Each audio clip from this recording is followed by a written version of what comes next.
Lockwood and Company, Book 2, The Whispering Skull, by Jonathan Stroud. Chapter 1. "Don't look now," Lockwood said. "There's two of them." I snatched a glance behind me and saw that he was right. Not far off, on the other side of the glade, a second ghost had risen from the earth. Like the first, it was a pale man-shaped curtain of mist that hovered above the dark, wet grass. Its head, too, seemed oddly skewed, as if broken at the neck. I glared at it, not so much terrified as annoyed. For 12 months, I'd been working for Lockwood and Company as a junior field operative, tackling spectral visitors of every horrific shape and size. Broken necks didn't bother me the way they used to. "Oh, that's brilliant," I said. "Where did he spring from?" There was a rasp of Velcro as Lockwood pulled the rapier clear of his belt. "Doesn't matter. I'll keep an eye on him. You keep watching yours." I turned back to my position. The original apparition still floated about 10 feet from the edge of the iron chain. It had been with us for almost 5 minutes now. It was growing in clarity all the time. I could see the bones on the arms and legs, and the connecting knots of gristle. The wispy edges of the shape had solidified into flecks of rotted clothing, a loose white shirt, dark tattered breeches ending at the knee. Waves of cold radiated from the ghost. Despite the warm summer night, the dew below the dangling toe bones had frozen to glittering shards of frost. "Makes sense," Lockwood called over his shoulder. "If you're going to hang one criminal and bury him near a crossroads, you might as well hang two. We should have anticipated this." "Well, how come we didn't then?" I said. "Better ask George that one." My fingers were slippery with sweat. I adjusted the sword grip in my hand. "George?" "What? How come we didn't know there'd be two of them?" I heard the wet crunch of a spade slicing into mud. A shovelful of soil splattered against my boots.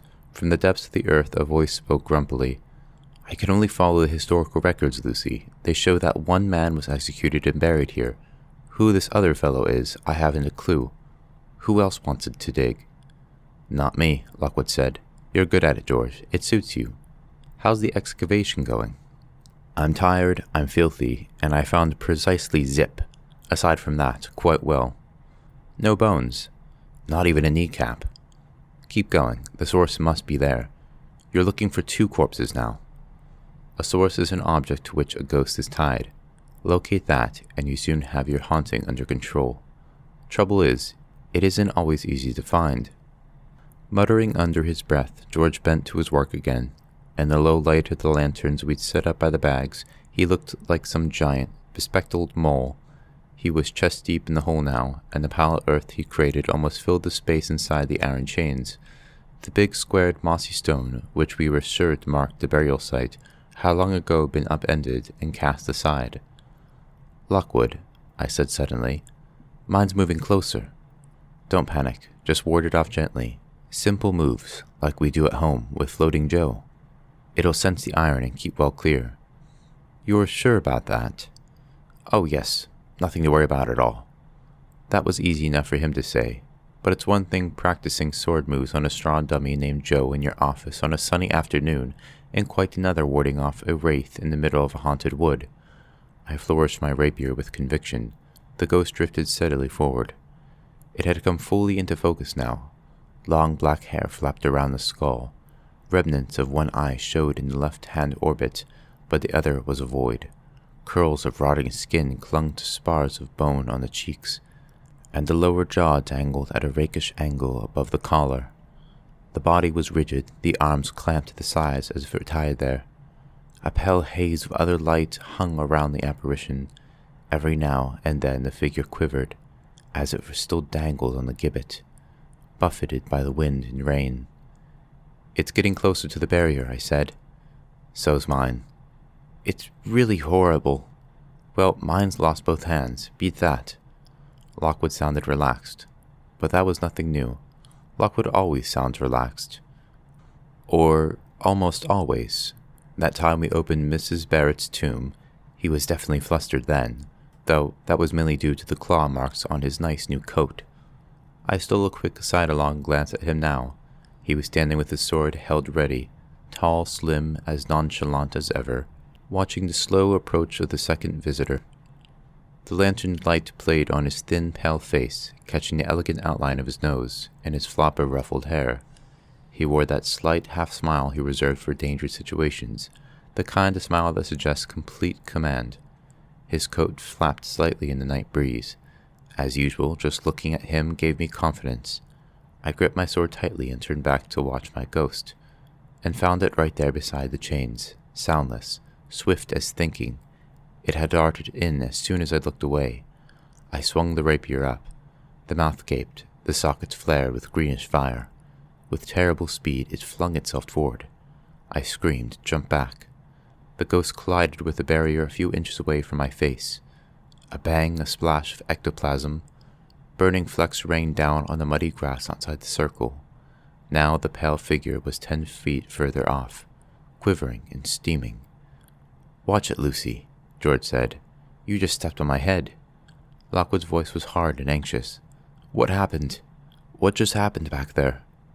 "I'm fine," I said. "It attacked, but the iron drove it off. Next time, I'll use a flare." "Don't waste one yet. The sword and chains are more than enough for now. George, give us good news. You must have found something, surely." In response, the spade was flung aside. A mud-caked figure struggled from the hole. "It's no good," George said. "This is the wrong spot. I've been digging for hours, no burial. We've made a mistake somehow." "No," I said. "This is definitely the place. I heard the voice right here." "Sorry, Luce. There's no one down there." "Well, whose fault is that? You're the one who said there would be." George rubbed his glasses on the last clean portion of his t-shirt. He casually surveyed my ghost. "Oh, yours is a looker," he said. "What's she done with their eye?" "It's a man," I snapped. "They wore their hair long back then, as everyone knows. And don't change the subject. It's your research that led us here." "My research and your talent," George said shortly. "I didn't hear the voice. Now, why don't you put a cork in it, and let's decide what we need to do?" "Okay, maybe I've been a little ratty, but there's something about rotting corpses leaping at my face that puts me a bit on edge." And I was right, by the way. George had promised us a body here.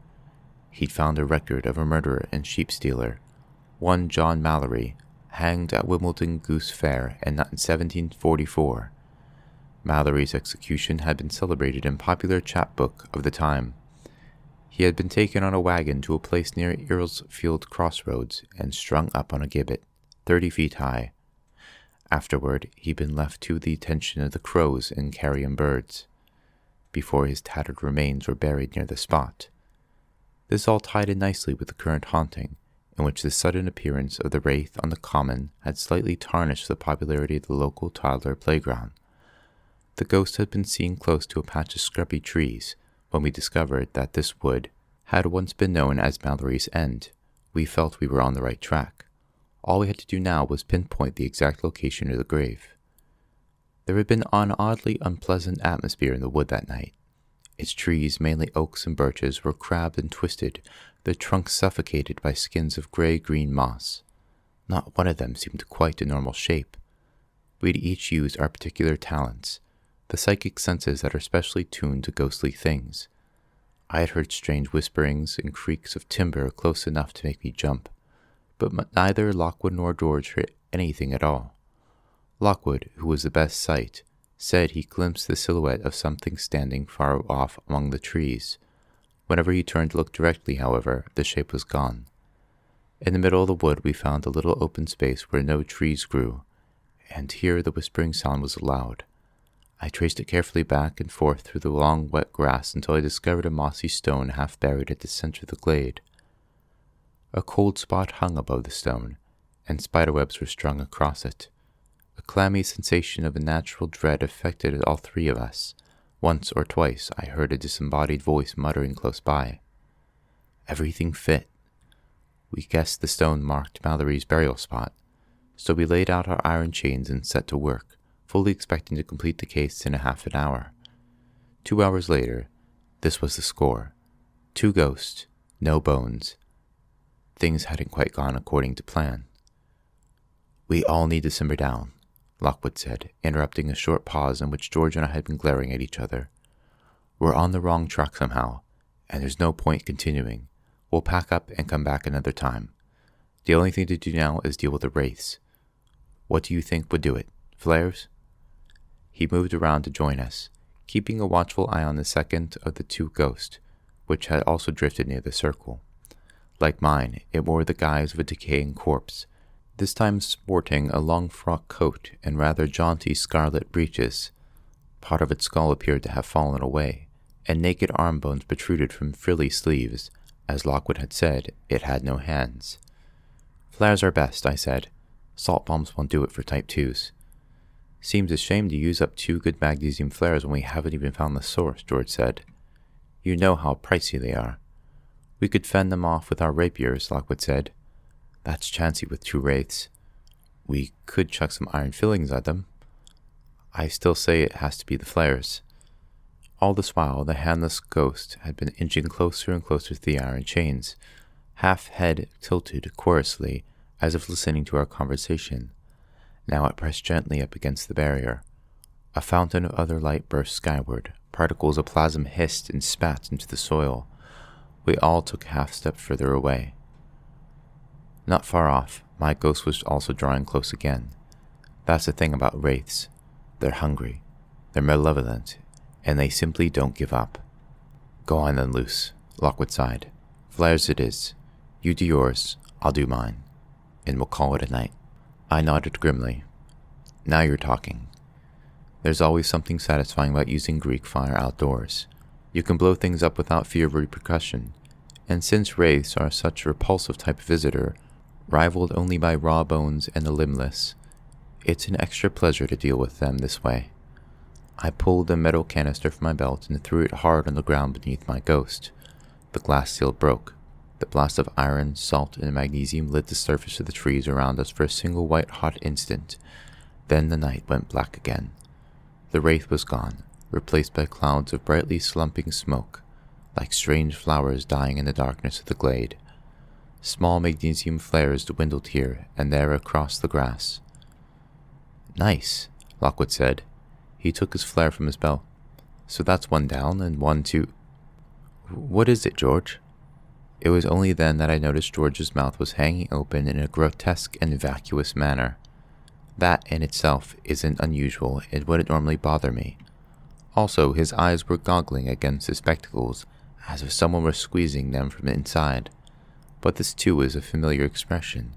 What was concerning was the way his hand was raised, his pudgy finger pointed so unsteadily at the woods. Lockwood and I followed the direction of the finger, and saw. Away in the darkness, among the twisting trunks and branches, a spectral light was drifting. At its center hung a rigid man-shaped form. Its neck was broken. Its head lolled sideways. It moved steadily toward us through the trees. "Impossible," I said. "I just blew it up. It can't have reformed already." "Must have," Lockwood said. "I mean, how many Gallo wraiths can there be?" George made an incoherent noise. His finger rotated. It pointed at another section of the wood. My heart gave a jolt. My stomach turned. Another faint and greenish glow was moving there, and beyond it, almost out of eyeshot, another, and farther off. 5 of them, Lockwood said. 5 more wraiths. 6, George said. There's a little one over there. I swallowed. Where can they be coming from? Lockwood's voice remained calm. We're cut off. What about behind us? George's mound of earth was just beside me. I scrambled onto the top and spun 360 nervous degrees. From where I stood, I could see the little pool of lantern light, surrounded by the faithful iron chain. Beyond its silvery links, the remaining ghost still blunted at the barrier like a cat outside an aviary. And all around, the night stretched smooth and black and infinite beneath the stars, and through the softness of the midnight wood, a host of silent shapes was moving. 6, 9, a dozen, even more, each one a thing of rags and bones and glowing other light, heading in our direction. On every side, I said. They're coming for us on every side. There was a short silence. Anyone got tea left in the thermos? George asked. My mouth's a little dry. Chapter 2. Now, we don't panic in tight situations. That's part of our training. We're psychic investigation agents, and I can tell you it takes more than 15 visitors suddenly showing up to make us snap. Doesn't mean we don't get irritable, though. "One man, George," I said, sliding down the mound of earth and jumping over the mossy stone. "You said one man was buried here, a bloke called Mallory. Care to point him out, or do you find it hard to spot him in all this crowd?" George scowled up from where he was checking his belt clips, adjusting the straps around each canister and flare. "I went by the historical count. You can't blame me. I could give it a try." "No one," Lockwood said, "blames anyone." He had been standing very still, his narrowed eyes flicking around the glade. Making his decision, he swung into action. "Plan F," he said. "We follow Plan F right now." I looked at him. "Is that the one where we run away?" "Not at all. It's the one where we beat a dignified emergency retreat." "You're thinking of Plan G, Luce," George grunted. "They're similar." "Listen to me," Lockwood said. "We can't stay in the circle all night. Besides, it may not hold. There are fewest visitors to the east. I could only see 2 there, so that's the way we head. We sprint to that tall elm, then break through the woods and out across the common. If we go fast, they should have trouble catching us. George and I still have our flares. If they get close, we use them. Sounds good?" It didn't sound exactly great, but it was sure better than the alternative I could see. I unclipped the salt bomb from my belt. George readied his flare. We waited for the word. The handless ghost had wandered to the eastern side of the circle. It had lost a lot of ectoplasm in its attempts to get past the iron and was even more sorry-looking and pathetic than before. What is it with the race and their hideous appearance? Why don't they manifest as men or women they once were? There are plenty of theories, but as with so much about the ghostly epidemic that besets us, no one knows the answer. That's why it's called the problem. "Okay," Lockwood said. He stepped outside the circle. I threw the salt bomb at the ghost. It burst. Salt erupted, blazing emerald as it connected with the plasm. The wraith fractured like a reflection in stirred water. Streams of pale light arched back, away from the salt, away from the circle, pulling at a distance to become a tattered form again. We didn't hang around to watch. We were already off and running across the black, uneven ground. Wet grass slapped against my legs. My rapier jolted in my hand. Pale forms moved among the trees, changing direction to pursue us. The nearest 2 drifted into the open, snapped necks jerking, heads lolling up toward the stars. They were fast, but we were faster. We were almost across the glade. The elm tree was straight ahead. Lockwood, having the longest legs, was some distance out in front. I was next, George on my heels. Another few seconds, and we bit into the dark part of the wood, where no ghost moved. It was going to be all right. I tripped. My foot caught. I went down hard. Grass crushed cold against my face. Dew splashed against my skin. Something struck my leg, and then George was sprawling over me, landing with a curse and rolling clear. I looked up. Lockwood, already at the tree, was turning. Only now did he realize we weren't with him. He gave a cry of warning and began to run toward us. Cold air moved against me. I glanced to the side. A wraith stood there. Give it credit for originality. No skull or hollow sockets there. No stubs of bone. This one wore the shape of the corpse before it rotted. The face was whole, the glazed eyes wide and gleaming. The skin had a dull white luster, like those fish you see piled in market stalls. The clarity was startling. I could see every last fiber in the rope around the neck, the glints of moisture on the bright white teeth. And I was still on my front. I couldn't raise my sword or reach my belt. The visitor bent toward me, reaching out its faint white hand. Then it was gone. Searing brightness jetted out above me. A rain of salt and ash and burning iron pattered on the clothes and stung my face. The surge of the flare died back. I began to rise. "Thanks, George," I said.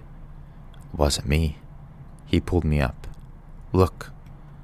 The wood and glade were filled with moving lights, the narrow beams of white magnesium flashlights designed to cut through spectral flesh. Bustling forms charged through the undergrowth, solid, dark, and noisy. Boots crunched on twigs and leaves, branches snapped as they were shoved aside. Muttered commands were given. Sharp replies sounded, alert and keen and watchful.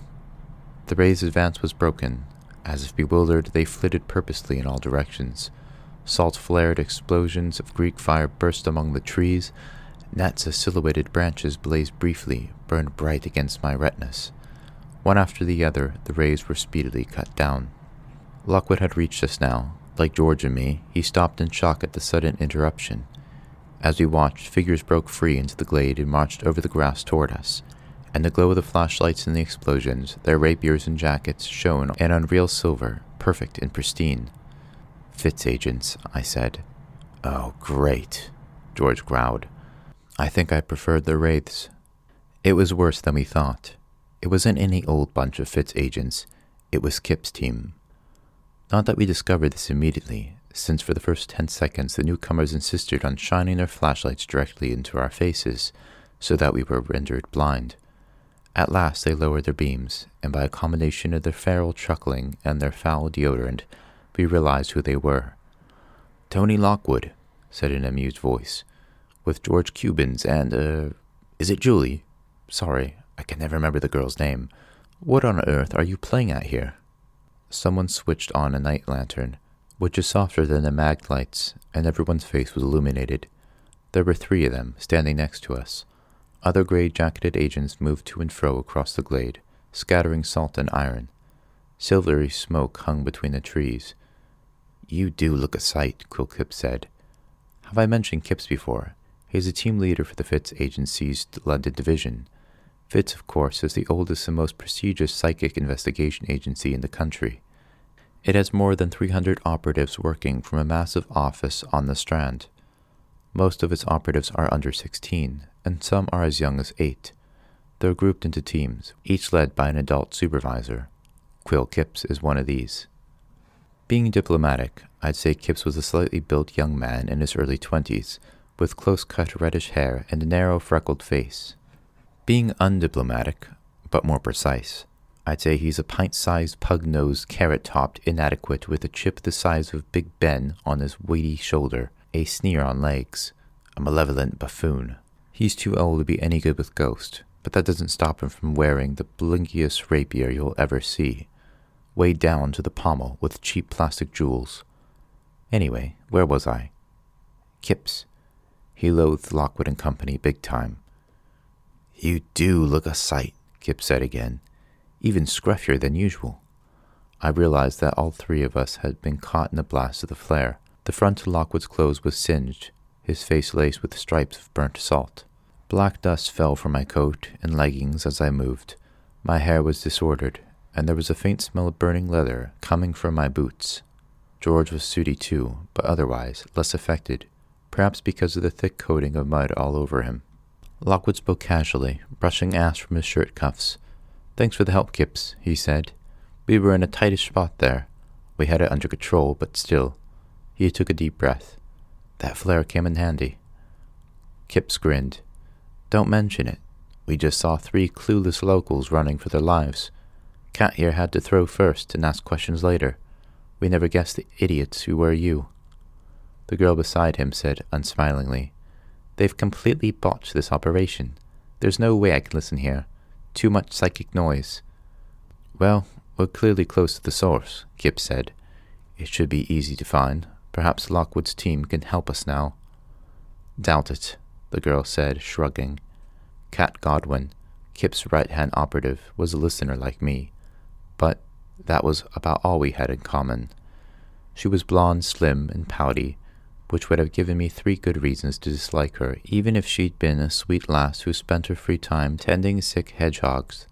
In fact, she was flintily ambitious and cool-natured and had less capacity for humor than a tortoise. Jokes made her irritable, as if she sensed something was going on around her that she couldn't understand. She was good-looking, though. Her jaw was a bit too sharp. If she'd repeatedly fallen over while crossing soft ground, you could have sworn a crop of beans in the chin holes she left behind. The back of her hair was cut short, but the front hung angled across her brow in the manner of a horse's flick. Her gray Fitz jacket, skirt, and leggings always seemed spotless, which made me doubt she ever had to climb up inside a chimney to escape a spectre, or battle a poltergeist in the Bridewell sewers, officially the worst job ever, as I had. Annoyingly, I always seemed to meet her after precisely that kind of incident, like now. "What are you hunting tonight?" Lockwood asked. Unlike George and me, both wrapped in sullen silence, he was doing his best to be polite. "The source of this cluster haunting," Kip said. He gestured at the trees, but the last visitor had just evaporated in a burst of emerald light. "It's quite a major operation." Lockwood glanced at the lines of child agents streaming out across the glade. They carried salt guns, hand catapults, and flare throwers. Apprentices loped along with chain reels strapped to their backs. Others dragged portable arc lamps and tea urns, and wheeled caskets containing silver seals. "So I see," he said. "Sure you have quite enough protection." "Unlike you," Kip said. "We knew what we were getting into." He cast his eyes over the meager contents of our belts. "How you thought you'd survive a host of wraiths with that little bit, I don't know." "Yes, Gladys?" A pigtailed girl, maybe 8 years old, had scampered up. She saluted smartly. "Please, Mr. Kipps, we found a possible psychic nexus in the middle of the glade. There's a pile of earth and a big hole." "I'll have to stop you there," Lockwood said. "That's where we're working. In fact, this whole thing is our assignment. The mayor of Wimbledon gave us the job 2 days ago." Kipps raised a ginger eyebrow. "Sorry, Tony, he's given it to us too. It's an open commission. Anyone can take it, and whoever finds the source first gets the money." "Well, that'll be us then," George said stonily. He cleaned his glasses, but the rest of his face was still brown with mud. He looked like some kind of owl. "If you found it," Cat Goblin said, "how come you haven't sealed it? Why are all the ghosts still running around?" This, despite her chin and the hairstyle, was a fair point. "We found the burial spot," Lockwood said. "We're just digging for the remains now." There was a silence. "Burial spot," Kip said. Lockwood hesitated. "Obviously, where all these executed criminals were put." He looked at them. The blonde girl laughed. Imagine an upper-class horse neighing contemptuously from a chaise lounge at 3 passing donkeys, and you'd have her down perfectly. "You total and absolute bunch of duffers," Kip said. "That's rich," Cat Godwin snorted. "That's priceless." "Meaning what?" Lockwood said stiffly. Kip swiped his eye with a finger. "Meaning, this clearly isn't the burial site, you idiots.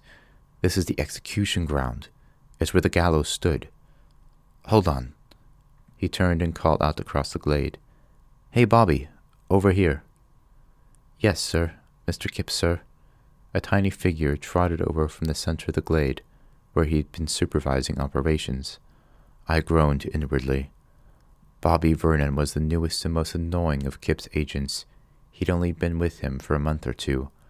Vernon was very short and possibly also very young, though there was something oddly middle-aged about him, so that I wouldn't have been surprised if it turned out he was secretly a 50-year-old man. Even compared to his leader, who was diminutive, Vernon was small. Standing next to Kipps, his head came up to his shoulders. Standing next to Godwin, he came up to her chest. Where he came up to on Lockwood, I dread to think. Fortunately, I never saw them close together. He wore short grey pants from which tiny legs like hairy bamboo canes protruded. His feet were almost non-existent. His face shone pale and featureless beneath a swirl of gelled black hair. Vernon was clever. Like George, he specialized in research. Tonight he carried a small clipboard with a penlight attached to it, and by its glow surveyed a laminated map of Wimbledon Common. Kip said, "Our friend seems a bit confused about the nature of the site, Bobby. I was just telling them about the gallows. Care to fill them in?" Vernon wore a smirk, so self-satisfied it practically circled his head and hugged itself. "Certainly, sir. I took the trouble to visit Wimbledon Library," he said, "looking into the history of local crime. There I discovered an account of a man called Mallory, who was hanged and buried on the common," George snapped. "Exactly. I found that too." "Ah, but did you also visit the library in Wimbledon, All Saints' Church?" Vernon said. "I found an interesting local chronicle there. Turns out Mallory's remains were rediscovered when the road was widened at the crossroads. 1824, I think it was. They were removed and reinterred elsewhere, so it's not his bones that his ghost is tied to, but the place he died, and the same goes for all the other people executed on this spot. Mallory is just the first, you see.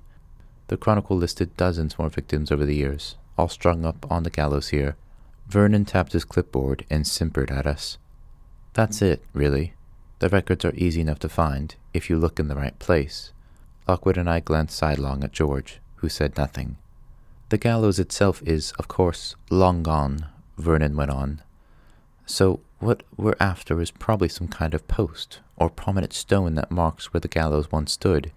In all likelihood, this is the source that controls all the ghosts we've just seen. Well, Tony, Kipps demanded, and have you seen a stone? There was one, Lockwood said reluctantly, in the center of the glade. Bobby Vernon clicked his tongue. Ah, good. Don't tell me. Squared, slanting on one side, with a wide, deep grove, just like so. None of us had bothered to study the mossy stone. Might have been. Yes, that's the gallows mark, where the wooden post was driven. It was above that stone that the executed bodies would have swung until they fell apart. He blinked at us. Don't tell me you disturbed it at all. No, Lockwood said. We left it well alone. There was a shot from one of the agents in the center of the hollow. Found a squared stone, obvious gallows marks. Looks like someone just dug it up and chucked it over here. Lockwood winced. Vernon gave a complacent laugh. Oh dear, sounds like you've uprooted the prime source of the cluster and then ignored it. No wonder why so many visitors began to return. It's a bit like leaving the tap on when filling the sink. Soon gets messy. Well, I'll just go over and supervise the sealing of this important relic. Nice talking to you. He skipped off across the grass. We watched him with dark eyes. Talented fellow, that, Kipps remarked. Bet you wish you had him. Lockwood shook his head. No, I'd always be tripping over him or losing him down the back of the sofa. Now, Quill, since we clearly found the source and your agents are sealing it, it's obvious we should share the commission. I propose a 60-40 split in our favor. Shall we both visit the mayor tomorrow to make that suggestion? Kipps and Goblin laughed, not very kindly. Kipps patted Lockwood on the shoulder. Tony, I'd love to help, but you know perfectly well it's the only agents who actually sealed the source that get the fee. Deep-crack rules, I'm afraid. Lockwood stepped back, put his hands to the hilt of his sword. You're taking the source? We are. I can't allow that. I'm afraid you haven't any choice. Kipps gave a whistle. At once, 4 enormous operatives, each one clearly a close cousin of a mountain ape, stalked out of the darkness, rapiers drawn. They arranged themselves beside him. Lockwood slowly took his hand away from his belt. George and I, who had been about to draw our weapons, subsided too. That's better, Quill Kipps said. Face it, Tony. You're not really a proper agency at all. 3 agents. Scarcely a single flare to call your own. You're a flea pit shambles. You can't even afford a uniform. Any time you come up against a real organization, you end up sorry second best. Now, do you think you could find your way back across the common, or shall I send Gladys here to hold your hand? With supreme effort, Lockwood had regained his composure. Thank you. No escort will be necessary, he said. George, Lucy, come on. I was already walking, but George, eyes flashing behind the round disc of his spectacles, didn't move. George, Lockwood repeated. Yeah, but this is the Fitz agency all over, George muttered. Just because they're bigger and more powerful, they think they can strong-arm anyone who stands in their way. Well, I'm sick of it. If it was a level playing field, we'd thrash them. I know we would, Lockwood said softly, but it isn't. Let's go. Kipps chuckled. Sounds like sour grapes to me, Cubans. That's not like you. I'm surprised you could even hear me behind your wall of hired flunkies, Kipps, George said. You just keep yourself safe there. Maybe one day we'll have a fair contest with you. We'll see who wins out then. He turned to go. Is that a challenge? Kipps called. George, Lockwood said. Come on. No, Tony. Kipps pushed his way past his agents. He was grinning. I like the sound of this. Cubans has had a decent idea for once in his life. A contest? You lot against the pick of my team. This might be quite amusing. What do you say, Tony? Or does the idea alarm you? It hadn't struck me before, but when Kip smiled, he rather mirrored Lockwood, a smaller, showier, more aggressive version, a spotted hyena to Lockwood's wolf. Lockwood wasn't smiling now. He'd drawn himself up, facing Kip's, and his eyes glittered. "Oh, I'd like the idea well enough," he said. "George is right. In a fair fight, we'd beat you, hands down. There'd have to be no strong arming, no funny business, just a test of all the agency disciplines. Research, the range of talents, ghost suppression and removal. But what are the stakes? There need to be something riding on it, something that makes it worth our while." Kipps nodded. "True, and there's nothing you've got that I could possibly want." "Well, actually I disagree." Lockwood smoothed down his coat. "What about this? If we ever get a joint case again, the team that solves it wins the day. The loser then places an ad in the Times, publicly admitting defeat and declaring that the other's team is infinitely superior to his own. How's that?" "You'd find that highly amusing, wouldn't you, Kipps, if you won?" He raised an eyebrow at his rival, who hadn't answered immediately. "Of course, if you're nervous at all."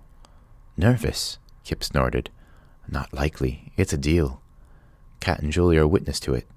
If our paths cross again, we'll go head to head. Meanwhile, Tony, do try to keep your team alive." He walked away. Cat Godwin and the others followed him across the glade. The name's Lucy," I said. No one heard me. They had work to do. In the glow of the arc lights, agents under Bobby Vernon's directions were placing silver chain nets over the mossy stone. Others pulled a dahlia over the grass, ready to carry the stone away. Cheers sounded, also clapping and sporadic laughter. It was another triumph for the great Fitz agency, another case stolen from under the noses of Lockwood and Company. The three of us stood silently in the darkness for a time. "I had to speak out," George said. "Sorry. It was either that or I punch him, and I've got sensitive hands." "No need to apologize," Lockwood said. "If we can't beat Kip's gang in a fair fight," I said heartily, "we may as well give up now." "Right." George clapped his fist into his palm. Bits of mud dropped away from him onto the grass. "We're the best agents in London, aren't we?" "Exactly," Lockwood said. "None better. Now, Lucy's shirt is rather burnt, and I think my trousers are disintegrating. How about we go on home?" Chapter 3. Next morning, like every morning that fine hot summer, the sky was blue and clear. The parked cars lining the street were glittering like jewels. I walked to Arif's corner store in a t-shirt, shorts, and flip-flops, squinting at the light, listening to the city's busy, breathless hum. The days were long, the nights short. Ghosts were at their weakest. It was that time of year when most people tried to ignore the problem. Not agents, though. We never stop.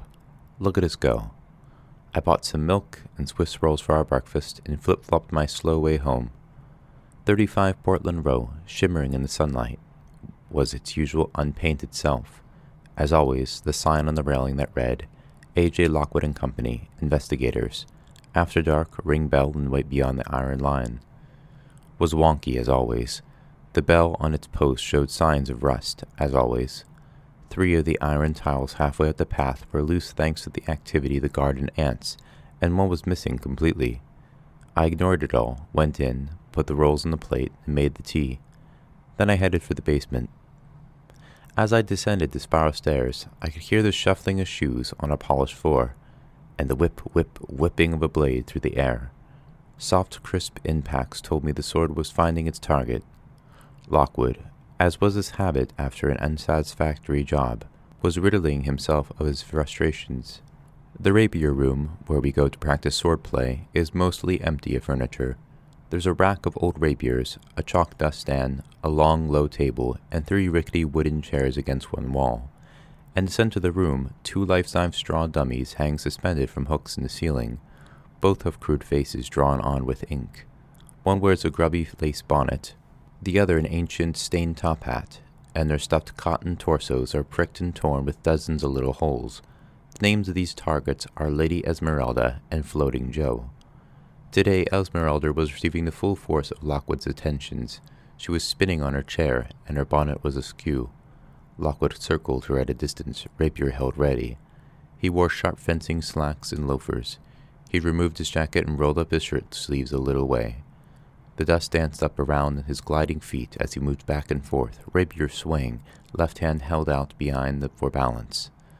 He cut patterns in the air, feinted, shimmied to the side, and struck a sudden blow to the dummy's ragged shoulder, sending the tip right through the straw and out the other side. His face was serene. His hair glistened. His eyes shone with dark intent. I watched him from the door. "Yes, I'll have another slice, thanks," George said. "If you can tear yourself away." I crossed over the table. George was sitting there, reading a comic book. He wore distressingly loose tracksuit bottoms and an accurately named sweatshirt. His hands were white with chalk dust, and his face was flushed. 2 bottles of water sat on the table. A rapier was propped beside him. Lockwood looked up as I passed. "Sweet rolls and tea," I said. "Come and join me first." He indicated a long, torn-open cardboard box lying by the rapier rack. "Italian rapiers, just arrived from Mullets. New lighter steel and silver enameling on the point. Feel really good. They're worth a try." I hesitated. That means leaving the cakes alone with George. Lockwood just grinned at me, flicking his blade to and fro so that the air sang. It was hard to say no to him. It always is. Besides, I wanted to try the new rapier. I drew one from the box and held it loosely across my palms. It was lighter than I expected, and balanced differently from my usual French-style épée. I gripped the handle, looking at the complex coils of silvery metal surrounding my fingers in a protective mesh. "The guard has silver filigree on it," Lockwood said. "Should keep you safe from spurts of ectoplasm. What do you think?" "Bit fancy," I said doubtfully. "It's the kind of thing Kips would use." "Oh, don't say that. This has class. Give it a try." A sword in the hand always makes you feel good, even before breakfast, even when wearing flip-flops. It gives you a feeling of power. I turned toward Floating Joe and cut a standard ward knot around him, the kind that keeps a visitor penned in. "Don't lean in so much," Lockwood advised. "You were a bit off balance there.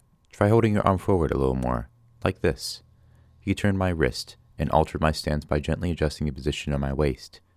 "See? Is that better?" "Yes. I think these rapiers will suit you."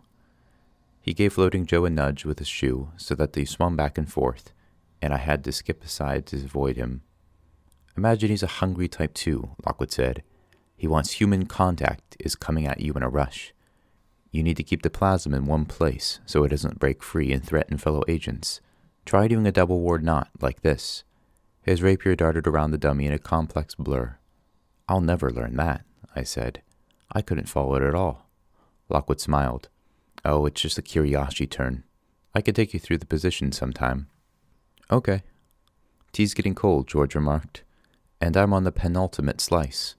He was lying. The rolls were still there, but it was time to eat something. I had a fluttery feeling in my tummy, and my legs felt weak. It was probably the late night catching up with me. I ducked between Joe and Esmeralda and went out over to the table. Lockwood did a few more exercises, swift, elegant, and flawless. George and I watched him as we chewed. "So, what do you think of the rolls?" I said, with my mouth full. "They're all right. It's things like curiosity turns that I can't stomach," George said. "Nothing but trendy claptrap, invented by the big agencies to make themselves look fancy. In my book, you thwack a visitor, avoid being ghost-touched, and make it home. That's all you need to know." "You're still sore about last night," I said. "Well, I am too. I'll get over it. It's my fault for not researching properly. But we shouldn't have missed that stone. We could have had the case done and dusted before that Fitz rabble showed up." He shook his head. "Bunch of stuck-up snobs, they are. I used to work there, so I know. They look down on anyone who hasn't got a posh jacket or neatly ironed trousers. As if appearance is all that counts." He had stuck a hand inside his tracksuit bottoms and had an indignant scratch. "Oh, most of the Fitz crowd are all right." Despite his exertions, Lockwood was scarcely out of breath. He dropped his rapier into the rack with a clatter and dusted the chalk from his hands. "They're just kids like us, risking their lives. It's the supervisors who cause the trouble. They're the ones who think themselves untouchable just because they've got cushy jobs at one of the oldest, biggest agencies." "Tell me about it," George said heavily. "They used to drive me mad." I nodded. Kipps is the worst, though. He really hates us, doesn't he? Not us, Lockwood said. Me. He really hates me. But why? What's he got against you? Lockwood picked up one of the bottles of water and sighed reflectively. Who knows? Maybe it's my natural style he envies. Maybe my boyish charm.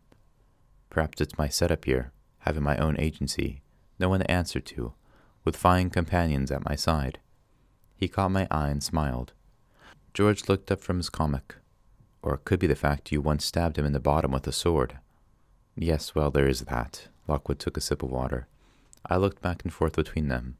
What? I said. When did this happen? Lockwood flung himself into a chair. It was before your time, Luce, he said. When I was a kid. Deeprac holds an annual fencing competition for young agents here in London, down at the Albert Hall. Fitz and Rotwell always dominate it, but my old master, Gravedigger Sykes, thought I was good enough, so I entered too. Drew Kipps in the quarter-final. Being a few years older, he was a lot taller than me then, and he was the hot favorite going in. Made all sorts of silly boasts about it, as you can imagine. Anyway, I was bamboozled him with a couple of Winchester half-lunges, and the long and short of it was, he ended up tripping over his own feet. I just gave him a quick prod while he was sprawling on all fours. Nothing to get upset about. The crowd rather liked it, of course. Oddly, he's been insanely vindictive toward me ever since. How strange, I said. So, did you ever go on to win the competition? No. Lockwood inspected the bottle. No, I made the final, as it happens, but I didn't win. Is that the time? We're sluggish today. I should go and wash. He sprang up, seized 2 slices of Swiss roll, and before I could say anything more, was out of the room and up the stairs. George glanced at me. You know he doesn't like opening up too much, he said. Yeah, it's just the way he is. I'm surprised he told you as much as he did. I nodded. George was right. Small anecdotes here and there were all you got from Lockwood. If you questioned him further, he shut tight, like a clam. It was infuriating, but intriguing too. It always gave me a pleasant tug of curiosity. 1 full year after my arrival at the agency, the unrevealed details of my employer's early life remained an important part of his mystery and fascination. All things considered, that summer, and leaving the Wimbledon debacle aside, Lockwood and Company was doing okay. Not super okay. We hadn't gotten rich or anything. We weren't building swanky mansions for ourselves with ghost lamps in the grounds and electrically powered streams of water running along the driveway, as Steve Rotwell, headed the giant Rotwell agency, was said to have done. But we were managing a little better than before. 7 months had passed since the Screaming Staircase affair had brought us so much publicity. Our widely reported success at Combe Carey Hall, one of the most haunted houses in England, had immediately resulted in a spate of prominent new cases.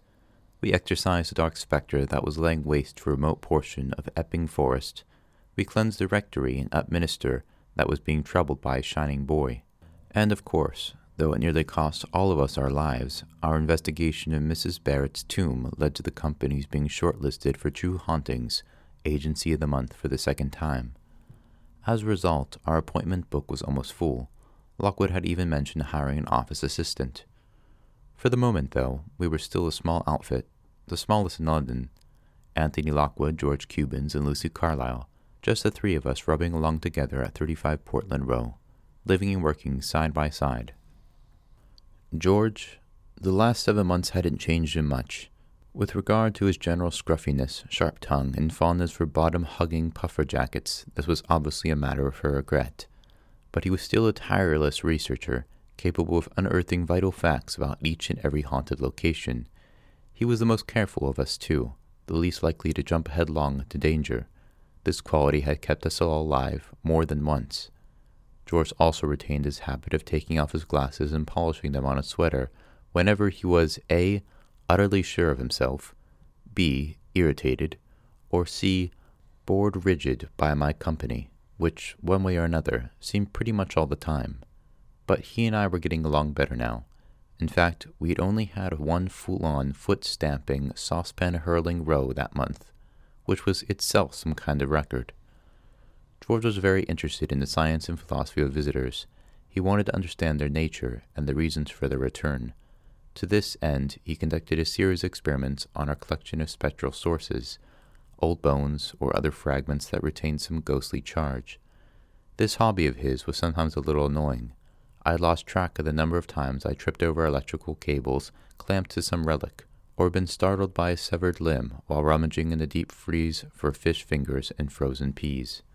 But at least George had hobbies. Comic books and cooking were two of the others. Anthony Lockwood was quite another matter. He had few interests outside his work.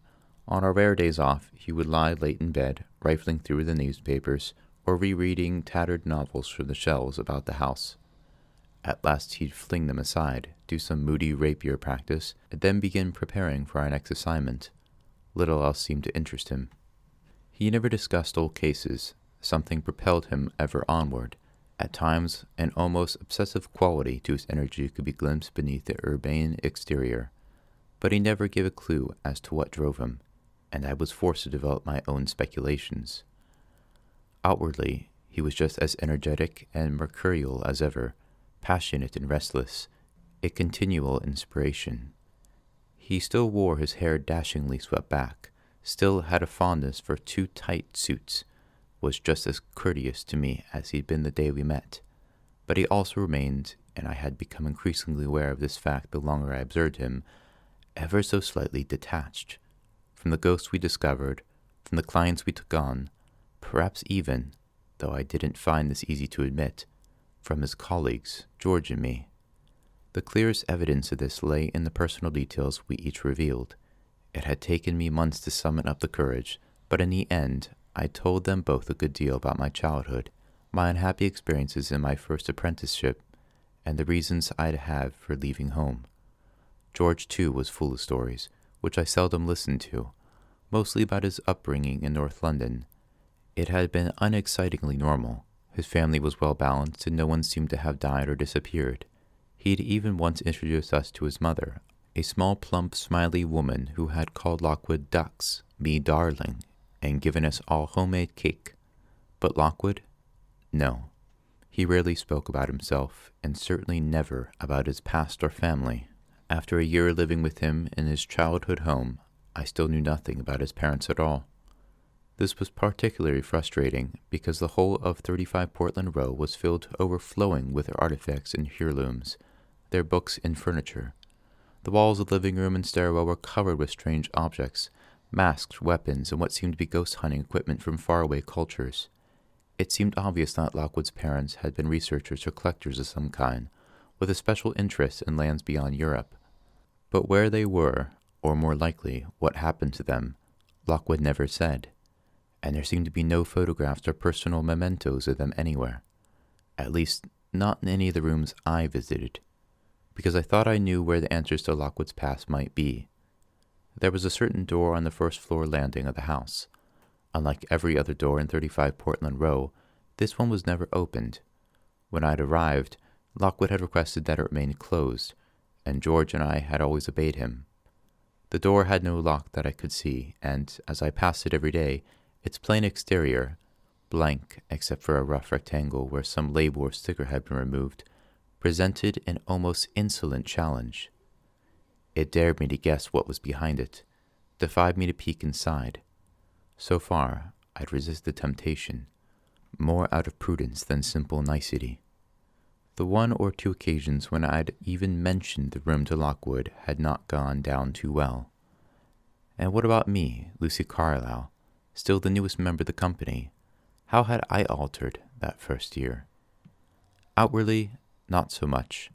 My hair remained in a multi-purpose ectoplasm-avoiding bob. I wasn't any sleeker or better looking than before. Height-wise, I hadn't grown any. I was still more eager than skillful when it came to fighting, and too impatient to be an excellent researcher like George. But things had changed for me. My time with Lockwood and Company had given me confidence I'd previously been lacking. When I walked down the street with my rapier swinging at my side, and the little kids gawping, and the adults giving me deferential nods, I not only knew I had a special status in society, I honestly believed I'd begun to earn it too. My talents were fast developing. My skill at inner listening, which had always been good, was growing even sharper.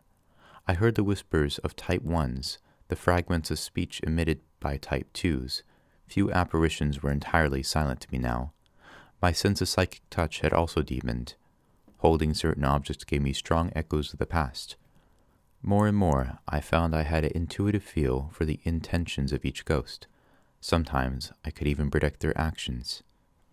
All these were rare enough abilities, but they were overshadowed by something deeper, a mystery that hung over all of us at 35 Portland Row, but particularly over me. 7 months before, something had happened that had set me apart from Lockwood and George, and all the other agents we competed with. Ever since, my talent had been the focus of George's experiments, and our major topic of conversation. Lockwood even believed it might be the foundation of our fortunes, and make us the most celebrated agency in London. First, though, we had to solve one particular problem. That problem was sitting on George's desk, inside a thick glass jar, beneath a jet black cloth. It was dangerous and evil, and had the potential to change my life forever. It was a skull. Chapter 4. George had left the rapier room now and gone into the main office. I followed him in, taking my tea with me, winding my way among the debris of our business, piles of old newspapers, bags of salt, neatly stacked chains, and boxes of silver seals. Sunlight streamed through the window that looked out onto the little yard, igniting dust particles in the air. On Lockwood's desk, between the mummified heart and the bottle of gobstoppers, sat our black leather casebook, containing records of every job we'd undertaken. Soon we would have to write up the Wimbledon wraiths in there. George was standing by his desk, staring at it in a glum sort of way. My desktop gets messy fairly often, but this morning George's was something else. It was a scene of devastation. Burnt matches, lavender candles, and pools of melted wax littered the surface. A chaos of tangled wires and naked elements spilled forth from the disemboweled space heater. In one corner, a blowtorch lay on its side. At the other end of the desk, something else sat hidden under a black satin cloth. Heating it up didn't work, I take it, I said. No, George said. Hopeless. Couldn't get it hot enough. I'm going to try putting it in daylight today, see if that spurs him on a bit. I regarded the shrouded object. You sure? It didn't do anything before. Wasn't so bright then. I'll take him out into the garden when the noonday sun comes around. I tapped my fingers on the desk. Something that I'd been meaning to say for a while, something that had been on my mind, finally came out. You know that the sunlight hurts it, I said slowly. You know it burns the plasm. George nodded. Yep, obviously. That's the idea. Yeah, but that's hardly going to get the thing to talk, is it? I said. I mean, don't you think it'll be counterproductive? All your methods seem to be involved inflicting pain. So what? It's a visitor. Anyway, do visitors actually feel pain? George pulled the cloth away, revealing a glass jar, cylindrical and slightly larger than the average wastebasket. It was sealed at the top with a complex plastic stopper, from which a number of knobs and flanges protruded. George bent close to the jar and flipped a lever, revealing a small rectangular grill within the plastic. He spoke into the grill. Hello in there. Lucy thinks you feel discomfort. I disagree. Care to tell us who's right? He waited. The substance in the jar was dark and still. Something sat motionless in the center of the murk. It's daytime, I said. Of course I want to answer. George flicked the lever back. It's not answering out of spite. It's got a wicked nature. You said as much yourself after it spoke to you. We don't really know, to be honest. I stared at the shadow behind the glass. We don't know anything about it. Well, we know it told you we were all going to die. It said death is coming, George. That's not quite the same thing. It's hardly a term of endearment. George heaved the tangle of electrical equipment off his desk and dumped it in a box beside his chair. No, it's hostile to us, Luce.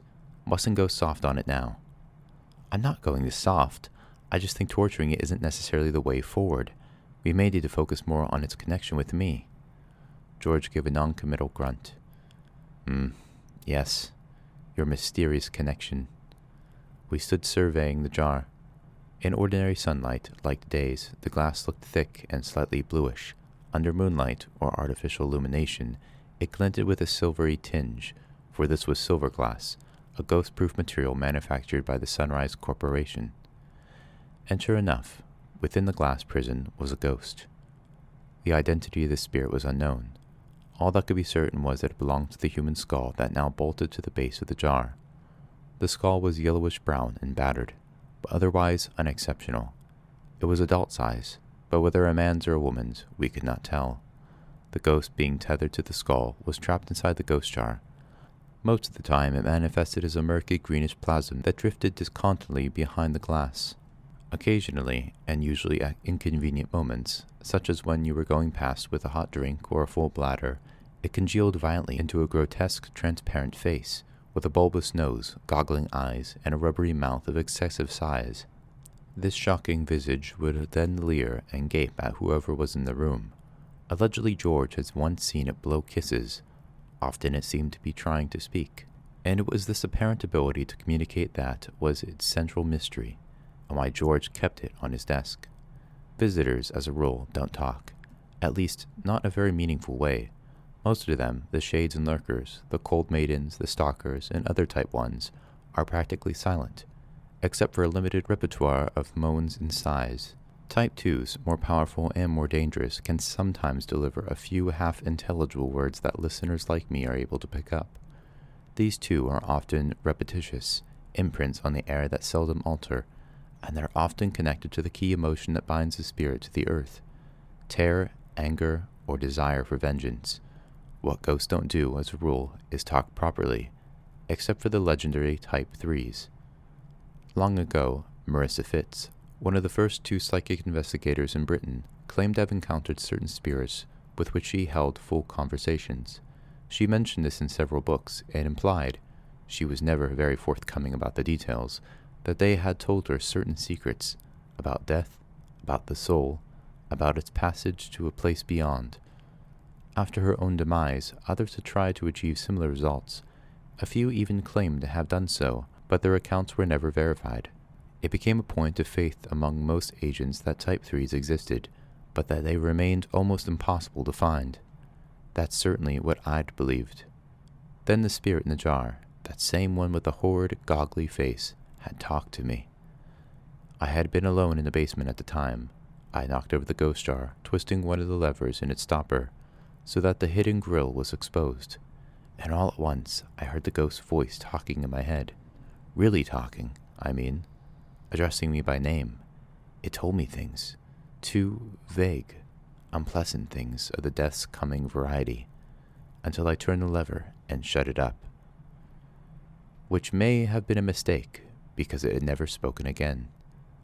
Lockwood and George, when I told them about my encounter, had reacted at first with vast excitement. They raced to the basement, took out the jar, and swung the lever. The face in the jar said nothing. We tried a series of experiments, turning the lever differing degrees, trying at different times of day and night, sitting expectantly beside the jar, even hiding out of sight. Still, the ghost was silent. Occasionally it materialized as before, and glared at us in a resentful, truculent manner, but it never spoke or seemed inclined to do so. It was disappointment to us all, for different reasons. Lockwood was acutely aware of the prestige our agency would have gained from the event, if it could be proved. George saw the fascinating insights that might be gained from someone speaking from beyond the grave. To me, it was more personal, a sudden revelation of the terrifying potential of my talent. It frightened me and filled me with foreboding, and there was a part of me that was relieved when it didn't happen again. But I was annoyed, too. Just that one fleeting incident, and both Lockwood and George had looked at me with new respect. If it could be repeated, if it could be confirmed for all to see, I would in one fell swoop become the most celebrated operative in London. But the ghost remained stubbornly silent, and as the months passed, I almost began to doubt that anything significant had occurred at all. Lockwood, in his practical fashion, had finally turned his attention to other things, though in every new case he made sure to double-check what voices, if any, I could hear. But George had persisted with his investigations into the skull, attempting even more fanciful methods to get the ghost to respond. Failure hadn't discouraged him. If anything, it had increased his passion. I could see his eyes gleaming now behind his glasses as he studied the silent jar. Clearly it's aware of us, he mused. In some way, it's definitely conscious of what's going on around it. It knew your name. It knew mine too. You told me. It must be able to hear things through the glass. Or lip read, I pointed out. We do quite often have it uncovered. I suppose. He shook his head. Who knows? So many questions. Why is it here? What does it want? Why talk to you? I've had it for years, and it never even tried talking to me. Well, there wouldn't have been much a point, would there? You don't have that talent. I tapped the bottle glass with a fingernail. How long have you actually had this jar, George? You stole it, didn't you?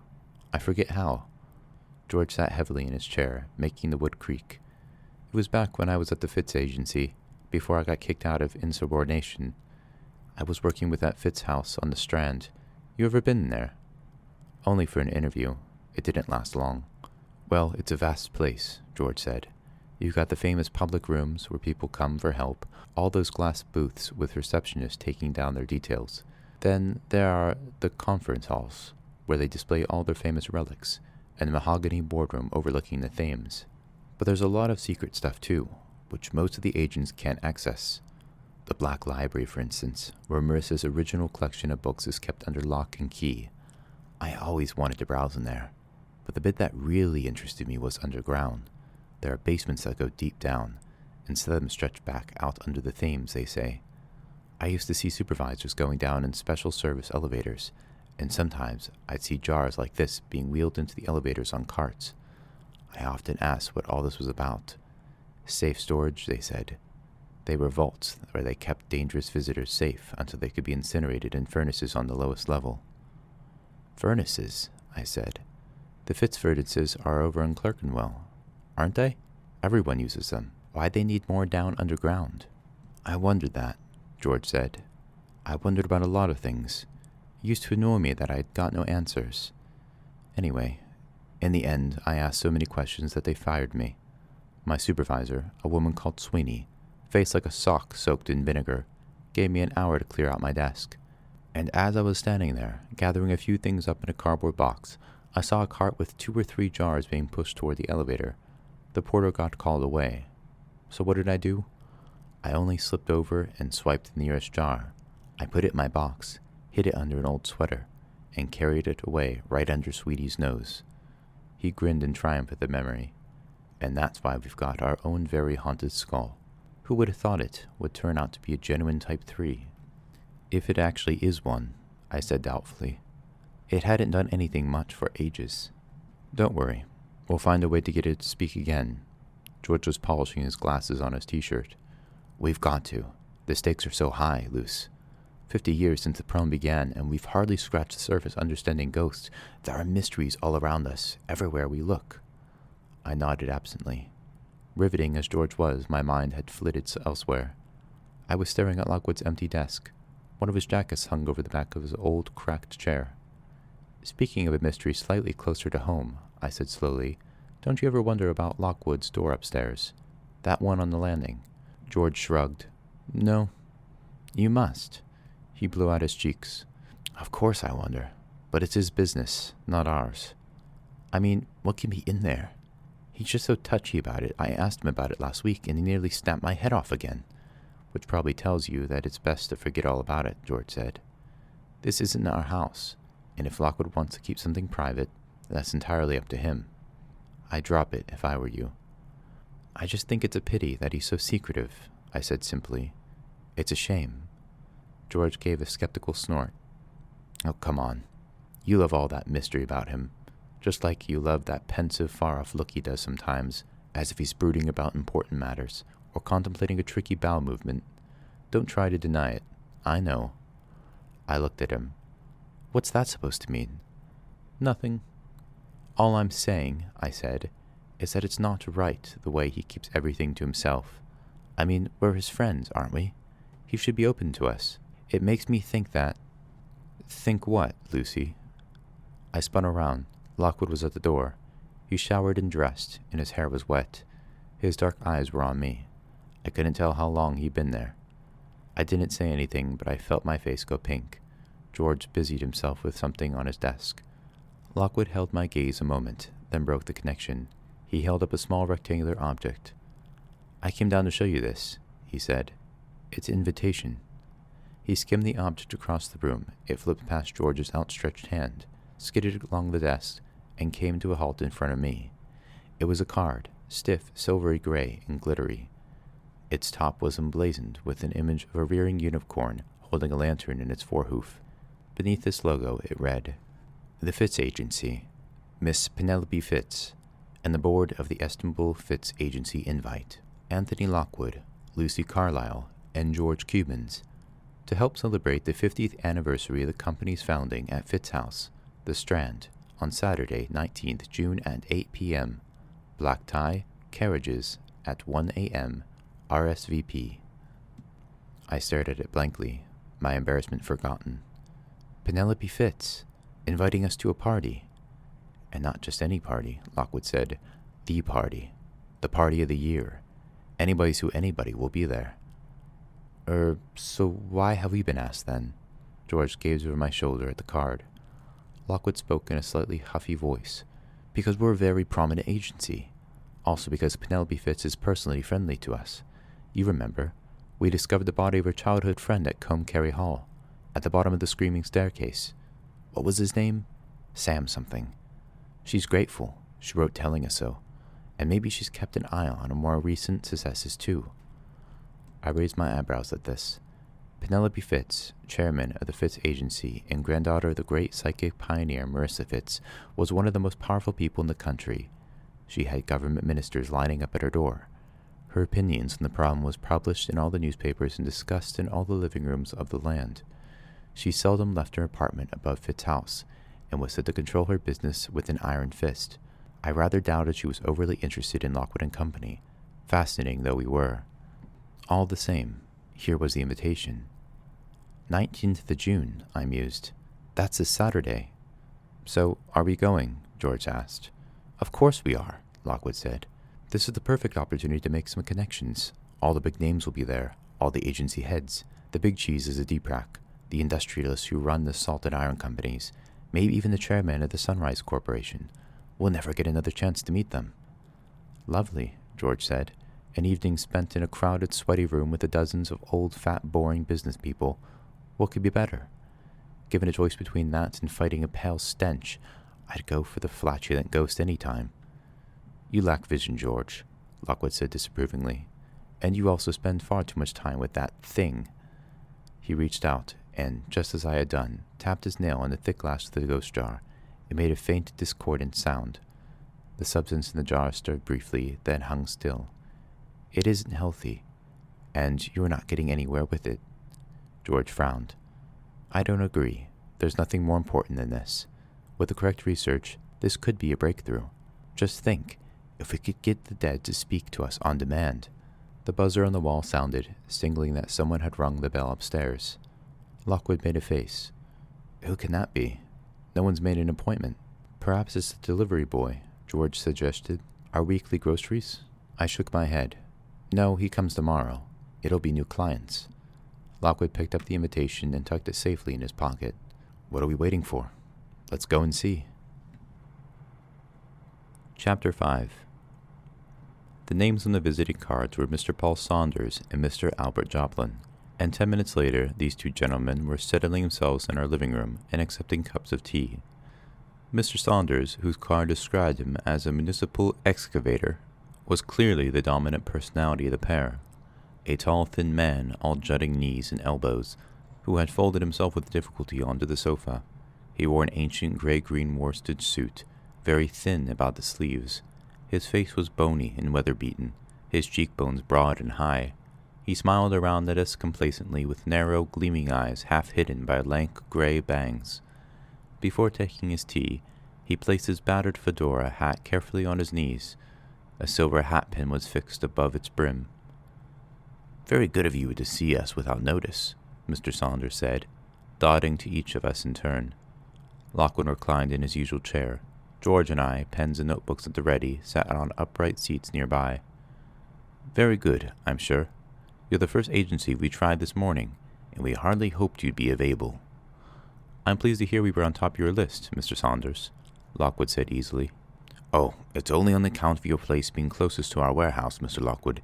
I'm a busy man, and all for efficiency. Now then, Saunders of Sweet Dreams Excavation and Clearance. That's me, operating out of King's Cross these 15 years. This here is my associate, Mr. Joplin. He jerked his heavy head at the little man beside him, who had not yet said a word. He carried an enormous and untidy bundle of documents and was gazing around at Lockwood's collection of Asian ghost catchers with wide-eyed curiosity. "We're hoping you might be able to give us some assistance this evening," Saunders went on. "Of course, I've got a good day team working under me.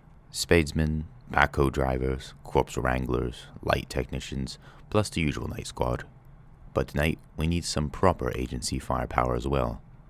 He winked at us, as if that settled the matter, and took a loud slurp of tea. Lockwood's polite smile remained fixed, as if nailed in position. "Indeed. And what exactly would you want us to do, and where?"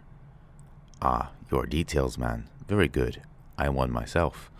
Saunders sat back, stretched a skinny arm along the back of the sofa. "We're working up at Kensal Green, northwest London. Cemetery clearance, part of the new government policy of eradicating ARs." Lockwood blinked. "Eradicating what? Sorry, I must have misheard you there." "ARs. Active remains. Sources, in other words. Old burials that are becoming unsafe and might cause danger to the neighborhood." "Oh, like the Stepney Creeper," I said. "You remember last year?" The creeper had been a phantasm that had issued from a grave in a Stepney churchyard, drifted across the road and killed 5 people in nearby houses on 2 consecutive nights. On the 3rd night, Rotwell agents had cornered it, forced it back into its tomb, and destroyed it with a controlled explosion. The incident had caused a lot of anxiety because the churchyard had previously been declared safe. Mr. Saunders rewarded me with a toothy grin.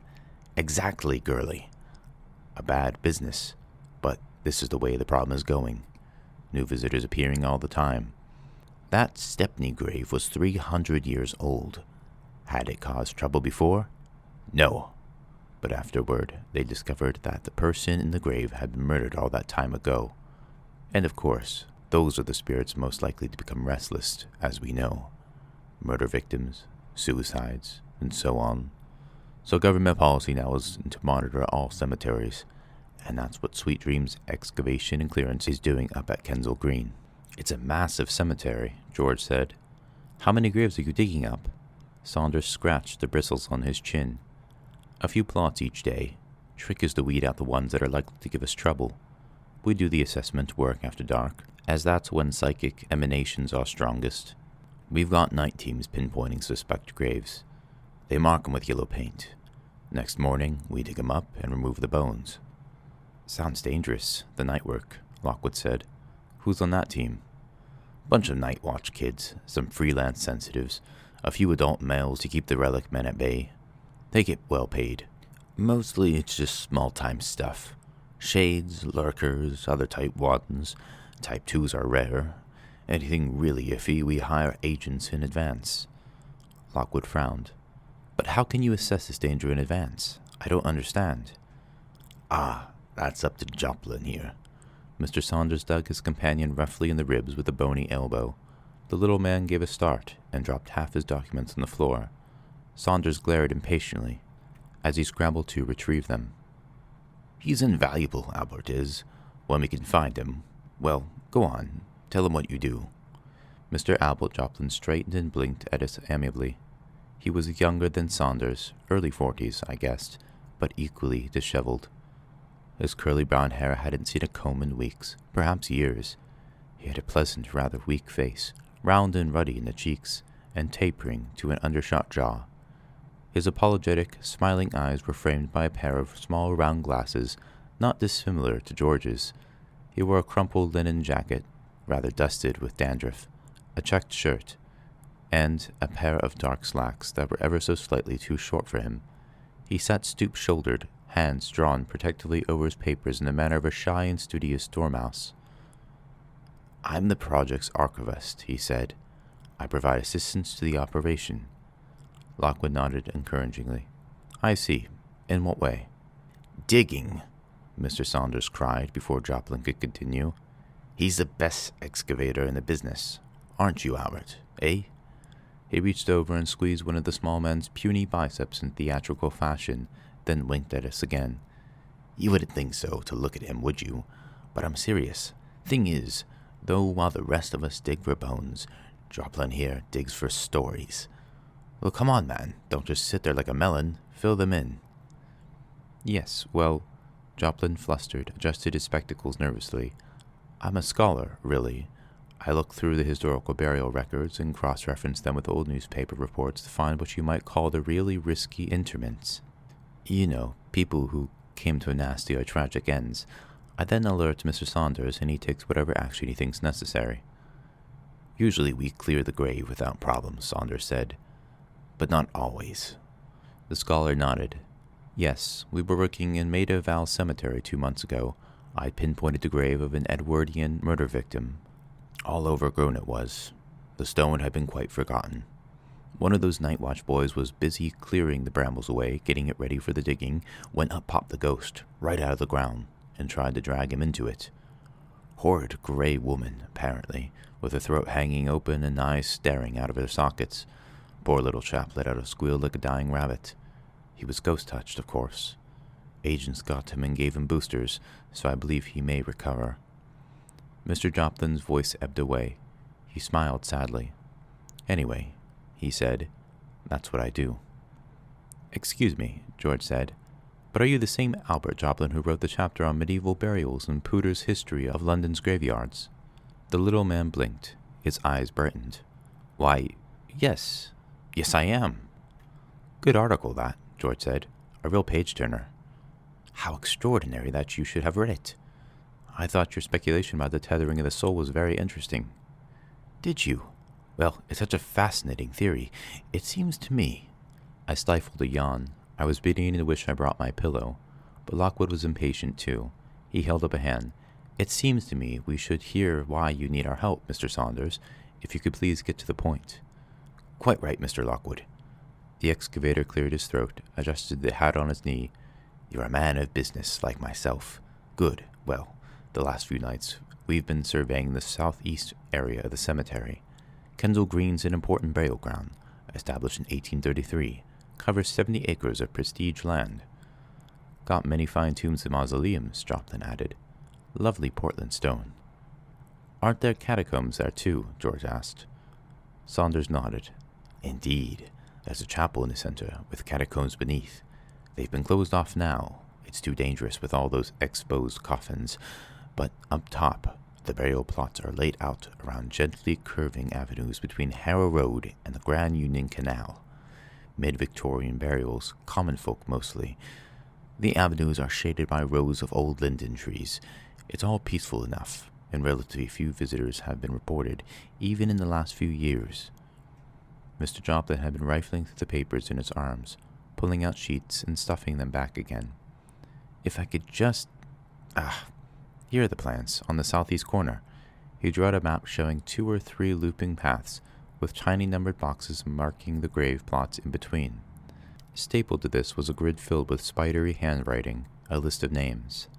I've been checking the record burials in this zone, he said, and found nothing for anyone to fear.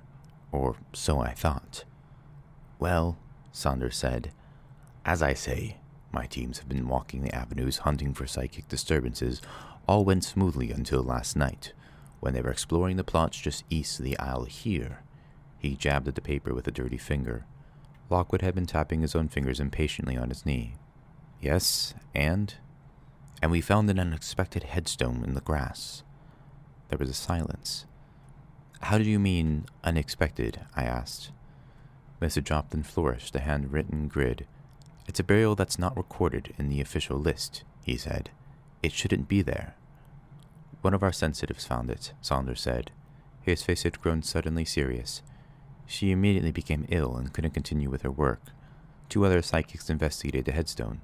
They each complained of dizziness, of piercing headaches.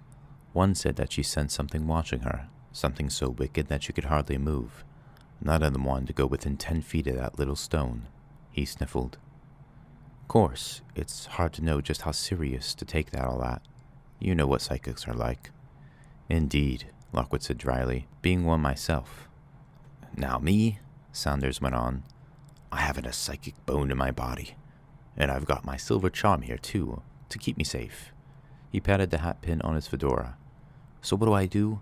I nip over to the stone, bend down, have a look, and when I scrape the moss and lichen off, I find 2 words cut deep into the granite. His voice had dropped to a throaty whisper. 2 words. Lockwood waited. Well, what were they? Mr. Saunders moistened his narrow lips. He swallowed audibly. He seemed reluctant to speak. A name, he whispered. But not just any name. He hunched forward on the sofa, his long bony legs jutting precariously over the teacups. Lockwood, George, and I leaned in close. A curious atmosphere of dread had invaded the room. Mr. Joplin, all aflutter, lost control of his papers again and dropped several on the carpet. Outside the windows, a cloud seemed to have passed over the sun. The light was drab and cold. The excavator took a deep breath. His whisper rose to a sudden and terrible crescendo. Does Edmund Bickerstaff mean anything to you? The words echoed all around us, bouncing off the ghost codes and spirit charms that lined the walls. We sat there. The echoes faded. In all honesty, no, Lockwood said. Mr. Saunders sat back on the sofa. No, to be fair, I've never heard of him either. But Joplin here, whose speciality is to poke his nose down odd and unsavory byways of the past, he heard the name. Hadn't you, eh? He nudged the small man. And it makes him nervous. Mr. Joplin laughed weakly, made a great business of readjusting the mess of papers on his lap. Well, I wouldn't quite say that, Mr. Saunders. I'm cautious, Mr. Lockwood. Cautious is all. And I know enough about Dr. Edmund Bickerstaff to recommend we get agency help before disinterring this mystery burial. You intend to dig it up, then? Lockwood said. There are strong psychic phenomena associated with the site, Saunders said. It must be made safe as soon as possible, preferably tonight. Excuse me, I said. Something had been bothering me. If you know it's dangerous, why not excavate it during the day, like you do the others? Why do you need to bring us in? New DPRAC guidelines. We have a legal obligation to bring in agents for all graves that may contain a Type 2 visitor. And since the government funds this extra cost, these agents must carry out their work at night, so they can confirm our claims. Yes, but who is this Bickerstaff? George asked. What's so frightening about him? In response, Joplin rummaged among his papers again. He brought out a yellowed sheet, unfolded it, and turned it toward us. It was an enlarged photocopy of part of a 19th century newspaper, all narrow columns in closely printed text. And the center was a smudged engraving of a thickest man with upper right collar, heavy sideburns, and a large handlebar mustache. Aside from a slightly brutish quality about the mouth, it could have been any typical mid-Victorian gentleman. Underneath were the words, Hampstead Horror, Terrible Discovery at Sanatorium. That's Edmund Bickerstaff, Joplin said. And as you'll discover from this article in the Hampstead Gazette, dated 1877, he's been dead and gone a long time. Now it seems he's reappeared. Please tell us all. Up until now, Lockwood's body language had been one of polite disinterest. I could tell he was repelled by Saunders and bored by Joplin. Now, suddenly, his posture had changed. Take some more tea, Mr. Joplin. Try a piece of Swiss roll, Mr. Saunders. Homemade they are. Lucy baked them. Thank you, I will. Mr. Joplin nibbled a slice. I'm afraid many details about Dr. Bickerstaff are sketchy. I have not had time to research him, but it seems he was a medical practitioner, treating nervous disorders at Greengate Sanatorium on the edge of Hampstead Heath. Previously, he had been an ordinary family doctor, but his practice went south. There was some scandal, and he had to shut it down. Scandal, I said. What kind of scandal? It's not clear. Apparently he gained a reputation for certain unwholesome activities. There were whispers of witchcraft, of dabbling in forbidden arts, even talk of grave robbing. The police were involved, but nothing was ever proved. Bickerstaff was able to go on working at his private sanatorium. He lived in a house in the hospital grounds, until one winter night, late in 1877. Joplin smoothed the paper out with his small right hands and consulted it at a moment. It seems that Bickerstaff had certain associates, he went on, like-minded men and women who gathered at his house at night. It was rumored that they dressed in hooded robes, lit candles, and performed, well, we do not know what they were up to. On such occasions, the doctor's servants were ordered to leave the house, which they were only too pleased to do. Bickerstaff apparently had a ferocious temper, and no one dared cross him. Well, on December 13th, 1877, just such a meeting took place. The servants were dismissed with pay and told to return 2 days later. As they departed, the carriages of Bickerstaff's guests were seen arriving. 2 days off work, Lockwood said. That's a long time. Yes, the meeting was intended to last a full weekend. Joplin looked down at the paper. But something happened. According to the Gazette, the following night some of the attendants at the sanatorium passed the house. It was quiet and dark. They assumed Bickerstaff must have gone away. Then one of them noticed movement in the upstairs window. The net curtains were twitching. There were all sorts of little shudders and ripples, as if someone or something was feebly tugging at them from below. "Oh," I breathed. "We're not going to like this, are we?" "No, Curly, you're not." Mr. Saunders had been munching another slice of cake, but he spoke up now. "Well," he added, "depends on your state of mind. Albert here loves it. He's fascinated by this old stuff." He brushed crumbs off his lap and onto the carpet. "Go on, Mr. Joplin," Lockwood said. "Some of the attendants," Joplin said, "were all for breaking into the house there and then. Others, recalling the stories surrounding Dr. Bickerstaff, were all for minding their own business. And while they were standing outside arguing about it, they noticed that the movement in the curtains had redoubled, and suddenly they saw long dark shapes running across the window sill on the inside." "Long dark shapes," I said. "What were they?" "They were rats," Mr. Joplin said. He took a sip of tea. "And now they saw that it was the rats that were making the curtains move. There were lots of them, darting back and forth along the sill and hanging off on the curtains and jumping down into the dark, and they reasoned that the pack of them must be in the room for some particular reason, which you can maybe guess. So they put together a group of the bravest men and gave them candles, and these men broke into the house and went upstairs. And while they were still on the stairs, they began to hear terrible wet rustling noises from overhead, and ripping sounds, and also the click of teeth. Well, perhaps you can picture what they found." He pushed his glasses up his nose and shuddered. "I don't want to give the details. Suffice it to say that what they saw would have stayed with them for the rest of their days. Dr. Bickerstaff, or what was left of him, lay on the floor of his study. There were fragments of robe, but little else. The rats had eaten him." There was a silence. Mr. Saunders gave a short sniff and wiped a finger under his nose. "So that's how Dr. Bickerstaff ended up," he said, "as a pile of bloody bones and sinew. Ugh, nasty. That last slice of Swiss roll now. Anyone want it?" George and I spoke together. No, please. Be our guest." "Oh, it's a gooey one." Saunders took a bite. "As you can imagine," Joplin said, "the authorities were very anxious to speak to the doctor's associates, but they could not be found, and that really was the end of the Edmund Bickerstaff story. Despite the horrible circumstance of his death, despite the rumors that hung about him, he wasn't long remembered.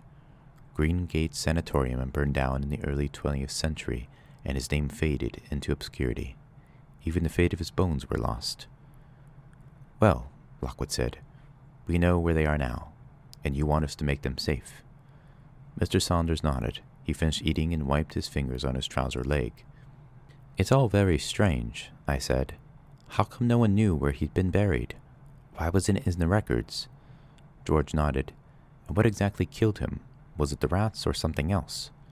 There's so many loose ends here. This article is clearly just the tip of the iceberg. It's crying out for further research." Albert Joplin chuckled. "Couldn't agree more. You're a lad right after my own heart." "Research isn't the point," Mr. Saunders said. "Whatever is in that grave is getting restless, and I want it out of the cemetery tonight. If you could oblige me by supervising the excavation, Mr. Lockwood, I'd be grateful to you. What do you say?" Lockwood glanced at me. He glanced at George. We returned his gaze with shining eyes. "Mr. Saunders," he said, "we'd be delighted." Chapter 6. When Lockwood, George, and I arrived at the west gate of Kensal Green Cemetery at dusk that eevening, we had our new silver-tipped Italian rapiers hanging at our belts, and our largest duffel bags in our hands. Behind us, the sun was setting against a few puffy, pink-flecked clouds. It was the end of a perfect summer's day. Despite the beauty of the scene, our mood was somber, our tension high. This was not a job we were undertaking lightly. The great cemeteries of London, of which Kensal Green was the oldest and the finest, were relics of an age when people had a gentler relationship with the deceased. Back in Victorian times, their pleasant trees and landscaped paths made them places of respite from the metropolitan whirl. Stonemasons vied with one another to produce attractive headstones. Roses grew in bowers. Wildlife flourished. On Sundays, families came to wander there and muse upon mortality. Well, not anymore, they didn't. The problem had changed all that. Today the cemeteries were overgrown, the bowers wild and laced with thorns. Few adults venture there by daylight. At night, they were places of terror to be avoided at all costs. While it was true that the vast majority of the dead still slept quietly in their graves, even Asians were reluctant to spend much time among them. It was like entering enemy territory. We were not welcome there. The West Gate had once been wide enough for 2 carriages at a time to pass through to the Harrow Road. Now it was rudely blocked by a rough-hewn fence, laced with strips of iron, and thickly pasted with faded posters and flyers. The most common poster showed a wide-eyed smiling woman in a chaste knee-length skirt and t-shirt, standing with hands outstretched in greeting. Beneath her, radiant letters read, "The Open Arms Fellowship. We welcome our friends from the other side." Personally, I said, I like to welcome them with a magnesium flare. I had that knot in my stomach I was always getting before a case. The woman's smile offended me. "These ghost cults contain some idiots," agreed George. In the center of the fence, a narrow entrance door hung open, and beside this stood a shabby hut made of corrugated iron. It contained a deck chair, a collection of empty soda cans, and a small boy reading a newspaper. The boy wore an enormous flat cap, colored with rather sporty yellow checks and almost entirely shading his face. Otherwise, he was decked out in the usual drab-brown uniform of the night watch. His iron-tipped watchstick was propped in a corner of the hut. He regarded us from the depths of the deck chair as we approached. "Lockwood and Company. Here to meet Mr. Saunders," Lockwood said. "Don't get up." "I won't," the boy said. "Who are you? Sensitives, I suppose?" George tapped the pommel of his rapier. "See these swords? We're agents." The boy seemed doubtful. "Could have fooled me. Why ain't you got uniforms then?" "We don't need them," Lockwood replied. "A rapier is the true mark of an agent." "Codswallop," the boy said. "Proper agents have fancy jackets, like that hoity-toity Fitz crowd. I reckon you're another drippy bunch of sensitives who'll pass out the first sign of a lurker." He turned back to his paper and snapped it open. "Anyways, in you go." Lockwood blinked. George took half a step forward. "Agent swords aren't just good for ghosts," he said. "They can also be used for whipping cheeky night watch kids. Want us to show you?" "Oh, how terrifying. See me tremble." The boy pushed his cap further over his eyes and made himself comfy in his chair. He jerked his thumb over his shoulder. "Straight up the main avenue. Make for the chapel in the center of the site. You'll find everyone camped there. Now, move along, please. You're standing in my light." For a moment, it was a touch and go whether another small ghost might soon be haunting the margins of the Harrow Road, but I resisted the temptation. Lockwood motioned us on. We passed the gate and entered the burial grounds. Instinctively, as soon as we were in, we stopped and used our hidden senses. The others looked. I listened. All was peaceful. There wasn't any sudden upsurge in psychic pressure. I heard nothing except for blackbirds calling sweetly, a few crickets in the grass. Gravel paths, shining dimly in the half-light, radiated away between dark ranks of memorials and tombs. Trees overhung the walkways, casting them into deeper shadow. Overhead, the sky was a fathomless dark blue, punctured by the risen moon's bright disk. We took the main avenue between the rows of spreading linden trees. Dim triangles of moonlight cut between the trees, frosting the black grass. Our boots crunched on gravel. The chains in our bags chinked faintly as we marched along. "Should be fairly straightforward," Lockwood said, breaking our silence. "We stand by while they dig down to the coffin. When that's done, we open it up, seal Dr. Bickerstaff's bones with a bit of silver, and head on our way. Easy." I made a skeptical noise. Coffin opening's never that simple, I said. Something always goes wrong. Oh, not always. Name a single one that went well. I agree with Lucy, George said. You're assuming Edmund Bickerstaff won't cause trouble. I bet he does. You're both such worriers, Lockwood exclaimed. Look on the bright side. We know the exact position of the source tonight. Plus, we don't have the Kips to fret about, do we? I think it's going to be an excellent evening. As for Bickerstaff, just because he had an unfortunate end doesn't mean he'll necessarily be an aggressive spirit now. Maybe, George muttered. But if I was eaten by rats, I know I'd be fairly upset.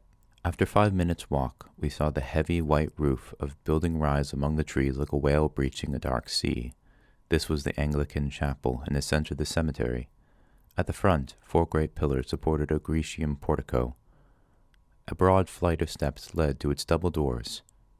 They were open. Electric light shone warmly from within. Below, half lit by a giant hydraulic floodlights, sat 2 prefabricated work cabins. There were mechanical excavators, small dump trucks, piles of earth. Twists of lavender smoke rose from buckets of coal burning at the edges of the camp. Evidently, we had reached the operations center for Sweet Dreams excavations and clearance. A number of figures stood at the top of the chapel stairs, silhouetted against the open doors. We heard raised voices. Fear crackled like static in the air. Lockwood, George, and I dropped our bags on the ground beside one of the smoking buckets. We climbed the steps, hands resting on our sword hilts. The crowd's noise quieted. People moved aside, silently regarding us as we drew near. At the top of the steps, the angular figure of Mr. Saunders broke free of the throng and bustled over to make us welcome. Just in time, he cried. There's been a small incident, and these fools are refusing to stay. I keep telling them we have top agents arriving, but no, they want their pay now. You're not getting a penny, he roared over his shoulder. Risks what I employ you for. Not after what they've seen, a big man said. He was aggressively stubbled, with skeleton tattoos on his neck and arm, and a chunky iron necklace hung over his shirt. Several other burly workmen stood in the crowd, along with a few frightened night watch kids, clutching their watch sticks to them like comforters. I also noted a posse of teenage girls, whose shapelessly floaty dresses, black eyeliner, outsized bangles, and lank armpit-length hair marked them out as sensitives. Sensitives to psychic work, but they refused to ever actually fight ghosts, for reasons of pacifist principle. They're generally as drippy as a summer cold and as irritating as hives. We don't normally get along. Saunders glared at the man who'd spoken. You should be ashamed, Norris. What's next? Jumping at shades and glimmers? This thing's no shade, Norris said. Bring us some proper agents, someone shouted.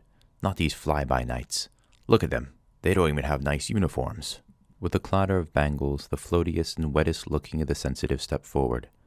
Mr. Saunders, Miranda, Teresa, and I refuse to work in a sector near that grave until it's been made safe. I wish to make that clear. There was a general chorus of agreement. Several of the men shouted insults while Saunders struggled to be heard. The crowd pressed inward threateningly. Lockwood raised a friendly hand. Hell, everyone, he said. He flashed them all with his widest smile. The hubbub was stilled. I'm Anthony Lockwood of Lockwood & Company. You may have heard of us. Combe Carey Hall? Miss Barrett's tomb? That's us. We're here to help you tonight, and I very much like to hear what problems you've experienced. You, miss. He turned to smile upon the sensitive. You've clearly had a terrible experience. Are you able to tell me about it? This was classic Lockwood. Friendly, considerate, empathetic. My personal impulse would have been to slap the girl sullenly around the face and boot her moaning backside out into the night, which is why he's the leader, and I'm not. Also why I have no female friends. True to type, she batted big, moist eyes in his direction. I felt like something was rushing up beneath me, she breathed. It was about to grab me and swallow me. Such baleful energy, such malice. I'm never going near that place again. That's nothing, one of the other girls cried. Claire only felt it. I saw it. Just as dusk was falling, I swear it turned its hood and looked at me. A moment's glimpse was all it took. It made me swoon. A hood, Lockwood began. So can you tell me what it looked like? But the girl's squeaks had reignited the passions of the throng. Everyone began talking now, clutching at us. They pressed forward, pushing us against the door. We were the center of the ring of frightened, spotlit faces. Beyond the chapel steps, the last red light drained away across the endless ranks of headstones. Saunders gave a bellow of renewed rage. "All right, you cowards. Joplin, can you put on another sector tonight, far away from that grave? Satisfied? Now, get out of our way. Go on, move." Grasping Lockwood by the arm, he shouldered his way inside the building. George and I followed, bumped and buffeted, squeezed through the closing doors. "And no severance pay," Saunders yelled through the crack. "You all still work for me."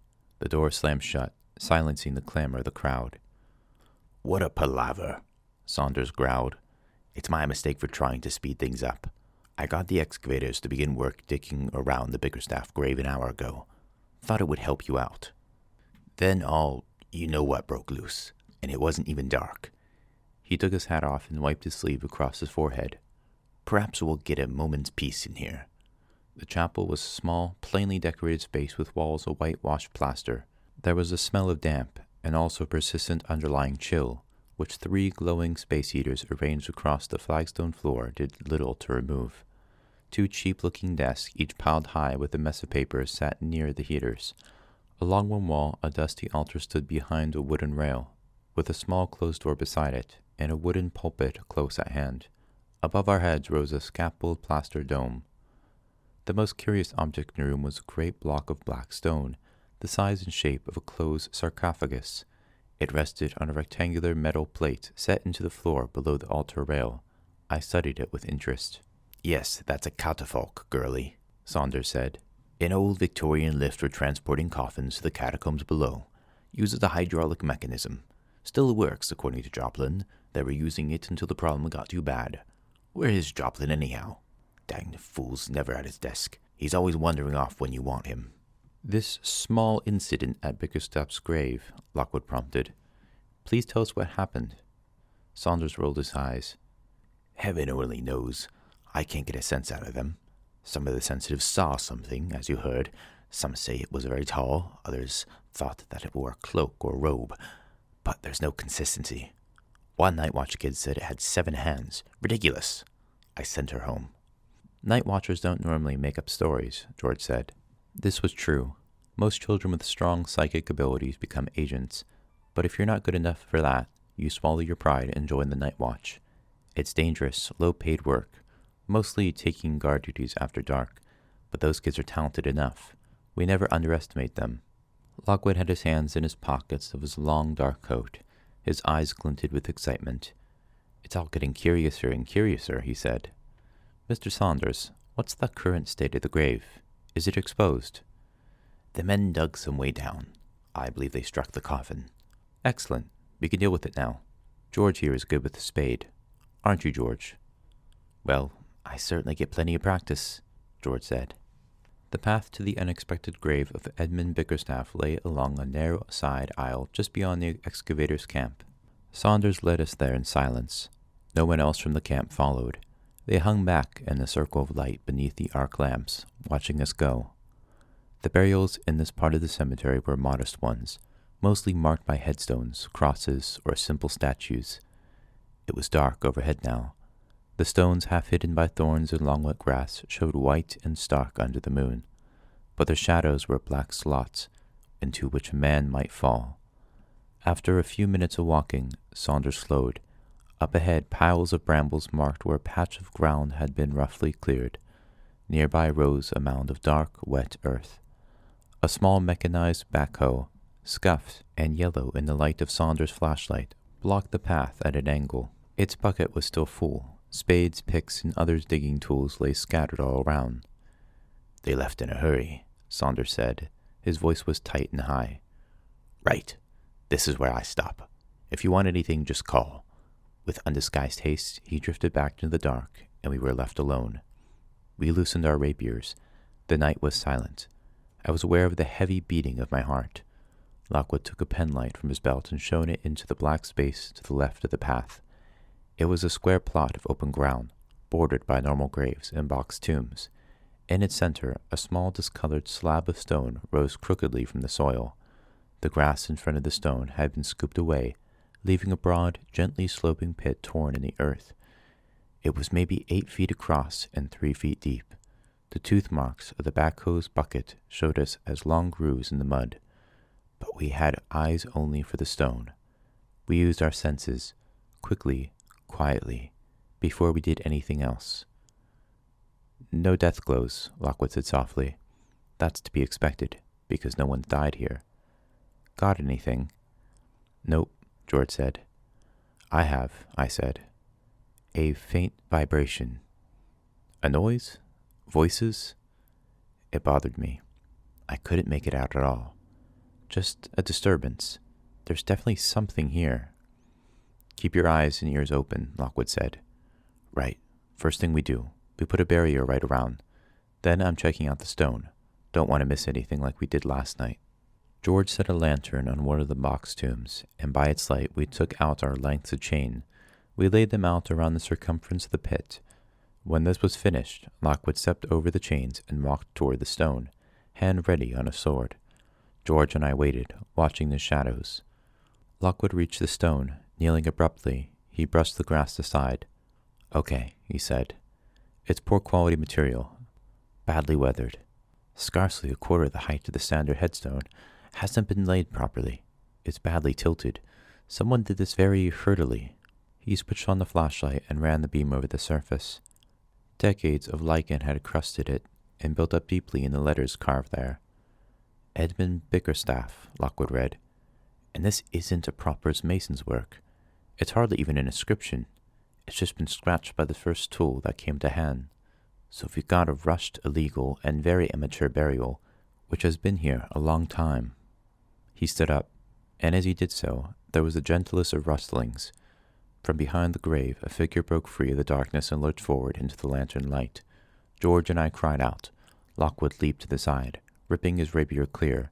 He twisted as he jumped, landing in the center of the pit, facing the stone. "Sorry," Mr. Albert Joplin said. "Did I startle anyone?" I cursed under my breath. George whistled. Lockwood only exhaled sharply. Mr. Joplin stumbled around the edge of the pit.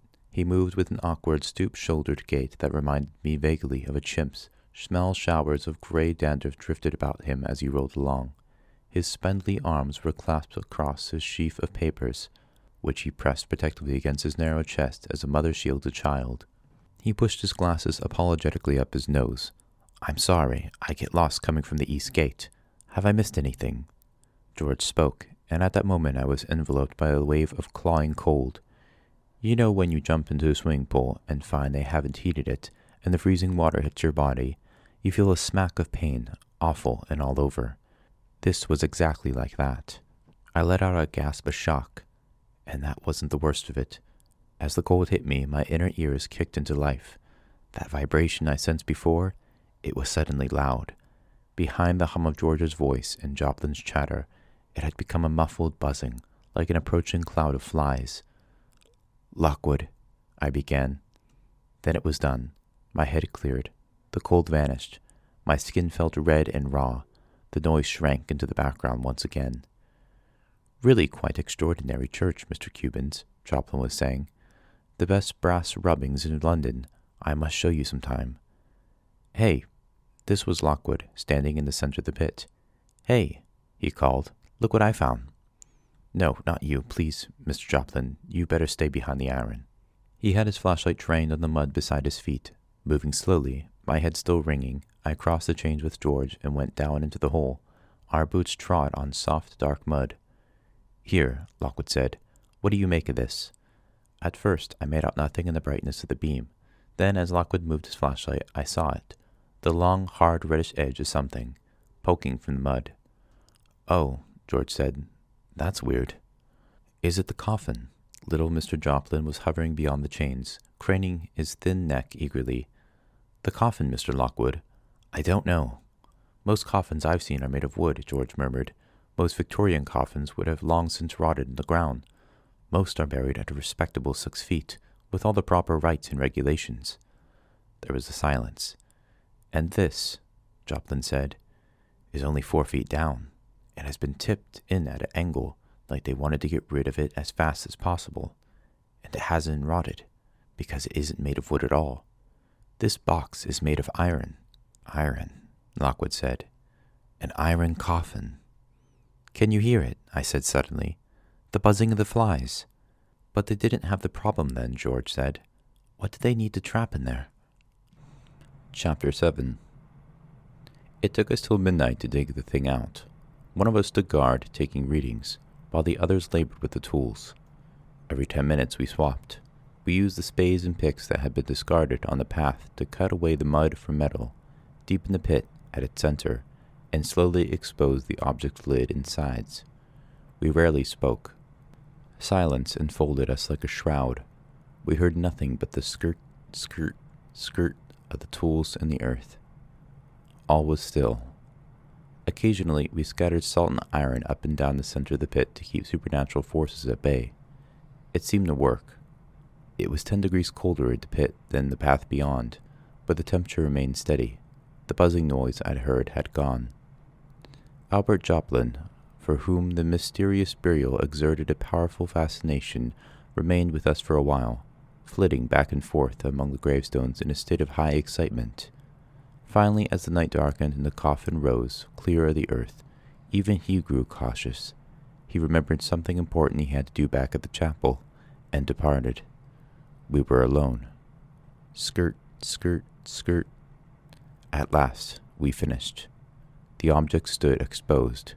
Lockwood lit another storm lantern and placed it in the mud near the center of the pit. We stood a short way off, gazing at what we had found.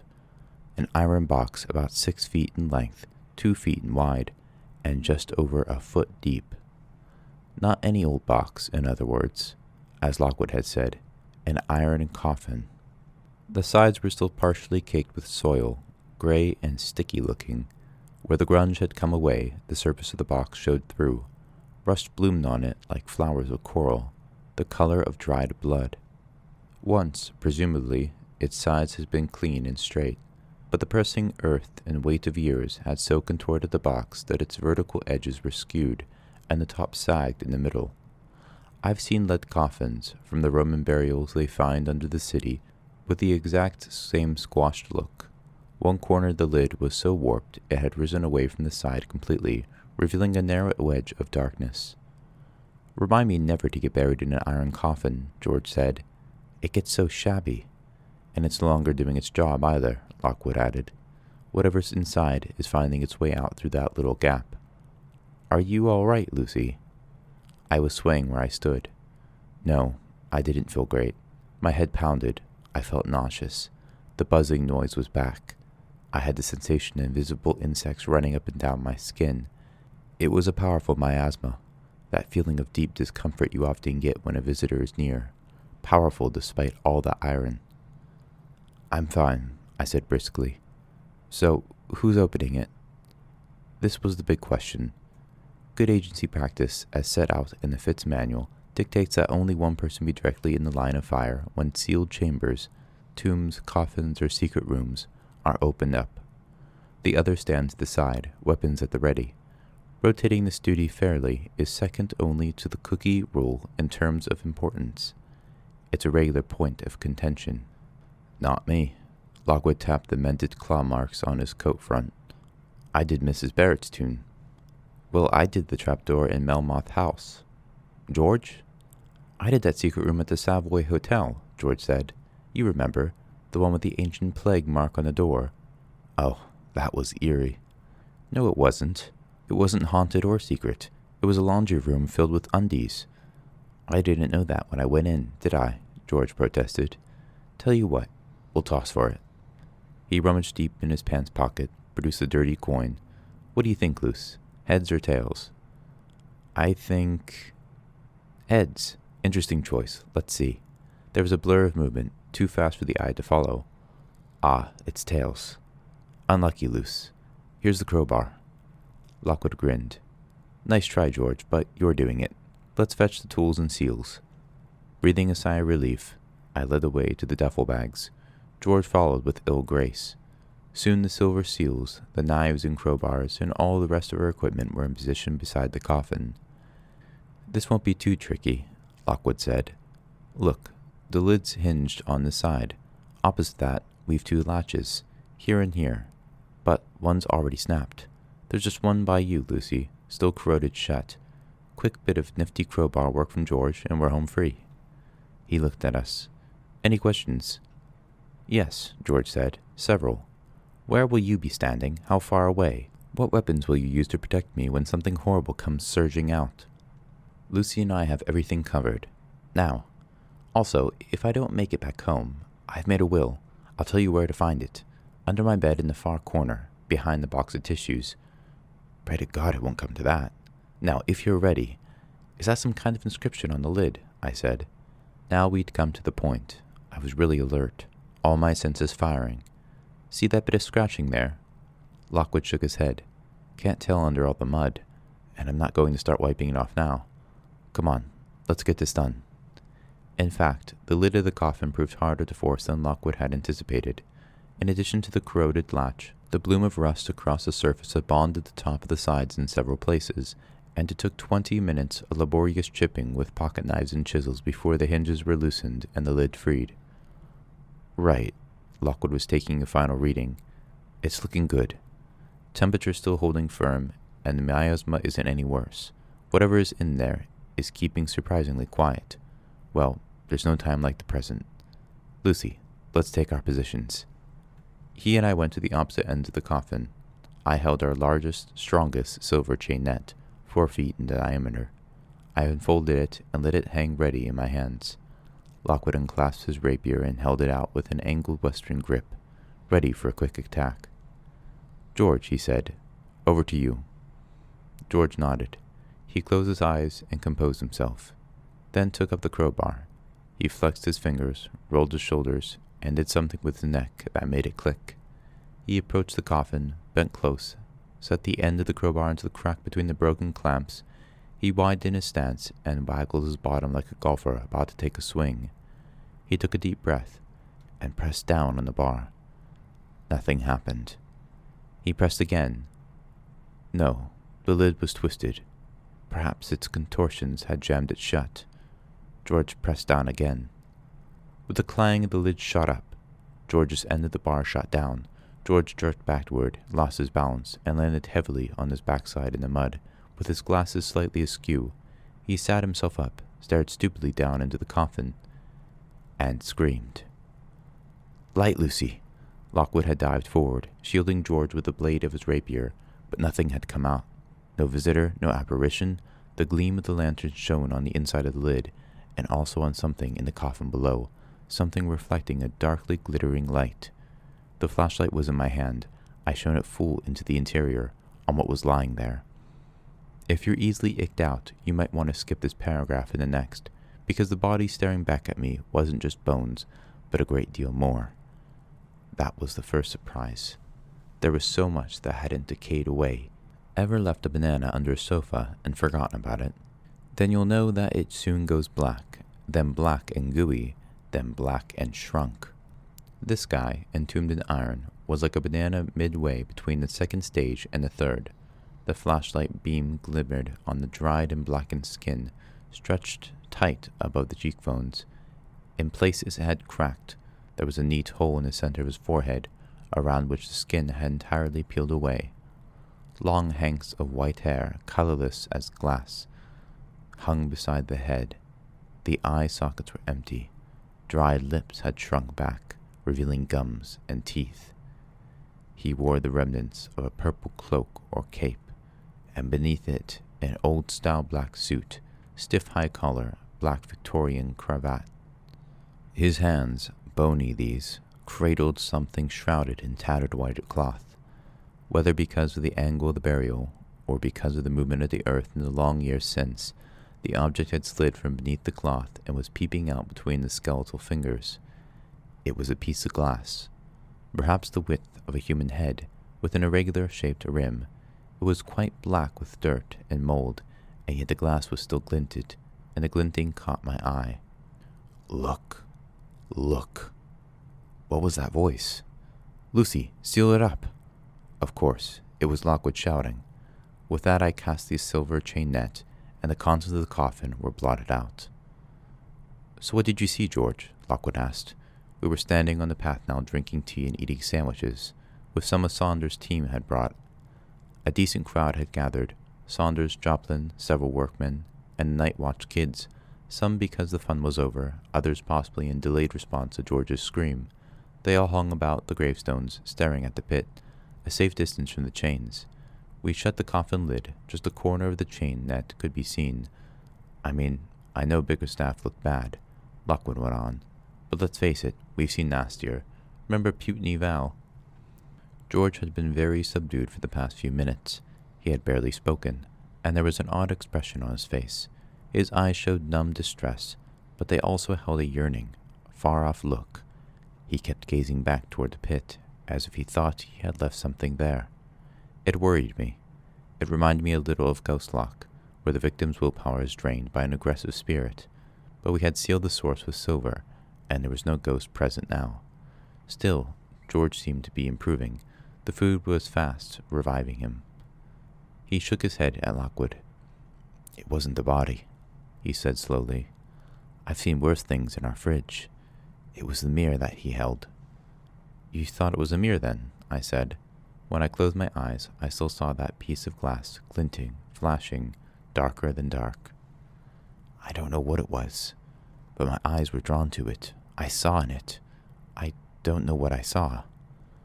It was all black, basically, but there was something in that blackness, and it was awful. It made me scream. I felt like someone was sucking my insides out through my chest. George shuddered. But at the same time, it was fascinating, too. I couldn't take my eyes away. I just wanted to gaze at it, even though it was doing me harm. He gave a long, heartfelt sigh. I'd probably still be staring at it now if Lucy hadn't covered it with a net. "Good thing you're not, by the sound of it," Lockwood said. He too had been watching George closely. Funny sort of mirror. No wonder they kept it in an iron coffin. "Did they know about the properties of iron in Bickerstaff's time?" I asked. It was only with the start of the problem, 50 years before, that mass production of ghost-proof materials made of iron and silver had begun, and this burial dated from a generation or two earlier than that. "Most people didn't," Lockwood said. "But silver, salt, and iron have always been used against ghosts, and evil spirits in general, so it can't be a coincidence that we've got iron here." He lowered his voice. "Either of you noticed anything odd about Dr. Bickerstaff himself, incidentally?" "Aside from the general mummified corpse angle, you mean?" I said. "That's just it. According to Joplin's newspaper, Bickerstaff was eaten by rats, wasn't he? That fellow was all in one piece. And did you see the hole in his—" He broke off as Saunders and Joplin approached. The excavator had been barking orders at the night watch kids, while the archivists lingered by with the iron chains, staring at the coffin. Both had big smiles for us. There was a round of backslapping and congratulations. "Excellent work, Mr. Lockwood," Saunders cried. "Very efficiently done.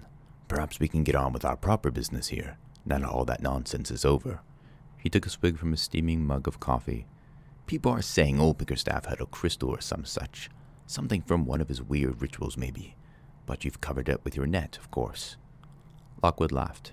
"You want to keep that in the net in position, believe me. There's certainly some kind of powerful source in there. We'll need to contact EPRAC straight away, so that they can arrange for safe disposal." "First thing tomorrow," Saunders said. "Right now, we need to get on with ordinary business. We've lost half a night's work already. Well, I suppose you'll want me to sign papers for the work done, Mr. Lockwood. Come back to the office, and we'll have that sorted out for you." "Can we move the coffin into the chapel tonight?" Joplin asked. "I don't like leaving it out here. There's the danger of thieves and relic men. You know." Lockwood frowned. "Well, be sure to keep the net in position. Replace the chains around it when it's moved, and don't let anyone go near it." Lockwood and Saunders departed. George leaned against the box tomb and began an animated conversation with Joplin. I busied myself gathering our equipment, taking my time. It was early yet, not even midnight. Definitely a better evening than the previous one. Strange, though, a very strange burial, and impossible to fathom. George had seen something, but there had been no tangible ghost at all.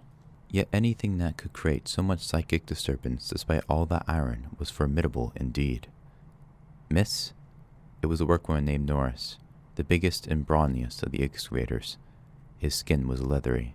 Whitish stubble extended up to the buzz cut on his scalp. The tattoo on his neck was a wakeful skull with extended wings. "Excuse me, miss," he said. "Did I hear correctly? No one's to go near the coffin." "Yes, that's right." "Better stop your friend then. Look at him go." I turned.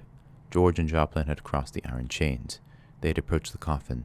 They were talking excitedly, Joplin bunching his papers tighter under his arm. "George," I called. "What on earth are you—" Then I realized. The lid. The inscription. Still chattering blithely, George and Joplin stooped beside the coffin and began chipping mud away from the lid. George had his penknife. He raised the lid slightly to aid his work. The silver net beneath was dislodged. It slipped to one side. Nora said something to me, but I didn't hear him, because at that moment I'd become aware that a third figure was standing alongside Joplin and George.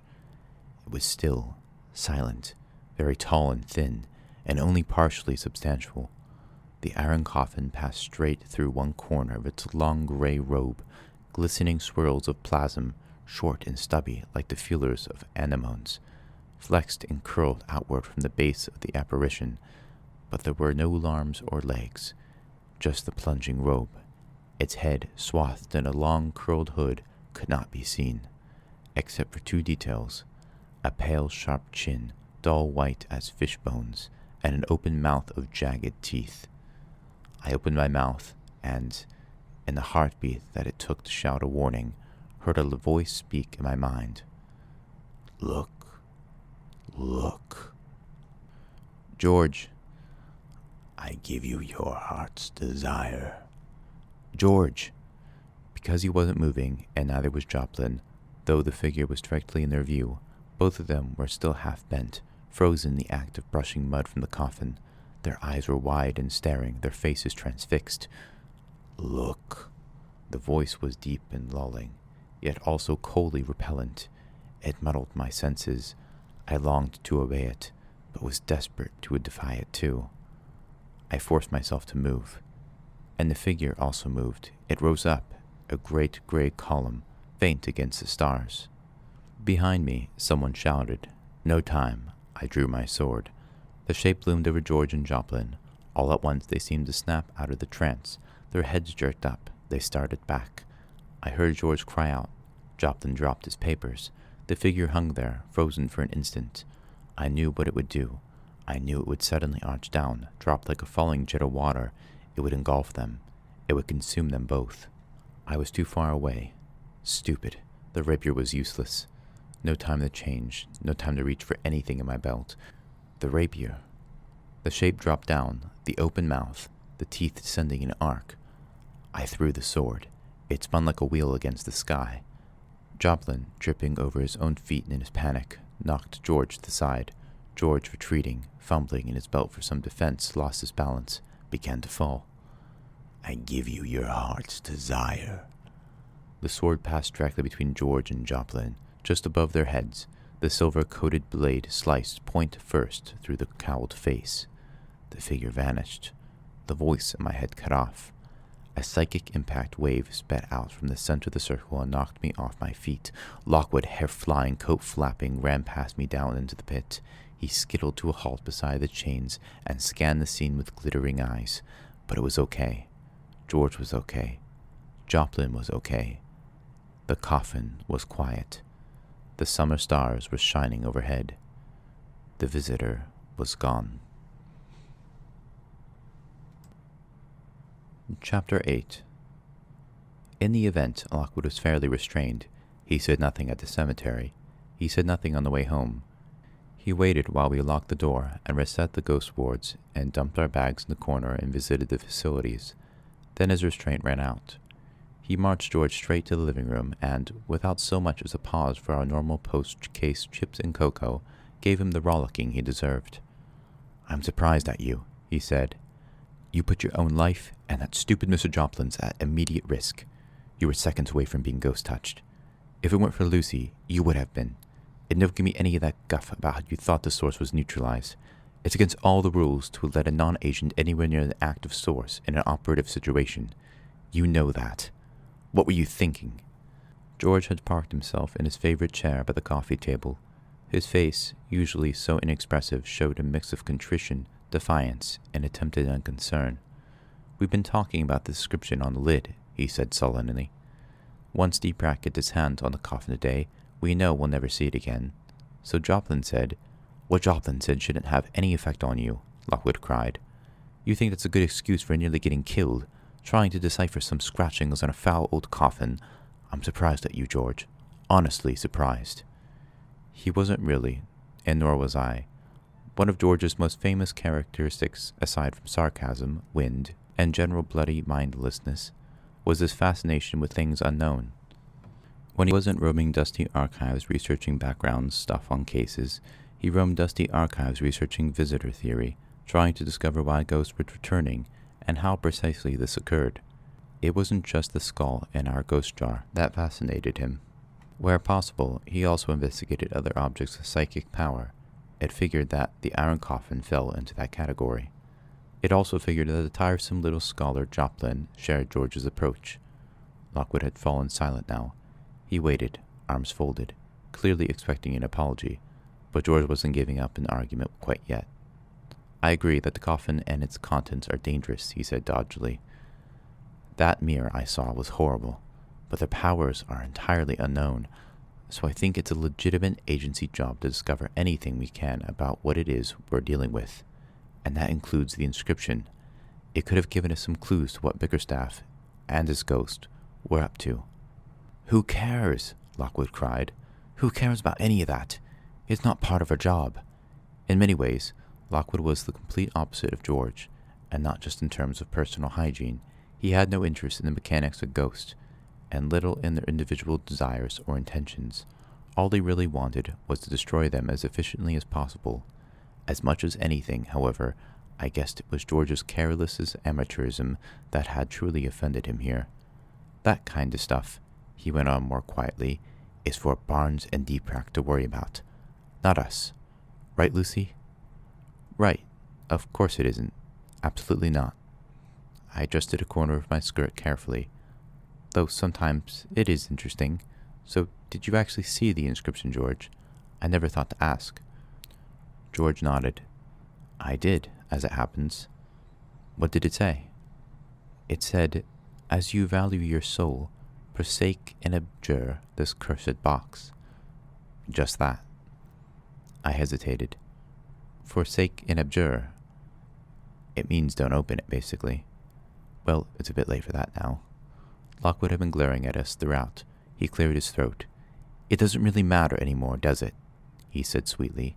"Because as I keep telling you, Bickerstaff and his mirror thing are no longer any of our business. And George—" "Hold on," I said suddenly. "We're talking about this being Edmund Bickerstaff, but how does that square with Joplin's story of how Bickerstaff died? That bloke in the coffin wasn't torn apart by rats, was he? He had a bullet through his head." George nodded. "You're right. Good point, Lucy.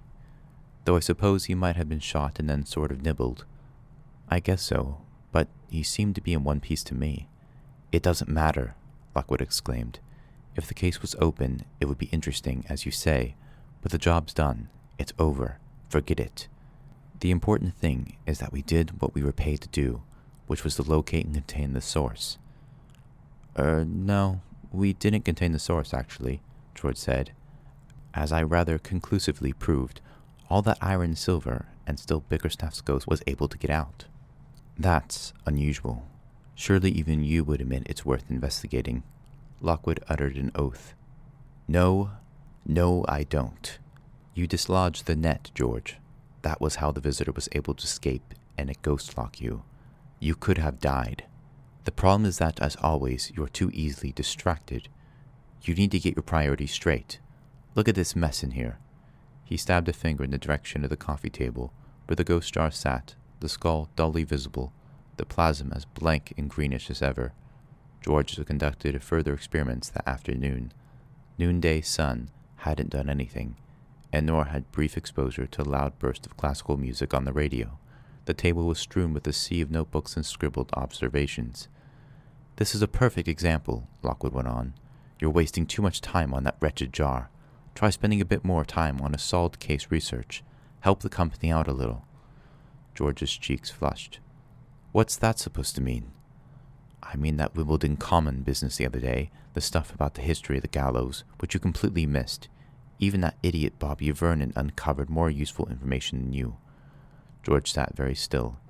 He opened his mouth as if about to argue, then closed it again. His face lacked all expression. He took off his glasses and rubbed them on his jersey. Lockwood ran his hands through his hair. I'm being unfair. I shouldn't have said that. I'm sorry. No, George said stiffly. I'll try to do better for you in the future. Fine. There was a silence. How about I make some cocoa? I said in a bright voice. Hot chocolate helped soothe things in the early hours. The night was growing old. It would soon be dawn. I'll make it, George said. He stood abruptly. See if I can do that right. 2 sugars loose. Lockwood, I'll make yours an extra frothy one. Lockwood frowned at the closing door. You know, that last comment makes me uneasy, he sighed. Lucy, I've been meaning to say, that was an impressive move back there, what you did with the rapier. Thanks. You aimed it perfectly, right between their heads, an inch to the left, and you'd have skewered George right between the eyes. Really sensational accuracy there. I made a casual gesture. Well, sometimes you just do what has to be done. You didn't actually aim it at all, did you? Lockwood said. No. You just chucked it. In fact, it was pure blind luck that George lost his balance and fell out of the way. That's why he wasn't kebabbed by you. Yup.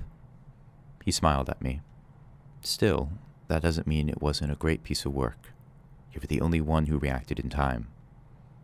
As always, the full warmth of his approval made me feel a little flushed. I cleared my throat. Lockwood, I said. Bickerstaff's ghost. What kind was it? I've never seen anything like it before. Did you see how it rose up so high? What visitor does that? I don't know, Luce. Hopefully all the rest of the iron we piled on will keep it quiet till dawn. Then, I'm glad to say, it becomes Deeprak's problem. He sighed, rose from his chair. I better go and help George. I know I have offended him. Also, I'm slightly worried about what he's doing to my cocoa. After he left, I lay back on the sofa, staring at the ceiling. Whether it was my weariness or the events of the night, the room didn't seem quite still. Images spun before my vision. George and Joplin frozen by the coffin, the blackened, grinning face of the Bickerstaff's corpse, the terrible ghost in its long gray shroud rising toward the stars. The figures moved slowly around and around in front of me, as if I were watching the least child-friendly carousel ride in the world. Bed. I needed bed. I closed my eyes. It didn't do any good. The images were still there, plus it made me remember the cold yet wheedling voice I heard as I stood there in the pit, urging me to look at it. To look at what? The ghost? The mirror? I was glad I didn't know. Feeling rough, someone said softly. Yeah, a little. Then something like an elevator shaft opened in my belly, and I felt myself drop through it. I opened my eyes. The door was still closed. 2 rooms away I could hear Lockwood and George talking in the kitchen. There was a greenish light revolving on the ceiling. Because you sure look like it. It was the lowest, throatiest of whispers. Alien but familiar. I heard it once before. I raised my head slowly and looked at the coffee table, which now shone in emerald ghost light. The substance in the jar was pulsing outward from the center like boiling water in a pot. There was a face within it, a leering face superimposed upon the plasm, the tip of its bulb-like nose pressed hard against the silver glass. Wicked eyes glittered. The lipless mouth champed and grinned. You, I said. My throat was dry. I could barely speak. Not the greatest welcome I've ever had, the voice said, but accurate. Yes, I can't deny it. Me. I struggled to my feet, breathing too fast. Fierce exultation surging through me. So I'd been right. It was a Type 3. Fully conscious, able to communicate, but Lockwood and George weren't here. I had to show them. Had to prove it somehow. I started to the door. Oh, don't bring them into it, the whispering voice sounded pained. Let's keep it intimate, you and me. That made me pause. 7 months had passed since the skull had last chosen to speak. I could easily believe it would clam up the moment I opened the door. I swallowed, tried to ignore my heart hammering in my chest. "All right," I said hoarsely, facing it directly for the first time. "If that's how you want it, let's have some answers. What are you then? Why are you talking to me?" "What am I?" The face split open, the plasm parted, and I had a clear glimpse of the stained brown skull at the bottom of the jar. "This is what I am," the voice hissed. "Look on me well. This fate awaits you too." "Ooh, very sinister," I sneered. "You were just the same last time. What did you say then? Death is coming? Well, so much for your predictions. I'm still alive, and you're still just a dribble of luminous slime trapped in a jar. Big deal." At once the plasma drew together like two elevator doors closing, and the face reformed. Its reproving look was slightly undermined by the fact that its rejoined halves didn't quite match, giving it a grotesquely lopsided appearance. "I'm disappointed," it whispered, "that you didn't heed my warning. Death's in life, and life's in death. That's what I said. Problem is, you're stupid, Lucy. You're blind to the evidence around you." Far off in the kitchen, I could hear the clink of cutlery. I moistened my lips. "That claptrap means nothing to me." The voice gave a groan. "What? You want me to draw you a picture? Use your eyes and ears. Use your intelligence, girl. No one else can do it. You're on your own." I shook my head, as much to clear my brain as anything. Here I was, hands on hips, arguing with a face in a jar. "Wrong," I said. "I'm not alone. I have my friends." "What, Fat George? Deceitful Lockwood?" The face crinkled with merriment. "Oh, yes, brilliant. What a team." Deceitful. Up until then, there had been something almost hypnotic about the voice. I found it impossible to disregard. All at once, the gloating quality of the whisper repulsed me. I backed away across the room. "Don't look so shocked," the voice said. "Secretive, deceitful. You know it's true." I laughed a ludicrous fit. "I know no such thing." "So go on then," came the whisper. "There's a door. It's got hinges. Use them." That I would. Suddenly I needed company. I needed the others. I didn't want to be alone with a gleeful voice. I crossed the room. My fingers reached for the handle. "Speaking of doors, I saw you once on the upstairs landing, standing outside the forbidden room. You were dying to go through, weren't you?" I halted. "No." "Good thing you didn't. You'd never have left alive." It was as if the floor beneath my feet tilted slightly. "No," I said again. "No." I fumbled for the handle, began to turn it. "There are other things in this house to fear besides me." "Lockwood! George!" I wrenched the door open and found myself roaring the words right into their astonished faces. Lockwood was so surprised he spilled half his cocoa on the rug in the hall. George, who was carrying a tray, manfully juggled chips and sandwiches. I ushered them both inside. "It's talking," I cried. "The jar is. Look, listen." I gestured urgently at the glass. Needless to say, the ghost said nothing.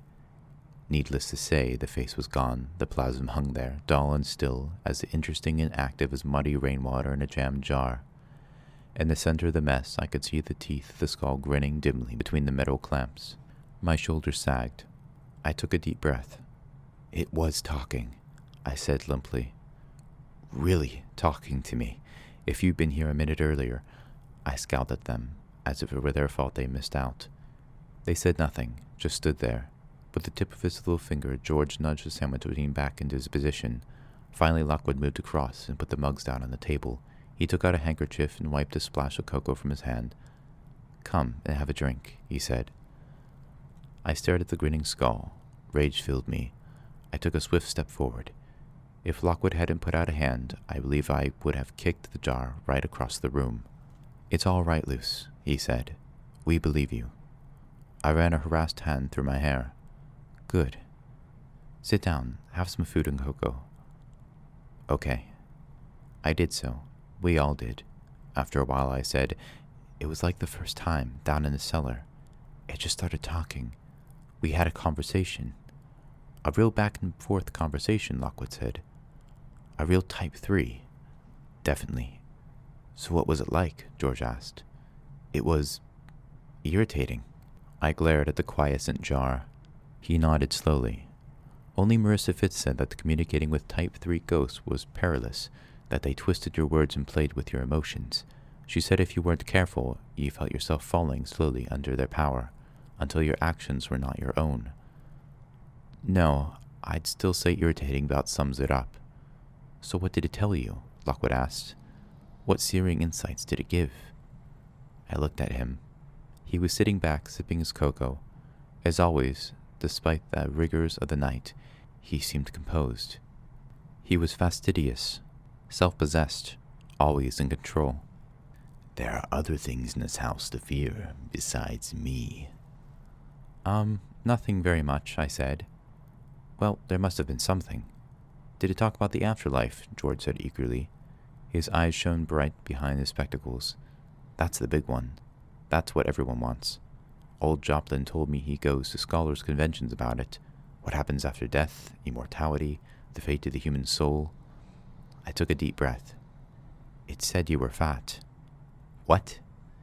It talked about us, basically. It watches us and knows our names. It said I was fat. Yeah, but fat. Fat. What kind of otherworldly communication is that? Oh, it was all like that, I cried. Just meaningless stuff. It's evil, I think. It wants to hurt us, get us fighting among ourselves. It also said I was blind to things around me. I'm sorry, George. I didn't mean to insult you, and I hope that... if I was interested in my weight, I'd buy a mirror, George said. This is just so disappointing. No piercing insights about the other side. Shame. He took a bite of his sandwich, slumped regretfully in his chair. What did it say about me? Lockwood asked, watching me with his dark, calm eyes. Oh, stuff. Such as? I looked away, took a sudden interest in the sandwiches, and made a big show of pulling out a plump one. I held it fastidiously in my fingers. Oh, good. Ham. That's fine. Lucy, Lockwood said, the last time I saw body language like yours was when we were chatting to Martine Gray about her missing husband, and afterward found him at the bottom of her freezer. Don't be so shifty, and spit it out. He smiled easily. It's honestly not going to get me upset. It's not? Well, what did it say? He chuckled. How bad it can have been. Okay, so it told me... I didn't believe it, obviously, and it's not something I care about, no matter what the truth may be. It implied you had something dangerous hidden in that room. You know, the one upstairs, on the landing. I finished lamely. Lockwood lowered his mug. He spoke flinty. Yes, I know the one you can't stop asking about. I gave a hoarse cry. I didn't bring it up this time. The ghost in the jar did. The ghost in the jar. Oh, yes. Who just happens to have the same obsession as you. Lockwood folded his arms. So tell me, what exactly did the ghost in the jar say? I licked my lips. It doesn't matter. You obviously don't believe me, so I'm not going to say any more. I'm off to bed. I got to my feet, but Lockwood got up too. Oh no, you're not, he said. You can't just throw out wild assertions and then swan off like a prima donna without backing them up. Tell me what you've seen. I haven't seen anything. I keep telling you it. I paused. So there is something. I didn't say that. You definitely implied there was something to see. We stood there, glaring at each other. George took another sandwich. At that moment, the phone rang out in the hall. All three of us jumped. Lockwood swore. Now what? It's 4:30 in the morning. He went out to answer it. George said, Looks like Marissa Fitz was right. Type 3 ghosts do mess with your head and play with all your emotions. Look at the two of you now, arguing over nothing.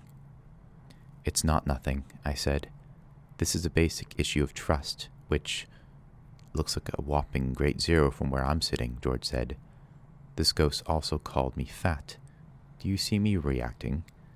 The door opened. Lockwood appeared. The anger in his face had been replaced with puzzlement and some concern. "The night's getting weirder," he said. "That was Saunders at the cemetery. There's been a break-in at the chapel, where they were keeping the Bickerstaff coffin. One of the night watch kids was hurt. And you remember that creepy mirror? It's been stolen." Chapter 9. That phone call wasn't the last one we got that morning. Another came 4 hours later, around 8 a.m., when we were trying to get some sleep. Our ordinary response in such circumstances would be to either A. ignore it, Lockwood, B. ask them politely to ring back, George, or C. send them away with a shrill torrent of abuse, me. I get grumpy when I'm tired. However, since it was Inspector Barnes of DPRAC summoning us to an urgent meeting, we didn't have these options. 15 minutes later, dazed and breakfastless, we squeezed into a taxi and set off for Scotland Yard. It was another perfect summer's morning in London, the roads full of sweet grey shadow and sparkling dappled light. Inside the taxi, things were noticeably less sunny. Lockwood was whey-faced and monosyllabic, while 2 field mice could have made hammocks from the bags under George's eyes. We said little as we drove along. This suited me. My head was full to bursting. I wound down the window and closed my eyes, letting the fresh air blow cool and clean across my mind. The events of the evening jostled for attention. The apparition at the cemetery, the skull grinning in its jar, my argument with Lockwood. Yet at the same time, everything also seemed unreal. The skull's warnings, most of all. Stumbling my way downstairs to the taxi, the sight of the forbidden door on the landing had given me a brief sharp pang, but the power of the ghost's words shriveled with the sunlight, and I knew I had been wrong to let them affect me. The thing was a liar. It sought to snare me, just as George had said. As a listener, I had to be aware. Still, the actual conversation had been real enough, and no one else in London, perhaps no one since the great Marissa Fitz, had ever one like it. The thought gave me a sleepy thrill as I sat there in my fuddled state. Was it the skull that was unique, or was it me? I realized I was smiling to myself. I opened my eyes abruptly. We reached Victoria Street and were almost at our destination. The taxi idled in traffic, just outside the vast offices of the Sunrise Corporation. Ads for their latest products, new lavender grenades, slimmer, lighter magnesium flares, gleamed on billboards above the forecourt. George and Lockwood sat slumped and silent, gazing out in the day. I sat up straight, shifted my rapier to a more comfortable position. "So what does Barnes want, Lockwood?" I asked. "Is it Bickerstaff?" "Yes." "What have we done wrong now?"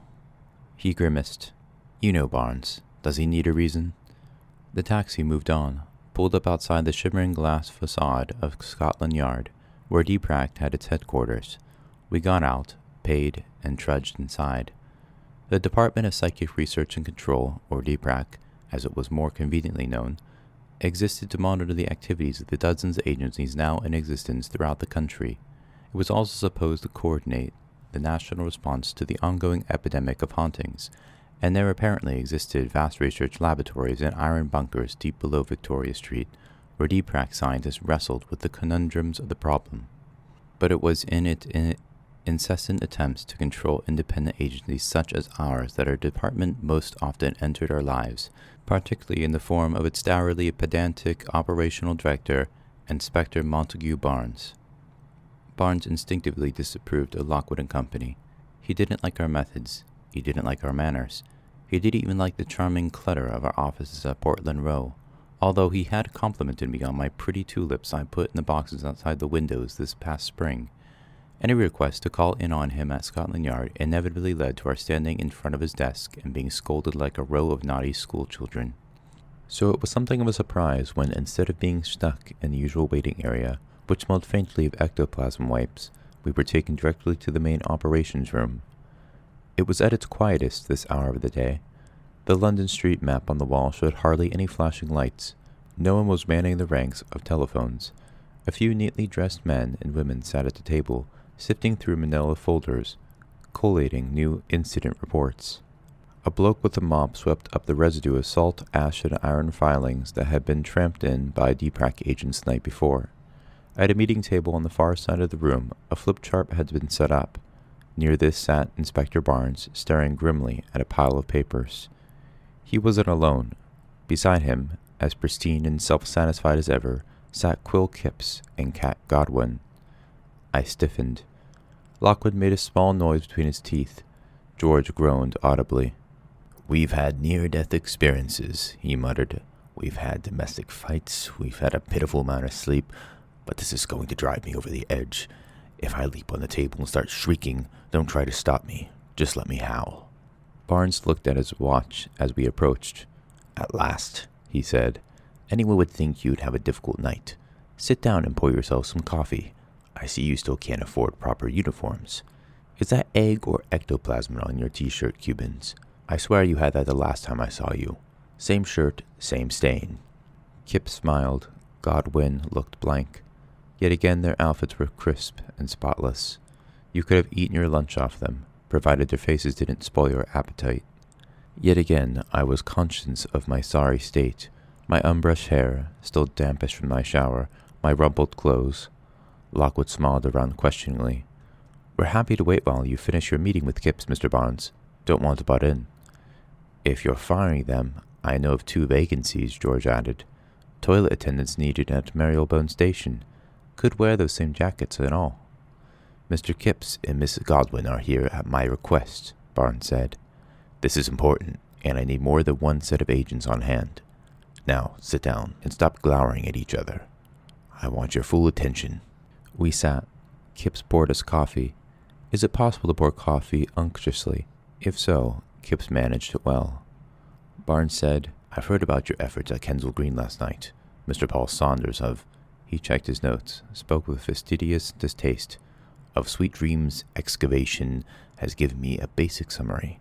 I'm going to pass over the fact that you should have contacted us straight away to dispose of the coffin. In the light of what has happened since, I need all the details you can give me." "And what has happened, Mr. Barnes?" Lockwood asked. "Saunders rang early this morning, but he wasn't in a state to give me details." Barnes considered us thoughtfully. His face was as lived-in as ever, his pouchy eyes still sharply appraising. As usual, though, it was his impressive mustache that attracted my attention. To me, Barnes' mustache closely resembled some kind of hairily exotic caterpillar, probably from the forests of Sumatra, and certainly previously unknown to science. It had a life of its own, rippling and ruffling in accordance with its owner's mood. Today it seemed fluffed out, bristling with purpose. Barnes said, "Saunders is an idiot, and he knows that he's in trouble, which makes him no good for anything. Had him in here an hour ago, blathering and blustering, making every excuse under the sun. The short story is that the iron coffin you found has been ransacked, and the contents stolen." "Did someone get hurt?" I asked.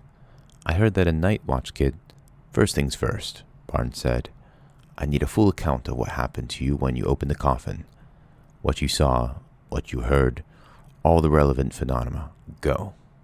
Lockwood gave the story, with George and me pitching in with our impressions too. I noticed that George was hazy about what had happened to him when he and Joplin were in the circle. The way he told it, Bickerstaff's ghost had swept down as soon as they approached the coffin. There was nothing about them both standing frozen, helpless, unable to move. When I mentioned the voice, Lockwood frowned. "You didn't tell me that before." "Just remembered it now. It was the ghost, I suppose. It badly wanted us to look at something. Said it would bring us our heart's desire." "It was talking to you." "I think it was talking to all of us." Barnes stared at me for a moment. "You have an impressive talent, Carlyle.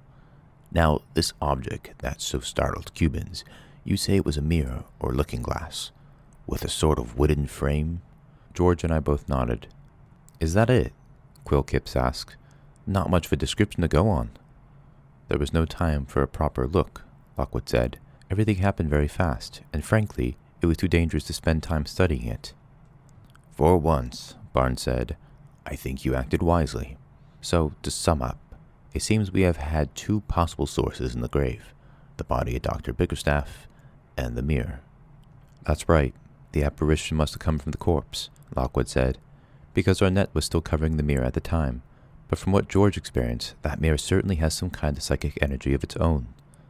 "Very well, then."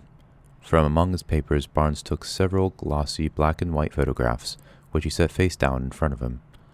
"I'll now tell you what happened in the early hours of this morning. After you left, This Mr. Saunders had the coffin removed by one of his forklifts. It was taken to the chapel and carried inside. Saunders says they made sure all of your silver nets and other seals were kept in place. They put a chain around it, set a night watch boy to guard the door, and got on with their other business. "Wait a minute," Lockwood said. One of his familiar transformations had come over him. All signs of fatigue had been left in the taxi. Now he was alert, interested, radiating concentration. "That chapel is Saunders' office. He and Joplin work in there.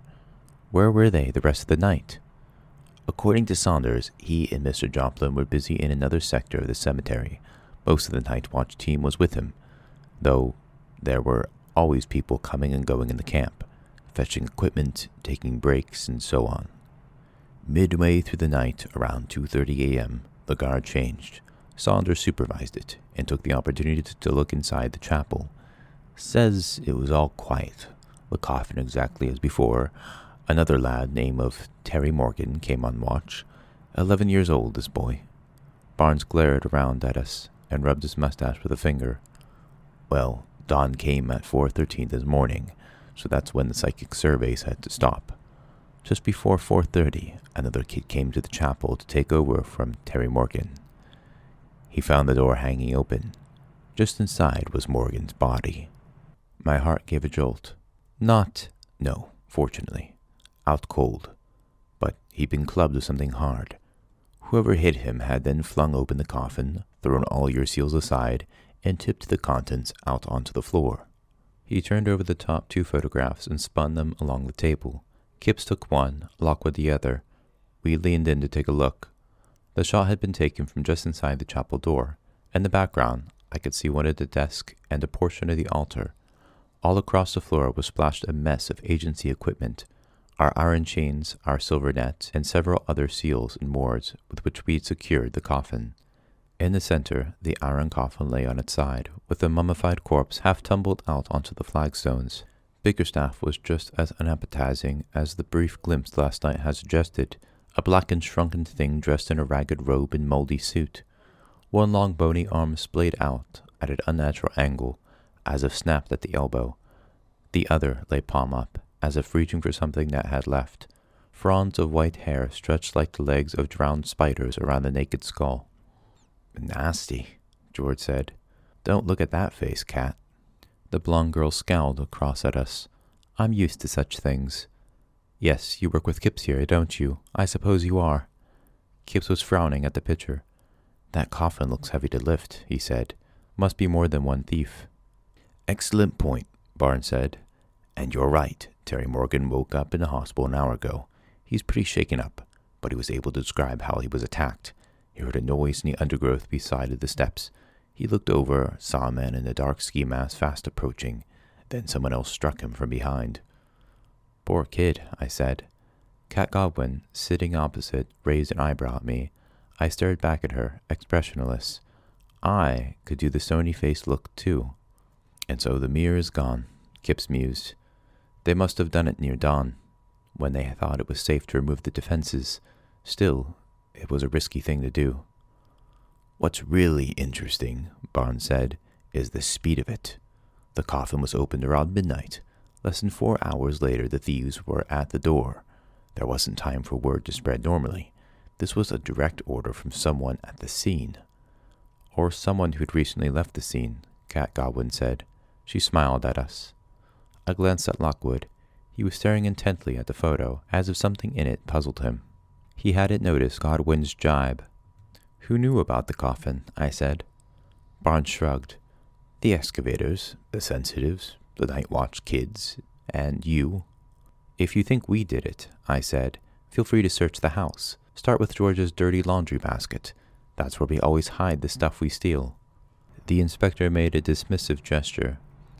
"I don't think you stole it, but I do want it found. Mr. Lockwood." "He's half asleep," Kip said. Lockwood looked up. "What? Sorry." He put the photograph down. "The mirror. Yes, you were saying you want it found. May I ask why?" "You know why," Barnes said gruffly. "Cubans only had to glance at the mirror to feel a weird and foul effect. Who knows what it would have done to him? Besides, all psychic artifacts are classified as dangerous materials by the state. Their theft, sale, or dispersal among the population is strictly forbidden. Let me show you something. Barnes flicked copies of another black and white photograph down the table. This one showed the drab interior of a public hall. The photo had been taken from the back of the room. About 10 people sat in wooden pews, facing a raised platform. A policeman stood on the platform, and strips of police tape could be seen stretched across the doorway. Sunlight speared through the window high up by the roof. On the stage was a table, and just visible on this table was an object like a broad glass fruit bowl. "The Carnaby Street cult," Barnes said. 20 years ago. Obviously, before your time, any of you. But I was there. A young officer on the case. It was the usual thing. Bunch of people who wanted to communicate with the dead, learn secrets about the afterlife. Only they didn't just talk about it. They went about buying objects from the relic men in the hope they might meet a visitor one day. See that bowl there? In it, they put their precious relics, bones found buried in the yard of Marcella prison, with the iron cuffs still on them. Well, often enough, the relic men sold them any old junk, but this was the real deal. A visitor came, and you can see the kind of message that it brought them. We stared at the photo, at the slumped heads of the congregation in the pews. "Hold on," Cat Godwin said. "So those people, they're all—" "Dead as doornails, every man jack of them," Barnes said heartily. 13, all told. I can give you dozens of other instances. Could show you the pictures too, but I dare say it would put you off your breakfast." He sat forward, began prodding the desk with a hairy finger. "The message is this. Powerful artifacts are deadly in the wrong hands. They're like bombs waiting to go off. This mirror, or whatever it might be, is no exception. DPRAC is highly concerned, and we want it found. I've been instructed to give it full priority." Lockwood pushed his chair back. "Well, good luck to you. If we can be any further assistance, just let us know." "Much against my better judgment," Barnes said. "You can. I'm short-staffed this morning. There's a serious outbreak in Ilford, which many DPRAC teams are working on. Since you're already involved with this case, and since it could be argued that it's your fault the thing wasn't handed to us last night, I want you to pursue it. You'll be properly paid." "You're hiring us?" George blinked at the inspector. "Just how desperate can you be?" The mustache drooped ruefully. "Fortunately, the Fitz agency had offered Kipps and his team as well. They're also on the case. I want you all to work together." We stared in dismay across the table. Kipps and Godwin gazed coolly back. I cleared my throat. "But, Mr. Barnes, it's a big city. There are so many agents to choose from. Are you sure you need to use them?" "Pick a madman off the street," George protested. "Go to a rest home and choose a random senior citizen. Anyone would be better than Kipps." Barnes gave us all a baleful glare. "Locate the missing relic. Find out who's stolen it and why. Do it as quickly as possible, before someone else gets hurt. And if you want to keep my good opinion—" The mustache jutted forward. Teeth appeared briefly beneath it. "You'll all work well together, without sarcasm, insults, or, above all, swordplay. Do you understand?" Kipps nodded smoothly. "Yes, sir. Of course, sir." "Mr. Lockwood?" "Certainly, Inspector. That won't be a problem." "Here's the way it is," Lockwood said, as we all left the room together. "You keep out of our way, and we'll keep out of yours. No espionage or funny business on either side. But now we come to the little matter of our contest. This is our opportunity to go head-to-head, as we agreed. Are you still up for it, or do you want to back out now?" Kipps let out a short, barking laugh. "Back out? Not likely. Our agreement is in force as of today. First side to track down the mirror and bring it to Barnes wins the bet. The loser takes out the ad in the paper and eats very public humble pie. Agreed?" Lockwood had his hands in his pockets. He looked casually around at George and me. "Are you both happy?" We nodded. "Then the contest's on, as far as we're concerned. Do you want to discuss it with your team?" "Oh, I'm ready for it," Cat Godwin said. "What does Bobby Vernon think?" George asked. "I assume he's here." He looked left and right along the empty corridor. Kip scowled. "Bobby's not that small. We'll fill him in later. But he'll go along with what I say." "All right then," Lockwood said. "A race it is. Good luck." They shook hands. Kipps and Godwin walked away. "There's a bathroom over there," George said. "You might want to wash that hand." "No time." Lockwood smiled at us grimly. "We've got a contest to win. Let's go." Chapter 10. Early afternoon, and the sun was high above the cemetery. Bees buzzed among the crosses, butterflies winked above the mourning angels in ivy-covered urns. It was hot. Everything was slow and drowsy, except for Lockwood. He led us along the gravel path at breakneck speed, talking rapidly all the while. "The Kipps group will already be there," he said. "We have to ignore them, come what may. Don't rise to any provocation, or give any, especially you, George." "Why especially me?" "You only have to look at people sometimes to arouse their savage rage. Now listen, we need to work fast. Going back to Portland Row has put us seriously behind." This, while true, had been unavoidable. We'd all needed to collect our belts and bags, restock our equipment, and eat a proper meal. George had needed to take a shower. These were important considerations. "Kipps will be doing all the obvious thing," Lockwood went on, as the roof of the chapel came into sight between the trees. "He'll be splitting forces to follow two separate lines of inquiry. The first, what is the mirror, and what did the mysterious Edmund Bickerstaff use it for? Who was Bickerstaff?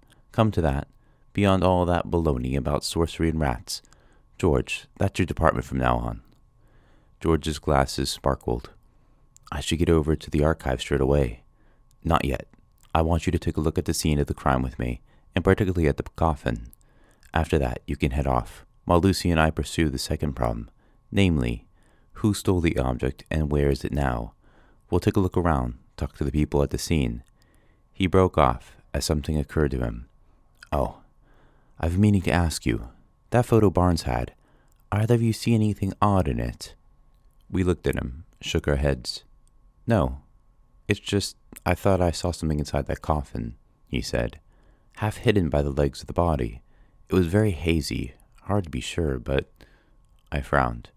"Well, what do you think it was?" "I don't know. I was probably wrong. Ah, didn't I tell you? Here's Kip's gang." We had rounded the chapel and come in sight of the excavation camp, which was alive with gray-jacketed forms. A host of Fitz agents were at work beside one of the porta cabins. Some talked to the tattooed workmen who, sitting on folded chairs with plates in their laps, were attempting to finish lunch. Others wandered around taking photographs and staring at footprints in the dirt. A sizable group had rounded up several small night watch kids and appeared to be questioning them. One of the agents, a bulky youth with a mop of shaggy hair, was gesticulating fiercely. The children, whom I recognized from the previous evening, looked pale and scared. "That's Ned Shaw," George murmured. "Recognize him?" Lockwood nodded. "One of Kip's enforcers. He's a nasty piece of work. There were accusations that he once beat up a Grimble agent, but nothing was ever proved." "Hello, Mr. Saunders. Mr. Joplin. Here we are then, back again." Neither the excavating agent nor the little scholar seemed in very good shape after the events of the night. Saunders was gray-faced and anxious, his chin lined with stubble. He wore the same crumpled clothes of the day before. Joplin was in an even worse state, his eyes red with anger and distress. He scratched wordily at his hair, blinking at us through those little glasses. His dandruff was more noticeable than ever. It lay on his shoulders like gray snow. "This is a terrible event," he wailed. "Unheard of.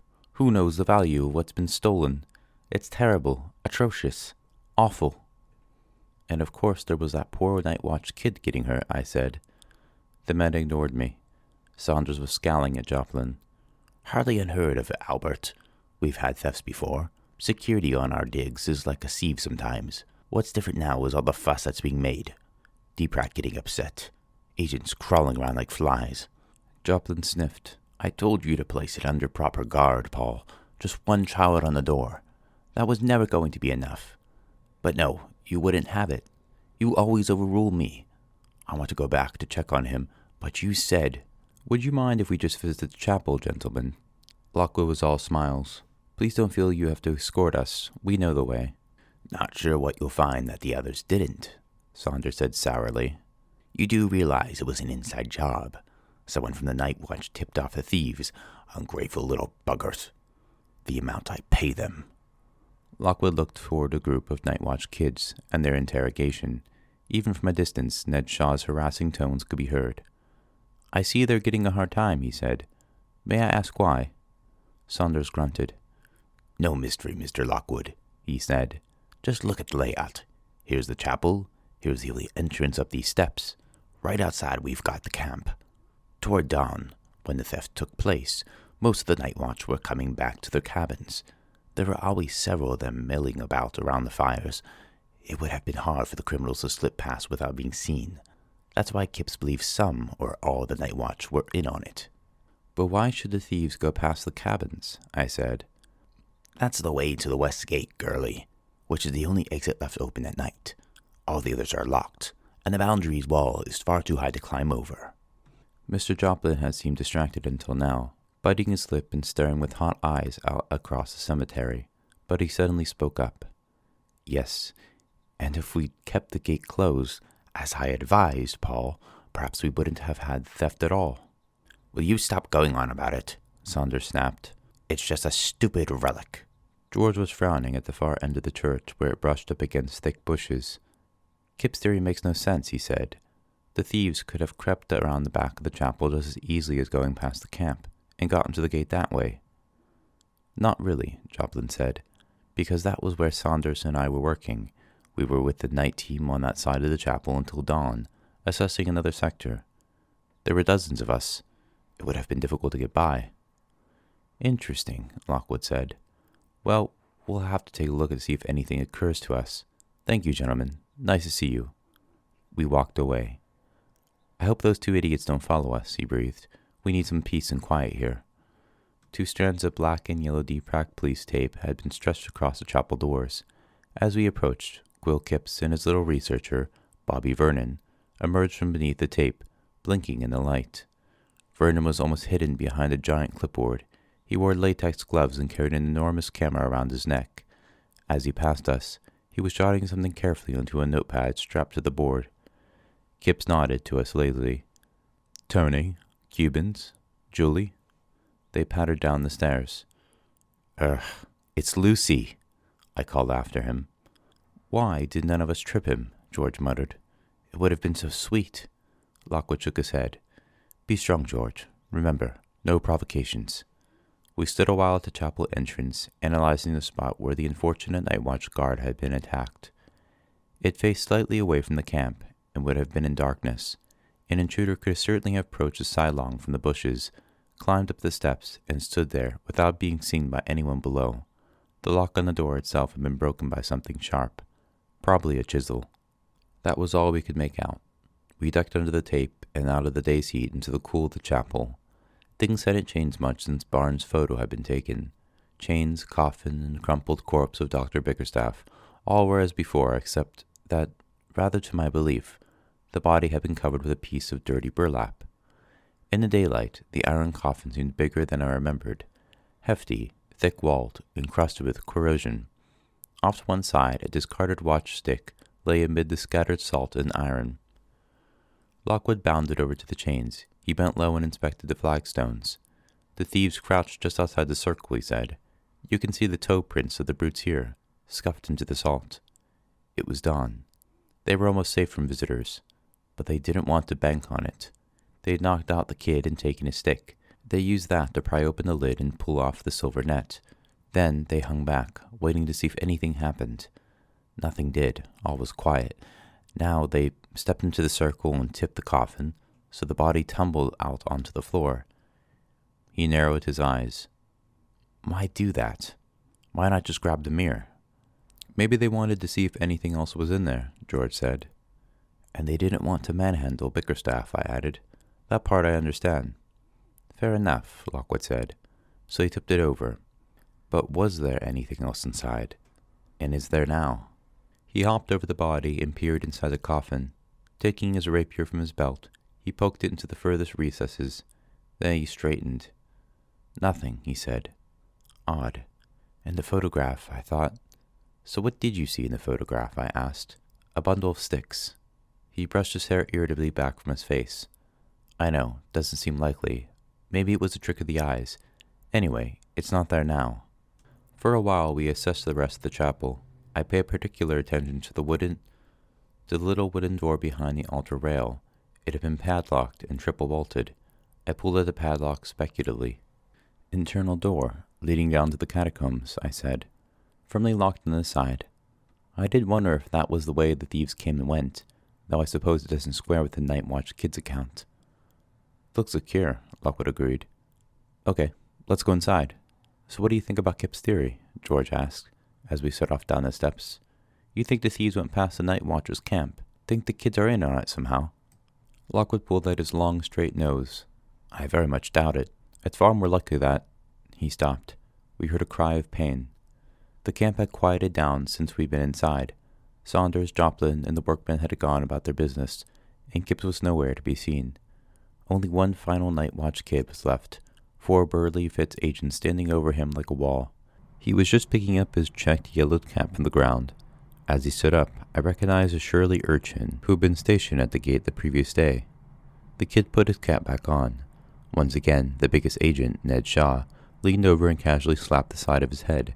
The cap fell off again. The boy stumbled and almost fell. 6 quick strides, and Lockwood was at the scene. He tapped Shaw on his shoulder. Stop doing that, please. You're twice his size. Shaw turned around. He was about 15, as tall as Lockwood, and hefty with it. He had a bland, strong-jawed face, not unhandsome, except for eyes slightly too narrowly set. Like all the Fitz crowd, his outfit was pristine, but the effect was undermined by his brown shock of hair. It looked like a baby yak had fallen on him from on high. Shaw blinked. There was uncertainty in his face. Shove off, Lockwood. This has nothing to do with you. I understand your eagerness to kill out this kid, Lockwood said. I've itched to do the same myself, but it's not right. You want to push people around, pick someone taller. Shaw's lip curled like someone was winding it round a pencil. I'll push any way I like. Little kids, that makes you a coward. Shaw smiled briefly. He looked out into the haze of the cemetery. He seemed to be thinking of something peaceful and far away. Then he turned and punched Lockwood hard in the side of the face, or tried to, because Lockwood swayed back and dodged the blow. Shaw's momentum carried him forward. Lockwood took hold of his flaring arm and twisted it sharply to the side and back. At the same time, he stuck his boot behind one of Shaw's ankles.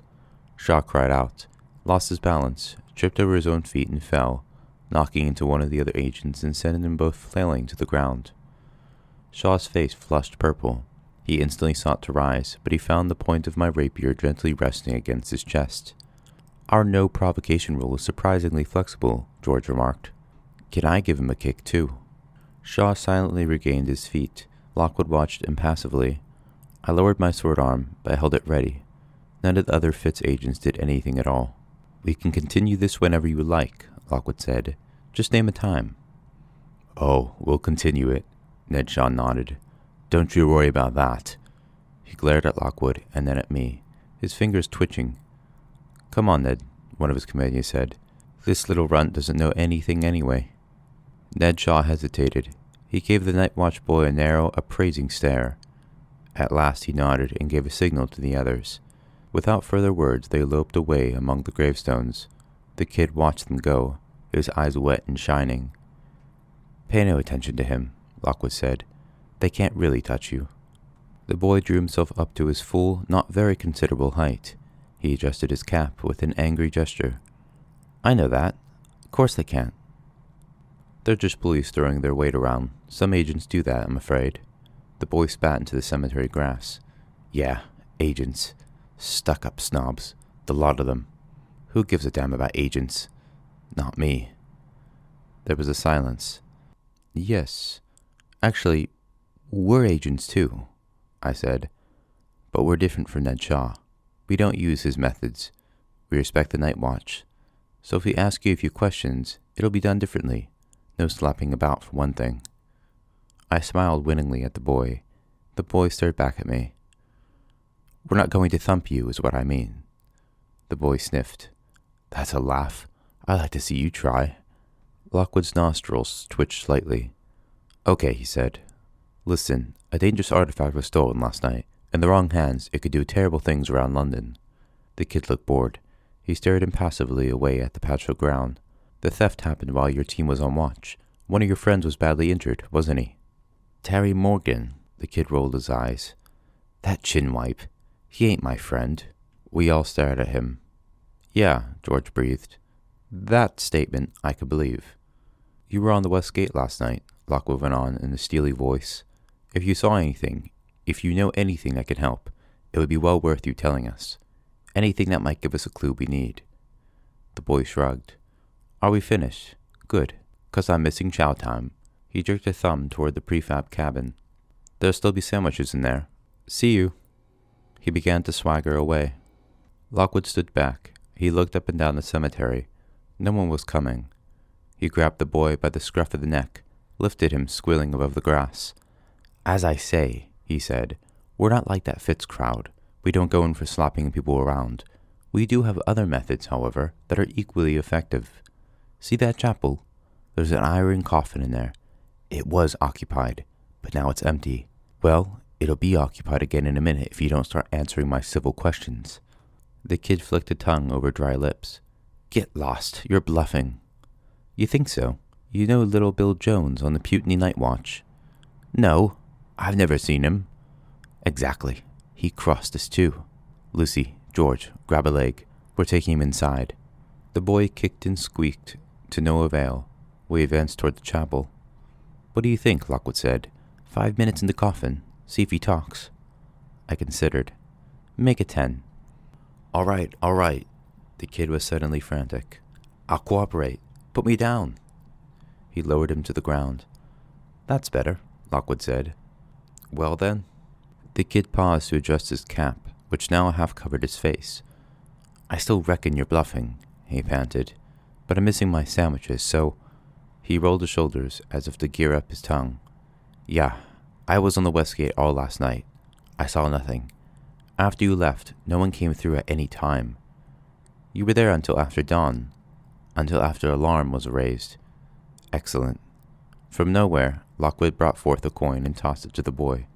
There's more of that if you can help me. Think you can? The kid looked hard at the coin. Maybe. Then keep talking to me now. Come on. We haven't got time to waste. With a sudden spring, Lockwood darted aside into the shadow of the chapel steps. He plunged into the bushes. Come on, he called again. This way. After a moment's hesitation, the kid's greed got the better of him. He followed, despite himself. George and I did too. Lockwood moved speedily, ducking under branches, dodging gravestones choked with thorns, following a trail that only he could see. He left the chapel behind, broke out onto a path, crossed it, and plunged into another overgrown section of the cemetery. You've confirmed exactly what I thought, he called over his shoulder. The thieves found another way in. They got to and from the chapel by keeping to the unfrequented areas, like this part, for instance, which leads right toward the boundary wall.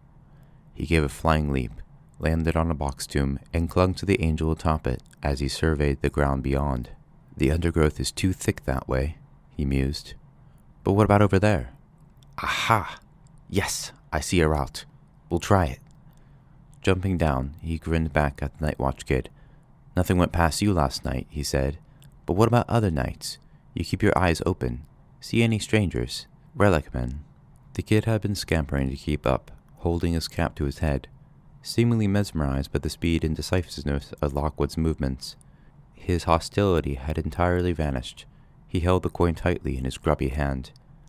I seen some, he panted as we set off again.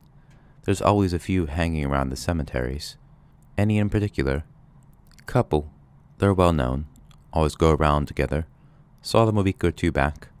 Came in during public hours. Workmen had to chase them from the camp.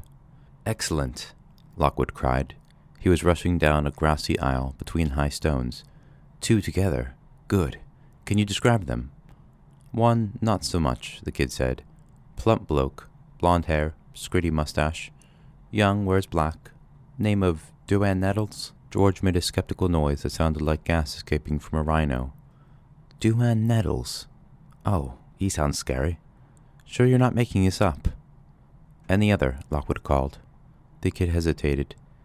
He's got a reputation. A killer. They say he bumped off a rival during a job last year. Maybe I shouldn't. Lockwood stopped short. It was a team of 2 last night that bashed your colleague, he said.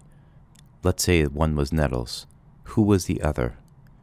The kid leaned close, spoke softly. They call him Jack Carver. A group of crows rose squalling from the gravestones. Wings cracking, they circled against the sky and flew off over the trees. Lockwood nodded. He reached inside his coat, brought out a bill, and handed it to the disbelieving kid. I'll make it worth your while every time you give me a decent information. If we find Nettles and Carver, I'll give you twice that. Understand me?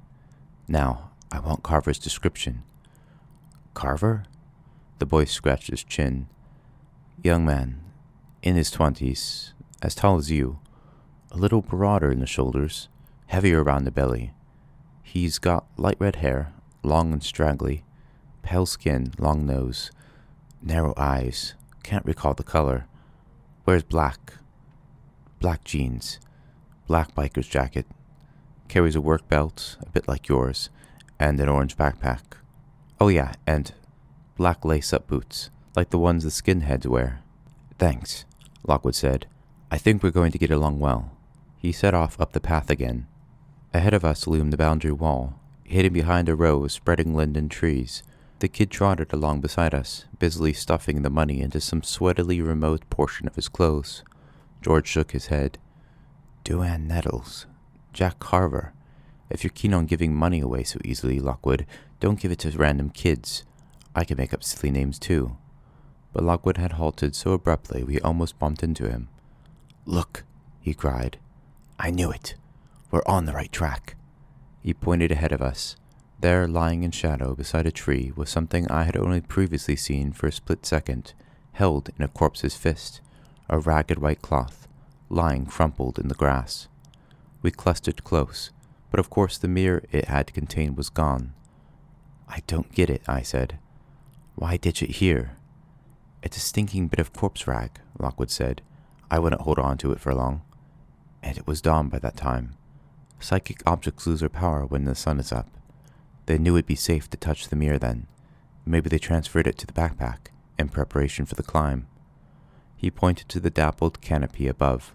Looking above, we saw the spreading branches of the linden, saw the silhouette of the longest branch jutting out against the brightness of the sky.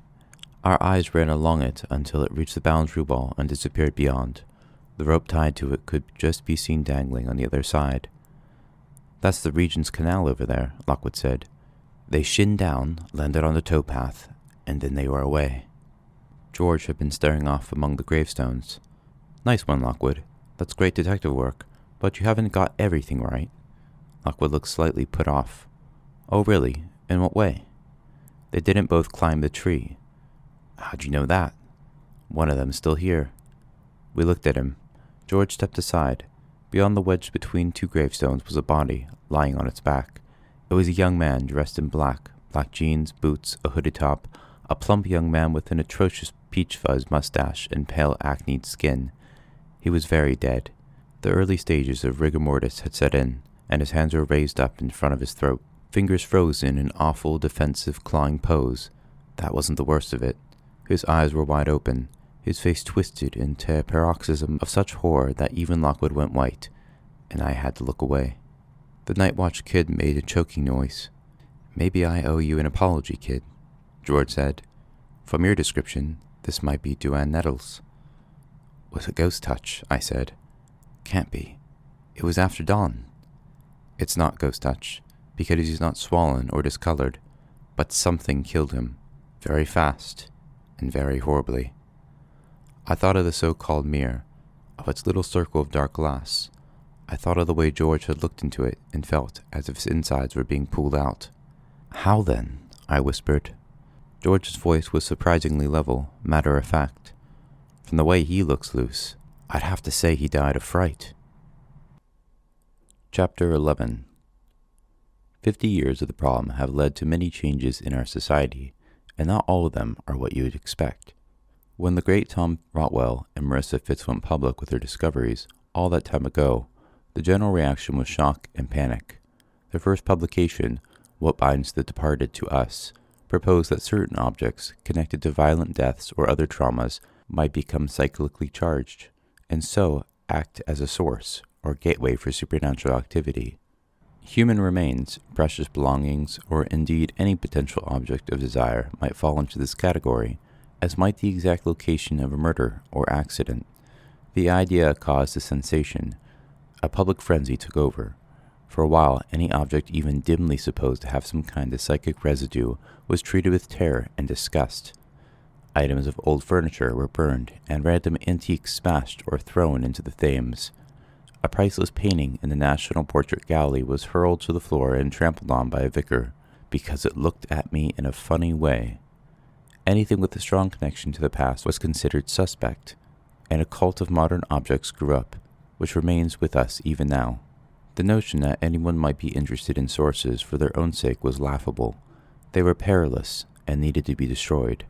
It was left to the agencies to deal with them. Before long, however, it turned out that forbidden things were of interest after all, to several different kinds of customer, and where there are customers, people will be found to supply them. A black market in psychic artifacts soon began, with a new category of criminal operating at its heart, the so-called relic men. During my apprenticeship with Jacobs in the north of England, I was taught that the wicked relic men was in every respect the moral opposite of what an agent stood for. Both hunted out sources, the relic men driven by a desire for profit, the agent driven by a desire for public good. Both had psychic talent, but while an agent uses to protect society from visitors, the relic men gave this no thought at all. An agent disposed of dangerous artifacts carefully, first encasing them in silver or iron, then taking them to the Fitz furnaces in Clerkenwell to be burned. A relic man, by contrast, sold his prizes to the highest bidder. Rumors abounded of sinister collectors, of wild-eyed cultists and worse, who squirreled away deadly sources for purposes that ordinary citizens would fear to fathom. Relic men were thieves, in short, society's bottom feeders, who skulked in the graveyards and charnel houses, looking for unwholesome scraps to trade. Unsurprisingly, they quite often came to bad ends. Few ends, at least if his expression was anything to go by, were quite as bad as that which had befallen the unfortunate Duane Nettles, and our discovery of his body caused a great stir at Kensal Green. Before the hour was out, Inspector Barnes arrived. Soon the place was crawling with deep-crack forensic scientists, with Kipps and his associates hovering on the sidelines. Kipps inevitably reacted to our find with agitation, and, being quite desperate not to miss any clues we might have found, kept getting in the way of the forensic team until Barnes bluntly told him to get lost. In truth, though, there was little more to be learned. A search of the canal bank beyond the wall revealed no sign of Nettles' associate or the missing mirror, and the exact cause of the relic men's death remained a mystery. What with all the commotion, it was late afternoon before we could disperse on our different missions. Lockwood and I took a taxi south toward the city. George, crackling with suppressed excitement, set off for the dusty archives. The night watch kid, who now seemed to think of himself as an honorary agent, strutting around with an air of great importance, cap set at a rakish angle, was packed off to resume his duties, with strict instructions to call on us at Portland Row if he saw or heard anything further of interest. Whether it was Lockwood's energy and charisma, or, more likely, the money in his pocket, the kid readily agreed. We still didn't know his name. "So," I said to Lockwood 5 minutes later, as the taxi moved steadily down Edgware Road, "aren't you going to tell me where you're going?" The shadows in the street were thin and bathed in gold. The shops had begun their last great flurry of activity before the long, slow, sensual onset of dusk. We Asians call this the borrow time, extra hours of sunlight you only get in midsummer. During these hours, many people seemed filled with a strange and feverish energy, a kind of defiance against the looming dark. They do a lot of eating, drinking, and spending. The shops were bright and cheery, the sidewalks thronged, the ghost lamps were just coming on. Lockwood's face was lit by traces of the dying sun. He'd been unaccountably silent, deep in thought, but when he turned to me his eyes sparked with the thrill of the chase. As always, that awoke a similar thrill in me. "We're going to see a contact of mine," he said, "someone who might help us find our missing man." "Who is he? A policeman? Another agent?" "No, a relic man. Well, a relic woman, really. Her name's Flo Bones. I stared at him. My thrill diminished. A relic woman? Yes, just a girl I know. We'll find her down by the river somewhere, once it's dark. He looked blandly out the window again, as if he suggested a shopping trip or something equally mundane. And again I had that tipping sensation, the slosh of blood inside the head, like I had had when the skull was whispering to me. It was the feeling of parameters shifting, old certainties becoming misaligned, secretive, deceitful. That's what the skull had said. Obviously I didn't believe that for a moment. Still, I lived with Lockwood a full year, and this was the first time I heard of Flo Bones. This relic girl, I said. How did you meet? I've never heard of you talk of her before. Flo? I met her a long time ago, when I was just starting out. But relic men are, well, they operate outside the law, don't they? It's illegal for any agent to fraternize with them. Since when have you become a stickler for DPROC's rules, Luce? Anyway, we need all the help we can get on this one. We're in a race against time with Kips. Plus, this job is more dangerous and puzzling than I thought. You mean the mirror, of course. I could still picture the body in the graveyard, the popping eyes, the mouth drawn back into a slash of horror. The mirror, yes, but there's more to it than that. Barnes isn't telling us everything. This isn't any old source, which is why George's job is so crucial now. Lockwood stretched languidly. Anyway, Flo's all right. She's not quite as antisocial as the other relic men. She'll talk to you, though she is cranky. You just need to know the right way. Which reminds me. Lockwood swiveled suddenly in his seat, lifted swinging lavender crucifix, and spoke through the hatch. If we could stop by Blackfriars Station, driver. You know that little news agent there? Yes. He turned to me and grinned. We need to get some licorice. Between Blackfriars and Southwark bridges, which connect the city of London to the ancient borough of Southwark, the river Thames turns gradually southeast. Here the current slows slightly, and at low tide a broad expanse of mud flats is exposed beneath the south side of Southwark Bridge, where sediment dropped by the river has built up around the curve. Lockwood pointed this out to me as we walked across the bridge in the glare of the dying sun. She'll be down there most likely, he said, unless she's changed her habits, which is about as probable as her changing her underwear. She starts the night at the Southwark Reaches, where stuff's washed up by the tide. Later, she'll move downstream, following the tide line. What's she looking for? I asked, though I guessed already. You name it. Bones, relics, drowned things scoured up from the river mud. She sounds delightful, I said. Can't wait to meet her. I adjusted the rapier at my belt. Don't try any heavy stuff on Flo, Lockwood warned. In fact, the best thing is to leave the talking to me. We can go down here. We ducked through a gap in the parapet and descended some stone steps that hugged the brickwork of the bridge. Its arch soared over us. There was a powerful smell of mud and decay. We alighted on a cobbled lane that ran along the embankment and walked down it a little way. A rusted streetlight clung like a dead tree to the low wall overlooking the river. Behind us were warehouses, dark and cliff-like.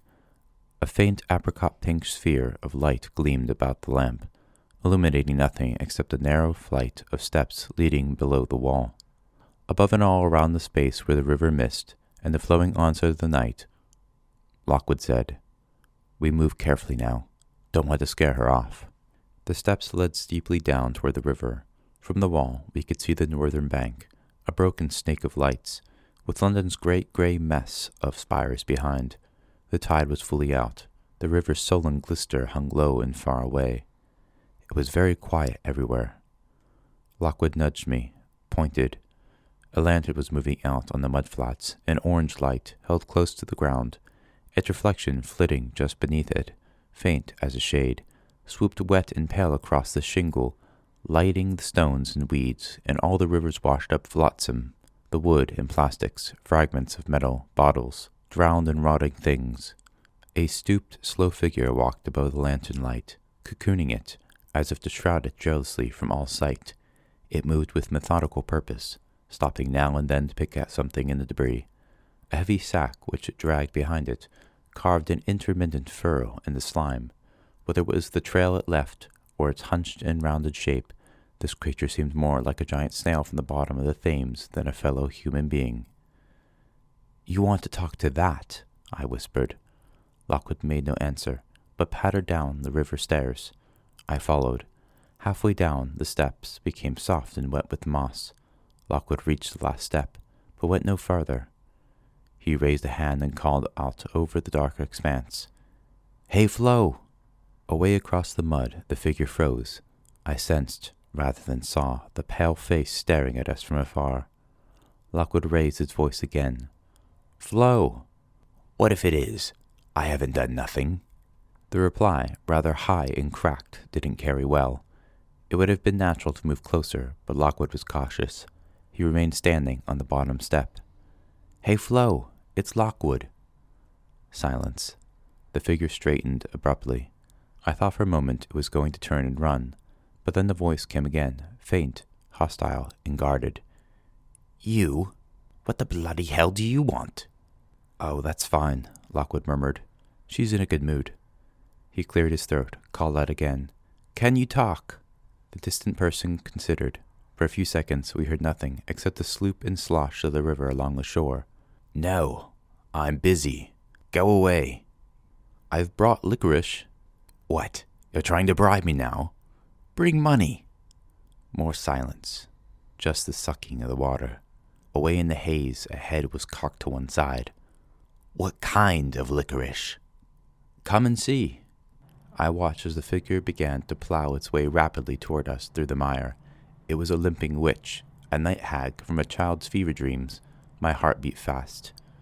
What would have happened," I said, "if she wasn't in a good mood?" "Best not to ask," Lockwood said. "I saw her chuck an agent into the river once," he went on reflectively. "Just lifted her up by the leg and tossed her in. Flo was in a good mood that day too, as it happens. But she'll like you, I'm almost sure. Don't say much, and stay out of stabbing distance. I'll handle it from here." The shambling creature drew close, dragging the sack, bearing the light before it. I glimpsed a pale and filthy hand, the crown of a tattered straw hat. Great boots sucked and slurped in the mud and shingle. Lockwood and I instinctively moved up a step. A sudden groan, a curse, the sack was swung up and over to land on the stone below. At last the figure straightened. She stood in the mud beneath the steps and stared up at us. In the light of the lantern, I got a proper look at her for the first time. The first shock, now, that she'd rid herself of her burden, was that she was tall, half a head taller than me. It was hard to tell more about her shape. This was fine by me. No sane person would have wanted to look beneath her clothes. She wore an intolerably foul blue puffer jacket that went down almost to her knees. The lower reaches were dark with moisture, caked with river mud. The zipper was open, providing glimpses of a pale expanse of dirty neck, a grimy shirt collar, a patched and shapeless jersey hanging down over ancient and faded jeans. She either had the biggest feet of any female I'd ever met, or was wearing a men's pair of rain boots, or both. The boots, which reached her knees, were splayed outward like a duck's, and were ripple-stained by muck and water. A length of rope, tied twice around her waist, served as a makeshift belt. Something hung there in the recesses of the coat. I thought it might have been a sword, which is legal for a non-agent to wear. From her hobbling approach and shapeless outline, she might have been very elderly, so the second shock came when she pushed back the broad-brimmed hat. From under its spray of hair, the color and stiffness of old straw radiated outward from her wide and grubby forehead. Dirt had collected in the creases running across it, and in the lines beside the eyes. In this, she was no different from any vagrant lining up for safe quarters overnight. But she was young, still in her teens. She had a small, up-tilted nose, a wide face, pinkish cheeks smeared with gray, and bright blue eyes that sparkled in the lantern light. Her mouth was broad and contemptuous, her head jutting forward aggressively. She took me in with a single glance, then focused her attention on Lockwood. "Well, you haven't changed," she said. "Still as la-di-da as ever, I see." Lockwood grinned. "Hello, Flo. Well, you know me." "Yeah. See you still can't afford a suit that fits.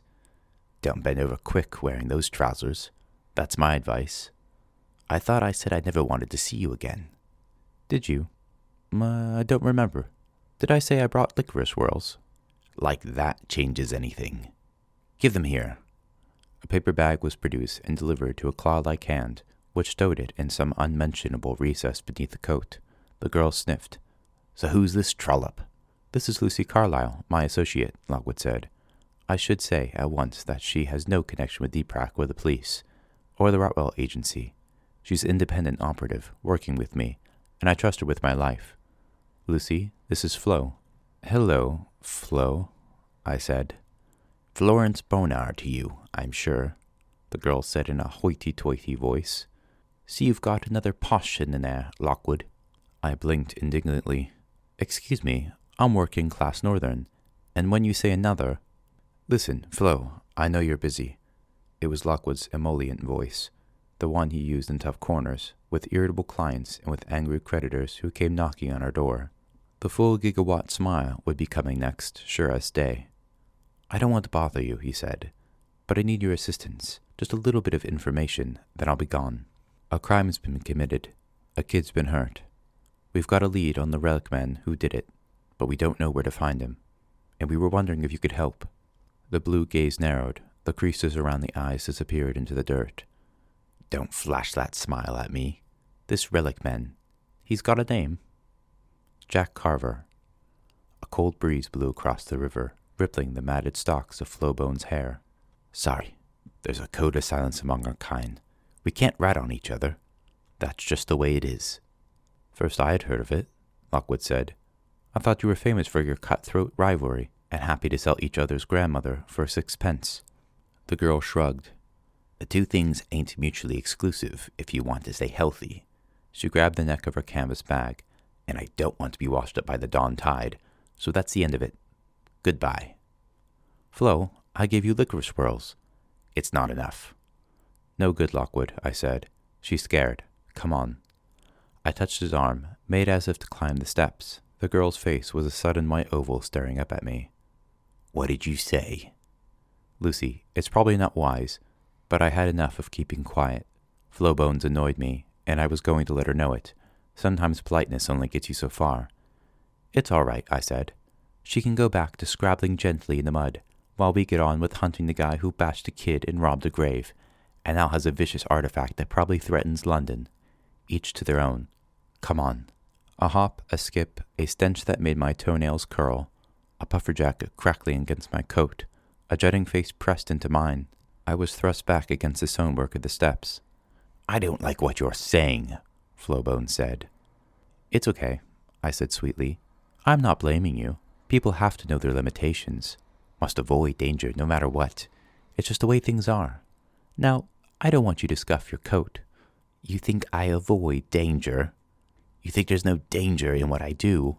A series of emotions probably passed across the girl's face at this point. Anger, outrage, followed by a long, slow dawn of cunning realization. But what with all the darkness and the dirt, and the sheer stomach-turning proximity, it was impossible to be sure. Tell you what, she said, and suddenly she was away from me and dancing down the steps again, light-footed and nimble beneath her cumbersome boots and coat. Tell you what, I'll make you a deal. You do something for me, I'll do something for you.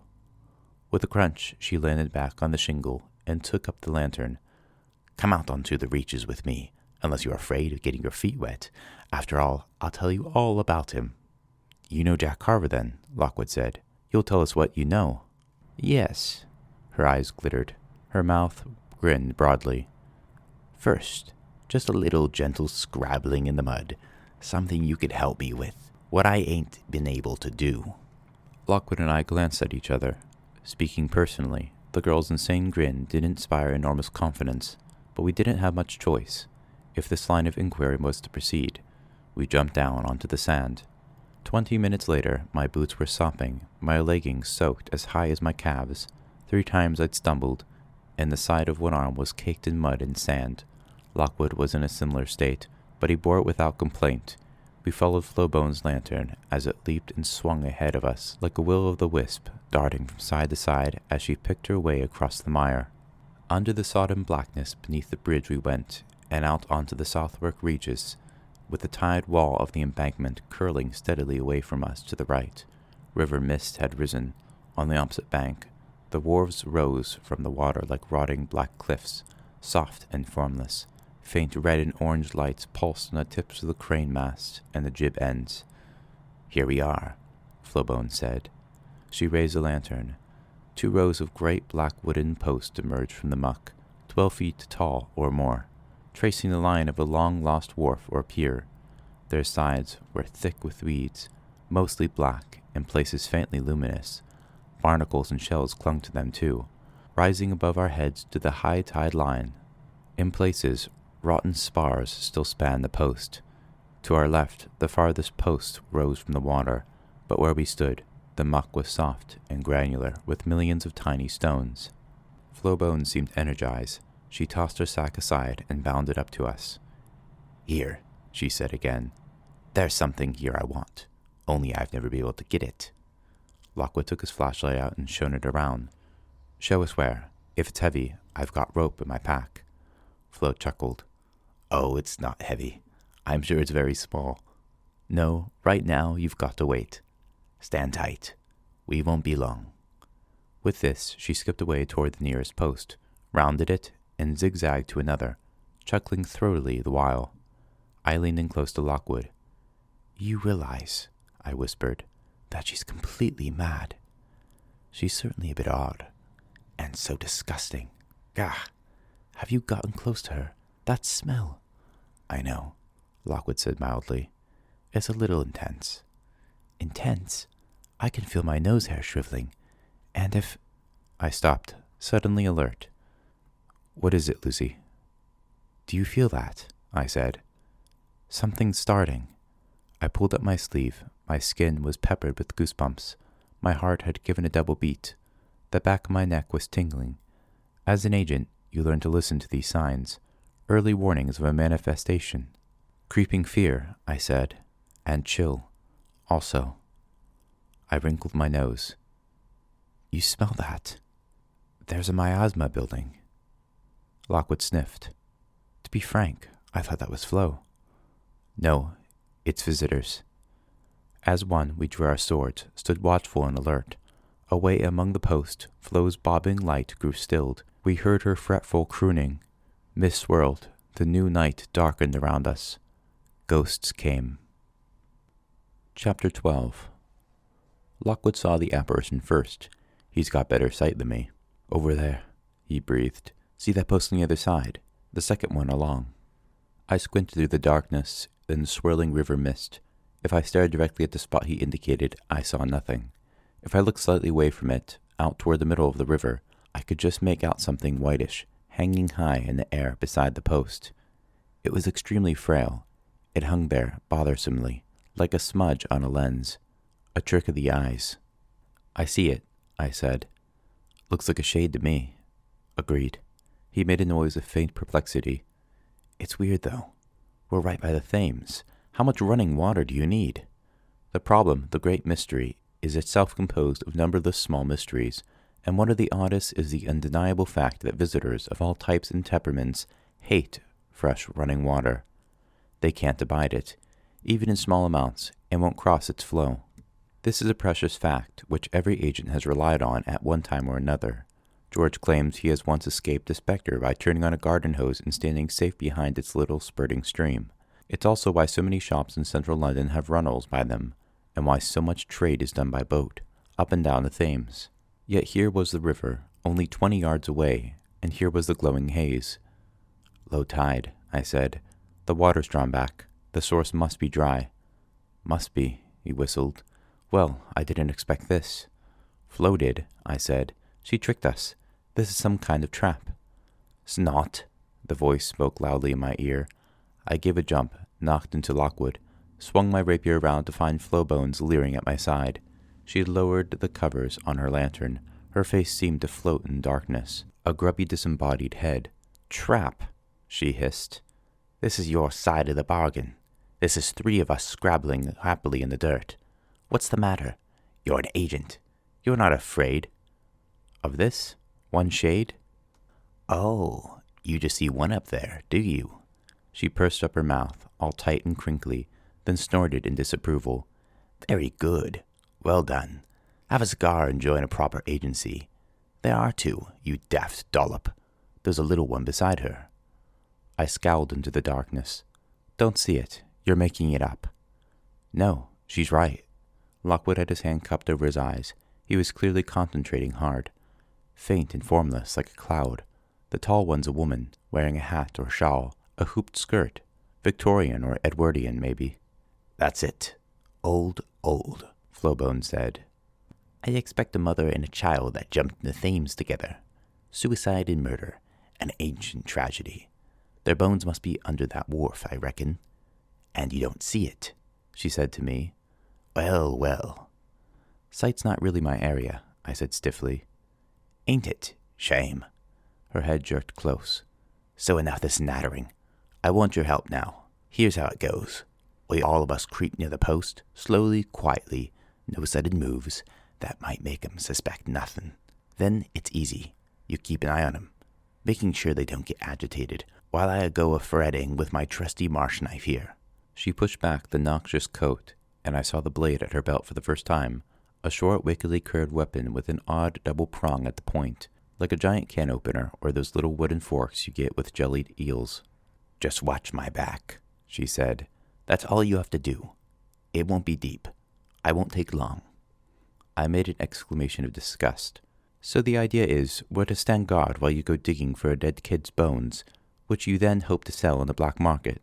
Flo nodded. That's about the size of it, yeah. Absolutely, no way. Lockwood. He grasped my arm, squeezed it. Come on, Luce. Flo's wise. Flo's clever. She's got information.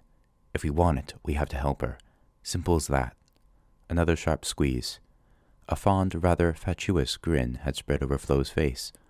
Ah, Lockwood, you always was sweet-talking. One of the best qualities. Not like your sour mare. So come on, then. Up and at 'em. Let's go for glory and get this done.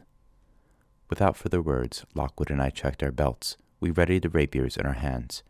Shades are usually very passive and unresponsive. They're too caught up in the replay of remembrance of the past to pay attention to the living. But it's not something to rely on, and clearly Flo had reason to be cautious here. Slowly, setting our boots down with utmost deliberation on the shingle, we approached the tall black post. High above us, the white thing hung in the night sky. It might have been a puff of smoke, framed against the stars. Why is it up there?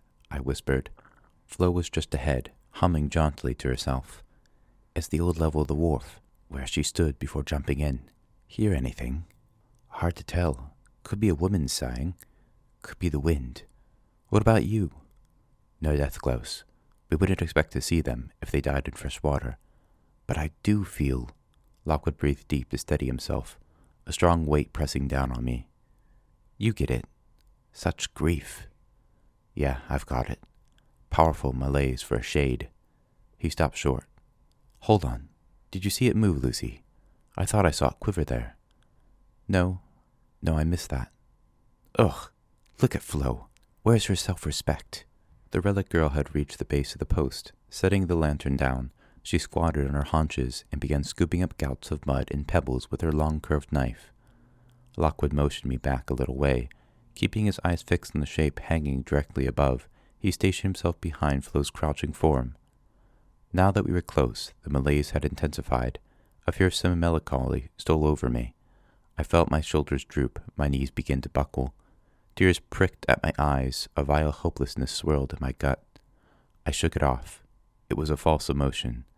I opened the belt pouch and took out some gum, chewing furiously to distract myself. One time, long ago, this had been real. One person's sorrow turned to insanity or despair. Now it was just an echo, a blank and mindless force, expending itself on anyone who came near. Not that Flo Bones seemed particularly affected. She was digging at a furious rate, casting aside great lumps of slime. Periodically, she stopped to peer at some foul fragment she unearthed, before tossing it away. A ripple of sound against my eardrums, a quiver in the air. The sighing I could hear grow louder. Up by the post top, the patch of whiteness deepened, as if substance had been drawn into it. Lockwood had noticed this too. We've got movement above us, Flo. The relic girl's bottom was high, her head practically in the hole. She didn't look up. Good. Means I'm getting warm. The pressure in the air grew stronger. All trace of the river breeze was gone. The weight in my heart was painful, wedged there like a stone. Gum snapped in my mouth. I listened to the knife scratching in the foul, wet ground, watched the hanging whiteness. Even from the corner of my eye, it stayed stubbornly unformed, though for the first time I thought I saw smaller discoloration beside it, the faint shape of a child. A shudder ran through the larger cloud. My eye jerked to it. Lockwood took a slow step further away. "Getting warm," Flo said again. "I can feel it." "It's moving, Flo. We've got signs of agitation." "Getting warm." A screech of sound, a sudden crack of air. I jerked back sharply, swallowing my ball of gum. The white shape dropped straight down beside the post, directly toward Flo's head.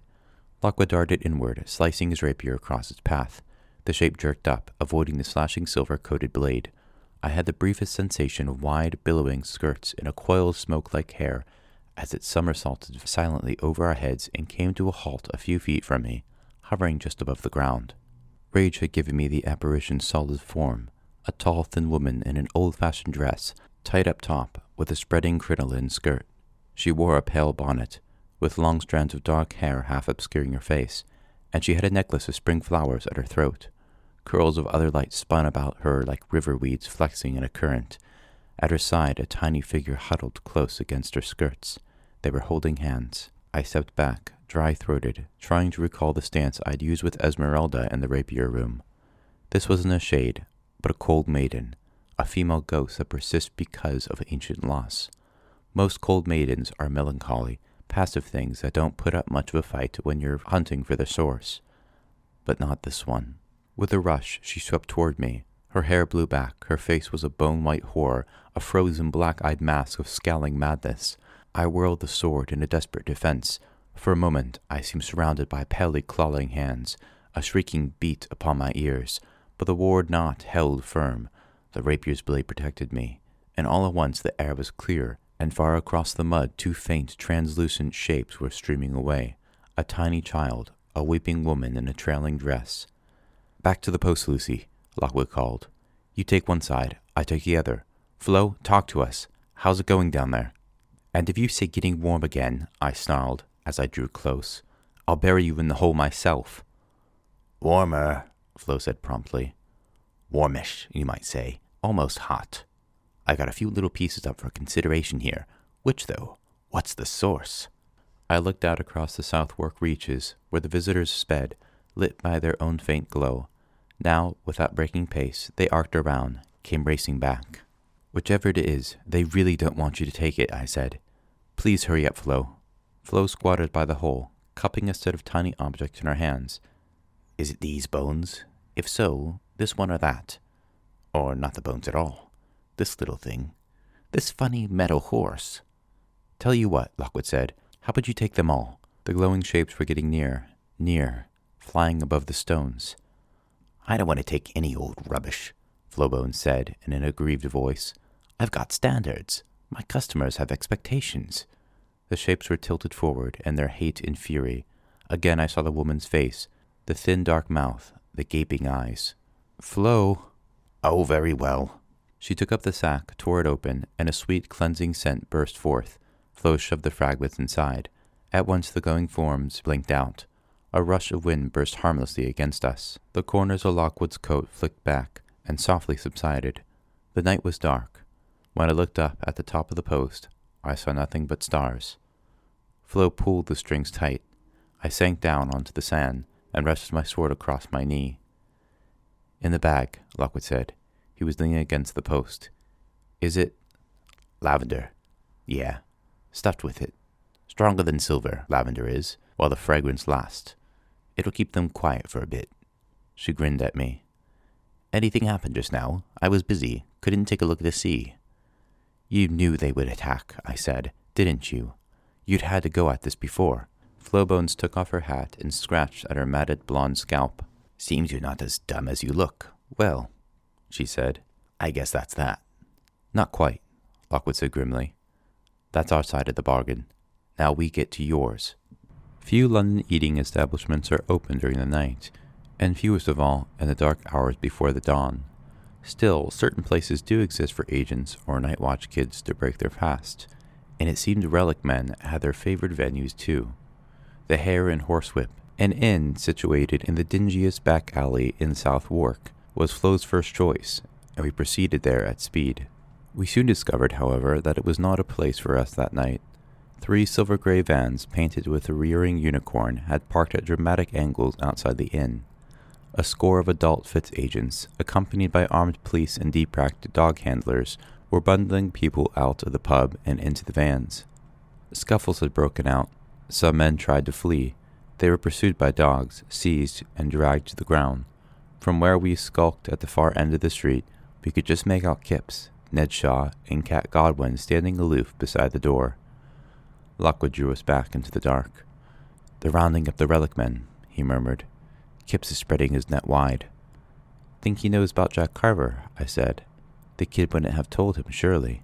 "Someone else might know the connection between Carver and Nettles." "Well, we can't do much about it. Anywhere else we can go, Flo?" The relic girl had been unusually silent. "Yeah," she said softly. "Not far."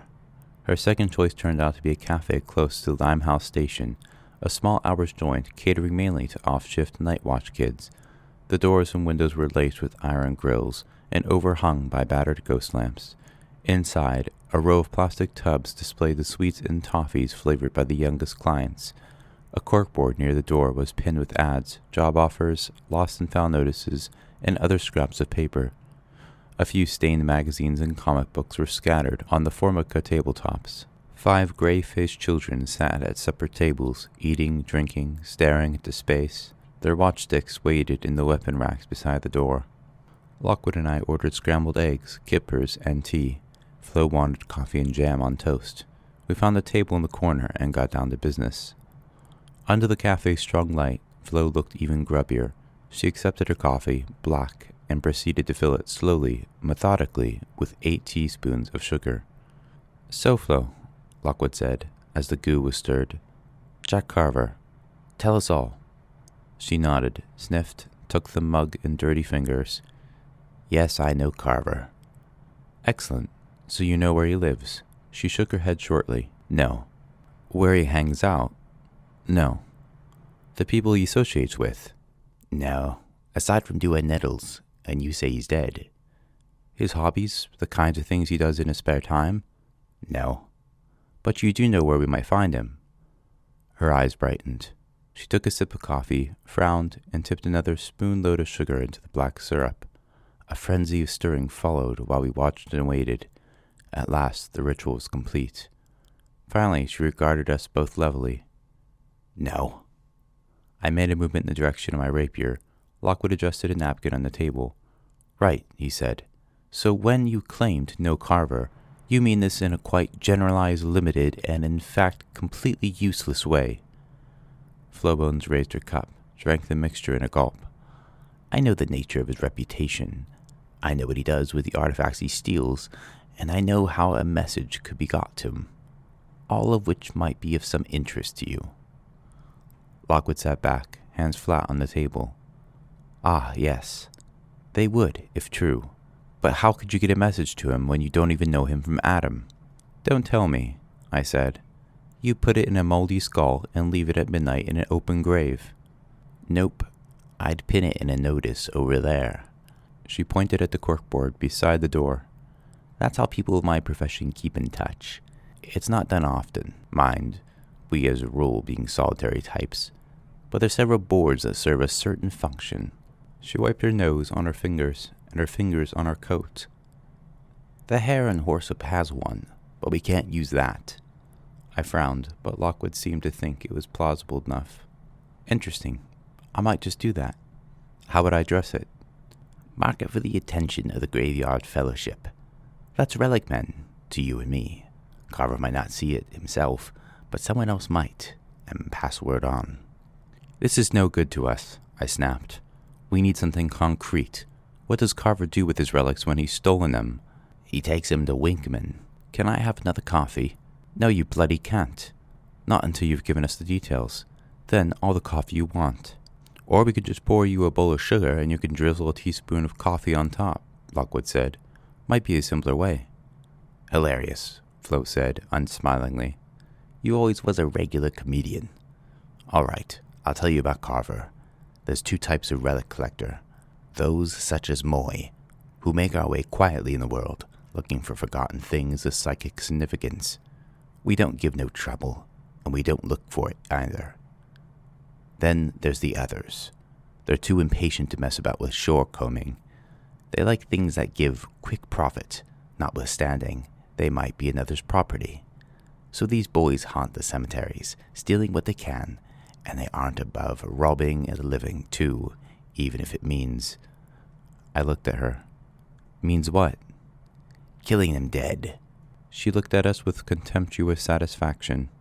Knocking a person on the head, slitting their throat from ear to ear, or throttling slow, if they fancy. Then they nick their goods. That's their game. 'Spect it shocks you. What with your soft hands and lily-white faces. She grinned at us. Anyhow, this Carver, she went on. He's one of the lean and hungry ones. He's a killer. I've seen him in places much like this, and I can tell you he wears the threat of violence around him like a cloak. The threat of violence, Lockwood said. How do you mean? It's hard to say. Maybe it's the gleam in his eye, the cruel thinness of his lips, even something in the way he stands. Plus, I saw him beat a man almost to death once just for looking at him funny. We absorbed this in silence. We heard he's red-haired, pale-skinned, always wears black, I said. Yeah, and he's tattooed, they say. Remarkable tattoos. I blinked. Why remarkable? What are they of? Can't tell you. You're too young. But we fight murderous phantoms every night. How can we be too young? If you can't guess, you're definitely not old enough, Flo said. Look, here's your kippers. Another coffee. Thanks, love. And the sugar bowl needs filling. So it's all thieves, scavengers, and thugs, is it? I said once the waitress has departed. Seems relic collecting's a real savory business all around. Flowbone stared at me. Really? Worse than what you do, is it? You'd rather I got a legal job like these kids here. She nodded over at the night watchers, all slumped in various attitudes of weariness and dejection. No thanks. Be taken advantage of by big corporations. Be paid peanuts and given a bloody stick and told to stand in the cold all night, watching for specters. I'd rather walk the tide line, scratch my bum and look at the stars, and do it on my own terms. I know exactly what you mean, Lockwood said. The stars bit, anyway. Yeah, because you were a grave-digger Sykes lad. You got taught right. Keep yourself independent. Be a maverick. Dance to your own drum. You know about Lockwood's old master? My surprise and mild resentment was evident in my voice. Flo clearly knew a whole lot more than I did about Lockwood's past and education.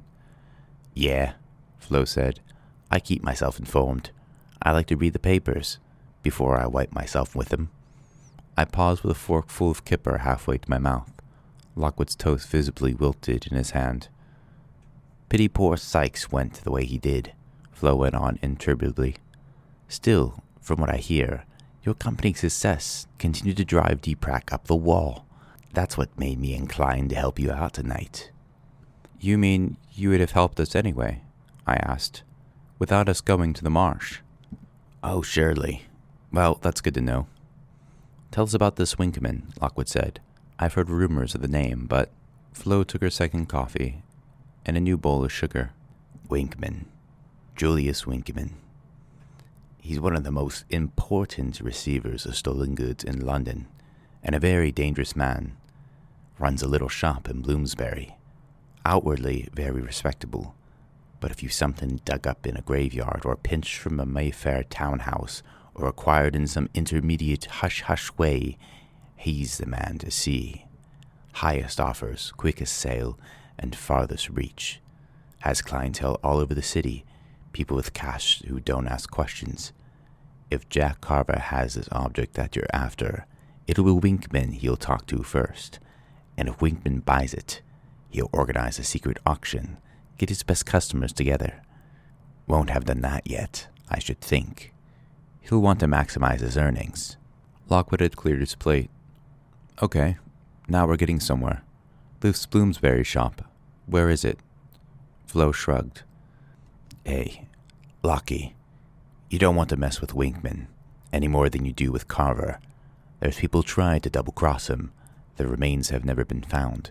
His wife's almost as bad, and her son's a holy terror. Stay clear of the whole family. That's my advice. All the same, I need the address. Lockwood tapped his fingers on the tabletop. Where do these secret auctions take place? I don't know. They're secret, see? Changes every time.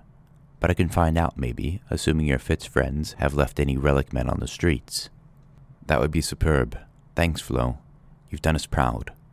Luce, you always carry money. Mind going up and paying? And while you're there, he glanced toward the corkboard, see if they could lend us a piece of paper and a pencil. Chapter 13. The Bloomsbury Antiques Emporium, also known as Winkman Stores, stands in Owl Place, a narrow lane running between Coptic and Museum Streets in central London. It is a dowdy, uneven little side street with only 3 commercial establishments, a pizza place on the corner with Coptic, a Chinese psychic healer whose narrow glass door is shadowed beneath the bamboo and paper awnings, and a broad-fronted building with 2 bay windows, which is the Bloomsbury Antiques Emporium. The windows of this shop are low-slung and hatched with diamond leading. The interior is always dark. Nevertheless, a variety of objects can be glimpsed within: an Exquarian statue in the Greek style, with one forehoof broken off, a Roman vase, a cabinet in red mahogany, a Japanese ghost mask grinning from ear to ear. Stickers on the door announce the types of credit cards accepted and the hours of business, which extend to after curfew. There are no ghost bars on the door, and no obvious defenses. Mr. and Mrs. Winkman, who live above the shop, seem to have no need of them. At 3:15 in the afternoon, following our encounter with Flo Bones, 2 young teenage tourists, slurping ice cokes from giant paper flagons, turned out of Museum Street's hot sunlight and entered the shady alley. The girl wore a True Hauntings t-shirt, a floating knee-length skirt, and sandals. The boy wore a blue cotton shirt, an enormously baggy pair of shorts, and sneakers. Both had large sunglasses. They laughed and joked loudly as they strolled along. 3 doors down, they stopped, as if on impulse, outside the windows of the Bloomsbury Antiques Emporium, and spent a little while staring at its array of dusty exhibits. The boy nudged the girl playfully in the ribs. He gestured at the store. The girl nodded. They walked to the doorway and went inside. In setting out on our undercover investigation, Lockwood and I knew very well that we were taking risks. Flo had made that perfectly clear. The previous night, as her final favor, she had shown us the shop, pointing it out from the corner of the lane. Then she stolen away into the dark, leaving only a faintly unwashed smell behind. This had been as close as she wanted to get to Winkman's. We, however, had slipped a little nearer, until we could make out a gas lantern flickering in the left-hand bay window, with a ghost mask hanging above it like the gory head of a floating bride. Lockwood guessed that the light was some kind of signal. He'd been sorely tempted to keep watch, but we were far too wary. The night was halfway over, and we had had only very little sleep the night before. We left Bloomsbury and walked back home, where we slept in late, and came downstairs with the sunlight angled steeply through the windows. George had already gone out. In the kitchen we'd found a note scrawled on the white paper tablecloth draped over the kitchen table. This is our thinking cloth. We always have some pens lying there, and we use it for memos, shopping lists, messages, and doodles, as well as sketches of visitors we've seen. Wedged in a space between an empty donut tray, a burger box, and 2 dirty teacups was the following message: "Out on hunt. Developments. Be here later. G." Nearby was a series of obscure scribblings. 150 degrees Fahrenheit, 15 minutes, no response. 200 degrees Fahrenheit, 15 minutes, no. 250 degrees Fahrenheit, 15 minutes, no. 300 degrees Fahrenheit, 6 minutes. Plasm stirs. Face forms. 12 minutes. Mouth moves. Expressions rude. Buy more chips. We'd considered the cryptic notes in silence for a few moments. Then Lockwood crossed to the oven. He opened it slowly to discover the ghost jar jammed inside. In places, the surface of the glass was slightly blackened. The plasm were almost translucent. The skull, its heart, clearly exposed. You could see the little fissures in the bone, the brown staining on the teeth. This was the first time we'd seen the skull since our squabble over its comments 2 nights before. I glanced nervously at Lockwood, who was making a fleeting effort to pry the jar out of the oven. But he didn't look at me. Instead, he stood back and passed his hand across his face. I don't have the strength to think about this now. George's experiments are getting slightly out of control. Remind me to have a word with him this evening. First, however, we had other things to attend to, and Lockwood had already come to his decision. As far as tracking down Jack Carver went, there was little more that we could presently do. The previous night he had left a note at the cafe carefully addressed to the Graveyard Fellowship. It requested that anyone with information concerning a recent incident at Kensal Green Cemetery should get in touch with us, and offered a small reward. Carver himself would clearly not respond, but since half the relic men seemed to be at each other's throats, it was possible someone else might bring us information. Meanwhile, Flo had promised to let us know if word got out about a special black market auction in the next few days, and we would hear the results of George's research later. Everything, in other words, was well in hand. That just left Winkman's stores. Since it was likely Carver had already passed the mirror to Winkman, Lockwood reasoned it was worth at least investigating the antique shop. At best, we might get a clue to the mirror's whereabouts. At worst, well, given the black marketeer's reputation, it was sensible not to think about that. But we would go disguised and not try anything too dangerous. It would be okay. We dressed ourselves as summer tourists and took the tube to Bloomsbury. A small bell, dangling from the D-shaped spindle above the door, danced and tinkled madly as we stepped inside the shop. The interior was dim, cool, and smelled of dust and herbal polish. The ceiling was low. Behind us, sunlight glistened against the diamond panes, passed through stained net curtains, and stretched in broken shards across the old scuffed floor. The room was a forest of stacked tables, display cabinets, chairs, and random objects. Straight ahead was a counter, behind which a woman stood, as massive, tall, and ominous as a statue of some long-forgotten god. She was polishing a small glass figurine with a tiny cloth. The top of her bouffant hairdo brushed the ceiling as she straightened to regard us. "Can I help you?" "Just looking, thanks," I said. I took her in with a quick look. She was a strong, big-boned person in her early 50s. What with her size and pink skin, she reminded me of my mother. She had long hair, dyed very blonde, plucked eyebrows, a thin-lipped mouth, and gray-blue eyes. She wore a bosomy, flowery dress with matching belt. At first glance, she seemed soft and fleshy. At second glance, the aura of hard competence that radiated from her was clear. We knew who she was. Flo had given us the description. She was Mrs. Adelaide Winkman. She and her husband had owned the place for 20 years, since their predecessor had been accidentally crushed beneath a piece of Indian erotic statuary. "Say, this is a cool shop you've got here," Lockwood said. He blew out a small pink bubble of gum. It popped loudly. He drew it back into his mouth and grinned. The woman said, "You'll want to take your sunglasses off. We keep the lights low on account of the artifacts, their delicate nature." "Sure," Lockwood said. "Thanks." He didn't remove his glasses, and nor did I. "So all of this is for sale?" "For those with money," the woman said. She looked back down. Her big pink fingers rubbed slowly with the cloth at the contours of the figurine. Lockwood and I drifted around the shop, trying to look aimless, drinking in the details. We found a weird variety of paraphernalia, things of value, stuff that was evidently just junk. An Appaloosa rocking horse, dappled white flanks stained yellow with age, a tailor's dummy, head and shoulders of moth-eaten cloth, sitting atop a wormy wooden pole, an early washing machine with a hose coiled on its top, a big light radio, 3 weird Victorian dolls with glassy staring eyes. Those dolls made me shudder. You'd think even Victorian kids would have gotten the creeps from them. Away to the left, a black curtain hung half concertinaed across the doorway. Beyond it was some kind of annex, or smaller room. I caught a glimpse of a wing chair there, and in it, dark and shiny, the crown of someone's head. "Hey, are these haunted?" Lockwood pointed to the dolls. The big woman didn't look up. "No."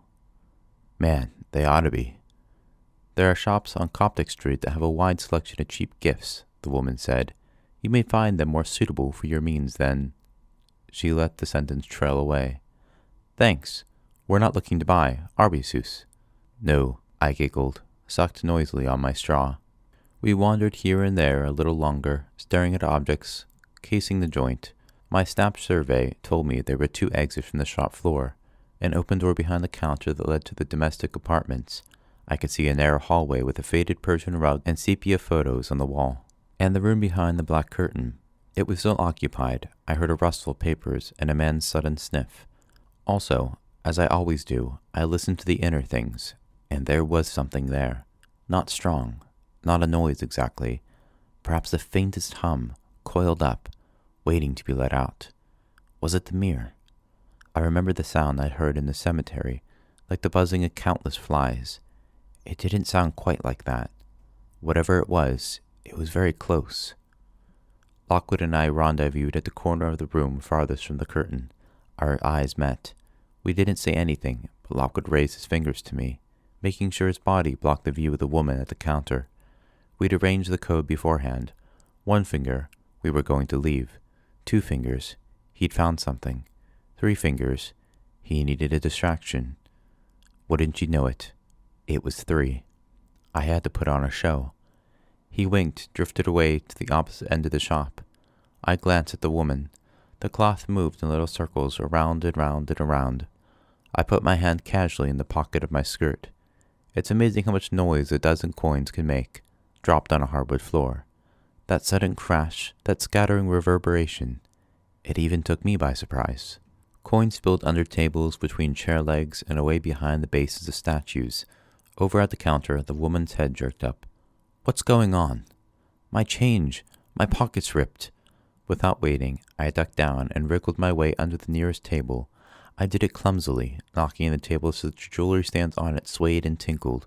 Flicking a couple of coins farther in, I squeezed between 2 African bird sculptures. They were flamingos, or something, tall, beaky, a bit top-heavy. Above me, the heads swung precariously from side to side. Stop that! Get out of there now! The woman had left the counter. From behind the tables, I saw her fat pink calves and heavy shoes approach at speed. Yeah, in a sec. Just getting my money. There was an oriental paper lantern ahead of me. It looked old, fragile, perhaps quite valuable. Since it was theoretically possible that a coin might have fallen inside it, I gave it an industrious shake, ignoring the gasp of Mrs. Winkman, who was bobbing anxiously beyond the tables, trying to get close to me. Putting the lantern down, I reversed sharply so that my bottom collided with the plaster column displaying some kind of Roman vase. The vase toppled, began to fall. Mrs. Winkman, demonstrating greater dexterity than I have expected for someone so large, reached out a ham-like hand and seized it as it went. "Julius!" she screeched. "Leopold!" Away across the room, the curtains were flung aside.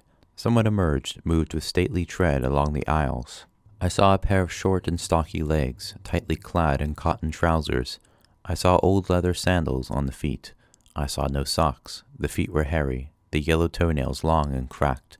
A moment later, a second pair of legs, markedly smaller than the first, but identical in shape and attire, emerged from the back room and came trotting after. I made a pretense of scrabbling deeper under the table, gathering a few coins in my shaking hands, but I knew the game was up. I was already inching back toward the aisle when I heard a deep, soft voice say, "What's all this, then, Adelaide? Silly children playing games." "She won't come out," Mrs. Winkman said. "Oh, I'm sure she can be persuaded," the voice said. "I'm coming," I called. "Just had to get my coins." I emerged, dusty, red-faced and puffing, stood and turned to face them.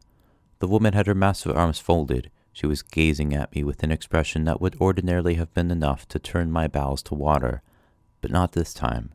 It was the man beside her I had to worry about now. Julius Winkman. My first impression was of a big man, made short by some quirk of genetics, or by an elevator falling on him, or both. He had a squat, endomorphic body, with an enormous head, a thick neck, and powerful shoulders resting on a barrel-shaped chest. His arms were vast and hairy, his legs stubby and bowed. His black hair was cut very short and oiled back against the surface of his scalp. He wore a gray suit with the sleeves rolled up to the elbows, a white shirt, and no tie. Thick hairs protruded at the collar of his shirt. He had a broad nose and a wide, expressive mouth.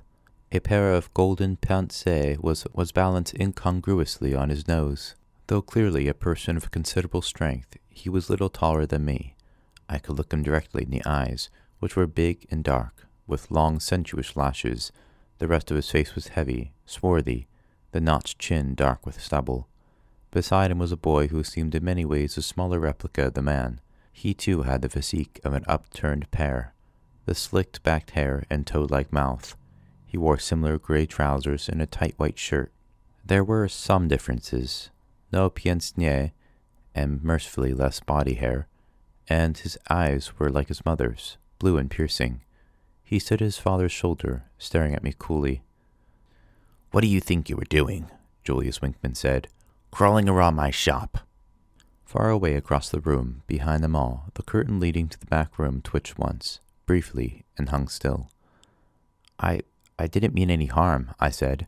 "I dropped my money." I flourished the evidence in my palm. "It's okay, though. I got most of it. You can keep the rest." Under their collective gaze, my feeble grin grew sickly and crawled away to die. It's a nice shop," I went on. "So much cool stuff. Bet it's pricey, though, isn't it? That rocking horse now. What is that? Couple $100 at a guess. Lovely." The important thing was to keep them talking, keep their attention on me. "What about that vase there?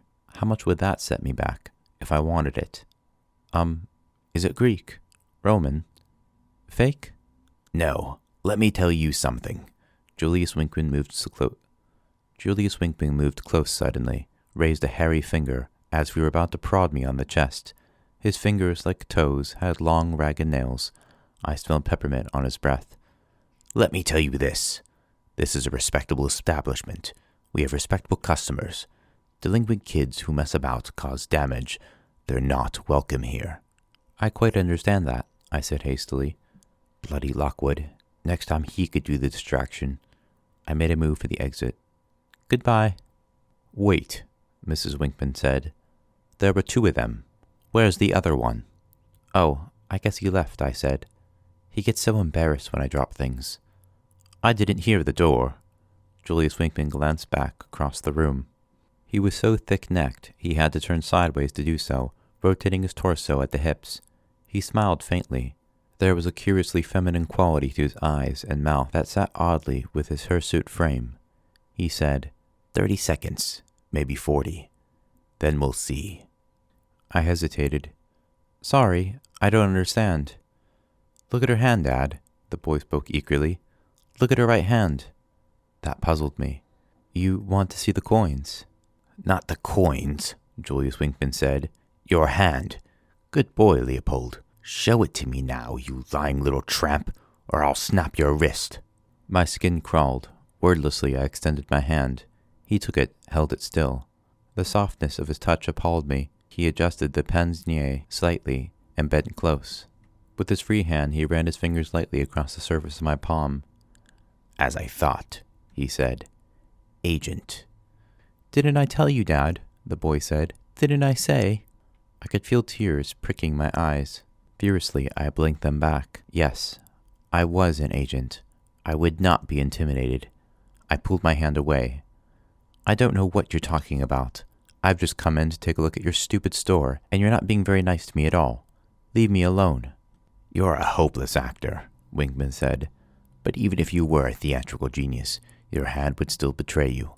No one but an agent has those 2 calluses on the palm. Rapier marks, I call them.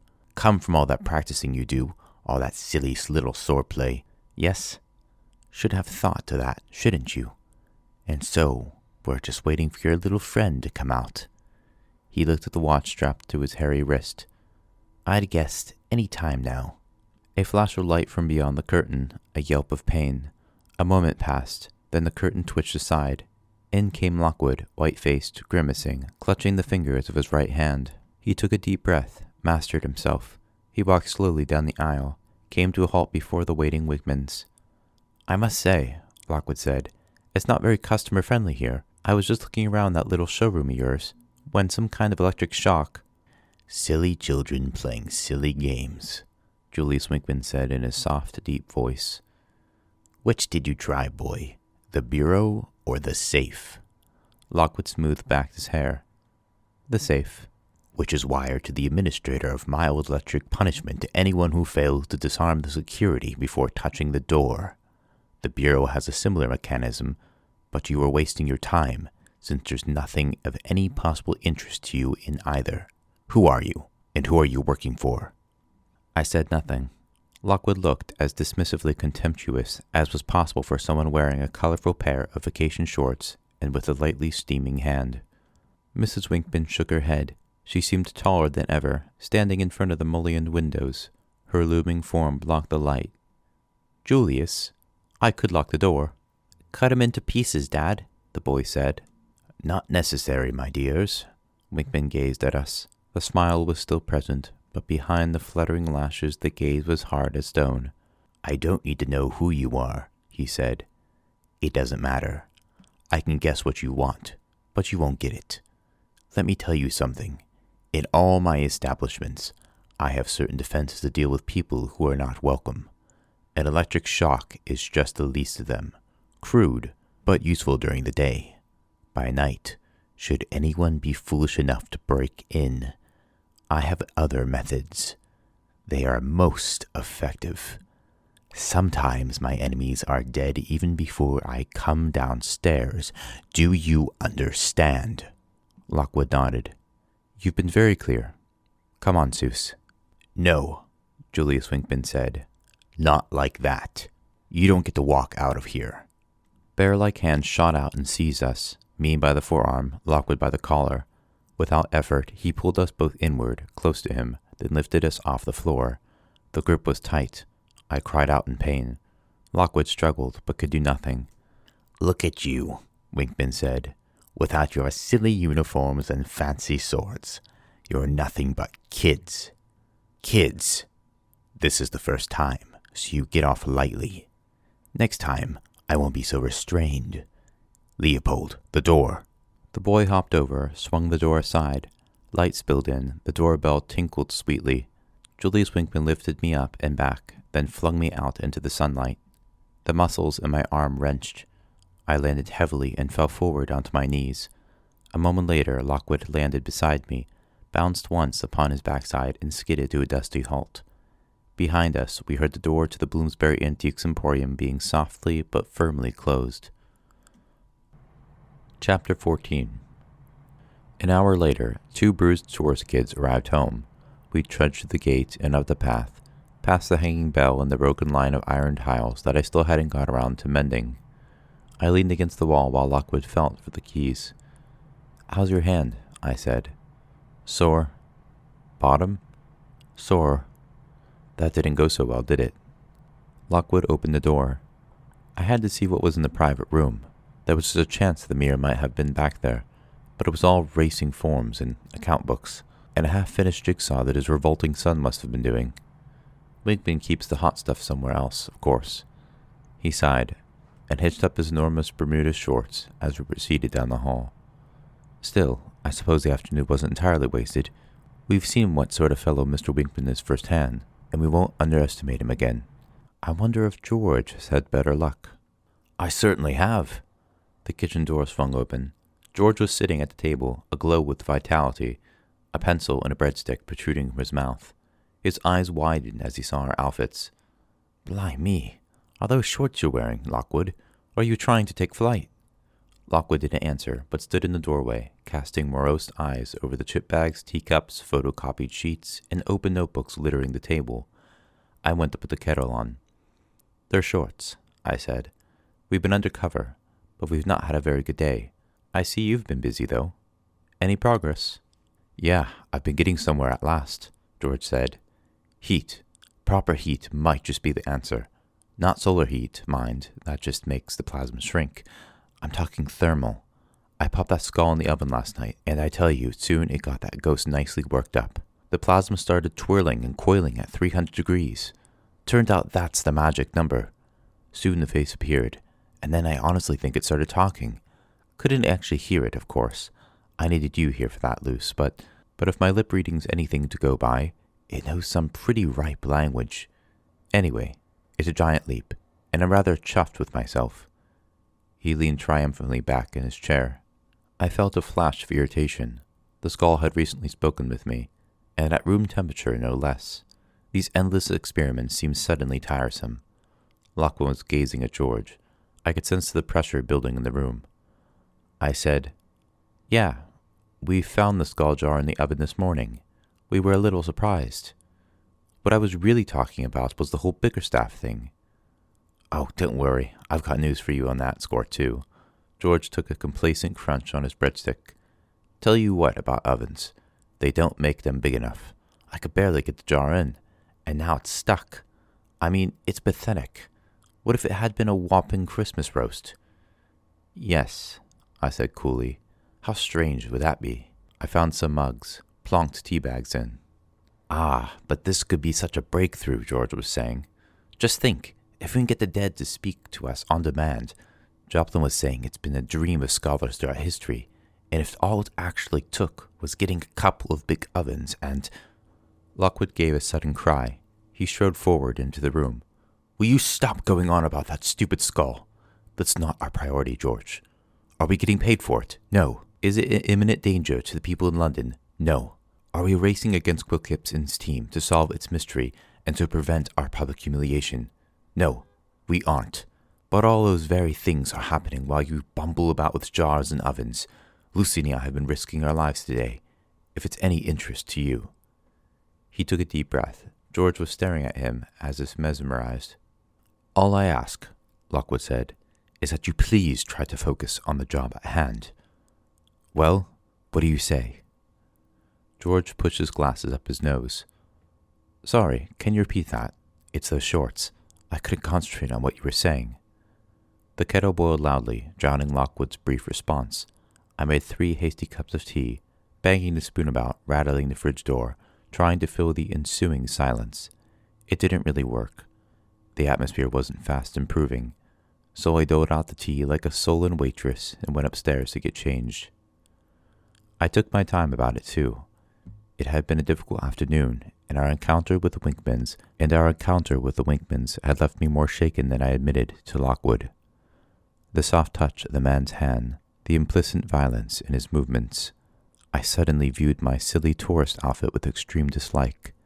Up in my attic bedroom, I dressed swiftly in my usual dark top, skirt, and leggings, the heavy-duty boots, too, and agent's clothes he didn't mess with. It was a small thing, but it made me feel a little bit better. I stood at the window looking out at the dusk and the silence of Portland Row.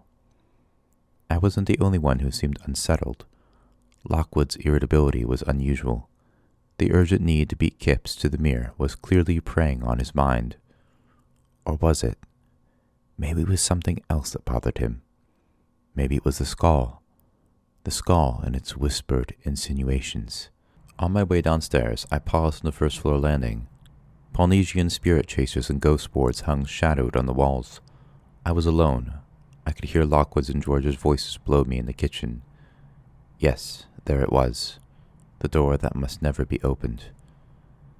There are things in this house to fear, besides me. An impulse overtook me. I tiptoed over and pressed my hands and ear to the wood of the door. I let my inner senses take control. Listening. No, there was nothing. Really, I should just open the door and take a look inside. It was unlocked. What could possibly happen? Or I could just mind my own business and forget the lying, wheedling words of the foul thing in the jar. I tore myself away, set off down the stairs. Yes, I did want to delve a little deeper into Lockwood's past, but there were other ways to do it than by snooping. Flo had mentioned an old master of Lockwood's who had seemingly come to some nasty end. Perhaps I could follow George's example and visit the archives one day. They were still in the kitchen, still at the table, nursing cups of tea. Something must have happened while I was gone, however, because ham and mustard sandwiches were now piled high in the center of the table, together with bowls of cherry tomatoes, pickles, and creaky lettuce, and chips. It looked pretty good. I sat. We ate. All better now, I said after a while. Lockwood grunted. I've apologized. George said, Lockwood's been drawing that missing object from the Bickerstaff coffin. You know, the thing you saw in the photo. What do you think? I took a look at the thinking cloth. It wasn't a very good sketch, since Lockwood can't really draw. 3 or 4 parallel lines, with sharp ends. Looks like a bundle of pencils, I said. Bigger than pencils, Lockwood said. more like sticks. Reminded me of those fold-up tripods the Times photographers used when they took pictures in Mrs. Barrett's tomb. He had a bite of his sandwich. Doesn't explain where they disappeared to, though. Anyway, let's talk business. I fill George in, more or less, on what we've been doing the last 24 hours, and he's not happy. George nodded. That's right. I can't believe you went blundering into Winkman's shop like that. If he's the man you say he is, that was a terribly rash thing to do. We had to make the snap decision, Lockwood said with his mouth full. Okay, it didn't work out, but it could have. Sometimes, George, we have to act on a spur of the moment. Life's not all fiddling around with ghost jars and paperwork. Oh, don't get mad at me again. I'm just saying. Listen, I'm in the front line too, George growled. Who was it that got a face full of that haunted mirror the other night? I can still feel the effects now. It's like something's tugging on my mind, calling to me. I reckon I wasn't far from meeting the same end as that relic man we found, and that's not a nice sensation. There were 2 small red points on his cheeks. He looked away.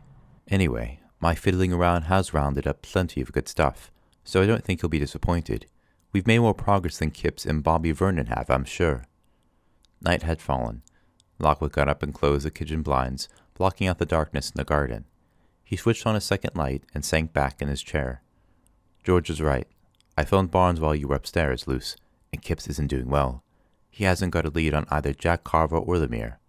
Deeprak's holding cells are filled to bursting with half the relic men of London, but Carver isn't among them. There's no clue as to his whereabouts. Barnes is a little frustrated. I told him we were following a hopeful lead.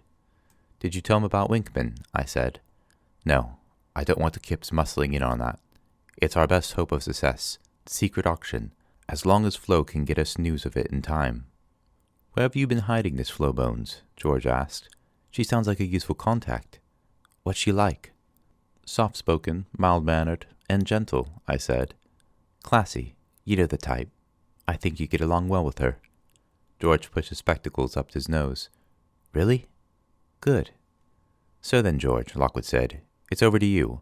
What did you find out about Biggerstaff in the mirror? George tidied his papers and stacked them neatly beside the remaining sandwiches. His annoyance had subsided. He now had a keen and businesslike air. Okay, he said. As expected, the National Archives didn't let me down. My first port of call was a Hampstead Gazette article Albert Joplin showed us, the one about the rats. I found that and made a copy. I've got it here. Well, you'll remember the basics. Our Edmund Bickerstaff works at a sanatorium. That's a kind of hospital for people with chronic illnesses, on Hampstead Heath. He has something of a bad reputation, though the details are hazy. One night, he has a private party with friends. When his body's discovered, it's almost and entirely devoured by rats. Each. Even thinking about it makes me reluctant to chomp on one of these cherry tomatoes, but I will anyway. So it doesn't mention him being shot then, I said, remembering the corpse in the iron coffin and the round hole in his forehead. Not shot, and then eaten?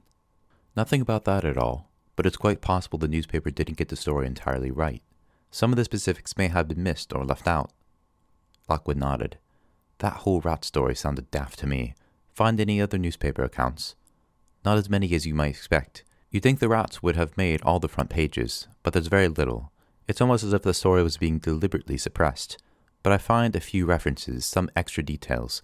One theme that keeps coming up is that Biggerstaff has a nasty habit of hanging around graveyards after dark. No shame in that, I said, crunching on a pickle. We do that too. We aren't seen creeping home after midnight with a bulging bag over our shoulders and grave dirt dripping from our shovels. One paper says he sometimes had a servant lad with him, poor kid dragging heaven knows what behind him in a heavy sack. Hard to believe no one arrested him, I said. If there were witnesses, it may be that he had friends in highish places, George went on. I'll get to that in a minute. Anyway, a couple years later, the Gazette reports that someone went into Bickerstaff's house. It had been standing empty. I guess no one wanted to buy it, and discovered a secret panel in the living room, and behind that panel they found... He chuckled, paused dramatically. You'll never guess. A body, I said. Bones? Lockwood took some chips. George's face fell. Yeah. Oh, I suppose I gave you the clue. Anyway, yes, they found all sorts of body parts stacked in a hidden room. Some of them seemed very old. This confirmed that the good doctor had been going around digging up things he shouldn't, but precisely why he shouldn't do so wasn't clear. And this didn't make the headlines either, Lockwood said. I've got to admit, that's odd. What about Bickerstaff's friends? I said, frowning. Didn't Joplin say there was a whole gang of them? George nodded. Yes, and I made progress there. One article gave the names of 2 of his supposed associates, people who were meant to have been at his final gathering at his house. They were young aristocrats named. He consulted some notes for a moment. Lady Mary Dulac and Honorable Simon Wilberforce. Both were rich, with reputations of being interested in strange ideas. Anyway, get this. George's eyes glinted. From other references I found, it seems Bickerstaff wasn't the only one to disappear in 1877. Dulac and Wilberforce also vanished around that same time. What, as in never seen again vanished? I said. Right. Well, certainly in Wilberforce's case. He grinned at us. Of course, there were rewards offered, questions asked in Parliament, but no one seems to have openly made the connection with Bickerstaff. Some people must have known, though. I think it was hushed up. Anyway, now we move on 10 years, to the sudden reappearance of Mary Dulac. He rummaged through his stack of papers. Where is it? I'm sure I had it. Oh, here we go. I'll read it to you. It's from the Daily Telegraph in the summer of 1886, a long time after the Bickerstaff affair. Mad woman captured. The so-called wild woman of Chertsey Forest, a scrawny vagabond whose demented howls have caused consternation in this wooded district for several weeks, has at last been apprehended by police. Under interrogation at the town hall, the lunatic who gave her name as Mary or May Dulac claimed to have been living like a beast for many years. Her ravings, matted hair, and hideous appearance disturbed several gentlemen present, and she was quickly removed to Chertsey Asylum. A silence fell after George finished.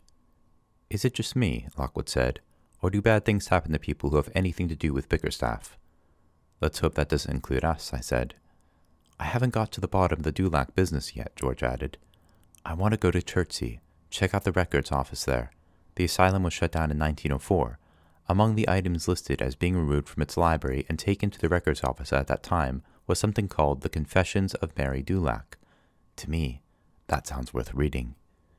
It certainly does, Lockwood agreed, though I suppose being a mad woman's confessions, it might just be about eating bugs and things in the woods. Still, you never know. Well done, George. This is excellent. It's just a shame there's nothing about that mirror, George said. It killed that guy Nettles in the cemetery, and it did something weird to me. I can't help wondering if it was involved in Bickerstaff's death as well. Anyway, I'll keep looking. The only other interesting thing I found was about that hospital Bickerstaff worked at, Greengate Sanatorium on Hampstead Heath. Joplin said it burned down, didn't he? I said. Yeah, in 1908, with quite a loss of life.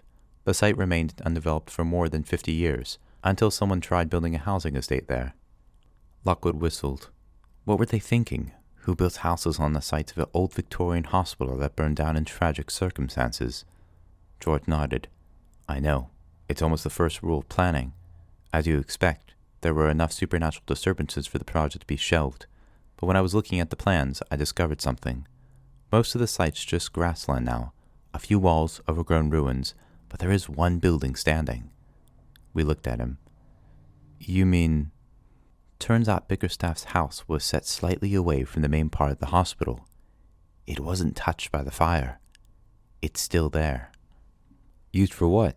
I said. Nothing. It's deserted, I think. As you'd expect, given its history. Who in their right mind would go in there? Lockwood sat back in his chair. Great work, George. Tomorrow you nip down to Chertsey. Lucy and I will try to pick up Jack Carver's trail, though how we'll do that I haven't a clue. He's well and truly disappeared. Right, I'm off upstairs. I'm totally bushed. Plus it's high time I got out of these shorts. He made a rise. At that moment there was a knock at the front door. 2 knocks. A brisk tap, tap. We looked at each other. One after another we slowly pushed our chairs back and went out into the hall. The knocking came again. What time is it, George? Lockwood didn't need to ask, really. There was a carriage clock on the mantelpiece, a grandfather clock in the corner, and from his parents' collection, an African dream-catching timepiece that told the hour using ostrich feathers, cheetah bones, and a revolving nautilus shell. One way or another, we knew what time it was. 20 minutes to midnight, George said. Late. Far too late for any mortal visitor. None of us actually said this, but it was what we were all thinking. You replaced that loose tile in the iron line, of course, Lucy, Lockwood said, as we looked down past the coats and the table with the crystal lantern. The only lights in the hall were the faint yellow spears spilling out from the kitchen. Various tribal totems hovered in a fuzzy half-dark. The door itself could not be seen. Almost, I said. Almost finished. Almost got around to starting. Another double knock sounded at the end of the hall. Why don't they ring the bell? George said. The notice clearly says you have to ring the bell. It's not going to be a stone knocker, I said slowly, or a tom of shadows. Even with a break in the iron line, they'd surely be too weak. That's right, Lockwood said. It won't be a ghost. It's probably Barnes or Flo. That's it. Of course, Flo. It must be Flo. She goes out at night.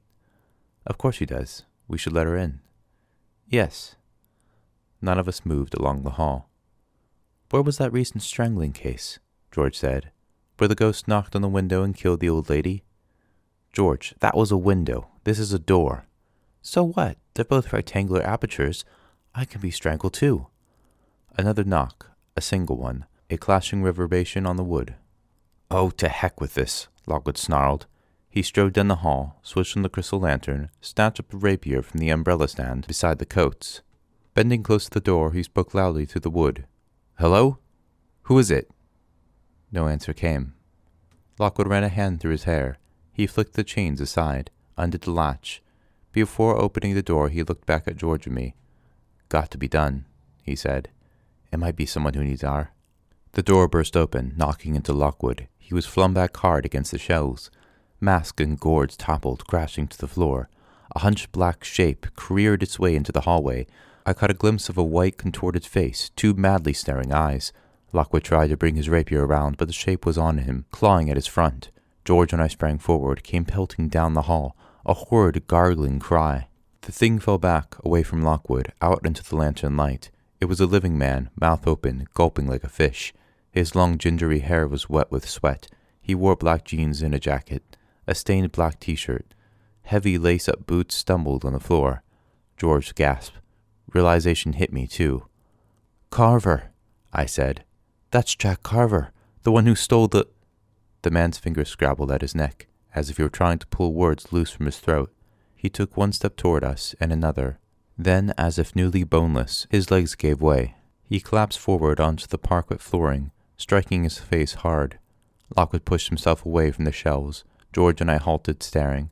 All three of us gazed at the body laid out on the hall before us, at the twitching fingers, at the dark stain spreading out beneath him, most of all at the long, curved dagger driven deep into his back. Chapter 15. As always, Lockwood was fastest to react. Lucy, take the rapier. He tossed it over. Go to the door, just a quick look, then barricade us in. Cool night air swirled around me as I stepped between the body and the key table. I crossed the threshold and looked out into the street. Our tiled path was empty. The gate at the end hung open. The streetlight outside number 35 cast its bland apricot pink radiance in a cone across the sidewalk.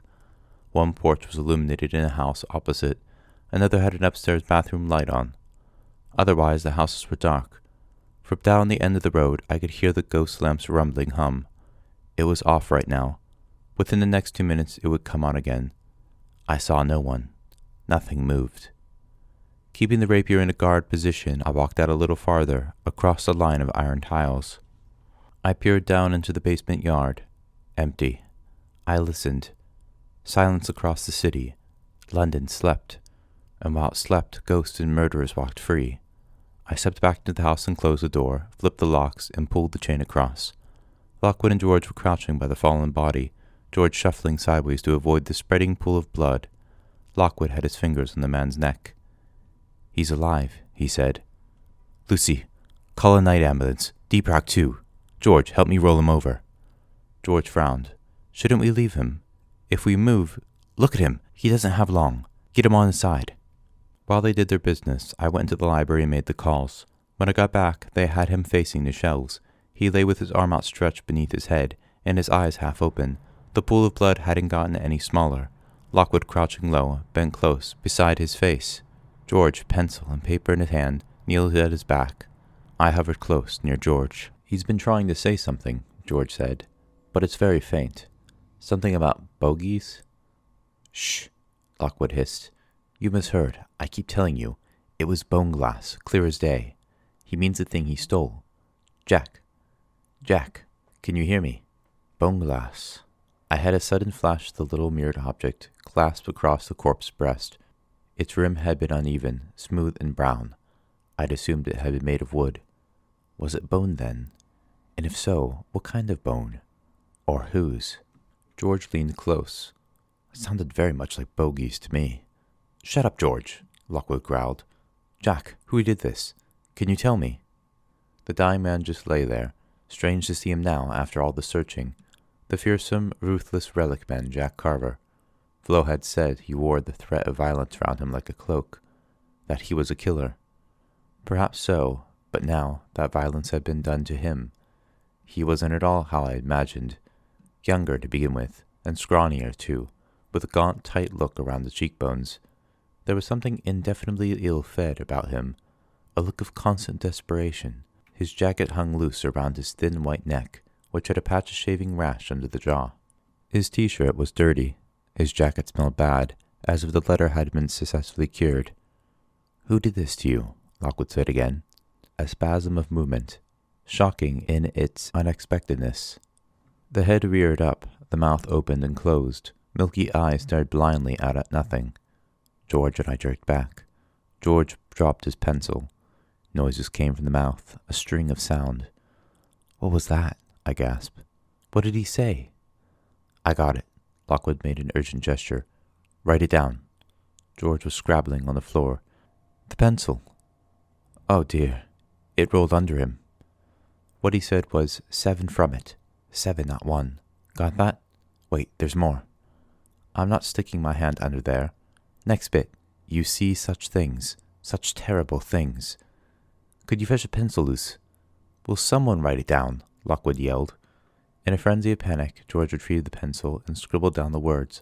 We all bent close. The man was very still, his breathing wren-like, tiny, frail, and fast. "Where's the bone glass, Jack?" Lockwood said to him. "Has someone got it?" The parched lips mumbled again. George sat back with a cry. "Juice! He wants juice! Can we give him that? Are we allowed to give him juice?" He hesitated, frowning. "Have we actually got any?" "Julius," Lockwood growled. "He said Julius, George, as in Julius Winkman. Honestly, your ears." He bent in close again. "Winkman's got the bone glass, Jack." The faintest nod. "Did Winkman do this to you?" For unknown seconds we waited. The man spoke again. "Write it down, George," I said. George looked at me. Lockwood glanced up, frowning. "Write down what, Luce?" "What he just said." I didn't hear anything. He said, "Please come with me." Clear as day. Lockwood hesitated. "Didn't hear that." "Write it anyway, George, and move back a bit. I'm watching his lips and you're blocking the light." We shuffled aside and waited. We waited a long time. "Lockwood," I said. "What?" "I think that might have been it."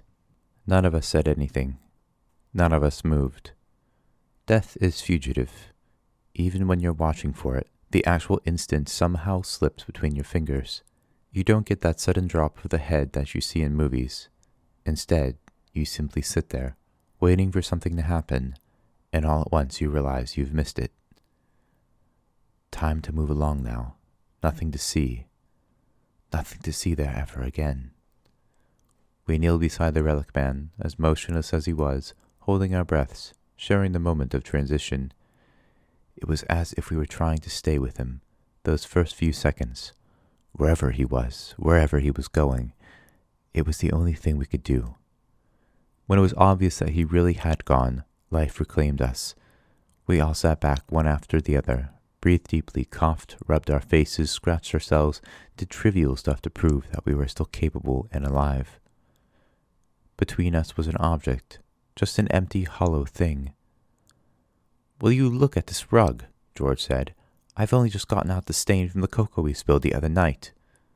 What did the ambulance people say, Lucy? Lockwood asked. The usual. They're waiting for protection. Barnes is arranging that. Okay, we've got 10-15 minutes. Time enough for what George has got to do. George blinked. What's that? Search his pockets. Me? Why me? You're the most light-fingered of us. Lucy's got smaller hands. She's also the best at drawing. Lucy, take the notebook. I want to sketch the murder weapon. Accurate as you can. While George, white-faced, busied himself with the dead man's jacket, Lockwood and I moved along to the dagger sticking out of his back. My hand shook a little as I drew the rough shape of the hilt. I had to concentrate to keep the pencil firm. Funny how an actual death always hits you so hard. Visitors are scarier, sure, but they don't have quite that power to shock. Lockwood seemed as cool and in control as ever, though. Maybe death didn't have the same effect on him. It's a Mughal dagger, he was saying. From India, maybe 16th century, the curved hilt inlaid with ivory and gold. Grips made of black cord tightly wound around the metal. Lots of decorative pieces fixed to the pommel at the end of the handguard. Milky white stones, not sure what they are. Opals, you think, Lucy? Not a clue. How on earth do you know this is a Mughal dagger? My parents studied Oriental traditions. Got the whole books on this stuff. Ceremonial piece, I think. Is the blade thin and curved? Can't see. It's mostly in him. Odd thing to kill someone with, Lockwood mused. Who has one of these outside a museum? An antiques dealer might, I said. Like Winkman? He nodded. How very true. Finish the sketch. What have you found there, George? A lot of money, mainly. Look at this. He held out a narrow brown envelope, stuffed almost to bursting with the quantity of bills inside. Lockwood rifled through it swiftly. All used 20s, he said. Must be close to 1,000 quid. Find anything else? Coins, a pocket knife, a comb, and a crumpled note in your handwriting addressed to the Graveyard Fellowship. Also some tattoos, which has given me a lot to think about. The note in the cafe worked better than I expected, Lockwood said. I'll take that. You can put the rest back. Yes, the money too. Then we'll put him on his front again. Barnes will soon be here. By the way, we don't let slip anything we've uncovered so far. I don't want Kipps getting a hold of it. George gave a sudden curse. Barnes! The ghost jar! I told Barnes I'd gotten rid of it. Oh, for heaven's sake, go shut the oven door then quickly. We haven't got much time. Lockwood was right. We were just lowering Carver back down when we heard the ambulance crew arriving at the door. It's never a massive pleasure to have Inspector Barnes and his deep-rack forensic squad barging through the house, particularly when they're dealing with a dead man in your hall. For hours they stomped around in their work boots, taking photographs of body, knife, and bloodstain from every angle, emptying the corpse's pockets, photographing the contents and taking them away in little bags. And all this while we were confined to the living room to keep us all out of the way. What made it especially irritating was that Kipps had turned up too, together with several of his team. Barnes didn't seem to mind them interfering. Tall, shaggy-haired Ned Shaw stalked the ground floor, interrogating the medics, arguing with the cleanup crew, and generally being objectionable. Tiny Bobby Vernon loitered with his clipboard by the body, sketching the dagger just as we had. He watched the pocket emptying closely, shaking his head and giving us hard looks through the living room door. Meanwhile, humorless Cat Godwin tried listening for psychic traces that might have been left by the murdered man.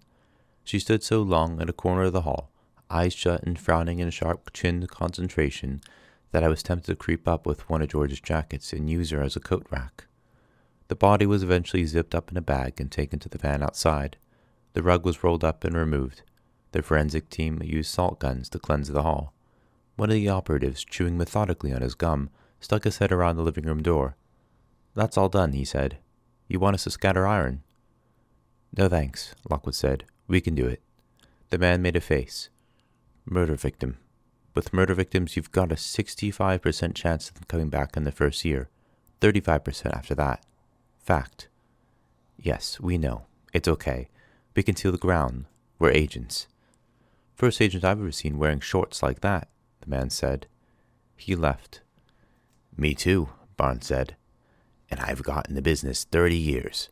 He tapped his fingers on the sofa arm and glared at us for the umpteenth time. For half an hour now he'd been sitting there, giving us the third degree. Time and again he'd made us go over what had happened that evening, from the knock on the door to the ambulance crew's arrival. We've been moderately truthful, as far as it went, though we hadn't mentioned what we heard Carver saying. The way we told it, he staggered in and dropped straight down dead, no whispered words on offer, nor did we mention Lockwood's note. Quill Kip stood leaning on a sideboard behind him, arms folded, watching us through narrowed eyes. Godwin and Vernon sat on spare chairs. Ned Shaw skulked in the shadows like a hyena that had just learned to stand on its hind legs, glowering at Lockwood in the while. It wasn't one of our usual merry living-room gatherings. We didn't offer them tea. What I still fail to understand, Barnes said, is why Carver came here to you. His mustache rippled as he spoke. His face was heavy with suspicion. Lockwood, sitting in his chair, pulled negligently at his sleeve. It was hard to look elegant in the current outfit, but he was doing his best. I assume he somehow heard we were investigating the theft. Perhaps he wanted to speak with someone incompetent, intelligent, and resourceful, in which case we were clearly the option. Kipps rolled his eyes. Barnes made an impatient exclamation. But why should he come at all? Why break cover? He was a wanted man. I can only think it had something to do with the Bickerstaff mirror, Lockwood said. I think its powers appalled him. Don't forget, it killed his colleague Nettles before they left the cemetery. Who knows what else it did? He may have wanted to come clean about it and tell us what it could do. Barnes' scowl traveled the room. This mirror has been gone less than 48 hours, and already the 2 men who stole it are dead. Think about it. It would probably have killed Cubans here, too, if he hadn't covered it with a net. That's assuming his face wouldn't have cracked the glass first, Kip said. It must be found. Barnes clapped a fist into his palm. Or this won't be the end of it. It's deadly. It kills wherever it goes. The mirror didn't kill Carver, Lockwood said quietly. Ah, but it did, because people are willing to commit murder to get it. Lockwood shook his head. Maybe, but whoever stabbed Carver doesn't have the mirror. How do you know that? From the money he was carrying. He had already sold it. That doesn't prove anything. They might have killed him to keep him quiet. If I had given Carver £1,000 for the mirror and then murdered him, I might be inclined to take the money back, Lockwood said. No, this was done by someone else, someone with access to weird daggers. If I were you, Inspector, that's where I'd start. Barnes grunted. Whoever did it, my point still stands, he said. This mirror is a menace. No one can consider himself safe until it's found. And so far, I don't think much of either of your investigations. Kip's ham-fisted arrests have filled every cell in London and achieved precisely nothing. Meanwhile, the best lead we have turns up dead on Lockwood's carpet. His voice rose several notches. The mustache jutted out like a windstock in the gow. It's not good enough. I need action. I need results. From the chair where he perched like an eager schoolboy, Bobby Vernon spoke for the first time. I'm making excellent progress at the archives, sir, he trilled. I feel sure I'll have a breakthrough for you very soon. George sat slumped in the depths of the sofa. Yeah, we're working on it too. Cat Godwin had been staring at us in mounting irritation. Inspector, she said suddenly, Lockwood clearly hasn't told us the whole truth about tonight. Look how shifty Cubans is. See the guilt in that girl's eyes. I thought they always looked like that, Barnes said. He glanced up as a thin-faced DPRAC agent appeared from the hall. Well? Just had word from Portland Mews, sir. Around the corner. Number 7 there heard an altercation on the street around 11:30. Raised male voices, very angry. Some kind of argument. Sure enough, there's blood on the cobbles outside. It's where it happened. Many thanks, Dobbs. All right, we're moving out. Barnes rose stiffly. I should warn all of you that it's an offense not to share information with other investigating agents. I expect cooperation between your teams. I expect results. Lockwood, Cubans, don't forget to scatter iron in your hall. The party broke up. Barnes and his men left first, then Kip's team. I showed them out. Quill Kipps was the last to go. He paused at the door. Miss Carlyle, he said, a word with you. So you do know my name, I said. Kipps gave a small smile, showing his neat white teeth. Joking aside, he said softly, I like to be serious for a moment. Don't worry, I don't want to know whatever little secret Lockwood's keeping from us. Fair's fair. This is a contest, after all. Although, incidentally, He leaned slightly closer so that I caught a lungful of some strong flowery scent. Do you think it was exactly sporting of Lockwood to knock down poor Ned Shaw the other day? Wasn't that slightly against the rules? Shaw started it, I said, and Lockwood didn't really knock him down. Kipps made a dismissive gesture. Be that as it may, Miss Carlyle, you're clearly the most intelligent of your team. And you've got some talent, too, if everything I've heard is true. Surely you don't want to hang around with these losers any longer. You've got a career to think of. I know you had an interview with Fitz a while ago. I know they failed you. But in my opinion, he smiled again, they made a bad mistake. Now, I have a little influence with the organization. I can pull strings, get you in a position with the company. Just think, instead of eking out a living here, you could be at a Fitz house, with all its power at your disposal. Thank you, I said, trying to keep my voice calm. I couldn't remember when I'd been so angry. I'm quite happy where I am. Well, think about it, Kip said. The offer's open. And I'll have you know we're not without influence at your organization already, I added while closing the door. Penelope Fitz has invited us to your anniversary party in a couple days. Perhaps we'll see you there, if you've been invited. Good evening. I shut the door in his face and stood against it, breathing deeply, trying to calm down. I walked up the hall, boots crunching through salt, to the kitchen. Lockwood and George were surveying the forgotten debris from our supper. It seemed a long while ago. All right, Luce, George said. Yeah, I just remembered that Fitz party we were invited to. We still going to that? Lockwood nodded.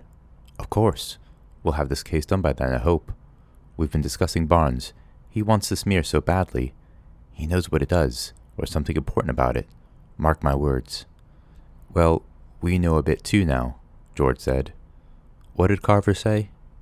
You see such things, such terrible things. He was talking about looking in the mirror. Take it from me. Lockwood picked up a dried sandwich, inspected it, and returned it into the plate. If it is a mirror, he said, Carver called it a bone glass. If it's made from bones Bickerstaff pinched from the graveyards, then it presumably contains a visitor. That's what gives it psychic power. Maybe that's what you've seen when you look deeply into it. The ghost, somehow. Or ghost, I said. 7 from it, not 1. Well, I saw something in it, George said softly. It was terrible, but I wanted to see more. He stared toward the window. Whatever it is, I said, it's so bad you die of fright if you see it properly. Like that relic man Nettles did. I reckon Bickerstaff looked in it too. Maybe what he saw made him go mad and shoot himself. Lockwood shrugged. Could be. No, that wasn't the way it happened. Lockwood stretched. We should get on and seal the hallway. It'll be dawn soon. He stared at me. I jerked suddenly upright. My heart was pounding. My skin felt like ice. I was looking all around. Lucy, I thought I heard something. A voice. Not Carver, surely. They doused the place pretty well. I glanced toward the hallway. Don't know. It's possible. So we've got a ghost free in our house now, George said. Fantastic. What a terrific night. Well, we'll fix him. Lockwood went to the shelf behind the door. He took a pack of iron filings and tore it open. George did the same, but I stood quite still, frozen in disbelief. A whispering voice had just spoken in my ear. Bickerstaff. No, that wasn't the way it happened at all. I ran my tongue over dry lips. How can you possibly know that? I said. Moving like a sleepwalker, I pushed between Lockwood and George, rounded the kitchen table, and crossed over to the oven. I put my hand on its door. Lockwood spoke to me, his voice sharp and questioning. I didn't answer, just flung the oven open. A green glow spilled out into the room. The ghost jar gleamed in the shadows, the face a hazy, malevolent mask deep within the murk. It was motionless, watching me. The eyes were narrow slits. How can you say that? I said again. How can you know? I heard its spectral laughter bubbling in my mind. Very simple. I was there. Chapter 16. Let's just freeze frame that scene a moment. Me standing by the oven, staring at the jar. The ghost grinning back at me. Lockwood staring, George staring. 4 sets of goggle eyes, 4 mouths hanging open. Okay, the face in the jar is still the most disgusting, but for a second, it was almost a tie. It was also precisely what I'd been hoping for all those long, frustrating months. My moment of vindication. "It's talking," I gasped. "I can hear it. It's just been talking now." Right now. This was either George or Lockwood. One of them, both of them, I couldn't tell which. They clustered at my side. "Not just that. It claims it knows about Biggerstaff. It says it was there. That it knows how he died." "It says what?" Lockwood's face was pale and intense. His eyes glittered. He brushed past me, bent beside the oven. The greenish radiance fell upon him as he stared into the jar. The face glared hideously back. "No, that's impossible." "You're not the only one who has secrets," the ghost said. Lockwood looked at me. "Did it speak?" I couldn't hear the words, but I felt something. A connection of some kind. My skin just crawled. "What did it say to you?" I cleared my throat. It said you're not the only one who has secrets. Sorry." He stared at me. For a moment I thought he was going to get angry. Instead he sprang upright with sudden energy.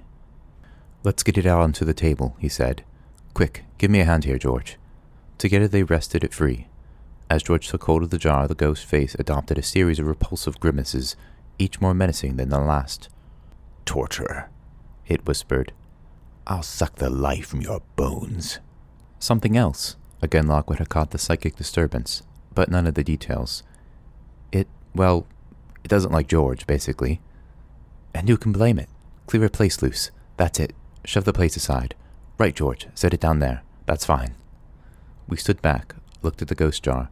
The plasm foamed this way and that, a violent green storm contained within the walls of glass, and the face was riding upon it, sliding up and down, rotating around, sometimes spinning upside down, but always fixing us with its horrid gaze.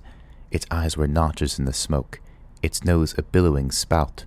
The lips were horizontal twists of rushing substances that split, drew apart, rejoined.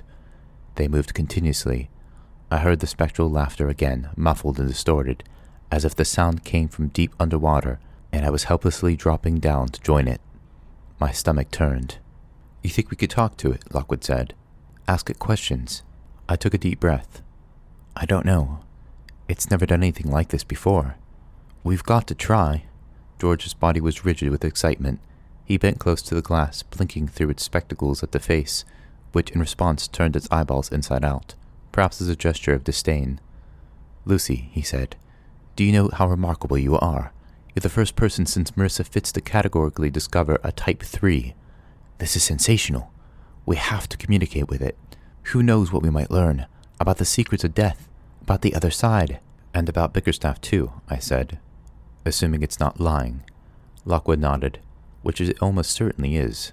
The face in the jar gaped in mock outrage. In my ear came a sibilant whisper. "Oh, that's rich, coming from you." "Lucy." Again Lockwood sensed the contact. George hadn't felt a thing. It said, "That's rich, coming from you." I beckoned to them both. "Listen, can I have a word?" We retreated to the other side of the room, out of earshot of the jar. "If we're going to talk to it, we have to be on our guard," I breathed.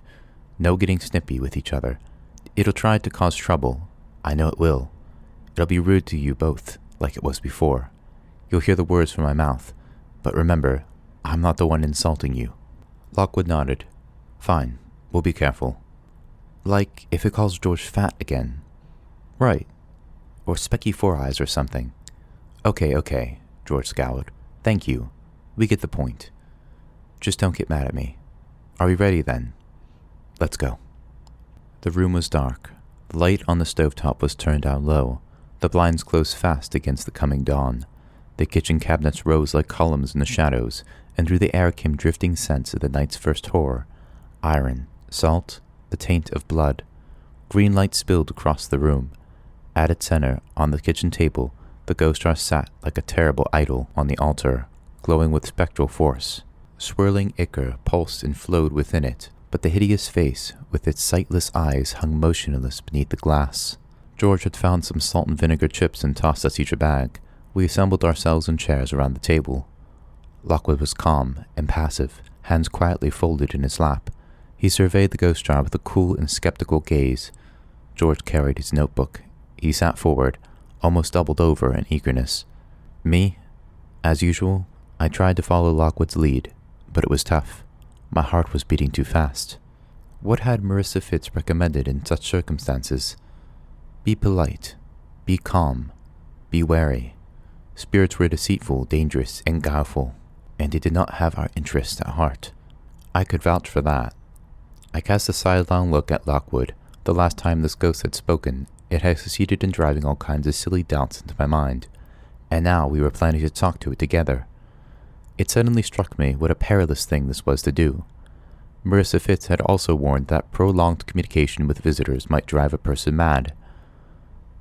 "Hello, spirit," I said.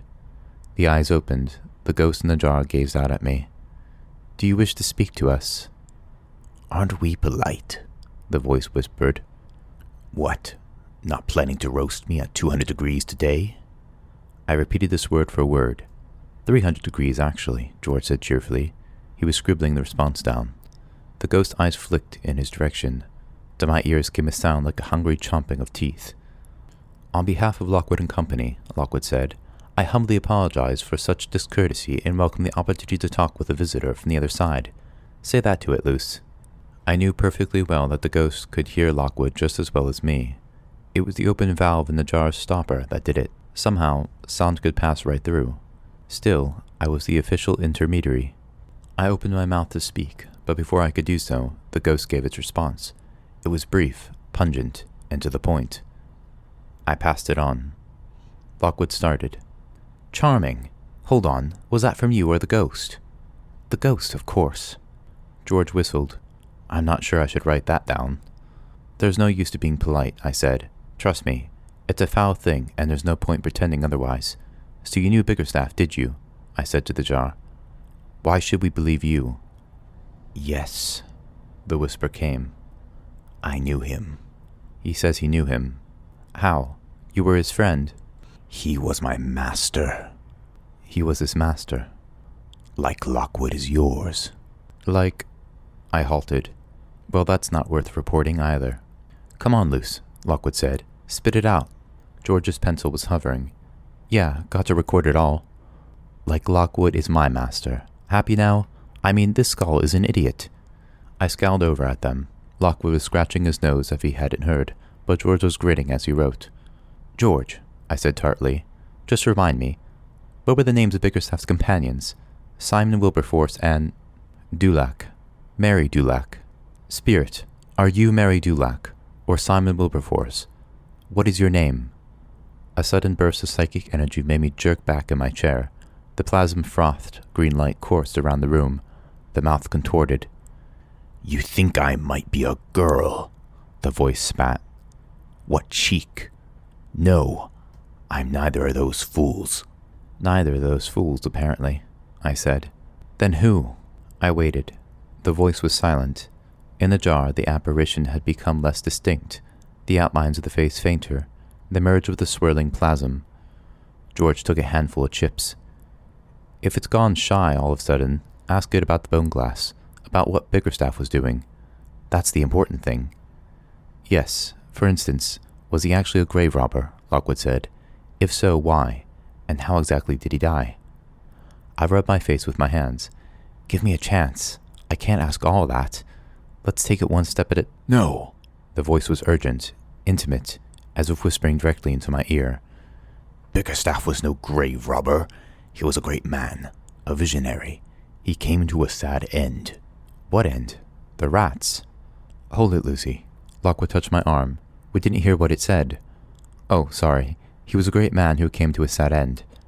"I said he was a visionary too. You forgot that bit." "Oh yeah, and a visionary. Sorry." I blinked in annoyance, then glared at the skull. "Why am I apologizing to you? You are making some pretty big claims about a man who kept sacks of human bones in the basement." "Not in his basement. In a workroom behind a secret wall." "It wasn't his basement. It was a workroom behind a secret wall." I looked at the others. "Did we know that?" "Yes," Lockwood said. "We did. It overheard George telling us that early this evening. It's giving us nothing new or original, in other words. It's making all this up."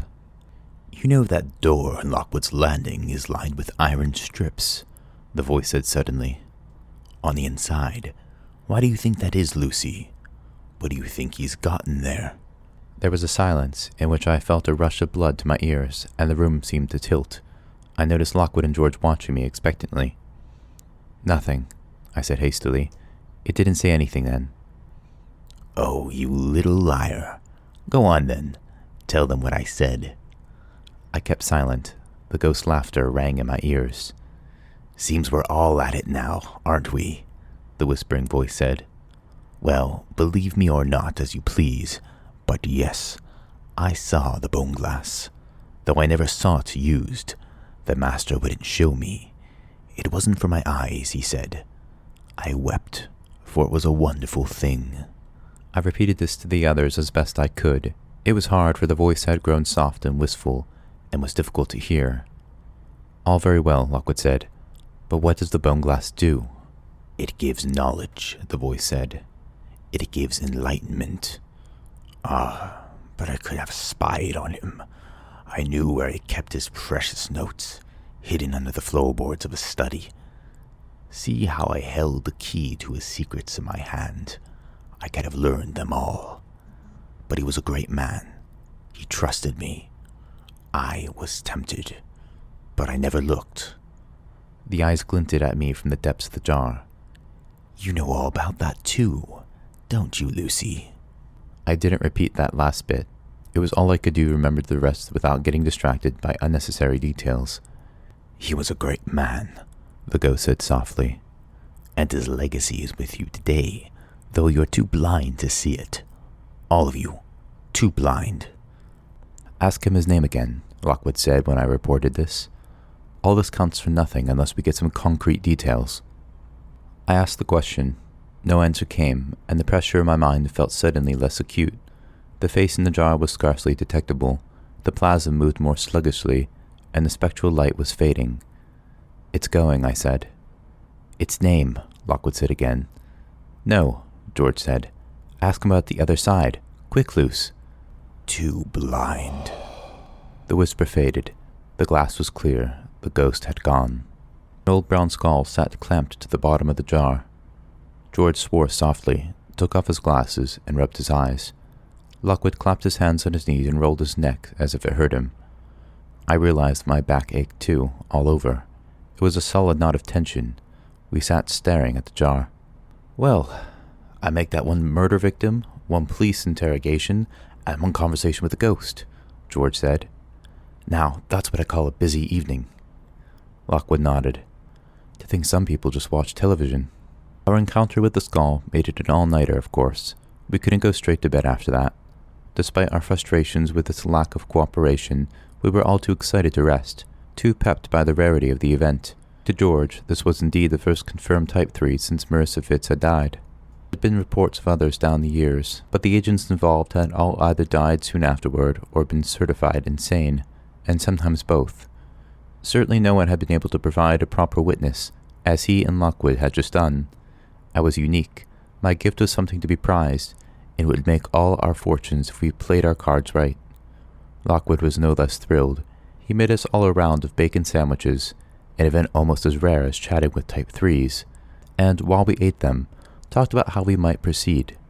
The question was whether to go public straight away, or try to get the skull to speak again, perhaps in front of other independent witnesses. He was sure many of our rivals would be reluctant to believe our story. I didn't play too much part in the debate. I was pleased, of course, with my success, and with all the praise I was getting, but I felt exhausted too. The effort of listening to the skull had quite worn me out. All I wanted to do was sleep. So I let the others talk, and when Lockwood moved on to discuss the one possible solid bit of information he felt we'd gotten from the ghost, I didn't join in that conversation either. But Lockwood and George read and reread George's scribbled notes, and the more they read, the more energized and talkative they became. The skull had mentioned something no one else knew, you see. Bickerstaff's hiding papers under the floorboards of the study. Secret papers. Papers that might hold the key to the riddle of the bone glass. Papers that might conceivably still be lying there, in the deserted house on the edge of a Hampstead Heath. Now that was interesting. As Lockwood said, the ghost was almost certainly fibbing. The chances of it truly having a close connection to Bickerstaff and the bone glass were not high. Even if it was telling the truth, those secret papers might have disintegrated or even been eaten, Howie laughed at this, by rats. But there was a chance, and they might be there.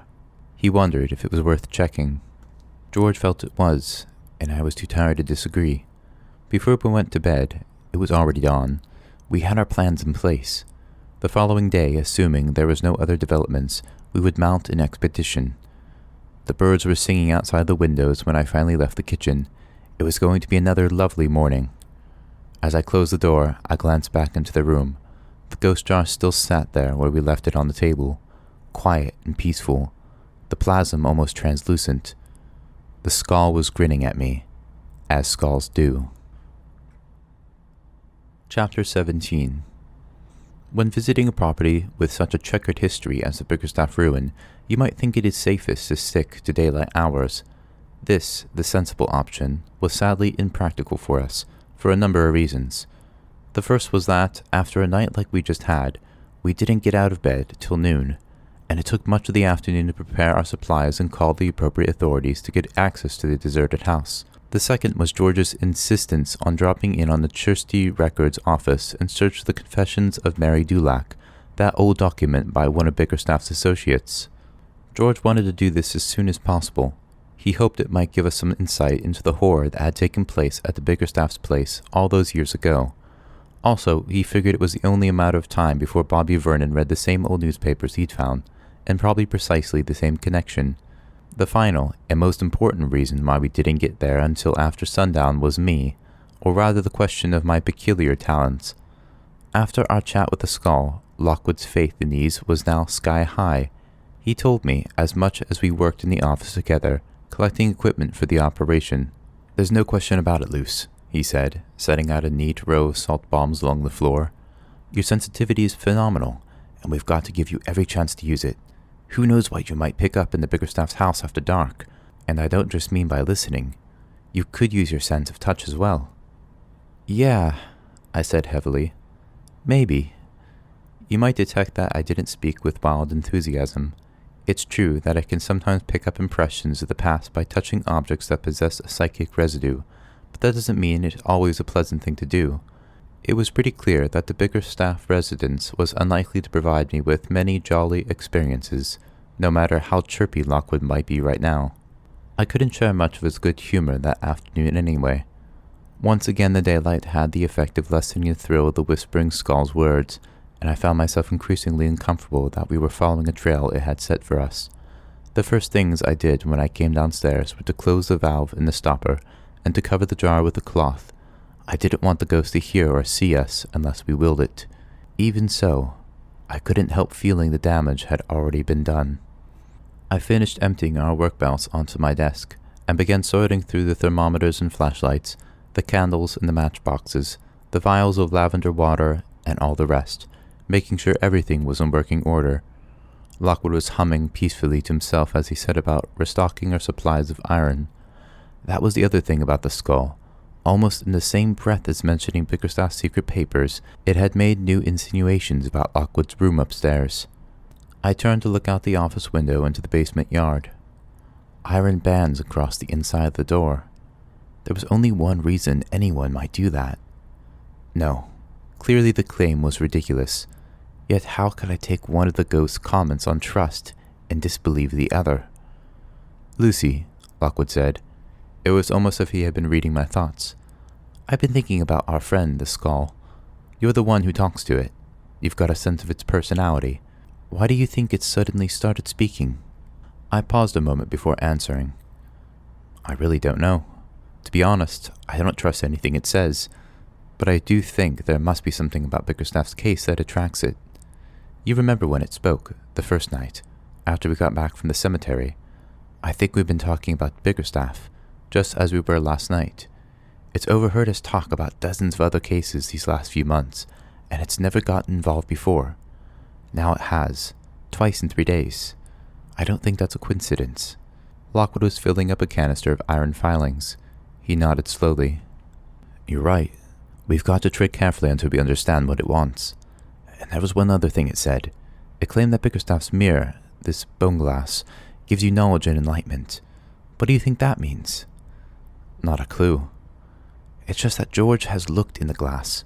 Only briefly, of course, but still. He glanced up at me. How does he seem to you, Lucy? Do you think he's okay? He seems a little distracted sometimes, but that's hardly new. Well, we'll keep an eye on him.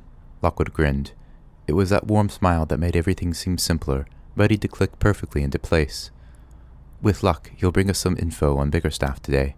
Hopefully we'll hear from Flo soon as well. If we get word for Winkman's auction too, that'll really put the wind in our sails. But Lockwood's optimism was misplaced. Flo Bones did not appear that day, and we had to wait till almost 5 o'clock before George returned, very wary and out of sorts. There's strange things going on in Chertsey, he said as he collapsed into a chair. I went to the records office, and they confirmed that the Confessions of Mary Dulac was a real document from their archives, but when they went to get it, guess what? It was gone. Stolen. They can't say when or how long ago, and there's no telling whether other copies even exist. It's so frustrating. Was it little Bobby Vernon? I asked. Maybe he's ahead of you. George scowled. Wrong. I'm ahead of him. He's made an appointment in Chertsey for tomorrow. No, someone else thought it was worth stealing. Well, we'll see. I called Albert Joplin on the way home, asked him if he had any ideas about where another copy might be. He's an excellent researcher, might be able to help us here. Lockwood frowned. Joplin, you shouldn't let anyone know what we're up to. What if he tells Kipps? Oh, Albert's all right. He likes me. Tell you what, though. He's fallen out with Mr. Saunders. Saunders is furious about all the trouble at Kensal Green. He suspended operations, sent most of the night watch home without pay. Joplin's very annoyed about it. He adjusted his glasses and looked around at us. So that's my news. What's been going on back here? I spoke to the Hampstead authorities, Lockwood said. The site of the Green Gate Sanatorium is still derelict, cordoned off from the rest of the heath, but accessible from a street called Whitestone Lane. Luce, you check the map book. We'll get the last bus before curfew. Bickerstaff's house is on the edge of the site, open and unlocked. No keys ever required, because no one in their right mind goes there, apparently. Sounds just like our kind of place, I said. Lockwood got up. He stretched lazily. Well, it's that time of the afternoon. I'm going to stick a sword into a straw woman, then I'm off to rest. If half the stories we've heard about this house are true, it's going to be an active night. Hampstead Hill, a leafy suburb in the north of London, is a pretty genteel sort of place, at least during the hours of daylight. And if our walk that evening was anything to go by, the streets on the western edge of Hampstead Heath are the cushiest of all. Wide avenues lined with trees and rows of ghost lamps curve gently around the contours of the hill. Swanky properties, sprawling and detached, nestled in large gardens. Even the dust that settled rapidly around us had a prosperous, well-fed feel. This impression was maintained for most of the way along the Whitestone Lane, a short, broad cul-de-sac of heavily built mid-Victorian villas lying right on the margins of the heath. Well-kept lawns, verdant borders, rhododendrons as plump and bushy as a beggar's beard. The first few houses easily kept up the Hampstead standard. Toward the end of the road, however, things became shabbier, and the last two residences were empty and unoccupied. Beyond them, the road ended at a pair of iron gates, high, rusted, and topped by rolls of barbed wire. Triangular D-Prac warning posters, fringed with fluorescent orange, signaled it as a no-go zone. This was the entrance to the site of the Green Gate Sanatorium, burned down a century ago, and abandoned ever since. A coil of rusted chain had been wound around the gates to secure them. There wasn't any padlock. There wasn't any need for one. With gloved hands, Lockwood began to untie the chain. The links were stiff and fused. You said they tried building a housing development here once, George, he said. But they had to abandon it because of disturbances. What was the story there? George had been staring through the gate bars into the darkness of the heath. Despite the evening's warmth, he wore a wool hat and a pair of fingerless gloves. He also had on his dark night jacket, jeans, and work boots. An extra strap, laden with canisters of salt bombs, was looped across his torso. To my surprise, he had also opted for an extra-large backpack, different from the one I had prepared for him. It was clearly heavy. His face was lined with perspiration. The usual, he said. You know, the kind of thing. Lockwood pulled the chain free, pushed sharply on the metal. With a crack like bones breaking, the gates sprang open. One after another, we slipped through. George and I switched on our flashlights. Almost directly beneath our feet, the road's fissured asphalt was swallowed under a layer of long, waving grass. Our lights danced and flitted over uneven, lumpy ground. Here and there tall beeches rose, and clumps of young oaks and silver birch. The line of the road curved away from the left among the trees. We followed the track to the site of the sanatorium, George said. 1/2 a mile, a bit higher on the hill. Lockwood nodded. Fine, we'll follow you. We went in silence, single file, legs brushing through grasses. The last heat of the day still radiated from the earth. The moon had risen, and a cool silvered light bathed the undulating wasteland. Banks of white cloud towered like castles in the sky. When you say the usual, George, I said finally, you mean shades? Yeah, shades and glimmers mainly. Have seen presences, dim lights floating in the air. And the sanatorium's isolated on the hill, remember? No one wanted to stay up there. Nothing too dangerous, though. Not in the sanatorium ruins itself. The Bickerstaff house is perhaps another matter. We had climbed a little way along the contour of the hill. The lights of London stretched below us like a glittering neon sea. It was very silent. Curfew had already sounded, and the city had turned inward on itself, shutting out the night. Do you mind if we stop for a bit?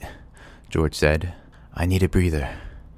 He slung his backpack aside and collapsed upon the ground. It really was a monster pack, and the shape was odd, quite hard and curved, not blobby like you get with chains. What exactly do you have in there, George? I said. Oh, just some extra supplies. Don't worry about me. The exercise will do me good. I stared at it, my frown deepening. Since when have you cared about? And then I knew. I recognized the shape. I strode across and flicked open the backtop top, loosened the drawstring. I shone my flashlight on the plastic stopper, the smoothly curving sides of the familiar silver glass jar. The skull, I cried. You brought the skull. You snuck it along with us. George looked pained. Stuck makes it sound easy. It's quite an effort, actually. I know ectoplasm technically weighs nothing, but you wouldn't think so to feel this. My poor old back. And you were going to tell me this when? Hopefully never. It's just we don't know exactly where Bickerstaff's study is, do we? But the skull does. And if we couldn't figure it out, Lockwood thought, What? I spun around on our leader, who had been doing a good impression as someone utterly fascinated by a nearby patch of nettles. Lockwood, you knew about this. He cleared his throat. Well, he suggested it, George said promptly. It was his idea, which makes me think he should be doing some of the carrying, come to mention it. I've been lugging this since Marylebone, and my poor old back. Will you shut up about your poor old back? This is crazy. You want me to talk with a dangerous Type 3 ghost inside another haunted zone, with who knows what other visitors around? Are you both mad? You expected me to agree to that? No, George said. We didn't, which is why we didn't tell you. I gave a cry of disgust. Forget it. What happened to our treading carefully, Lockwood?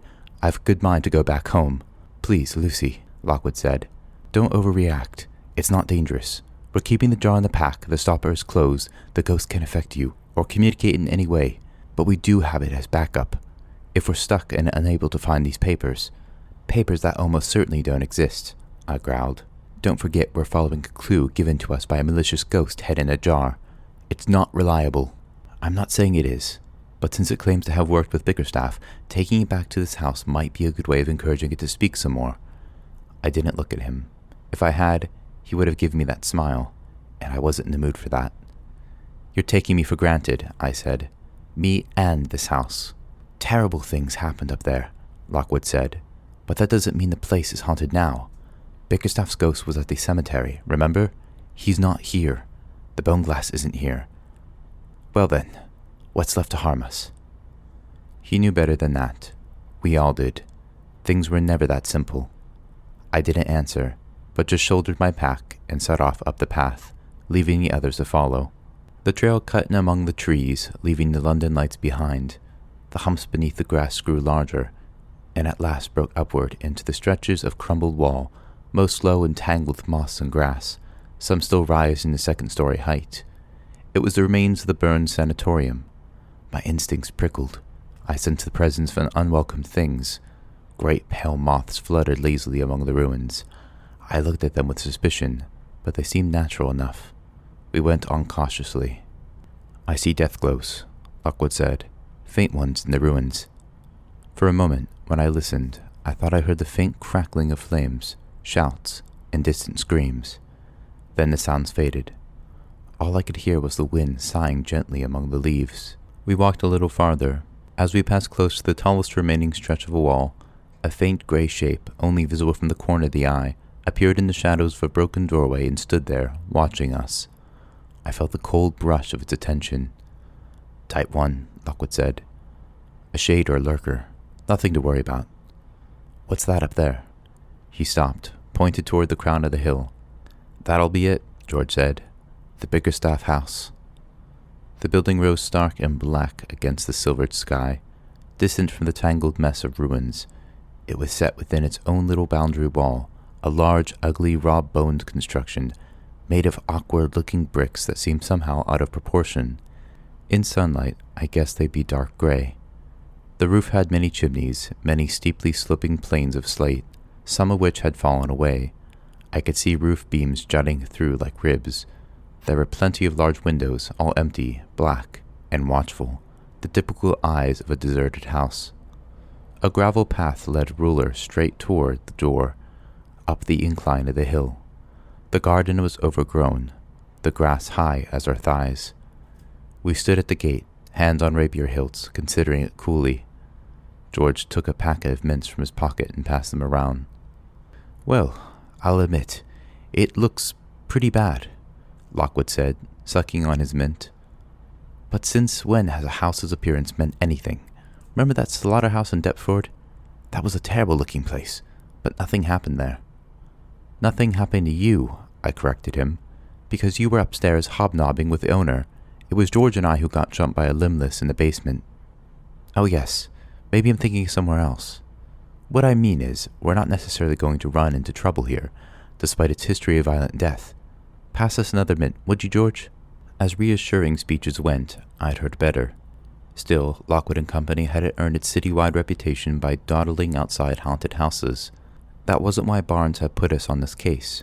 It wasn't why we were going to be Kips to the solution. Come to think of it, it wasn't why Penelope Fitz had invited us to their party.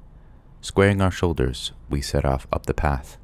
Just remember, Lockwood said, cheerfully breaking the night's silence and disturbing our morbid thoughts, we've got two set objectives here. We look for those papers the Skull mentioned. We try to pick up any psychic traces left by Bickerstaff and his friends. Simple, clean, efficient.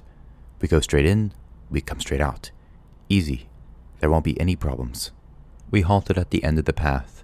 I contemplated the moldering steps, the crooked door, the shutters hanging askew against the broken windows, the little weather-beaten demons carved into the spiral pillars on either side of the porch.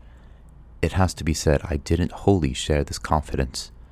There was a strong, sweet scent coming from a climbing shrub that choked one wall. The air was warm and close. George had pattered up the steps. He squinted through the grimy bottle glass window beside the door. Can't see anything, he said. Who's going in first? That'll be Lucy, Lockwood said. I frowned. Again?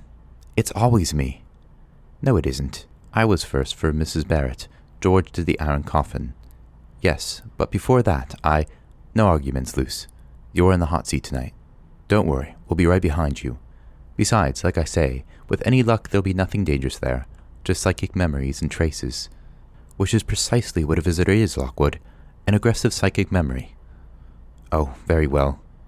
Why can't we ever do this at a more sensible time, like noon? I knew the answer to that, of course. It's only after dark you can detect the faint and hidden things. It's only after dark a house's memories begin to stir. I pushed at the door, expecting it to be warped shut or locked, or both. It was none of those. The door opened soundlessly, unleashed stale air and a pervasive smell of decay. And I have to say, my skin did crawl a little as I stood there, and the hairs on my neck did rise. Maybe Lockwood was right. Maybe the place would be free of actual visitors. But this was a house where the previous proprietor had engaged in years of sinister occult research, where he'd probably tried to summon the spirits of the dead in a series of unsavory experiments, and where he'd suffered a mysterious and solitary death. Let's face it, We were talking trace memories that would need more than a squirt of air freshener to remove. Still, I'm an agent, etc., etc. You know the deal. Without much hesitation, I stepped inside. Chapter 18. The good news was that nothing dead and wicked came rushing straight toward me down the darkened hallway. In our profession, that's a result. And when I listened, as I always do right off, I heard no psychic screams or voices. It was very quiet. The only sounds were the scrapes and shuffles of Lockwood and George as they squeezed in behind me and dumped their bags on the floor. An empty chamber, cavernous and high, a strong smell of damp and mildew. I kept the flashlight off, as it's always wise to do, but it wasn't as dark inside as I expected, and my eyes began to see things. Shafts of moonlight shone down from holes in the roof somewhere far above, spearing into a staircase at the far end of the hall. It was a curved stair, dark with moisture and ruined by years of rain. In places it was blocked with rubble, in places the wood had fallen away. Great pallid clumps of bracket fungus erupted from the balustrade, and thin knots of grass grew between skirting and wall. White crust of mold flowered on the ceiling. Old brown leaves blown in by countless autumn storms lay in long piles across the hallway. Papery and skeletal, they rustled as we moved. I couldn't see any of the graffiti you expect in a long-deserted house, clear evidence of its dubious reputation. No furniture, no furnishings. A mahogany picture rail ran around the walls up near the ceiling. Flecks of wallpaper shivered in the warm draft we brought from outside. There were no light fixtures anywhere. Ragged holes showed where they'd been torn away. Somewhere in this rotting dereliction, Dr. Bickerstaff had worked with objects stolen from the local graveyards. Somewhere here he had died. And then the rats... No, it wasn't good to dwell on that story. I could feel my heartbeat quickening. Anxiety and stress are two emotions visitors like to feed on. I shook my head clear and turned my attention to procedure, to the job at hand. "Lockwood," I said. He'd been gazing quietly into the dark. "No death close here. You?" "All very still." He nodded. "Fine. What about you, George?" "Temperature 60 degrees, which is nice and normal. All fine so far." "Okay." Lockwood walked a little farther into the room, shoes scuffling through the dry dead leaves. "We work quickly and quietly. We look for Bickerstaff's study, and we look for his laboratory or workroom, where his experiments took place. The newspaper said that was accessed from a living room, so that's probably downstairs. We don't know about the study. If we run across a psychic hotspot, Lucy has the option of taking readings, but that's up to her. And we don't bring out the skull unless she says so." "That's right," I said. "The main hotspot is likely to be upstairs," George said. His voice was curiously flat. Perhaps something in the feel of the place had affected him. "The room of the rats." "If there were any rats," Lockwood said. "Anyway, we'll try to avoid that one." We moved away along the hall and entered the nearest room. This too was quite empty, just bare boards and plaster, all picked out in silver moonlight. The ceiling was whole, the room dry. I ran my hand along the walls as I wandered past them, feeling for psychic currents. No, I didn't find anything. It was just a dead, clean space. We tried the room behind it, and that was similarly quiet. No temperature changes, no miasma or creeping fear. We tried a third opposite the others across the hall. From its position and the ornate molding in the ceiling, you'd guess it had been a formal reception room, where Bickerstaff and his guest took tea. Here, even the wallpaper was missing, part of the wainscoting too. There was nothing but moonlight, boards, and plaster. An uncomfortable thought occurred to me. As with Bickerstaff, so with the house. The whole place was a skeleton, stripped down to the bones.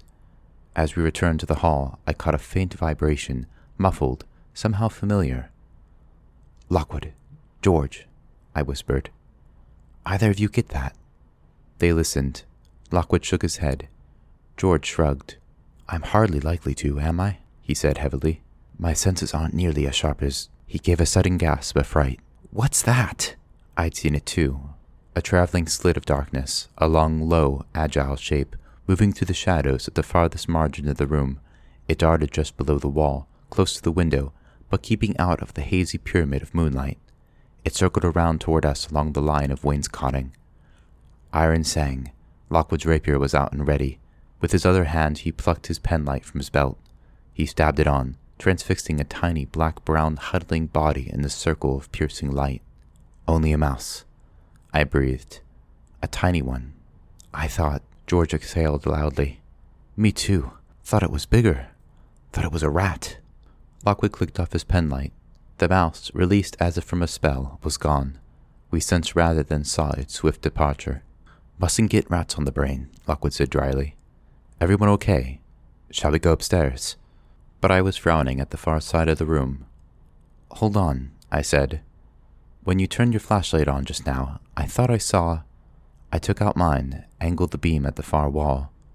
Yes, caught there in the clean, bright circle, a thin black line cutting upward through the plaster, the telltale outline of a door. When we drew close, we could see the hinges embedded in the wall, and a small, rough hole where a key or handle must have sat. Well done, Luce, Lockwood breathed. Once this must have been covered with wallpaper, or with a fake bookcase, maybe. It would have been very hard to find. You think this is the way of Bickerstaff's workroom? Must be. You can see where they forced it years ago. It's hanging loose now. I think we can get in. When he pulled at the door, it swung forward at an angle, for its upper part had rotted off the hinge. Beyond was a narrow passageway running deeper into the house. No light penetrated it. Lockwood switched on his penlight and took a brief survey. The corridor was narrow, empty, ending in another door. The smell of damp and mold was very strong. All due caution had to be observed now. Before entering, we took systematic measurements and jotted them down. Then, ducking low, the top of the door was below Lockwood's head. We started off along the little passage. Progress was slow and careful. Every few yards we halted to use our talents and take fresh readings. Nothing alarming happened. The temperature dropped, but only marginally. Lockwood saw no death glows. Faint ripples of sound pulsed the edge of my hearing, but I could make nothing of them. There were spiders here and there, on the ceiling and in the dust on the floor, but too few to be significant. Touch yielded no sensations. George had become subdued. He moved slowly and spoke little, passing up several cast-iron opportunities for sarcastic or insulting remarks, which frankly was unlike him. At last, with him lagging behind us in the passage, I mentioned this to Lockwood. He noticed it too. What do you think? I said. Malaise? Could be, but this is the first time he's entered a physically charged location since he saw that bone glass. We better watch him carefully. Of the 4 common signs of an imminent manifestation, the others being chill, miasma, or creeping fear, malaise is the most insidious. It's a feeling of soul-sapping heaviness and melancholy that can steal up on you so slowly you never notice it, until you have a ghost creeping towards you and you realize you don't have the willpower to run or raise your sword. At its extreme, it becomes ghost-lock, and ghost-lock, being the opposite of life and happiness and laughter, is often fatal. This is why good agents always look out for each other, why we work in teams. Subtly, without drawing attention to ourselves, Lockwood and I moved so that George was between us. We protected him on either side. We arrived at the door at the end of the passage. I put my fingers on the handle. A thrill of extreme cold speared at my hand and arm. I caught the on-off sound of voices, male ones, talking heatedly. I smelled cigar smoke and something sharper, an acrid chemical tang. Almost at once, the echo was gone. I'm getting traces, I said. Lockwood's voice came from the back. Everyone stand very still. Keep looking and listening. Don't open that door. We waited in silence for a moment, maybe more. At last, Lockwood gave the all-clear. Right, he said. Ready when you are, Luce. That was my cue. I took a deep breath, gripped the handle again, and stepped into the room. Utter blackness enfolded me. I instantly sensed I was in a larger space. As always, it was tempting to switch on my flashlight, but I resisted the impulse and stood still, letting my mind open. Just behind me, I could hear the door easing shut. Neither of the others spoke, but I could hear the quiet movement of their feet, feel their presence as they pressed beside me in the dark. They stood very close, closer than normal, but I didn't really blame them. In fact, I was grateful for it. It was so very, very dark in there. I looked, but saw nothing. I listened, heard only the scantest ripples of sound, which swiftly faded. I waited for Lockwood to give the lights-on signal. and waited. He was really taking his time. "You both ready?" I asked finally. "I don't get anything. Do you?" I became suddenly aware that I could no longer sense anyone on either side. "You ready, Lockwood?" I said, my voice a little louder. Nothing. From somewhere across the room came a man's deep cough. A surge of fear, strong, knife-thin, rose through me. I scrabbled at my belt, switched on my flashlight, swung it rapidly to and fro. Just a room, another barren space, bare walls, dusty floorboards, a single window cavity blocked with bricks, in the center of the room a massive table with a metal top. None of that interested me, because I was alone. Lockwood and George weren't there. I spun around, wrenched open the door. My shaking flashlight picked out the pair of them a few steps away. They had their backs to me, their rapiers out. They were staring up the passage. "What in the blazes are you doing out here?" I said. "Didn't you hear it, Luce?" Lockwood hissed. "The scurrying." "Like rats," George whispered. "I thought it was coming toward us, but—" He seemed to notice me for the first time, standing in the door. "Oh, you've been inside." "Of course I have." A finger of cold moved down my spine. "You came in too, right? You were in the room with me." "No, we weren't. Watch where you're pointing that flashlight. The light's in my eyes." "We thought you were with us here, Luce," Lockwood said. "No, I went to the door, just like—" "Are you sure you didn't follow?" I remember the soft shuffling sounds, the invisible presences pressing close. My voice grew tight and forced. "I felt you standing next to me." "We didn't notice you go in, Luce. We got distracted by the scurrying." "I'm surprised you didn't hear it," George said. "Of course I didn't hear it," I burst out. "If I heard it, do you think I would have left you behind and gone in there?" Lockwood touched my hand. "It's all right. Calm down. You need to calm down and tell us what's happened." I took a long, deep breath to stop myself from trembling. "Come in through here and I'll tell you. From now on, we need to stay very close together. And please, let's none of us get distracted anymore." The secret chamber, which we guessed had been Bickerstaff's workroom, displayed no other immediate psychic traces once we were all inside.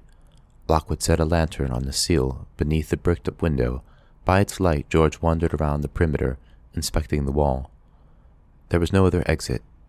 Old gas lamp fixtures, rusty and sagging, extended from the bare plaster.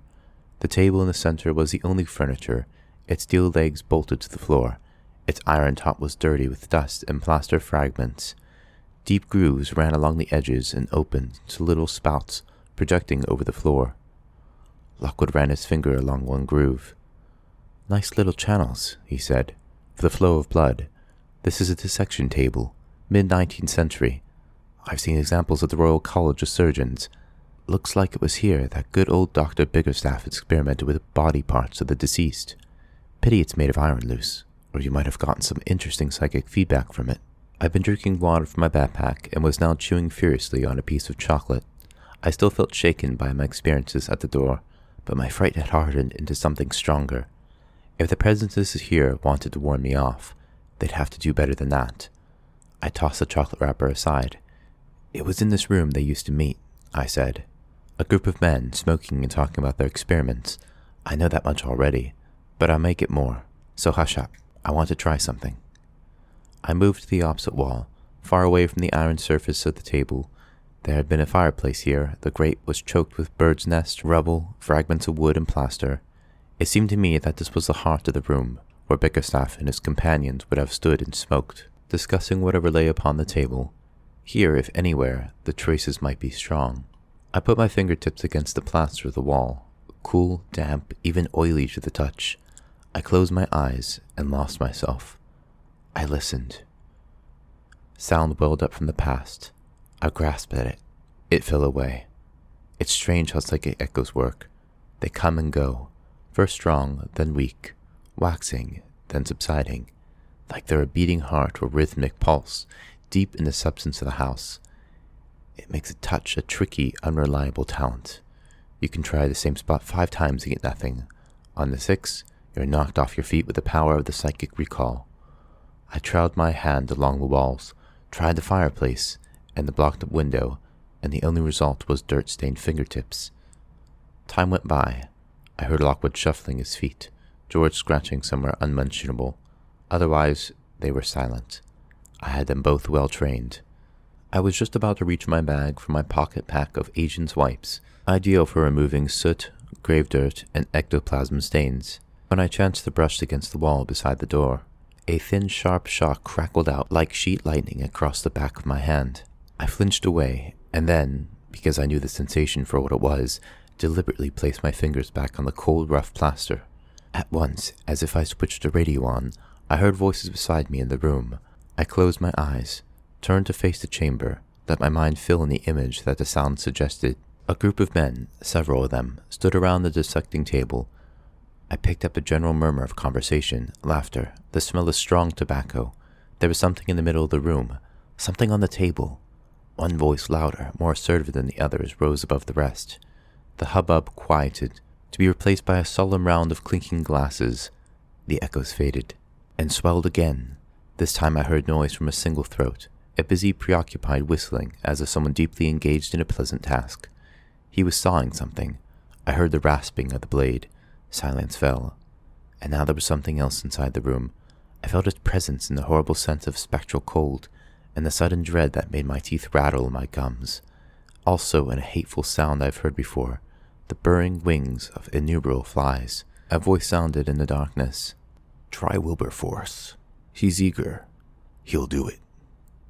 Instantly the whistling and the sawing noise were gone, but the buzzing grew stronger, and now the terrible cold rose up to engulf me, just as it had 3 nights before, when I stood beside the Bickerstaff grave. I opened my mouth in pain, and as I did so there suddenly came a single cry from many throats, screamed directly in my ear.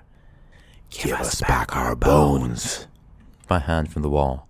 At once, like water sluicing down a drain, deathly cold was sucked away, and I felt again the clammy warmth of the empty room.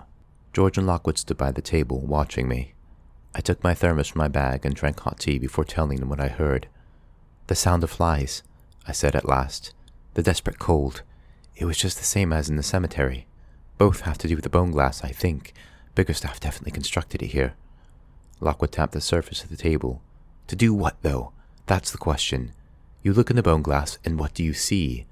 "I don't know, but that idiot made something very bad." "This voice you heard," George said, "was it Bickerstaff, do you think?"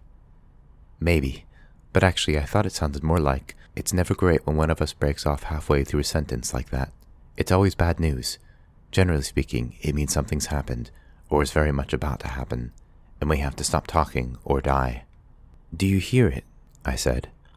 Beyond the half-closed door, a little subtle scraping noise, a limping, shuffling, creeping something coming up the passage, and getting ever closer all the time. "Turn the lantern low," Lockwood whispered. George hit the switch. The room went almost black, light enough to see by, dark enough for our psychic senses to stay strong. Without words, we fanned out in the old Plan D positions, me to the right of the door, pressed close against the wall, George to his left slightly further out, so that he was clear if his spectral force smashed the door aside. Lockwood stood directly in front, ready to face the main attack. We each drew our rapiers. I wiped my left hand on my leggings, removing sudden perspiration. This is the worst part, when the visitor is still concealed, when you know it's coming, but the full horror has yet to hit you.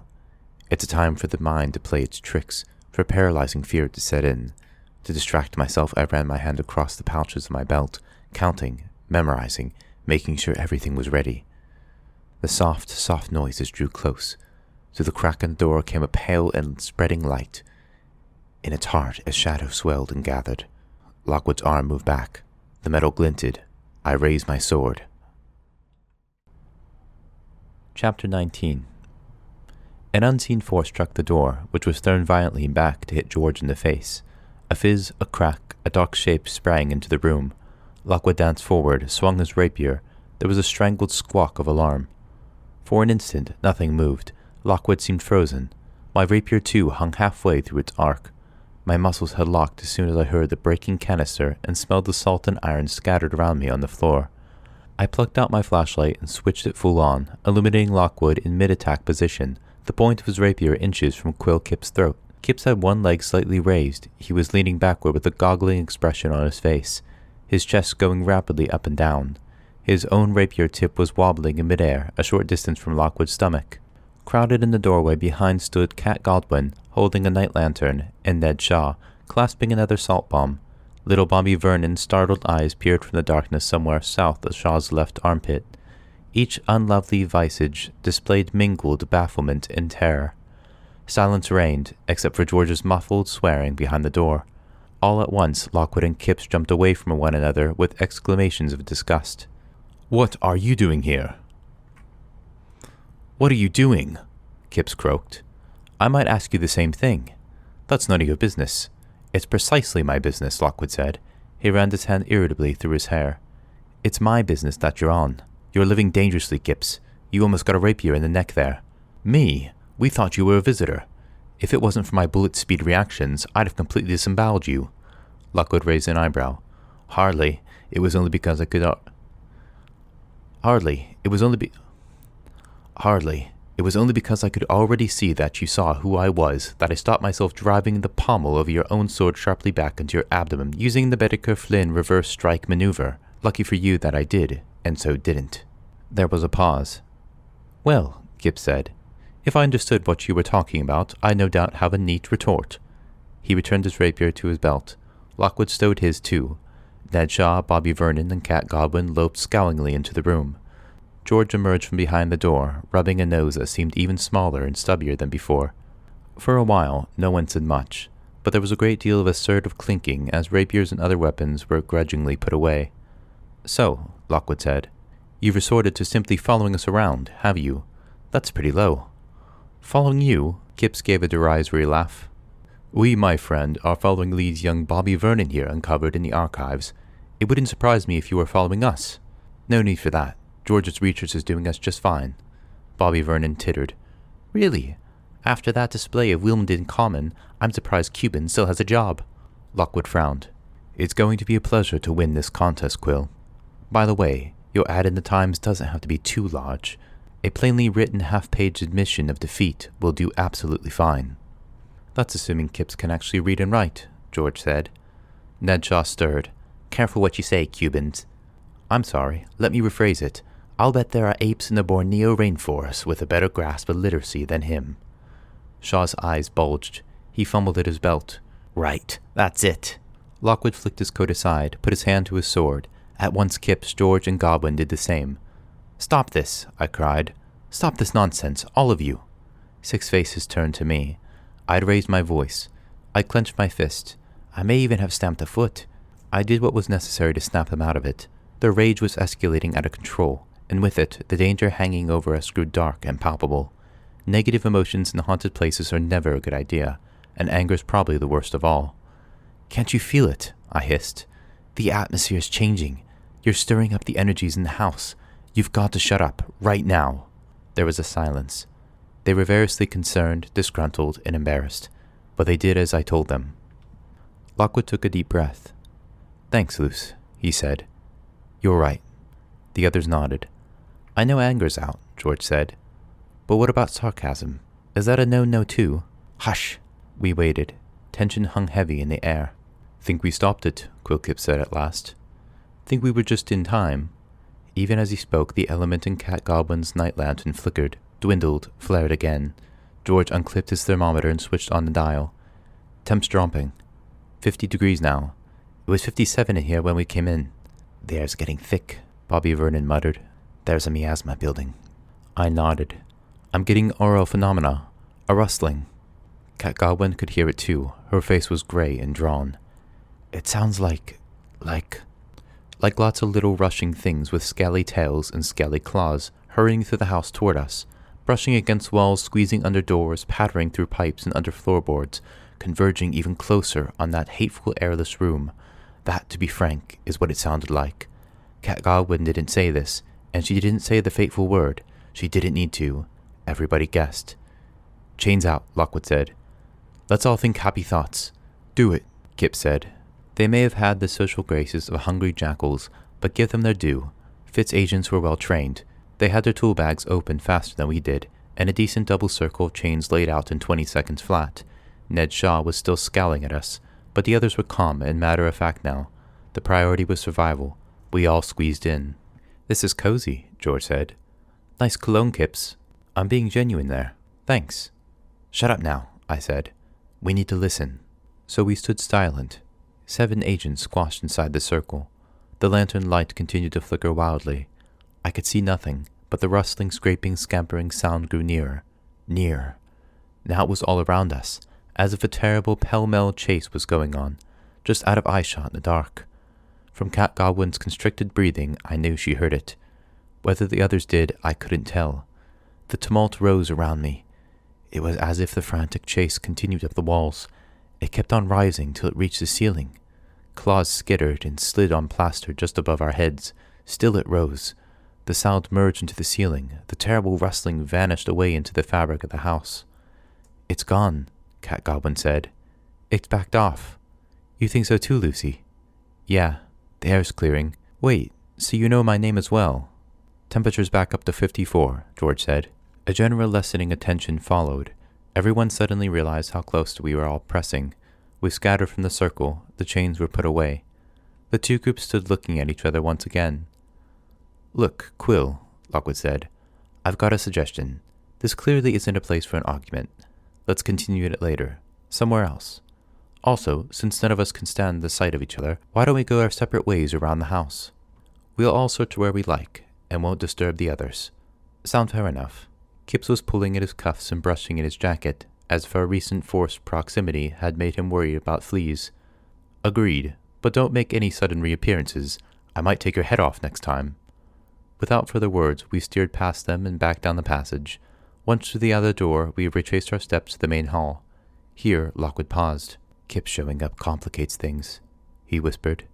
They might spend a while in the workroom, taking readings, but they'll be creeping after us again very soon. And if those papers are there, I want to find them without any interference. Lucy, I know you don't want to use it, but this might be a good time to consult our friend, the skull. I regarded George's bulging backpack without pleasure. This still feels like a bad idea to me, I said. But since we're running out of time, I opened the pack, reached in, and turned the lever on the stopper. Spirit, I said, bending close. Do you recognize this place? Where was your master's study? Can you tell us? The glass stayed cold and dark. Maybe you need to get closer, Lockwood suggested. Any closer and I'll be tickling George's neck. Spirit, do you hear me? Do you hear me? Oh, I feel like such an idiot doing this. It's an utter waste of... Upstairs. I jerked back. There had been the briefest flash of green from the heart of the jar. Now it and the breathless voice were gone. It said upstairs, I said slowly. It definitely said upstairs. But do we really... Lockwood was already halfway across the hall. Then what are we waiting for? Quick! We haven't got much time. Negotiating those stairs, however, wasn't something we could do too quickly. Many of the treads were rotten and wouldn't support our weight. We had to step over slicks of tiles and splinters of fallen wood. High above, ragged patches of stairs shone where the roof had been. Also, we had to keep taking precautionary readings, much hastier than usual. We kept expecting our rivals to reappear below, which held us up still more. We picked up a slight decrease in temperature, and low-level noises, a faint crackling and whistling. Lockwood also saw some plasmic traces flitting through the dark. Then there was one final thing as we got to the top of the stairs. Look at the wainscoting, I said. What are these dark stains running along it? George bent close and fixed them with his penlight. Smudges and smears of grease, he said, made by thousands of bristle marks. It's just the kind of stain that... He hesitated. That rats make? Lockwood brushed past us impatiently, took the last couple of steps in a single vigorous stride. Forget it. Come on. It was a big square landing, ruined and half open to the sky. Brown leaves and little twigs lay among the dirt and debris on the wooden floorboards, and the moonlight shone with cold desertion through gaping rents in the roof above. Behind us, a passage ran away deeper into the house, but this was half blocked by fallen rubble. The stairs had curved around on themselves during the ascent, so we were facing back toward the front of the house. Ahead of us were the open doorways to 3 rooms. Yes, the ghost voice whispered in my ear. There. We're close, I said. Bickerstaff's study is one of those rooms. The moment I said the name, there was a spike in the psychic sounds I heard. The distant crackling flared loud enough to make me flinch. A slight breeze blew through the empty house, moving leaves and curls of paper across the floor. A few fragments fell between the banisters and drifted away into the darkness of the void below. Might be worth going easy on that name up here, Lockwood said. Temperature, George. 46 degrees. Holding constant. Stay there and watch the stairs for Gips. Lucy, come with me. Soundlessly, we crossed the landing. I looked back at George, who had taken a position by the banister, where he had a good view down over the curve of the staircase to a portion of the hall below. His mood seemed steady. His body language seemed okay. As far as I could tell, the malaise wasn't getting any worse. His backpack hung open. I could see the top of the ghost jar, faintly glowing green. Yes, the voice said. Good girl. You're getting closer. How eager the whisper sounded now. The middle room, under the floor. The middle one. It says that's it. Lockwood approached the central doorway, started to pass through, and at once jumped back. Cold spot, he said. Cut straight through you. I unclipped my thermometer and held it out beyond the door. At once I could feel the air's bitterness on my hand. 41 degrees in, 46 degrees out, I said. That's serious chill. And not only that, Lockwood had taken his sunglasses from his coat and was hastily putting them on. We've got spiders. And a death glow. A real whopper. Over there, beneath the window. I couldn't see it, but I wouldn't have expected to. To my eyes, it was a fair-sized squarish chamber, dominated by a large and empty window space. As with the rest of the ruined house, it was barren of furniture or decoration. I tried to imagine how it had looked in Bickerstaff's day. The study desk and chair, the portraits on the wall, maybe a bookcase or two, a carriage clock upon the mantelpiece. No, I couldn't manage it. Too much time had passed, and the sense of menacing emptiness was just too strong. A flood of moonlight shone through it, making everything glow a sleepy, hazy silver. The noise of static in my head buzzed loudly once or twice, then faded sharply, as if being squeezed out by the heavy silence emanating from that room. Thick, dusty layers of cobwebs hung in the corners of the ceiling. This was it, the center of the haunting in that house.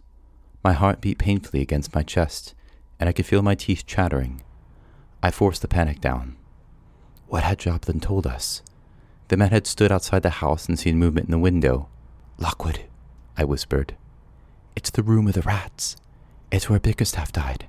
We mustn't go in there. Oh, don't be scared, the whispering voice said in my mind. You want the papers. Under a board in the middle of the floor. Just walk right in. A quick look only, Lockwood said, and then we'll go. I couldn't see his eyes behind the glasses, but I could feel his wariness. He stood at the door and didn't step in. That's what the skull wants us to do, I pleaded. But we can't trust it. You know we can't.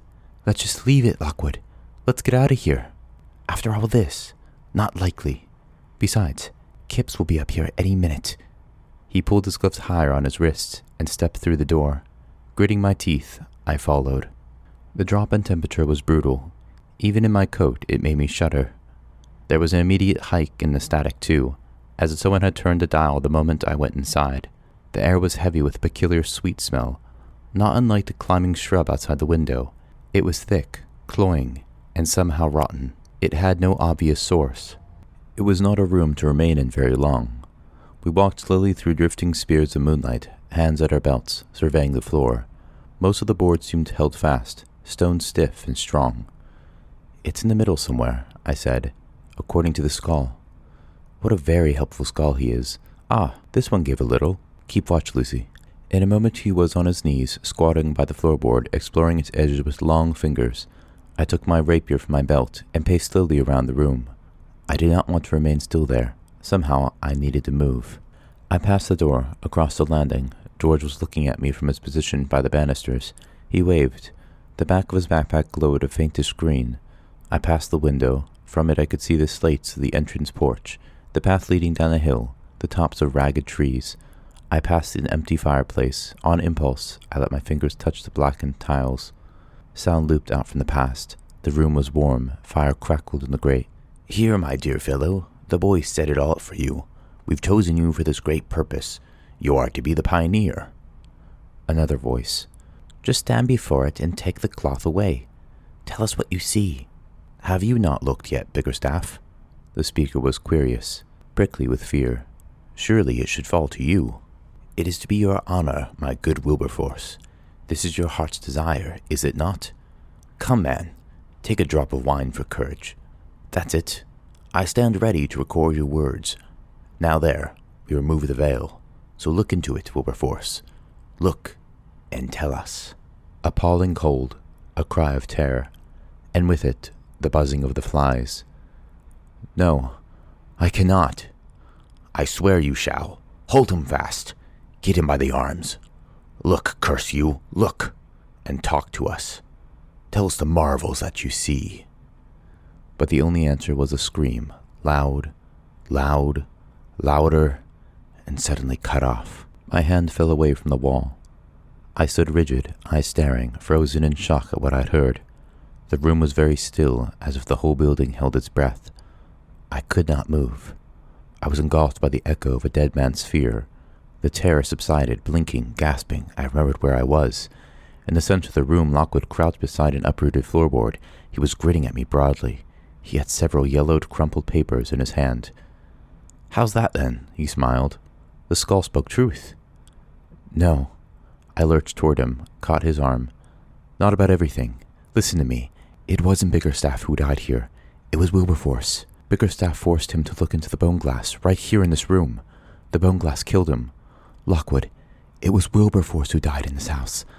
And I think his spirit's still here now. We need to get out. Don't talk. Just leave." Lockwood's face was pale. He rose, and at that moment George appeared beside us. His eyes shone. "Have you found them? You got the papers? What did they say?" "Later," Lockwood said. "I thought I told you to watch the stairs." "Oh, it'll be all right. It's quiet down there." "Oh, it's handwritten. And there are little pictures, too. This is fascinating." "Get out," I cried. A growing pressure beat against my ear.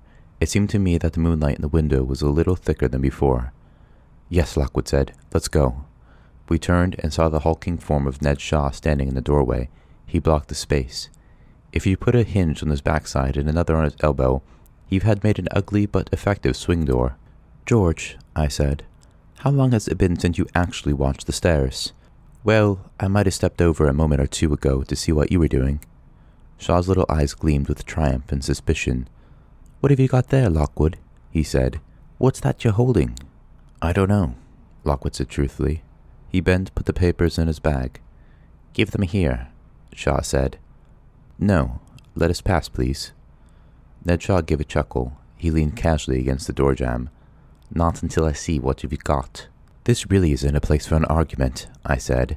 The temperature was dropping. The moonlight swirled and shifted in the room, as if slowly being stirred into life. "Perhaps you're unaware," Lockwood began, "that this room," Shaw chuckled again. "Oh, I can see it all. The death glow, the miasma forming. There's even a little ghost fog. Yeah, it's not a place to linger." Lockwood's eyes narrowed. "In that case," he drew his rapier, "you'll agree we can leave right now." He stepped toward him. Shaw hesitated, and then, it was almost as if those hinges I mentioned were in position and nicely oiled, swung back and let us through. "Thanks," Lockwood said. Whether it was the way he said it, lightly, but with amused disdain, whether it was my look of utter contempt, or the grin of George's face, or simply a pressure inside that could not be borne, Ned Shaw suddenly cracked. He ripped his rapier clear, and in the same moment jabbed at Lockwood's back. I knew the move. It was a Kamiyama twist, used on specters, wraiths, and fetches, not on people. My gasp as the sword was drawn half warned Lockwood. He began to turn, the rapier point scratched at an angle along the fabric of his coat, caught against the threads, and penetrated the cloth. It caught him just beneath his left arm. He cried out and sprang away. Red-faced, panting, Shaw plunged after him like a maddened bull. Reaching the center of the landing, Lockwood spun around, struck aside his enemy's outstretched rapier, and cut two parallel lines across the fabric of Shaw's sword arm, so that the jacket sleeve hung loose and limp. Shaw gave a bellow of fury. Footsteps on the stairs. Kipps was taking them two at a time. Cat Goblin and little Bobby Vernon followed closely behind. All had their rapiers in their hands. "Lockwood," Kipps cried. "What's going on?" "He started it," Shaw cried, frantically warding off a series of remorseless blows as he retreated across the landing. "He attacked me. Help!" "That's a lie," I shouted, but Kipps was already hurtling to the attack. He advanced on Lockwood side on. It was a position from which Lockwood would be unable to see him, sneaky and effective, a typical Fitz ploy. And then my own anger, which had been bubbling up since Shaw's treacherous assault, perhaps ever since that night on Wimbledon Common, overwhelmed me. I charged forward, rapier raised. Before I could reach Kip's, Cat Goblin was upon me. Our blades met with a thin, high clash. The force of her first strike almost drove the weapon out of my hand, but I adjusted my wrist, absorbed the impact, and held firm. For a moment we were locked together. I could smell the lemony reek of her perfume, see the crisp stitching of her gray jacket. We broke apart, circled each other. Dust rose from our shuffling feet and hung sparkling in the silvery air. It was very cold. There was a ringing in my ears. George had also made a beeline for Lockwood.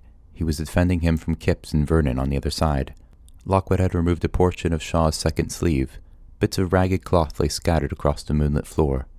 Goblin brushed a flick of hair out of her eyes. Her face was so hard and set, she might have been made of marble. Maybe I looked the same. Part of my mind was yelling at me, telling me to stop and calm down. But it's hard in haunted houses. Emotions get tugged and twisted out of proportion. I was furious, yes, we all were. But I wondered how far the atmosphere of the house was pulling us all toward extremes. George driving Vernon back with a series of ferocious jabs, then retreating as Kipps caught him on the thigh with a well-timed thrust. Lockwood, with cold, systematic precision, reducing Shaw's jacket ever closer to ribbons. Godwin. Cat Godwin's next attack was twice as quick as the ones before. White-faced, eyes staring, she wiped at my sword arm.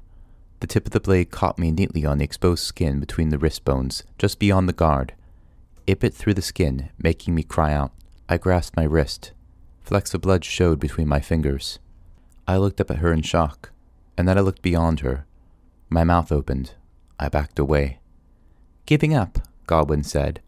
I shook my head, pointing past her back toward the empty study. In the center of the moonlight, in the spotlit patch below the window, a dark shape was rising from the floor. A violent silence attended it. Moonbeams writhed and thickened. Threads of ghost fog thrashed and bucked close to the floor. Freezing air rolled out from the room, washing over us, plunging us down the stairs. That foul miasma, that odious cloying sweetness, rose up to choke our lungs. Cat Godwin made an incoherent noise. She turned and now stood slack-jawed at my side. The others had lowered their weapons and become similarly transfixed. Up rose the shape. "Oh gosh," someone said. "Bickerstaff." Not Bickerstaff. I knew that now. Not Bickerstaff, but Wilberforce, the man who'd looked into the mirror. But even that was not the full horrible truth of the apparition that we saw. It was vaguely man-shaped, that much was clear. But it was also somehow wrong. From certain angles, as it turned and twisted, it had the appearance of a tall gentleman, perhaps wearing some kind of frock coat. The line of the head was plain enough, bowed as if under some great weight, but I could not make sense of the rest. The arms were swollen, the chest and stomach undulating weirdly. Everything was held in shadow. I saw no details. The figure rose into the light, swaying and shaking, as if responding to some frenzied internal music. The movement was foul. A terror radiated from it through the freezing air. Ghostlock seized my muscles. I felt my bowels go slack. My rapier trembled in my hand. Swaying like a drunken man, head lolling, body shifting, writhing with a horrid fluid grace, the figure rose, silhouetted against the moon. Little spreading nets of ice grew and fused on the window panes behind it. Still the head was bowed, the body's contortions, minute but somehow frenzied, redoubled, as if sought to tear itself to pieces. The head jerked up, it turned toward us. It was black void that sucked in light. A desperate voice rang in my mind. "Bickerstaff, no! Show me not the glass!" Someone, Godwin, I think, began to scream.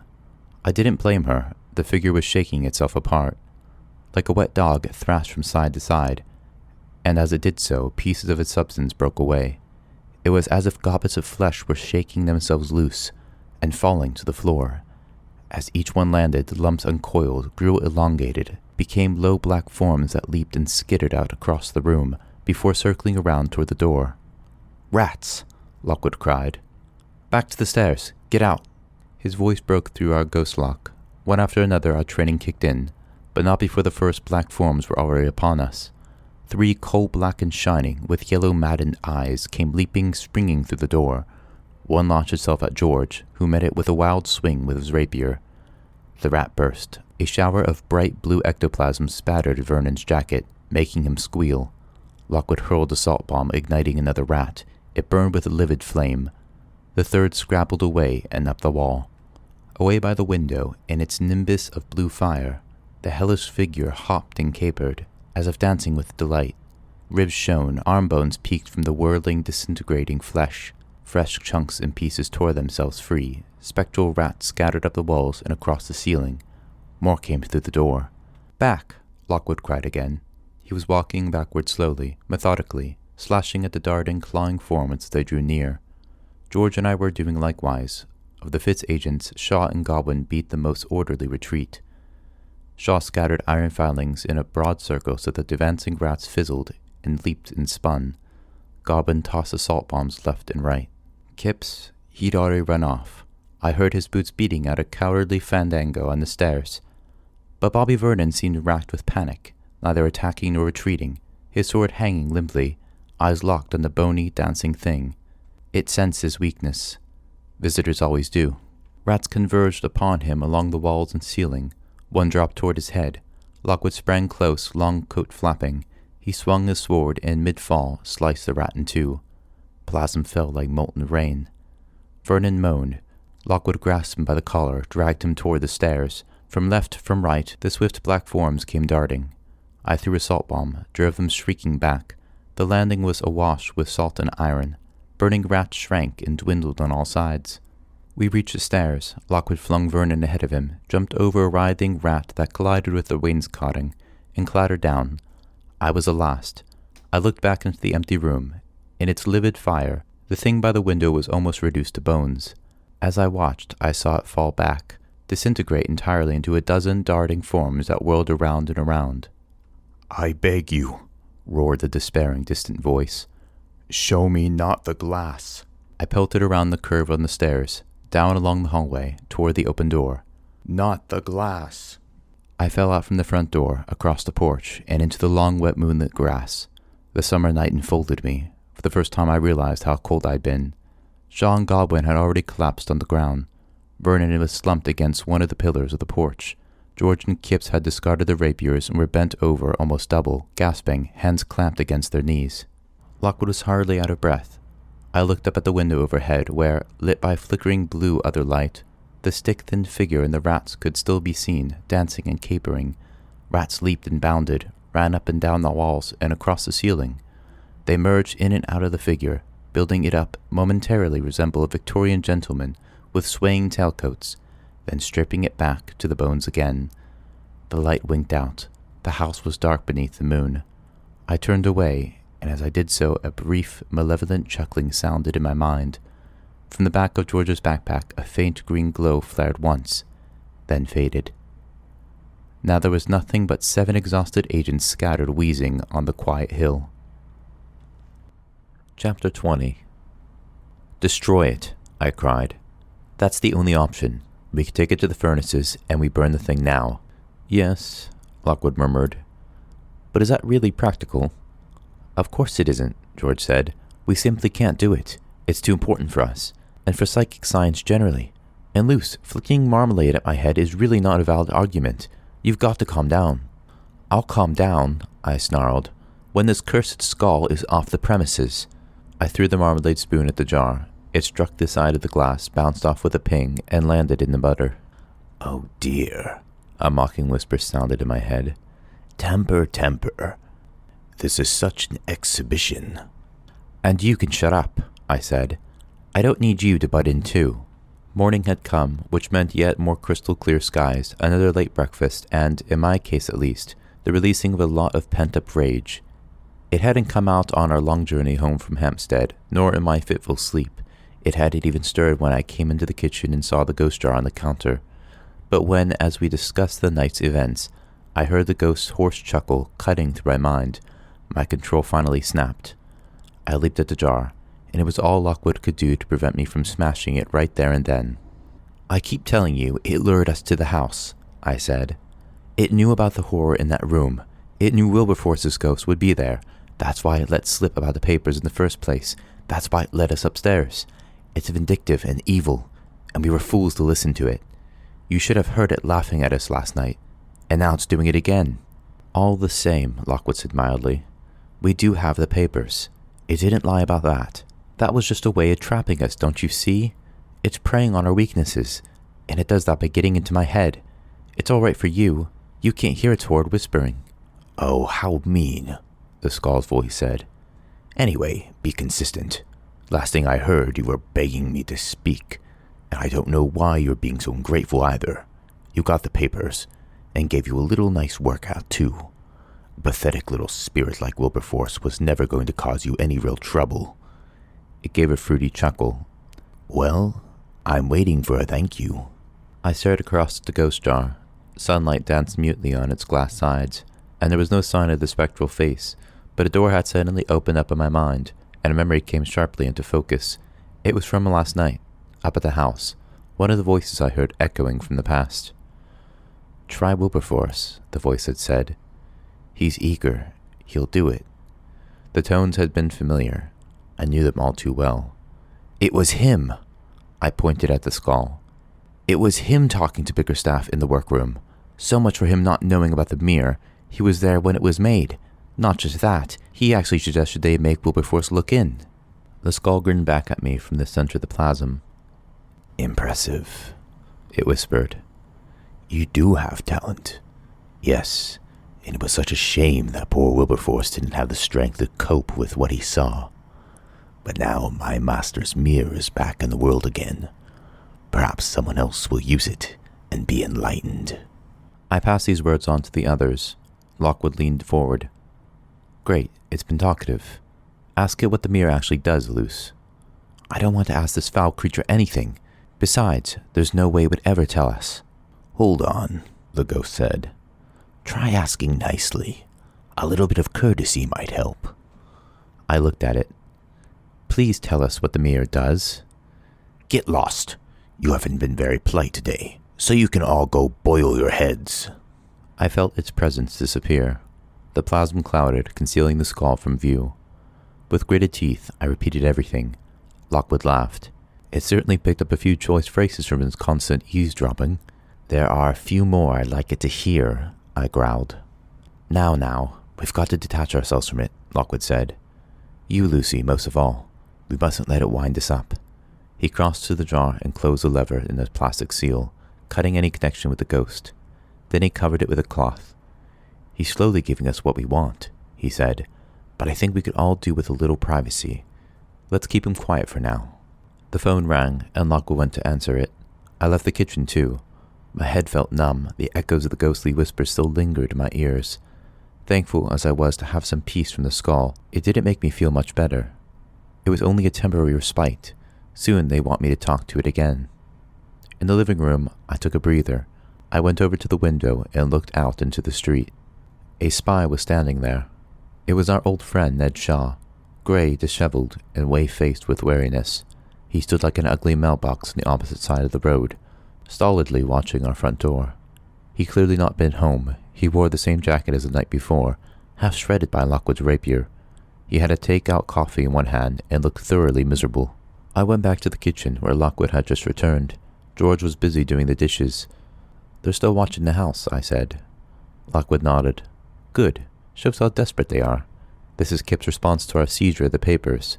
He knows we got something important, and he's terrified on missing out on what we do next. Ned Shaw's been there all morning now. I almost feel sorry for him." "I don't. I can still feel where he spiked me. How's your cut doing, Lucy?" I had a small bandage where Cat Godwin's blade had struck. "Fine." "Speaking of sharp objects," Lockwood said, "that was Barnes on the phone. Deeprak's done some research into the knife that killed Jack Carver. Remember I said it was an Indian Mughal dagger? I was right, though I got the century wrong. From the early 1700s, apparently. Surprised me." "Where was it stolen from, though?" George said. "Which museum?" "Oddly enough, no museum has reported it missing. We don't know where it's from. An almost identical one is kept in the Museum of London. It was found in the tomb of a British soldier in Maida Vale Cemetery a couple years ago. The chap had served in India and had all sorts of curios buried with him. They were dug up, checked by Deeprak, and put on exhibit. But that dagger's still safely in this case, so where this one comes from is a mystery." "I still think it comes from the Bloomsbury Antiques Emporium," I said. "And our friend, Winkman." "He is the most obvious suspect," Lockwood agreed. "But why didn't he take back his money?" Hurry up with the dishes, George. I want to take a look at the papers we found. You could always give me a hand, George suggested. Speed things up a little. Oh, well, you're almost done. Lockwood leaned casually against the counter, looking out at the old apple tree in the garden. What do we know? He said. What do we actually know after last night? Have we made any progress with this case or not? Precious little that might get us paid by Barnes, I said. Winkman has the bone glass, and we don't know what it's for. We know more than you think, Lockwood said. Here's the way I see it. Edmund Biggerstaff, and it seems that this chap here in the jar, made a mirror that has a very nasty effect on anyone who looks into it. It was supposed to do something else. The skull spoke of it giving you enlightenment, but they were happy to let others take the risk. Wilberforce looked into it and paid the price. For unknown reasons, maybe because Biggerstaff panicked and fled. Wilberforce's body was left at the house. By the time it was discovered, the rats had done their work. But what happened to Biggerstaff? He was never seen again. But somebody buried him in the mirror in Kensal Green, with urgent instructions to leave them be. I think that somebody was Mary Dulac, George put in, which is why I want to find those confessions of hers so badly. Lockwood nodded.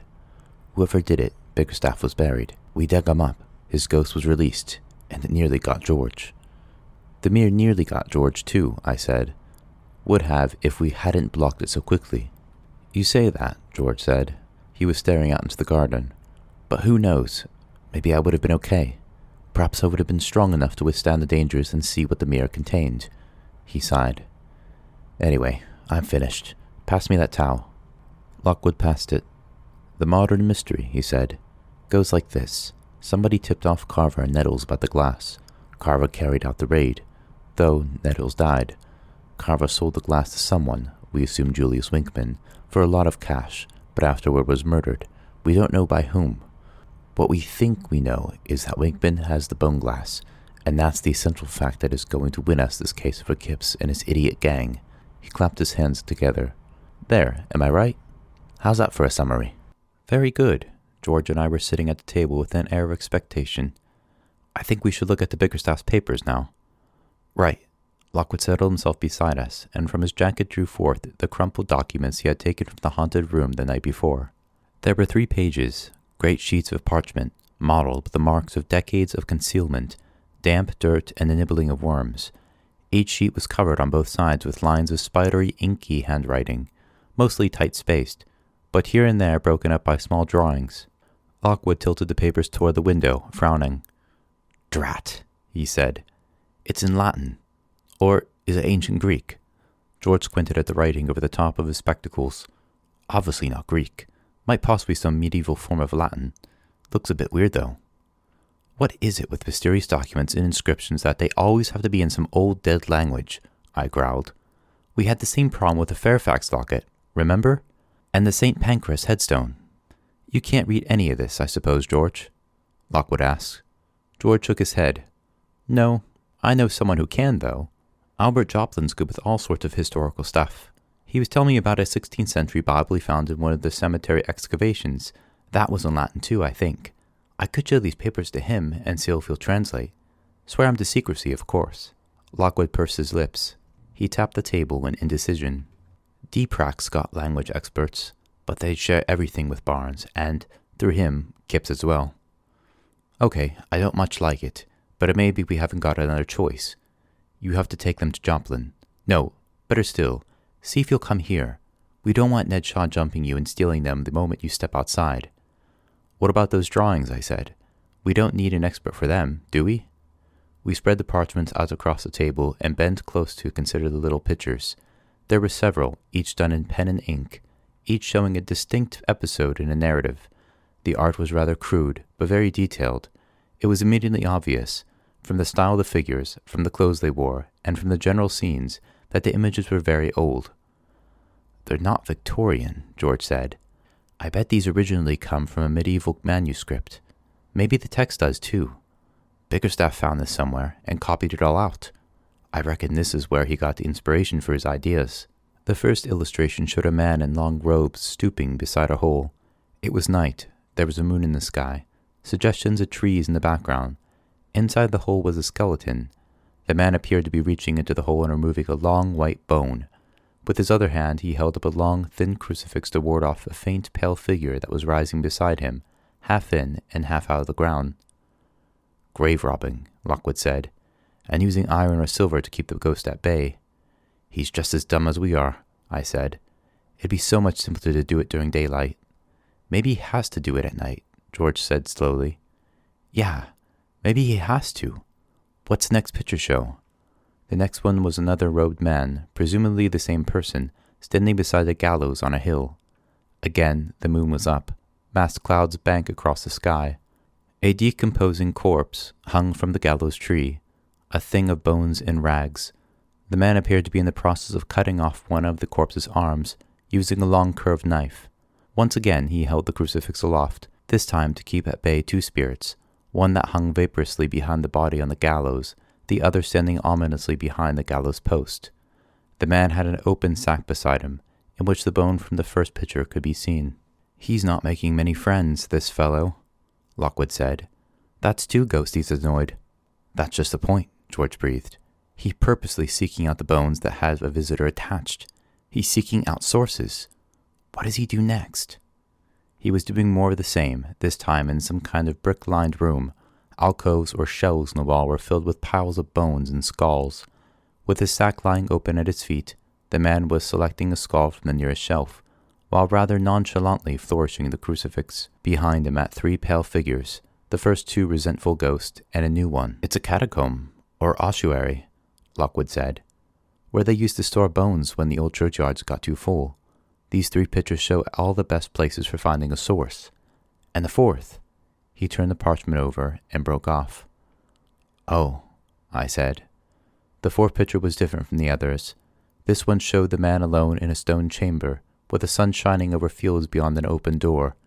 He stood at the wooden table where he worked to construct something from several pieces of bone. He seemed to be somehow sewing the bones together and attaching them to a small round object, a piece of glass. "It's a guide," I said. "It tells you how to make the bone glass. And that idiot Bickerstaff followed the instructions. Is there a fifth picture?" Lockwood picked up the last piece of parchment and turned it over. There was. In the center of the illustration was the bone glass, standing upright on the top of a low pillar or pedestal. Ivy wound around the pedestal, which was also decorated with large pale flowers. On the left side stood the man, stooping slightly as he faced the pedestal. One of his hands were cupped above his eyes, which gazed toward the glass with an expression of fixed intensity. Well might he do so, because on the opposite side of the pillar was what appeared to be a whole crowd of individuals in ragged robes and vestments. All were cadaverously thin. Some still had faces with wisps of hair stuck to the back of their skulls. Others were already skeletons. There were hints of bone beneath the robes, and bony legs and feet. In short, none of them looked too healthy. They all faced the bone glass as if looking back toward the man with as much interest as he was studying them.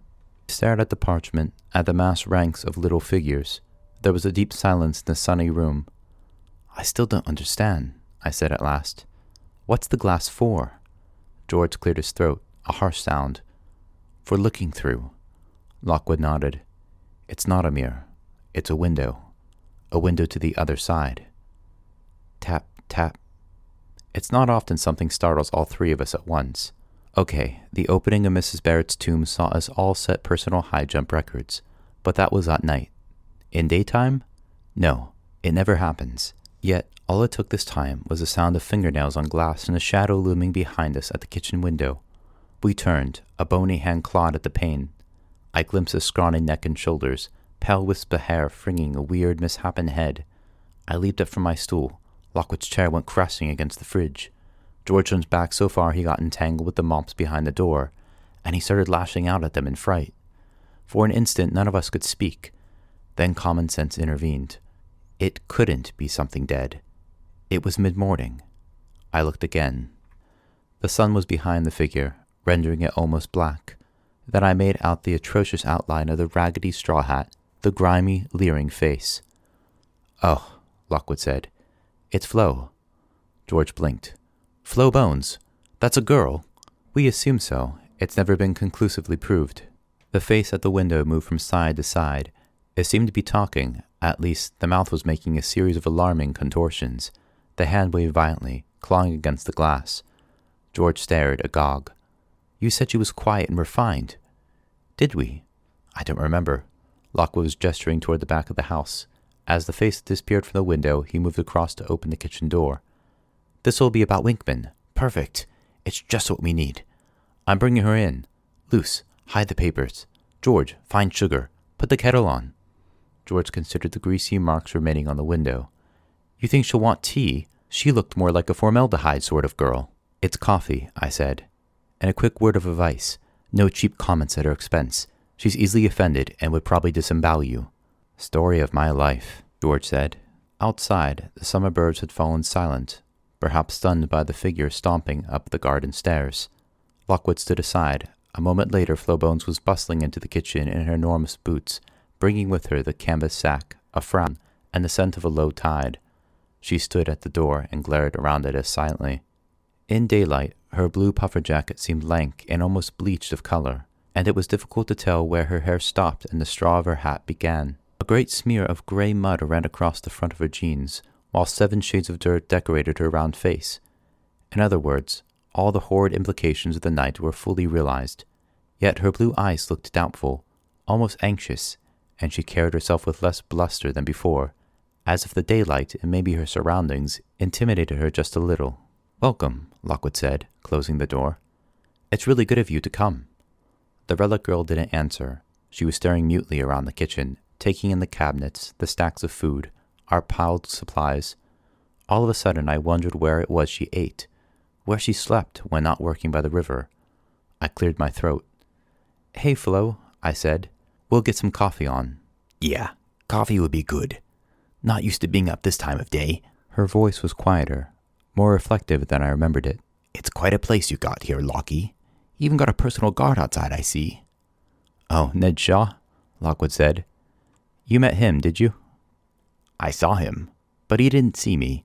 He was dozing into a newspaper. Still, I went around the back way, came over the garden wall to keep things quiet-like.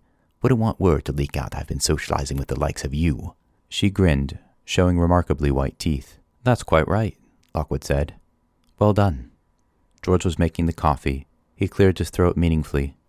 Lockwood frowned. Oh, sorry. Introductions, yes. Flo, George, George, Flo. Now, Flo, what have you got for us? Hear anything about Julius Winkman?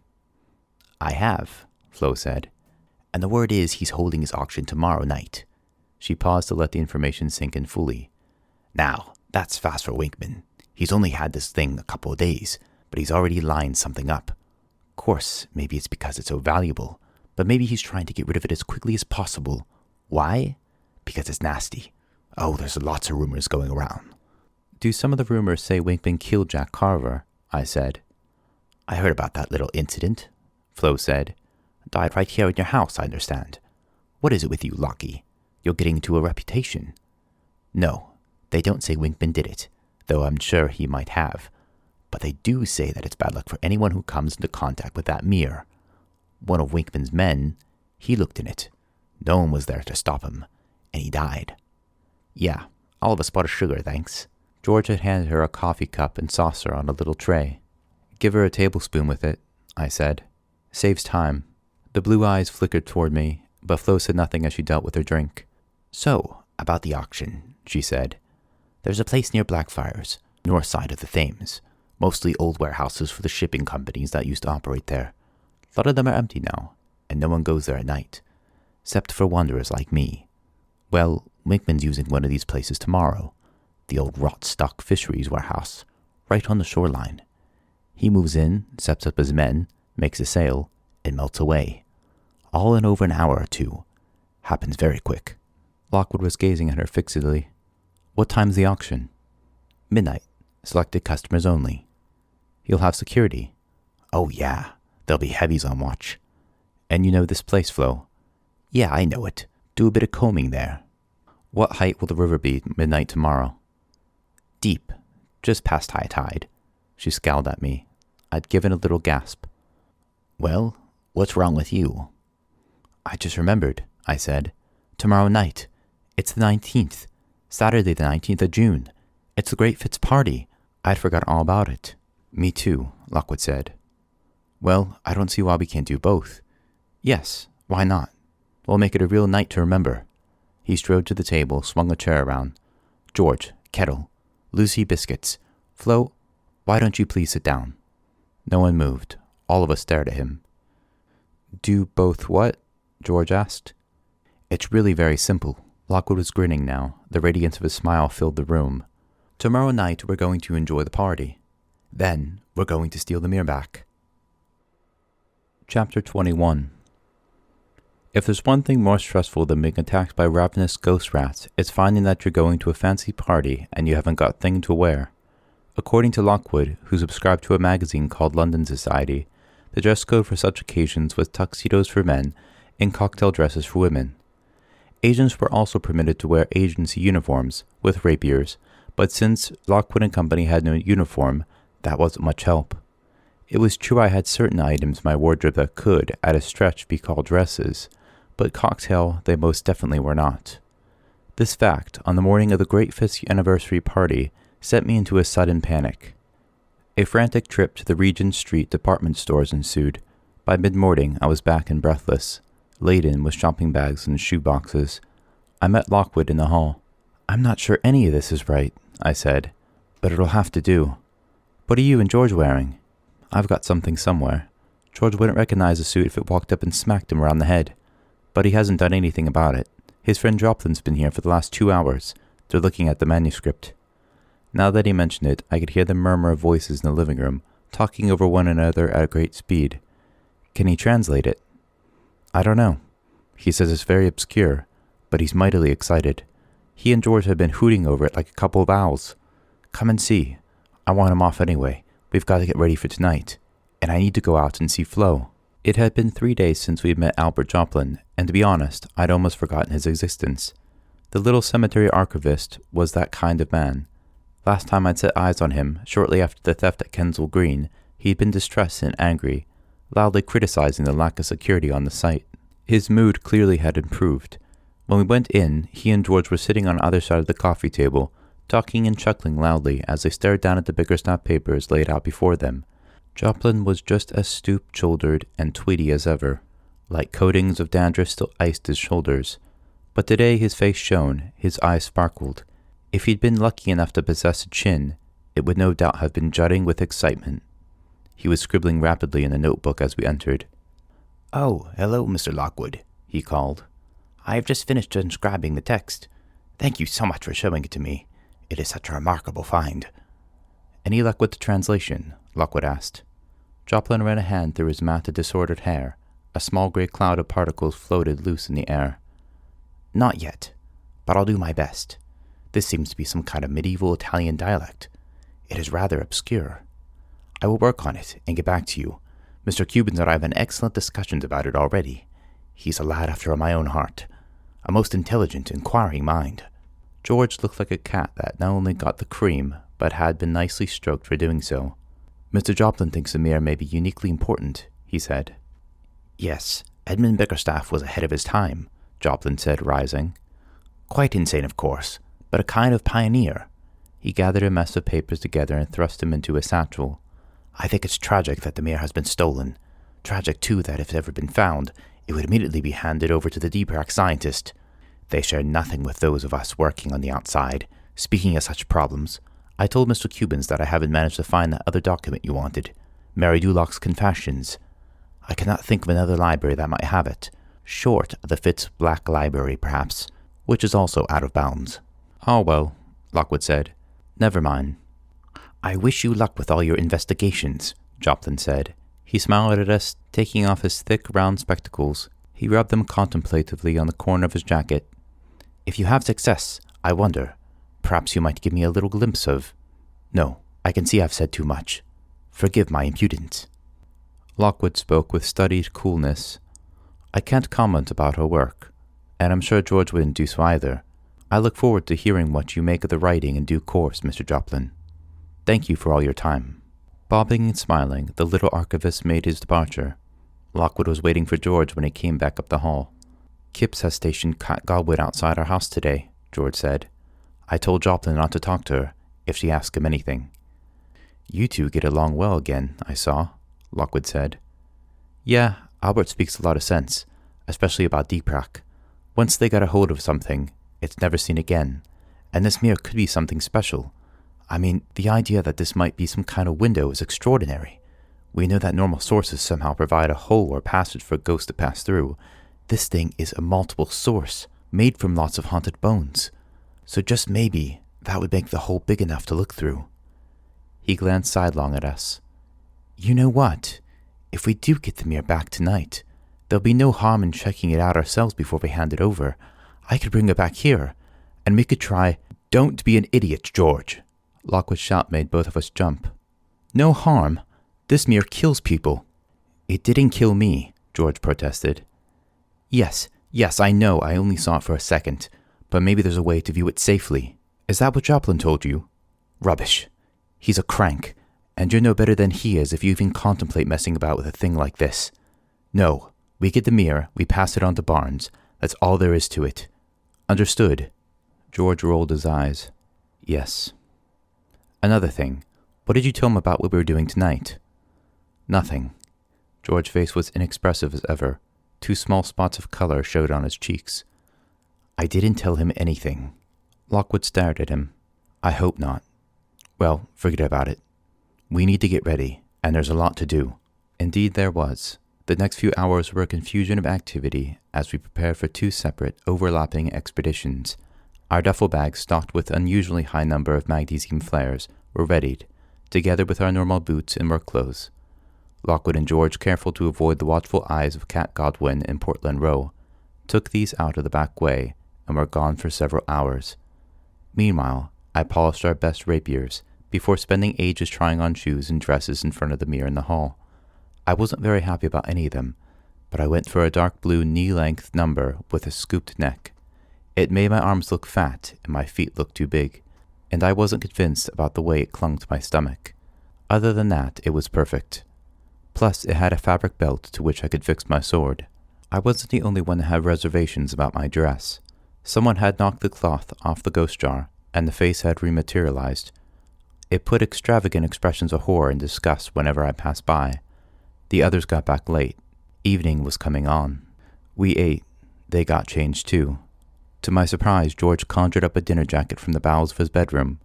It was rather saggy under the arms and seat, and looked as if it had once belonged to an orangutan, but it was sort of passable.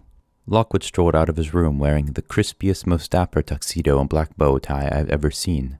His hair was combed back, his rapier sparkling. It hung at his side on a silver chain. "Lucy, you look delightful," he said. "George, you'll have to do. Oh, here's something for you, Luce. Might go well with that excellent dress." He took my hand and placed in it a necklace of pretty silver links, with a small diamond suspended as a pendant. It was really very beautiful. "What?" I stared at it. "Where'd you get this?" "Just something I had. I suggest you close your mouth when you wear it. It's more elegant that way." "Right, I can hear the taxi honking. We have to go." Fitz House, headquarters of the Espinal Fitz Agency, lies on the Strand just down from Trafalgar Square. We reached it shortly after 8 p.m. for the occasion of the party. Certain sections of the street had been blocked to normal traffic. Crowds had gathered near Charing Cross Station to watch the guests arrive. At the marbled entrance, fires burned in open pits on either side of the doors. Illuminated banners, 2 stories long, hung from the walls. Each showed the rearing unicorn holding its radiant lantern of truth. Below, in silver letters, was emblazoned the simple, proud motif, 50 years. A purple carpet of scattered lavender stalks covered the sidewalk between the doors and the road. This was roped off from the pressing knots of photographers and autograph hounds, and from the TV cameras and their trailing worms of cable. A line of limousines waited in the center of the Strand, ready to disgorge their guests. Our taxi chugged up, trailing little clouds of smoke. Lockwood swore under his breath. "I knew we should have come by tube. Well, we can't do anything about it now. Sure you've got your shirt tucked in, George?" "Quit worrying. I even brushed my teeth as well." "My gosh, you have made an effort." "All right, here we go.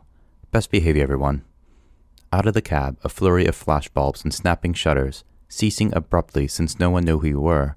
A few craning hands with autograph books outstretched, the soft and fragrant crush of lavender beneath my shoes, the brightness of the crane lights, the heat of the fires. Then up the steps of the coolness of the portico, where a gray-suited doorman took our ticket and silently ushered us inside. 12 months had passed since I had been in the foyer of Fitz House. 12 months since I'd failed my interview. I remembered well the dimly lit paneling, the soft gold light, the low dark sofas, and the tables piled with brochures for the agency. I also remembered the distinctive scent of lavender, polish, and exclusivity. That time I hadn't even got past reception. I ended up ignored in a tearful, slumped beneath an iron bust of Marissa Fitz at the far side of the room. The bust was still there in its alcove, stern-faced and schoolmistressy. It watched as smiling Fitz kids led us off beyond the counter, across an echoing marbled floor, and under oil paintings dark with age. So to more double doors, each marked with a rearing unicorn. Silver-jacketed flunkies, identical down to the dimples in their chins, gave vigorous salutes. Our approach had clearly made their lives worthwhile. With symmetrical flourishes they drew the doors aside and so unleashed upon us a riot of sound and genteel splendor. It was a vast broad reception room, lit by sparkling chandeliers.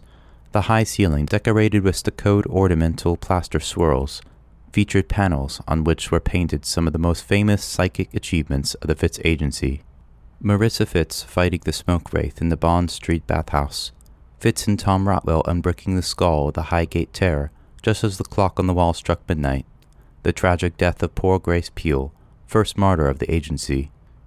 Legendary, heroic moments, familiar to us from our school days. This was the house where it had all originated, where psychic investigation had been raised to an art form, where the Fitz Manual, the foundation of our education, had been penned by the greatest operative of them all. I took a deep breath, set my shoulders back, and stepped forward, trying not to trip in the ridiculous high heels. Drinks were offered to me on a silver tray. With more eagerness than in class, I snatched an orange juice and looked around.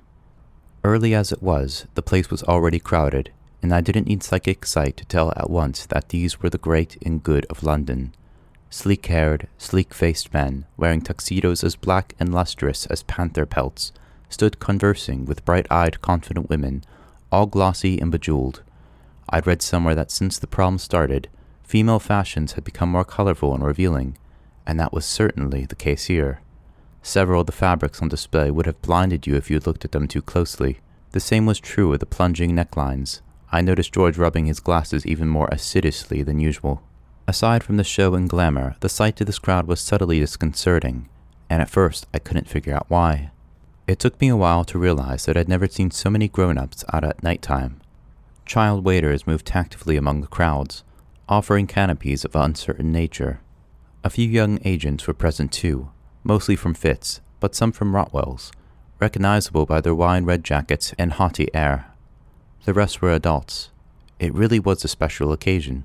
Here and there across the room, slender pillars of silver glass rose to meet the ceiling. Each, lit by its own internal lamps, shone a different eerie color. These were the famous relic columns, which tourists paid to see. At present, their contents were hidden by the crowd. On a dais at the far side of the room, a string quartet played something jaunty, vigorous, and life-enhancing. Melancholic music was banned after curfew, in case it gave rise to oppressive thoughts. The chatter of the crowd was determinedly upbeat. Laughter bullied the air. We walked through a sea of smiling masks. Lockwood sipped his drink. He seemed relaxed, perfectly at ease. George, despite his efforts, retained a slightly rumpled look, as if he'd recently been trotted on. I was sure my face was flushed and my hair disarranged. Certainly I was less pristine than the shiny women all around. "This is it then," Lockwood said. "The center of it all. I feel so out of place. You look terrific, Luce. You might have been born to this. Don't step back like that. You just prodded that lady's bottom with your sword." "Oh no, did I? And don't turn around so fast. You nearly cut that waiter in two." George nodded. "Don't move, basically. That's my advice." He took a canopy from a passing kid and inspected it doubtfully. "Now that we're here, what are we going to do? Does anyone know what this is? I'm guessing mushrooms and ectoplasm. It's all frothy." "This is the ideal opportunity to take our minds off the later mission," Lockwood said. "We're meeting Flo at 11:45, so we have plenty of time to relax and mingle. There'll be people here from government, from industry, from lots of important groups and companies. They're the ones who will be giving us all our future cases, if we do things right tonight. So we should circulate and get chatting to someone." "Okay," I said. "Where shall we start?" Lockwood blew out his cheeks. "Don't really know." We stood at the side of the room, watching the backs of the partygoers, The glitz in the jewelry and the slim necks go waltzing by. The sounds of their laughter was a wall we could not get past. We drank our drinks. "Who do you recognize, Lockwood?" I said. "You read the magazines." "Well, that tall, fair-haired man with a beard and teeth is Steve Rotwell, head of Rotwell's, of course. And I think that's Josiah Delany, the lavender magnate, over there. The one with the red face and the sideburns. I'm not going to talk to him. He's famous for horsewhipping 2 Grimble agents after they smashed a heirloom during a ghost hunt at one of his mansions. The woman chatting to him is, I believe, the new head Fairfax Iron, Angeline Crawford. She's Fairfax's niece, possibly another one not to make small talk with, seeing as we killed her uncle. She doesn't know that, does she? No, but there's such a thing as good form." "I could see Barnes," George said. Sure enough, not far away, the inspector was gloomily negotiating a champagne glass past his mustache. Like us, he stood alone, on the fringes of the crowd. "And Kipps! This party isn't as exclusive as they'd have us to believe." A knot of Fitch agents, Kipps among them, stalked past. Kipps pointed at us and made a comment. The others brayed with laughter. They minced away. I looked sourly at the chandeliers above us. "Can't believe you once worked here, George." George nodded. "Yeah, you can tell I fit right in. Seems more like a stately home than an agency.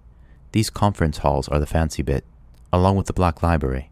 The rest of the offices aren't so swanky, but Kipps is pretty typical, unfortunately." Lockwood gave a sudden exclamation. When I looked at him, his eyes were shining. "On second thought, we can scrap my last suggestion," he said. "Stuff the mingling. Who wants to do that? Boring. George, this library, where is it?" "Couple of rooms away. It won't be open. Only high-level agents have access." "Do you think we could get in?" "Why?" "I was just remembering something Joplin said about those confessions that you're after. He said the Black Library was the one place where a copy might be. Just wondering whether, since we're here..." At that moment, the crowds parted, and Lockwood stopped speaking. A very tall and beautiful woman was walking toward us. She wore a slim silver-gray dress that shimmered subtly as she moved. She had silver bracelets on her slender wrists, and a silver choker at her throat. Her hair was long and black and lustrous, falling around her neck in merry curls. She had very fine cheekbones, attractive if rather high, and an imperious, full-lipped mouth. My first impression had been of a person scarcely older than me, but her dark and sober eyes had the flash of long-established power. A muscular man with cropped gray hair and pale skin spoke at her shoulder. "Miss Penelope Fitz." I had known who she was, we all did, but she surprised me even so. Unlike her main rival, Steve Rotwell, the head of Fitch shunned publicity. I'd always imagined her as a stocky, middle-aged businesswoman, as hatchet-faced as her famous grandmother. Not like this. She had the instant effect of reminding me how awkward I felt in my improvised dress and shoes. I could see the others instinctively drawing themselves up, trying to seem taller, more confident. Even Lockwood's face had flushed. I didn't look at George, but he'd almost certainly gone bright red. "Anthony Lockwood, ma'am," Lockwood said, inclining his head. "And these are my associates, Lucy Carlyle and George Cubans," the lady said. "Yes, I'm very pleased to meet you." She had a deeper voice than I'd expected. "I was impressed by your handling of the Combe Carey haunting, and grateful that you recovered the body of my friend. If I can ever be assistance, be sure to let me know." Her dark eyes lingered on each of us. I gave an affirmative smile.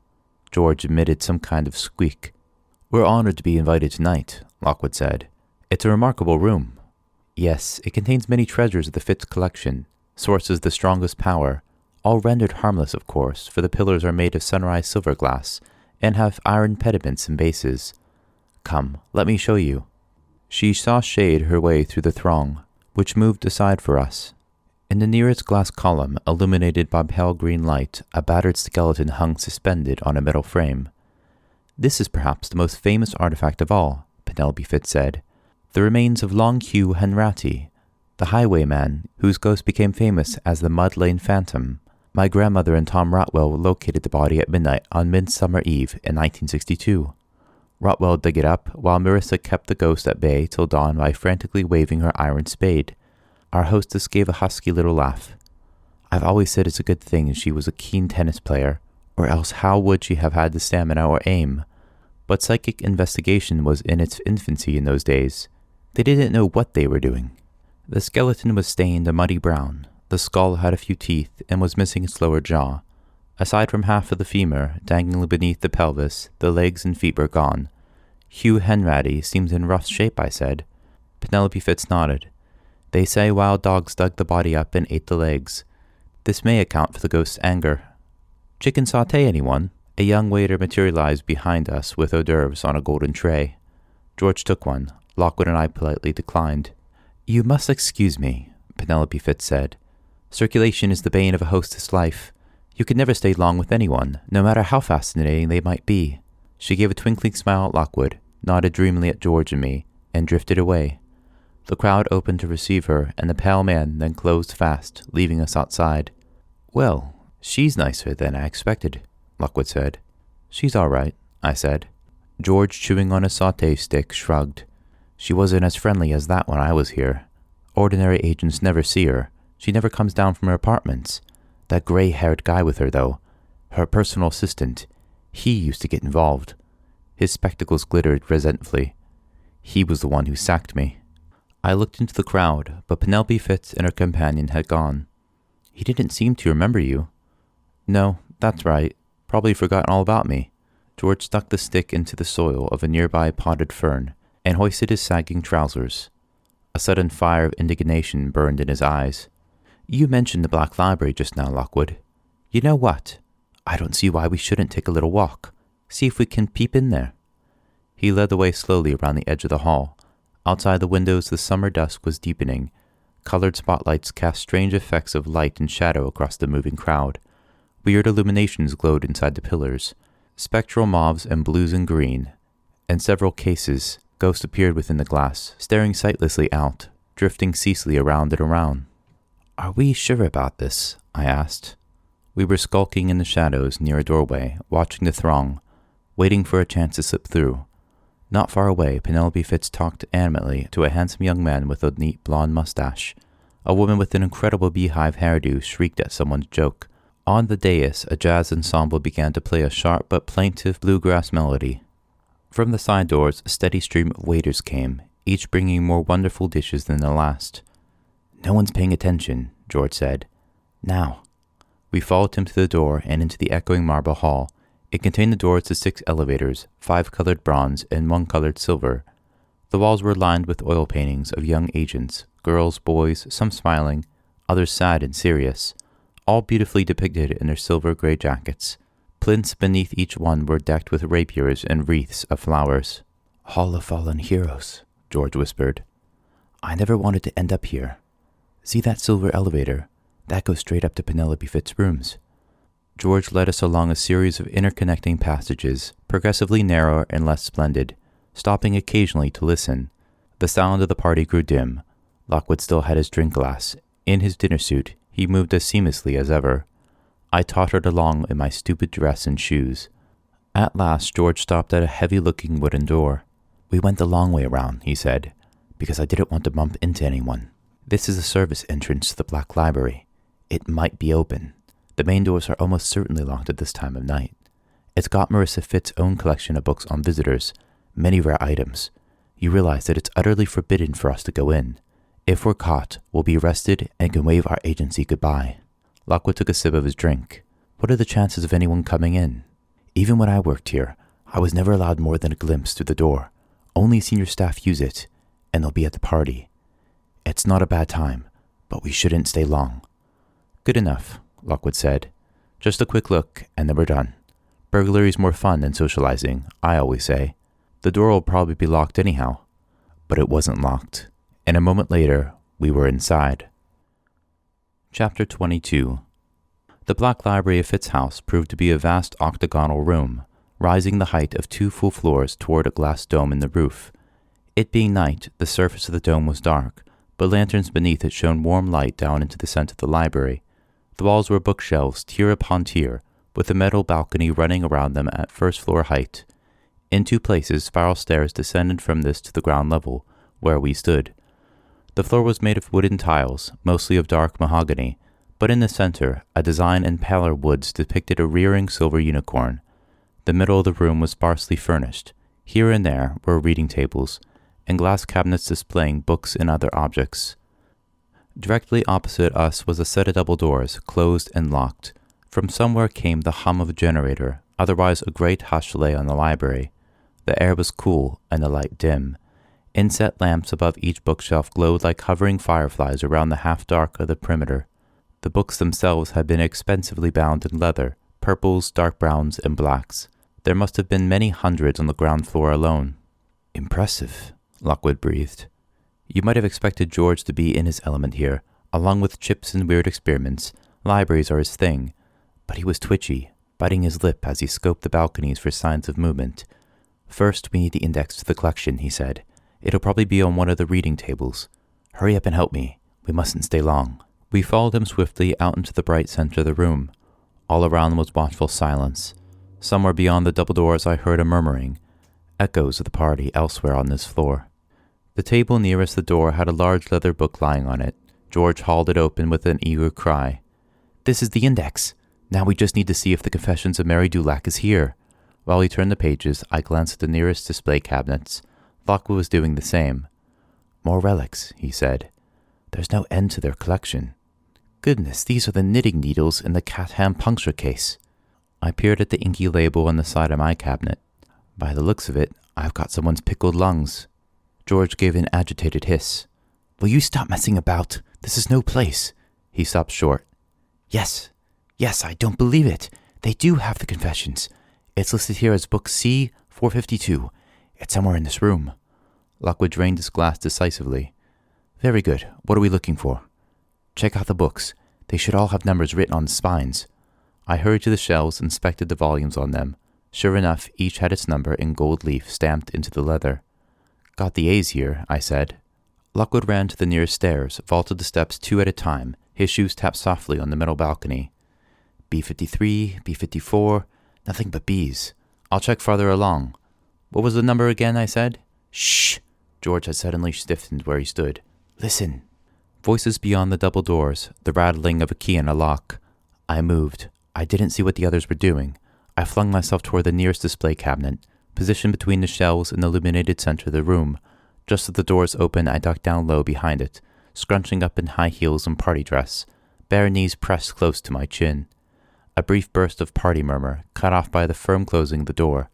Then a woman's voice, familiar, deeper than you'd expected. It will be quieter here. Penelope Fitz. I squeezed my eyes tight shut and pressed my teeth hard against the surface of my knee. That Lockwood. Yet another of his impulsive ideas had steered us toward disaster. This part of the evening was supposed to be relaxing. We were supposed to have saved the dangerous part for Winkman. Footsteps on wood. They were walking to the center of the room, just where George had been a moment before. I waited for the inevitable outcry, the shock of disclosure. What was it you wished to say, Gabriel? Penelope Fitz asked. I opened my eyes. As I glanced to the side, my heart jumped. My rapier was sticking out beyond the edge of the cabinet. The tip of the silver blade gently sparkled in the light. A man was speaking, polite and deferential. The members are getting restless, Miss Fitz. They feel that you are not helping them sufficiently with their work. That same husky little laugh. I'm providing every assistance. If they aren't up to the challenge, it's not my problem. Very slowly, I began to inch the rapier blade back in. You wish me to tell them this, the man said. Certainly you must tell them. I'm not their nursemaid. No, madam, but you are their inspiration. What's that? I froze, bit my lip. A trickle of sweat ran down the side of my face and pooled beneath my chin. The pickled lungs of Burridge the poisoner, Penelope Fitz said. My grandmother had a great interest in crime. You would not believe the things she collected. Some of them have been immense use over the years. Not these lungs, admittedly. They have no psychic charge at all. Odd choice of decoration for the library, the man said. It would put me off my reading. The laugh again. Ah, it doesn't disturb those who come here. We have our minds on higher things. The quality of their voices changed, become suddenly more muffled. I guess they turned away from me. I rapidly pulled the remaining length of the blade out of view. Then, with infinite care, I leaned to the side and peered around the edge of the cabinet. Not 15 feet away, I saw the backs of 2 people. Penelope Fitz conversing with the dumpy, middle-aged man. He wore the black tie and dinner jacket of a party guest.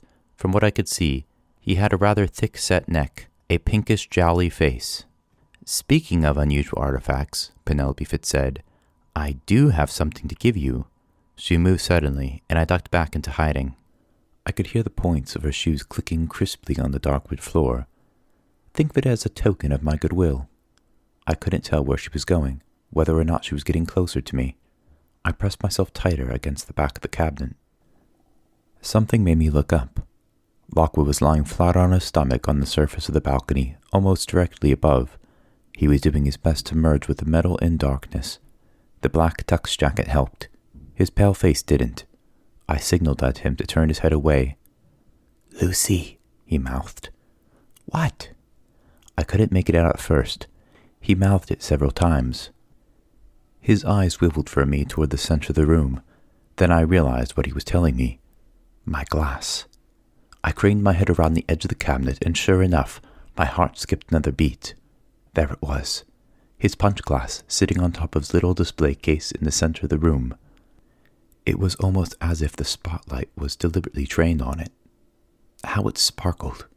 You could even see the little residue of red liquid at the bottom. Penelope Fitz had crossed to that very cabinet. She was standing right beside it. The glass was at her shoulder. She had opened a drawer below the case and was bringing something out. All she had to do was glance up and focus on it, and she would see the glass right there. But she didn't. Her mind was on other things. She closed the drawer and turned to her companion. "We've repaired it," Penelope Fitz said, "and tested it. It works again splendidly. I hope the Orpheus Society makes better use of it than before." "You are very kind, madam, and they will be grateful. I'll be sure to pass on their thanks and let you know how their experiments go." "Very good. I suggest you don't rejoin the party.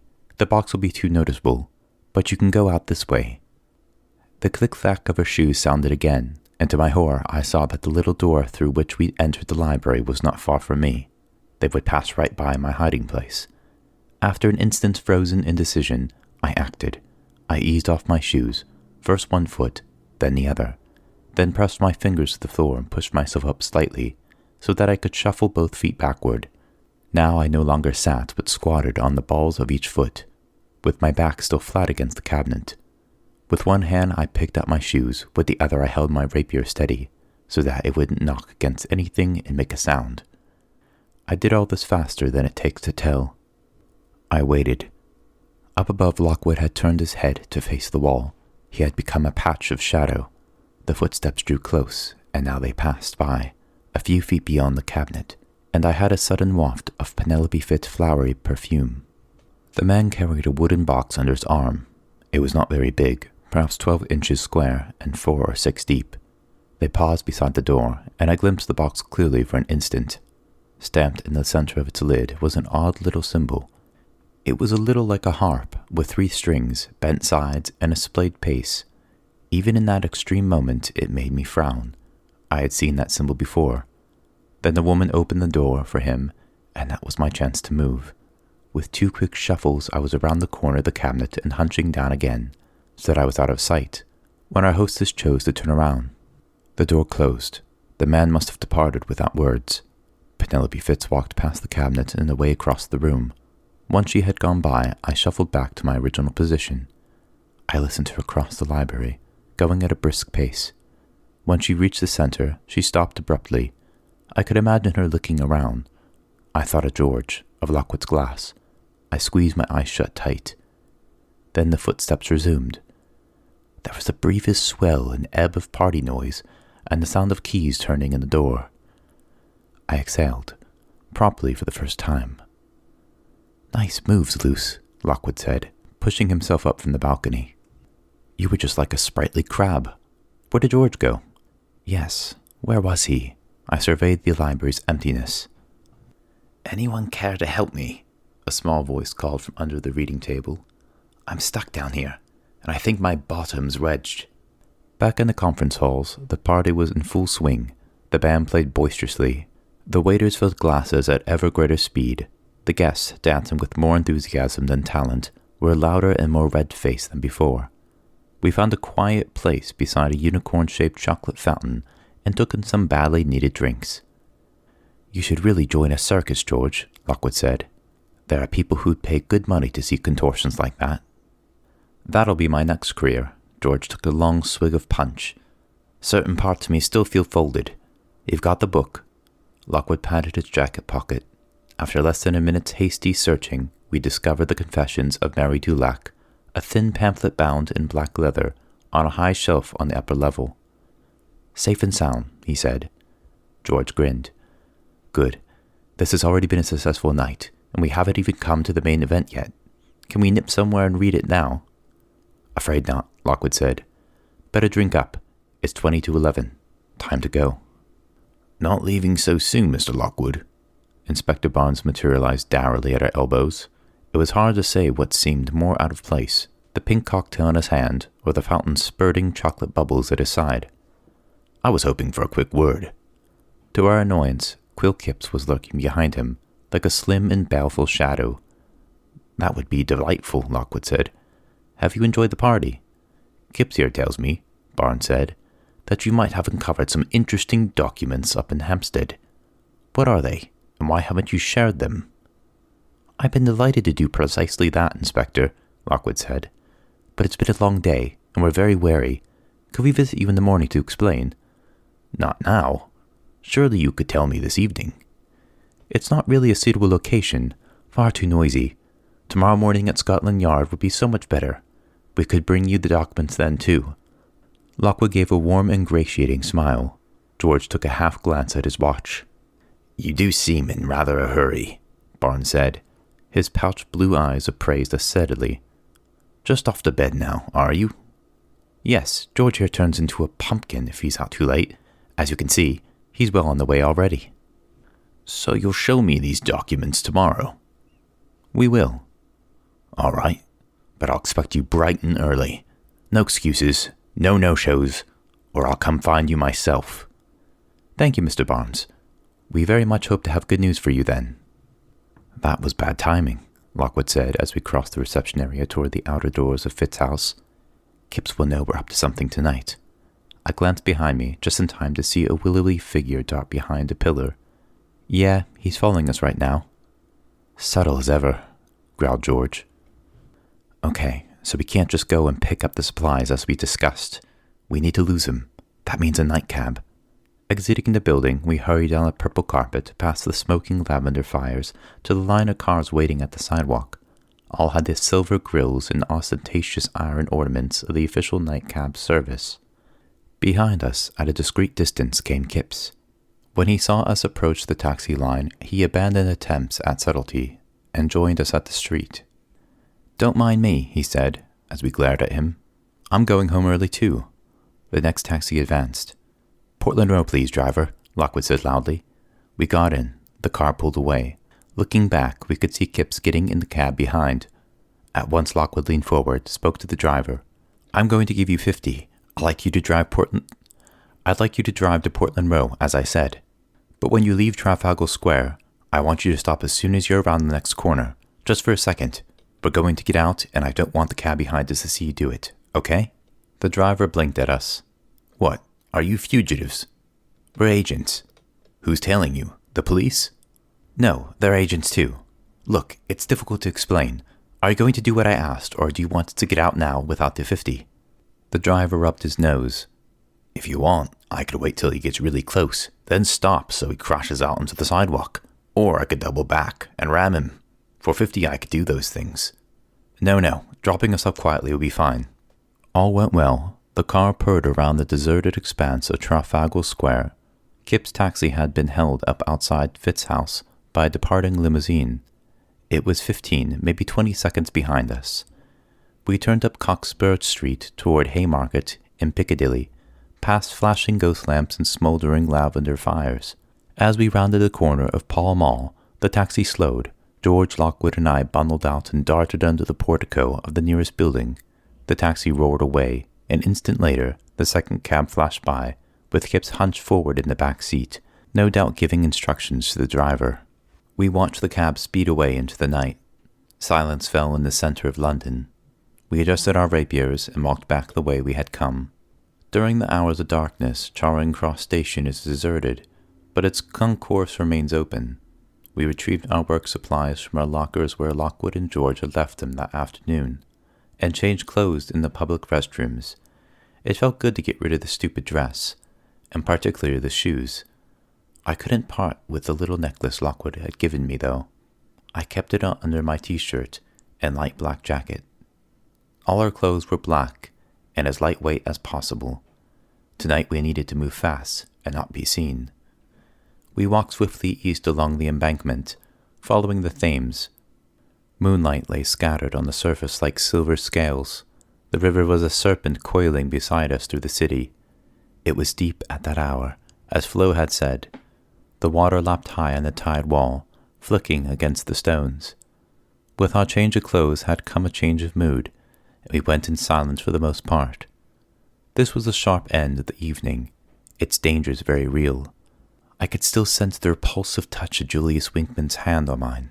From when we faced him in his little shop, his casual expressions of brutality still rang loudly in my head. He was not a man to cross, and what we were doing now was as risky in its way as any investigation of a haunting.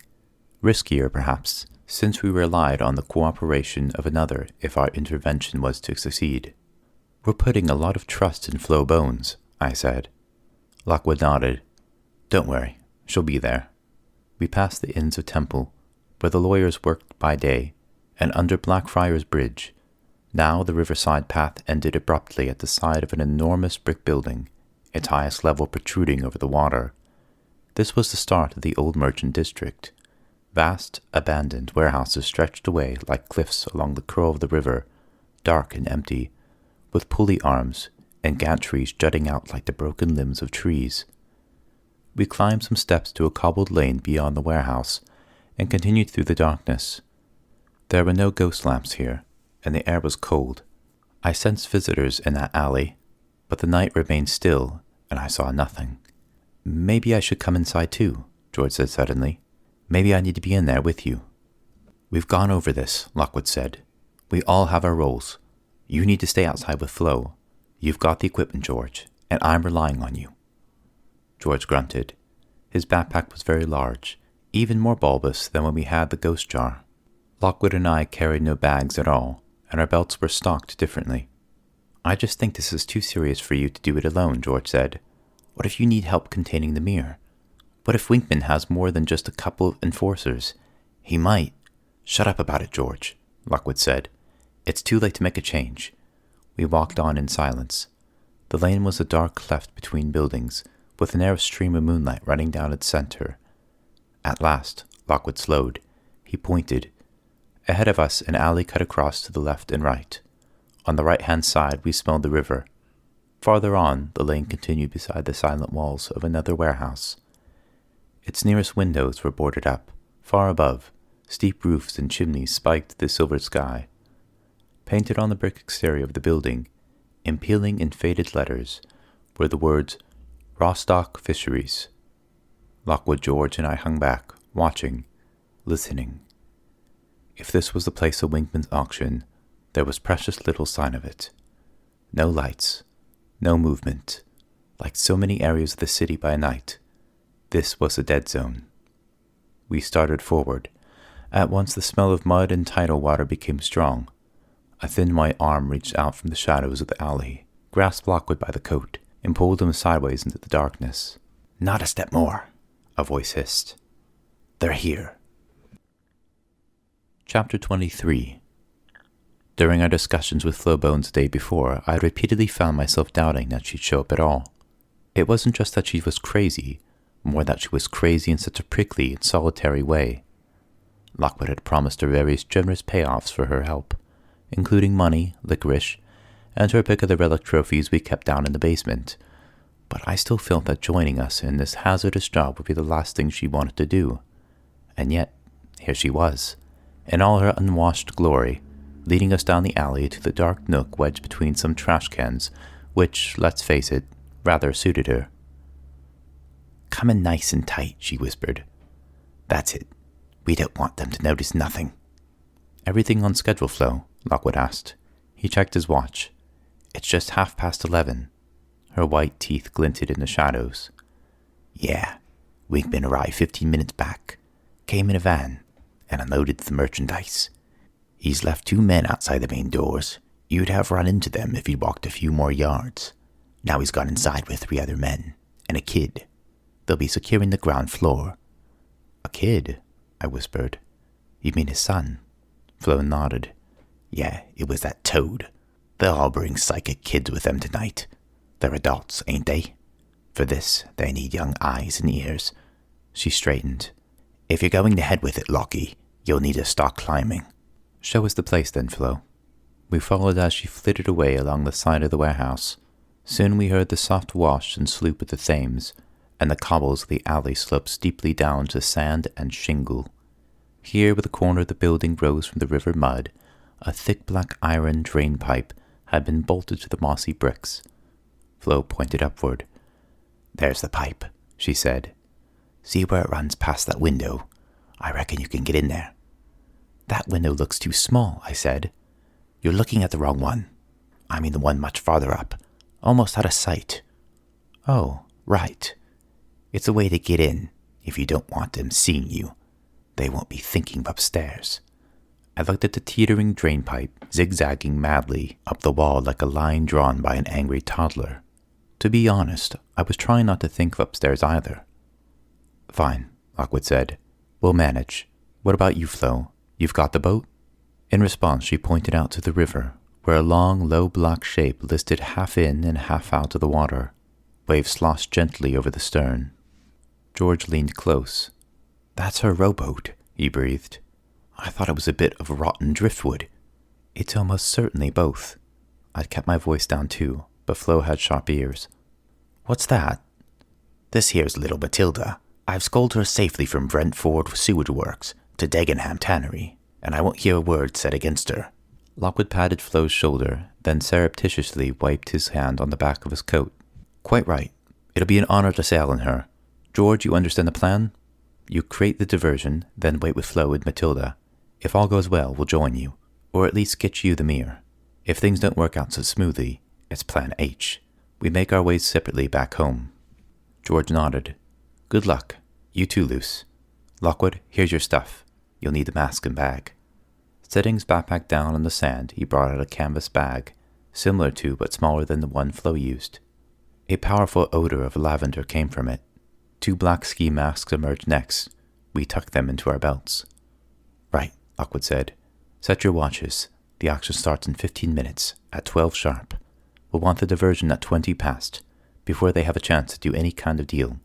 He gestured to the pipe. "Lucy, you want to go first, or shall I?" "This time," I said, "I'm definitely going after you." It would be nice to say that climbing the drain pipe brought back happy memories from a country childhood of spending warm summers swarming up trees in the company of other nimble friends.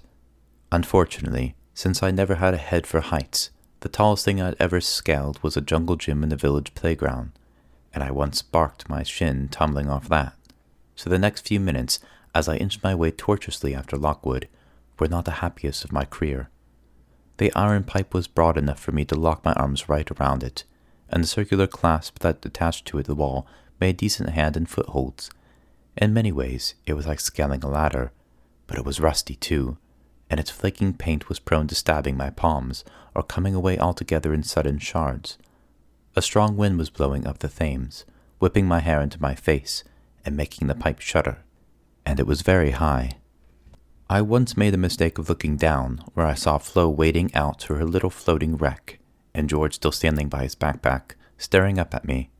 They were small as ants, and it made my hands sweat and my stomach feel as if it were already dropping.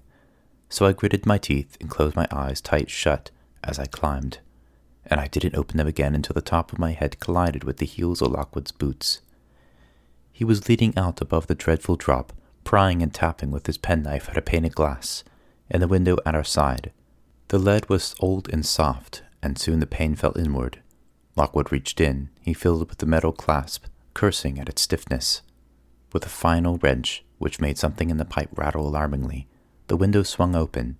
A leap, a shimmy, and Lockwood was through. A moment later he was stretching out to help me inside. We stood in the shadows for a few minutes, taking sips of water, and in my case waiting for my arms and legs to stop shaking. There was a dusty smell in the building, not derelict like the Bickerstaff house, but mothbally and unused. Time, Luce. 5 to 12. I call that perfect, wouldn't you? And George will be well on his way in his position now, as long as he hasn't sunk. I switched on my penlight and aimed it across the empty room. Once, perhaps, it had been a manager's office. Old bulletin boards with charts and figures hung silent on the walls. When this is over, I said, I think you need to have a word with George. Lockwood was at the door, peering out in the passage. What for? He's fine. I think he's feeling left out. It's always us that does this kind of job, isn't it? While he just has to hang around outside. We've all got our talents, Lockwood said, and George is simply less good at this stuff than you are. Can you imagine him climbing up here? That doesn't mean he hasn't got a vital role today. If he and Flo mess up at their timing, if their boat capsizes or they don't find the right windows or something, you and I are quite possibly going to die. He paused. You know, this conversation's making me slightly nervous. Come on, we need to find our way downstairs. This upper floor of the warehouse was a maze of office rooms and connecting passages. It took us longer than expected to discover the brick stairwell in the corner of the building. Time was against us now, but still, we went carefully, stopping and listening at every corner. I counted the floors as we went, so as to be able to retrace our steps back to our open window. We'd gone down 6 full flights before we saw a faint glow extending up the bricks, heard the murmur of voices, and knew we were drawing close to the site of the Winkman's auction. First things first, Lockwood whispered. Masks on. The ski masks were essential to protect our identities from the future attentions of a vengeful Winkman. They were hot, itchy, and hard to see it out of. Plus, the wool covered our mouths and made it difficult to speak. Aside from that, it was a joy to wear them. Pushing open a glass door, we found ourselves on a fenced catwalk overlooking an enormous space. It was the cavernous heart of the warehouse and probably stretched the entire length of the floor, though it was impossible to determine its dimensions. Only one small area was properly lit, and that was directly below us. Lockwood and I ducked low. We slung forward to the catwalk edge to get a better view. From where we knelt, a steep row of metal steps led down to the warehouse floor. We were fairly safe for the moment, for no one within the light would easily be able to see out into the dark. Winkman, it seemed, liked to keep things on schedule. We had arrived at precisely 3 minutes past midnight, and the auction was already in progress. 3 tall lamps on metal stands had been set up at one end of the hall. They were positioned, as if at the points of the triangle, and the area they lit functioned like a stage. Just on the edge was a row of 6 chairs facing the light. 3 were occupied by adults, and 3 by children. Behind them, in the shadows, 2 large, serious-looking men stood like ugly statues, staring out at nothing. 2 chairs had also been placed in the spotlit space between the lamps, and one of these was occupied by the boy from the antique shop. He wore a gray jacket, and his oiled hair shone softly in the lamplight. He swung his fat little legs back and forth beneath the chair in a bored sort of way as he listened to his father. Julius Winkman stood in the center of the stage. Tonight, the black marketeer wore a wide-breasted gray suit and white shirt, open at the collar. Beside him was a long folding table, draped with a clean black cloth. With a hairy hand, he made a delicate adjustment to the little golden pince-nez on his nose as he indicated the silver glass display box beside him. This first lot, friends, he said, is a very pretty fancy. Gentleman's cigarette case, platinum, early 20th century. Carried by Brigadier Horace Snell in his breast pocket the night he was shot dead by his rival in matters of the heart, Sergeant Bill Carruthers. Date October 1913. Blood traces still present. Still contains a psychic charge from the event, I believe. Leopold can tell us more. At once the son spoke up. Strong psychic residue, gunshot echoes and screams upon touching. No visitor contained. Risk level low. He slumped back in his chair. His legs resumed their swinging. There you are then, Winkman said. Little sweetener before the main event. Do I hear any interest? Starting bid. £300. From our position high above, it was impossible to see the contents of the little box, but there were 2 other cases on the table. The first, a tall rectangular glass cabinet, contained a rusted sword and a ghost. Even under the spotlights, I could see the eerie bluish glow, the soft tug and pull of moving plasm. The second, a much smaller case, held what looked like a pottery statue or icon, shaped like some 4-legged beast. This too had a glimmer of other light about it, faintly visible beneath the constraining glass. Neither of these were what I was interested in, because to Winkman's other side was a small table, standing separate and alone, where the light from the 3 lanterns intersected. It was very bright, the focus of the entire room. A heavy black cloth covered the glass case on the table. Piled on the floor below it were heaps of iron chains, and rings of salt and iron filings in ostentatious protective display. To my ears came a familiar hateful sound, the whirring buzz of flies. I nudged Lockwood and pointed. He gave the briefest of nods. There had been progress in the auction. One of the customers, a neat, prim-looking man in a pinstripe suit, had consulted with a small girl sitting next to him and put in a bid. The second member of the audience, a bearded man in a rather shapeless raincoat, had topped that instantly, and the bids were now seesawing between them. The third of Winkman's 3 clients had remained entirely unmoved. He sat half-turned away, negligently toying with the polished black walking cane he held. He was a young, slim man with a blond mustache and curly yellow hair. Sometimes he glanced at the glowing cases and bent to ask questions of the boy at his side, but most often he stared at the black cloth on the table in the center of the room. Something about the young man was familiar. Lockwood had been gazing at him too. He leaned close and mumbled something. I bent closer. "What?" I breathed. "I can't make out what you're saying."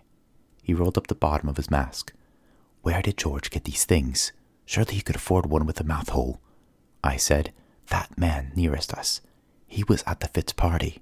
We saw him talking to Penelope Fitz. Remember?" Yes, I remember him, glimpsed across the crowded room. The black tie at his neck could just be seen beneath his elegant brown coat. "Winkman's clients must come from high society," Lockwood whispered. "Wonder who he is." The first lot of the auction had been completed. The cigarette case had gone to the pinstriped man. Beaming and nodding, Winkman moved to the cabinet with a rusted sword, but before he could speak, the young blonde-haired man raised a hand.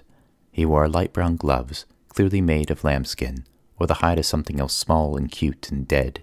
"The main event, please, Mr. Winkman. You know why we've come." "So soon?" Winkman seemed dismayed. "This is a genuine Crusader blade, a French Estoc, which we believe contains an actual ancient spectre or a wraith, perhaps one of the very Saracens it slew. Its rareness does not interest me this evening," the young man said. "I have several similar pieces. Show us the mirror we've heard so much about, and let us move things along, unless the other gentlemen disagree." He glanced across. The bearded man nodded. The man in pinstripes gave a curt wave of approval. "You see, Winkman," the young man said. "Come, show us the prize." The smile on Julius Winkman's face did not alter, but it seemed to me that his eyes had narrowed behind the flashing pince-nez. "Certainly, certainly. Always you speak your mind openly and honest, my lord, which is why we so value your custom. Here then." He swung his bulk across to the separate table, took hold of the black cloth. "May I present that unparalleled item, that extreme rarity that has so exercised the men of Deeprack these past few days? Friends, the bone glass of Edmund Bickerstaff." He pulled the black cloth away. We had been so long in the pursuit of this object that it had acquired in my mind an almost mythic weight and dread. This was the thing that had slain poor Wilberforce, that had struck a relic thief dead before he even left the cemetery, and killed one of the Winkman's men. This was the glass that everyone wanted. Barnes, Kipps, Joplin, Lockwood, George, and I. People had murdered for it. People had died for it. It promised something strange and terrible. I had only caught a flash of it in Bickerstaff's coffin, but that shiny, crawling blackness remained imprinted on my mind. And now, finally, here it was, and it seemed so very small. Winkman had arranged it like an artifact in a museum, propped up against a slanting velvet display board. It was in the center of a large, square, silver glass case. From where we crouched, far above, its exact size was hard to judge, but I guessed it to be no more than 6 inches across, about the size of a saucer. The glass in the center seemed coarser than I expected, scuffed and uneven. Its rim was roughly circular, but brown and bumpy in outline. Many hard and narrow things had been tightly fused to make it. Many bones. The buzzing sound rubbed at my ears. 2 of the children in the audience made little whimpering noises. Everyone sat attentive and stiff, staring at the object in the case. I should point out that you're seeing it from the back, Julius Winkman said softly. The glass on the reverse is highly polished. Here it's rough, more like rock crystal. We need to see the other side, the shabby bearded man said. How can we possibly bid without seeing that? You're playing tricks with us here, Winkman. Winkman's smile broadened. Not so. As always, I have only the safety of my clients at heart. You know this object has a certain reputation. Otherwise, why would you be here? Why would you pay the minimum asking price, which I can tell you now is £15,000? Well, with that reputation comes dangers. You know there are risks attached to looking in the glass. Perhaps there are wonders, too. That is not for me to say. But this cannot be investigated until the item is sold. We can't buy on these terms, the bearded man grumbled. We need to look at the viewing glass. Look at the glass by all means, Winkman smiled, but not before you've paid. What else can you tell us? The small man in pinstripes asked. My backers require more solid information than you've given me so far. Winkman glanced at his son. Leopold, if you wouldn't mind. Up bounced the boy. The item needs to be treated with extreme care. Quite apart from the dangers of the mirror itself, the bone fragments appear to be a source for more than one apparition. At times, I have counted at least 6, perhaps 7 faint figures hovering near the object. They project very strong psychic disturbances, much anger and agitation. The mere surface itself gives off intense chill and an attraction similar to fatal ghost lock. Those who look in it are mesmerized and find it hard, if not impossible, to drag their gaze away. Permanent disorientation may result. Risk levels very high. Well, gentlemen, Winkman said after Leopold had plopped down, that is our summary. Please, bring your assistants up and make a closer inspection. One by one, the audience rose and approached the case, the adults curiously, the children in fear and doubt. They surrounded it, whispering to each other. Lockwood pulled up his mask and leaned in close. It's 20 past. Get ready and watch the windows. High along the opposite wall, a row of great rectangular windows faced the night. Somewhere beneath them, George and Flo would now be standing, George readying the contents of his bag. They would see the position of the light. They'd know the location of the auction. I shifted from one foot to another, felt the cold firmness of my rapier hilt. Any moment now. Down below, the crowd pressed closer around the case. The bearded man spoke peevishly. There are 2 holes drilled through the bone here, near the base. What are they for? Winkman shrugged. We don't know. We believe it may have been attached to a stand. No one would have wanted to hold it, I feel sure. At my side, Lockwood gave a sudden soft exclamation. That's it, he whispered. Remember those sticks I saw in the photo of Bickerstaff's coffin? I was right. They were some kind of stand. Something to put the bone glass on. Winkman hasn't got it then, I said. Of course he hasn't. Jack Carver didn't take the sticks, did he? No, someone else pinched them after the photo was taken. He glanced at me sidelong. I'd say it's fairly obvious who. That's how Lockwood was sometimes. He liked to throw out tantalizing tidbits of information at the most inappropriate times. I would have questioned him right there and thumped him if need be, but now Winkman was ushering his audience back to their seats. It seemed the bidding was about to start. Lockwood looked at his watch. Where is George? They ought to have started now.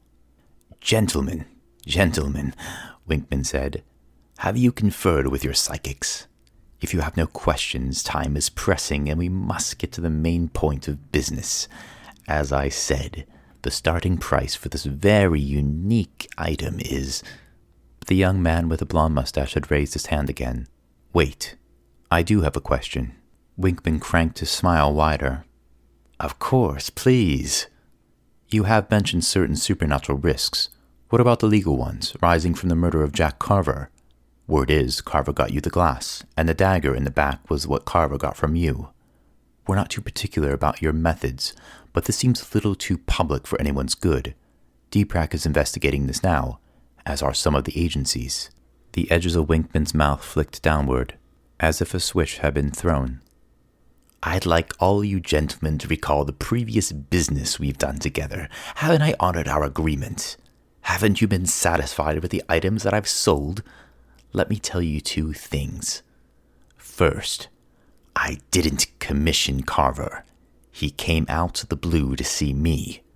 Second, I bought this item fair and square, and I left him in rare good health. I didn't kill him." Julius Winkman put a great hand on his chest. "All this I swear on the head of my dear little son Leopold. What you see is as limber as a ferret here. As for DPRAC or the other agencies," he spat sidelong onto the warehouse floor, "that's what I think of them. Still, anyone who is fearful is welcome to leave now, before the bidding takes place." He stood in the center of the stage with his arms spread wide. "Well?" At that moment, a white light bloomed beyond the window. None of the people on the warehouse floor noticed it, but we, in the shadow, saw it swell and grow, then fade into the dark again.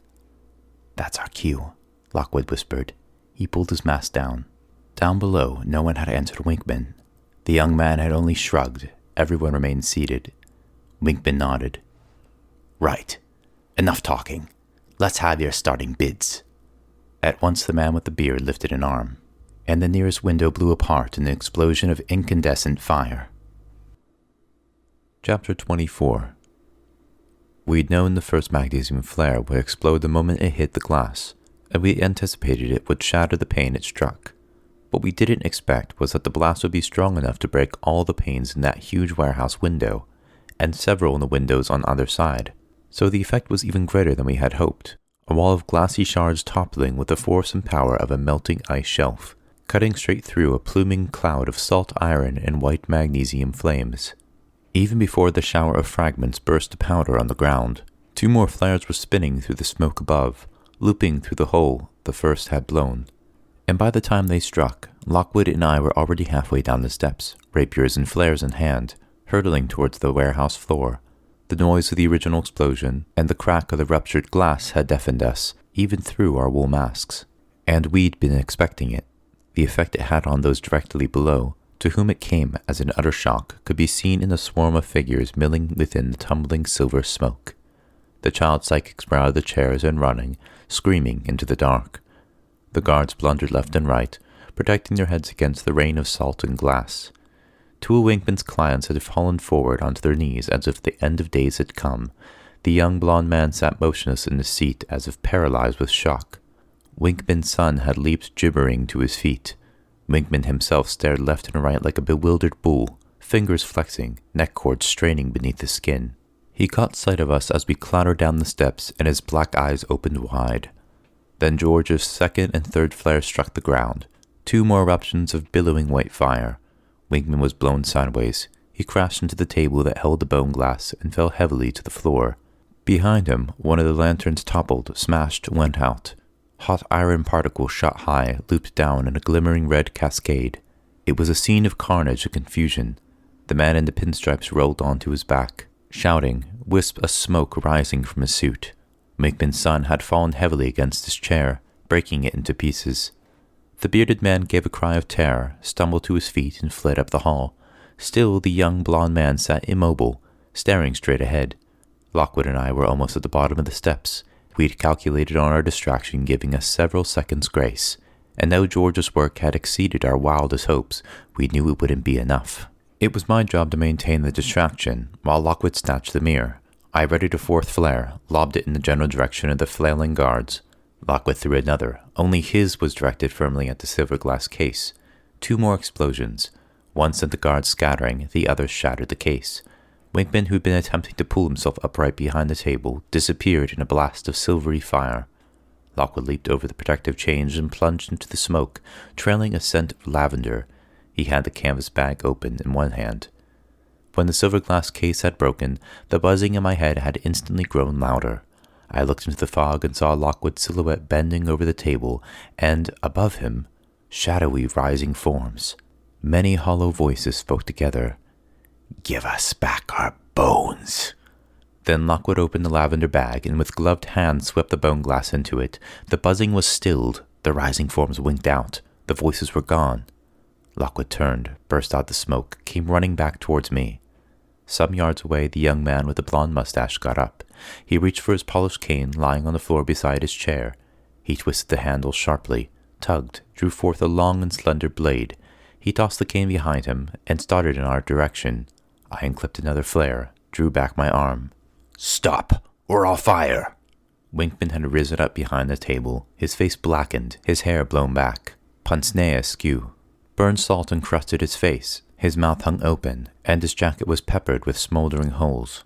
He had a black snub-nosed revolver in his hand. I froze with my arm still back.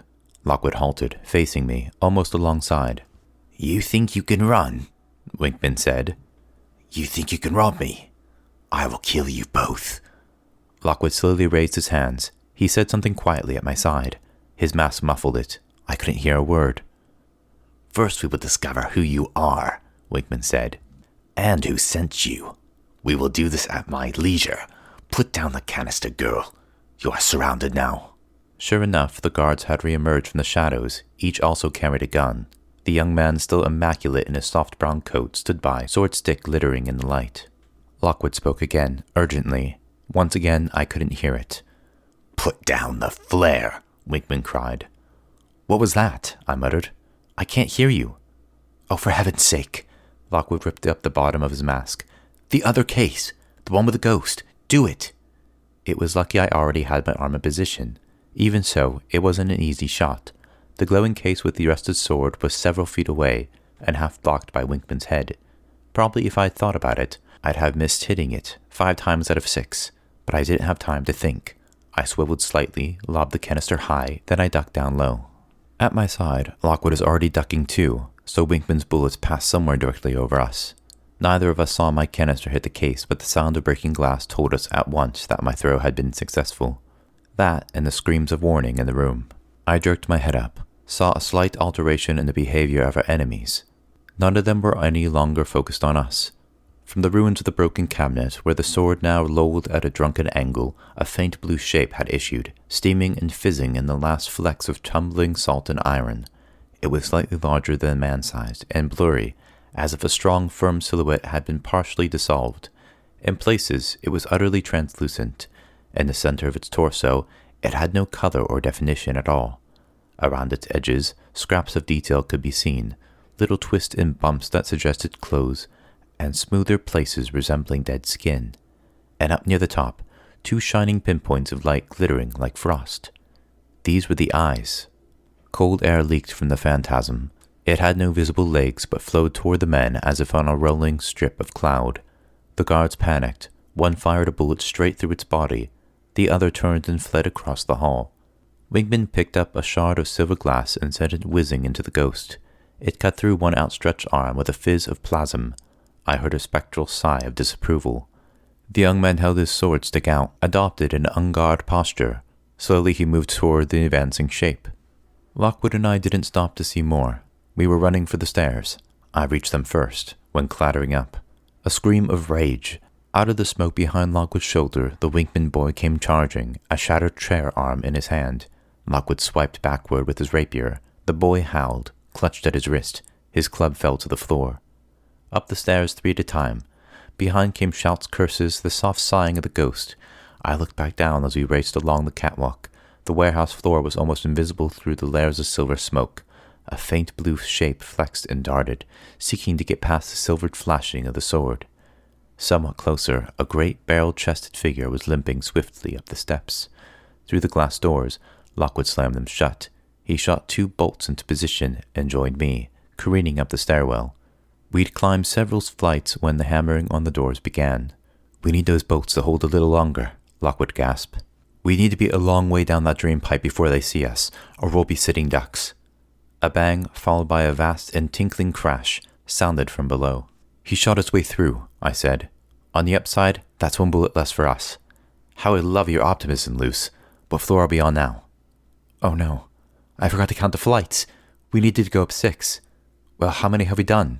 I think we need to go up a couple more. Yes, this is our floor, I think. It's down along here. As we left the stairwell, Lockwood checked the doors, but there were no more bolts to draw. We pelted down the corridor. Which office was it? This one. No, that's not right. They all look the same. It must be the one in the corner of the building. Here, look, there's the window. But it's not the right room. Lockwood, where are the bulletin boards? Lockwood had thrust open the window and was looking into the night. He craned his neck out. We've come too far, I'm afraid. We're even higher than before. The pipe's here, but there's a nasty kink in it just beneath us, which I don't think we can climb past. Can we go back down? We'll have to. But when we ran back to the stairwell, we heard the thump of feet a flight or two below, and saw the first faint flashlight beam on the wall. Back again, Lockwood said, and quickly. We returned to the little office. Lockwood motioned to me to guard the door. I positioned myself flat against the wall, took my last canister of Greek fire from my belt, and waited. Lockwood crossed to the window and leaned out. George, he called. George! He listened to the night. I listened to the passage. It was very quiet, but it seemed to me that it was an attentive silence. George! Lockwood called again. Far below us, in the dark of the river, the hoped-for voice. Here! Lockwood held the canvas sack up high. Package coming down. Are you ready? Yes. Take it and then go. What about you? No time. We'll join you later. Plan H. It's Plan H now. Don't forget. Lockwood threw the bag out into the night. He didn't wait for George's answering shout, but jumped back into the room and called to me. We're climbing up, Luce. That's the only option. We get to the roof and then see. Stealthy, cautious footsteps sounded in the passage. I peered around the door. Winkman and two other men, one of the guards and another I didn't recognize, were advancing along the corridor. As I moved my head back, something whined past and bit into the far wall. I tossed the flare around the corner and ran across to Lockwood. Behind me, the floor shook. There was a silvery explosion, followed by assorted cries of woe. Put your feet on the sill, Lockwood said. Reach out and swing yourself up. Quick now. It was another one of those occasions when if you think too hard, you're lost. So I didn't look at the gulf below, or at the glinting river, or at the great expanse of moonlight sky that threatened to tilt and tumble before my dizzy eyes. I just stood on the sill, pulled myself out, and threw myself against the pipe, clutching it around, dropping only a little way before my feet found purchase, and I was clinging safely to it. At once, I began to climb. In two ways, this second ascent to the drain pipe was easier than the first. I was climbing for my life, so I didn't care so much about the wind, the flaking paint, or even the drop below me. Also, it was shorter. I only had the equivalent of one floor to climb before I reached a rusty ledge of black gutter, and found myself clambering over it onto a flat expanse of leaded roof. In all, the whole thing probably took me just over a minute. I paused a single time, when I thought I heard a shrill shout of anger, or perhaps pain, somewhere below. But I could not bear to look down. I could only pray that Lockwood was close behind. And sure enough, almost immediately I heard a scratching noise below the gutter. I saw him haul himself up beside me. Are you all right? I said. I thought I heard... Lockwood pulled off his mask and smoothed his hair back. He had a small cut on the side of his one cheek and was breathing heavily. Yes, I don't know who he was, but I expect he deserved it. Unfortunately, when he fell out the window, I lost my nice new Italian rapier. We knelt side by side on the roof for a time until our breathing slowed. The only good thing about being up here, Lockwood said finally, is that I can't see Winkman clattering up after us. Aside from that, he shrugged. Well, let's see what our options are. Our options, in short, were limited. We were on a long stretch of flat roof above the swollen flames. To one side rose a sheer brick wall, belonging to a rooftop structure that had probably once enclosed the warehouse's power units. It ran the width of the roof, and we could not easily scale it. On the other side of us was the river. Far below us, moonlight glinted on water that was lapping at the joists and girders. It seemed a long way down. I looked, but I couldn't see Flo or George, or their little rowboat at all. Good, Lockwood said. That means they've hightailed it. Or sunk to the bottom, of course. Either way, the boat glass is out of Winkman's hands. I nodded. Nice view up here. The city looks quite pretty when you can't see all the ghosts. I glanced at him. So. He grinned at me. So. There was a scrabbling at the far end of the roof. Lockwood jammed his mask back over his face. Hands appeared on the parapet. A figure pulled itself swiftly up and into view. It was the blond-haired young man. His brown coat was missing, and his tuxedo jacket was lightly flecked with ectoplasm stains. Other than that, he seemed in fair condition. Like us, he had clambered up the pipe from the window below. He got lively to his feet and dusted himself off. Then he unclipped his sword stick from his belt. "Well done," he said. "You've performed extremely well. That was an excellent chase, and I haven't had so much fun in ages. You know, I think your last spot of Greek fire almost knocked Winkman right through the wall, which, believe me, is not a bad thing. But this looks like the end of the line. May I have my seeing glass now?" "It's not yours," Lockwood said firmly. The young man frowned. "Sorry, didn't quite catch that." I gave Lockwood a tactful nudge. "Your mask." "Oh yes," Lockwood pulled up the bottom of the wool. "Sorry, I was saying that, strictly speaking, it isn't your glass. You haven't yet paid, or even bid for it." The young man chuckled. He had very blue eyes and a pleasantly open countenance. "I appreciate the point, but Julius Winkman is raving and roaring down below. I believe he would tear you apart with his bare hands if he could. I am not nearly so crude. In fact, I see an opportunity that would be to both our advantages. Give me the glass now, and I promise to let you both go. I'll say you escaped with it. Then both of us win. You live, and I keep the glass, without having to pay that revolting troll Winkman."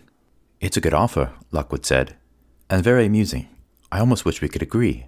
Sadly, I don't have the glass." "Why not? Where is it?" "I threw it in the Thames." "Oh," the young man said, "then I really will have to kill you." "You could let us go anyway, in the spirit of good sportsmanship," Lockwood suggested. The young man laughed. "Sportsmanship only goes so far. That spirit glass is something special, and I had my heart set on it. Anyway, I don't believe you have thrown the thing away. Maybe I'll kill you and get the girl to tell me where it is." "Hey," I said, "I still have my rapier." "However we do it," the young man said, "let's get this over with." He walked over swiftly toward us along the roof. We looked at each other. "One of us could fight him," Lockwood said, "but then we'd still be in the same position." He looked over at the river. "Whereas—" "Yeah," I said, "but Lockwood, I really can't." "It'll be all right. Flo's flaky, but we can trust her about some things. Water depth is one of them."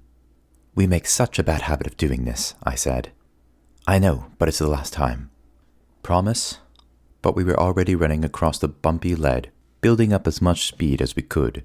Then we jumped out together, hand in hand. Somewhere during the next 6 seconds, I let go of Lockwood. Somewhere amid the screaming, rushing plunge, I let the rapier spin away. At the moment of jumping, I had my eyes tightly closed, so I didn't see the stars take flight, or the city leap to meet us, as Lockwood afterwards said he had. Only later, much later, maybe 4 or 5 seconds in, when I couldn't believe I was already dead, and opened my eyes just to prove it, did I see the brightly sparkling waters of the Thames spread out in silent greeting beneath my rushing boots. I was in the process of remembering the rules about hitting the surface like an arrow, so you didn't break all your bones when, with a whip crack and a roaring, I was 10 feet under in a cone of bubbles, and still going down. At some point, I hit equilibrium. I slowed, and hung suspended in the blackness without thought, without emotion, without much attachment to life or living things. Then the current tore me up and sideways, and in a flurry of panic I recalled my life and name. I struggled, thrashed, and swallowed half the river, at which point it vomited me out. I was whirling on an oily swell somewhere in the middle of the Thames. I lay back, coughing, gasping. Lockwood was at my side. He grasped my hand. Staring up toward the moon, I had a final glimpse of a slim figure standing silhouetted on a far-off rooftop before the black water swept us both away. Chapter 25. "Well," Lockwood said, "if you judge success by the number of enemies you make, that was a highly successful evening." At 2:45 in the morning, the little kitchen at 35 Portland Row really comes into its own. We had eggs boiling, bread toasting, the kettle gently steaming on the side. It was a brightly lit and cozy scene, marred only by the presence of the ghost jar on the counter. The skull was active, the horrid face grinning and winking at us from the center of the plasm. In our mood, however, this was easy to ignore. Lockwood and I were feeling like ourselves again. This was faintly miraculous, since scarcely 2 hours had passed since we'd hauled ourselves out of the water onto the dirty shingles south of a tower bridge. Our soggy walk back to Charing Cross Station had seemed to take forever, but once we changed back into dry clothes, things started to look up. By great good luck, we'd managed to snag a passing night cab. Now, showered, clean, and warm, we were agreed that we managed it very efficiently. We'd made it home quicker than George, anyway. He'd not yet returned. "It's a success however you look at it," I said, patting the hot toast from hand to hand and spinning it onto the plate. "We've beaten Winkman. We got the Bickerstaff mirror. We can give it to Barnes in the morning and close the case. And Kipps loses his bet, which is best of all." Lockwood was flicking through the pamphlet we'd stolen from the Fitz library just a few hours earlier. It seemed a lifetime ago. We'd left it in the Charing Cross lockers, so it had been spared a dunking in the Thames. "I noticed Kipps and his teams aren't looking outside anymore," he said. "He must have given up when he realized we tricked him in the car. I only wish George would get back. He's taking his time. Probably couldn't find a taxi that would take him after being in the middle of that smelly boat of Flo's," I said. "He must be having to walk.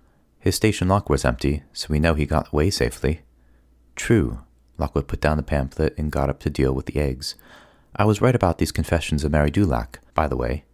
They're mostly nonsense. Lots of babble about forbidden knowledge and seeking out the mysteries of creation. Anyway, they didn't do poor old Mary much good, since she apparently spent 10 years living in a hollow tree. Want your egg in a cup or on the plate?" "Cup, please." "Lockwood, who do you think that man was? The one on the roof?" "I don't know, but Winkman called him my lord, so we can probably find out." He handed me my boiled egg. "Here's some rich collector, or a modern version of Bickerstaff, prying into what doesn't concern him. Bickerstaff himself sounds like a monster, judging by what Mary Dulac says. Check it out. It's on the 3rd or 4th page." He busied himself with his supper. I picked up the confessions.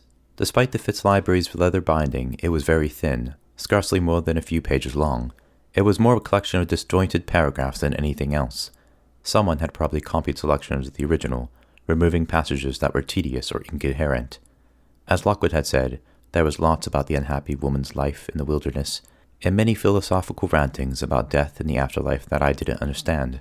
The part about Bickerstaff was meatier, though. I read it, between dabs at my egg.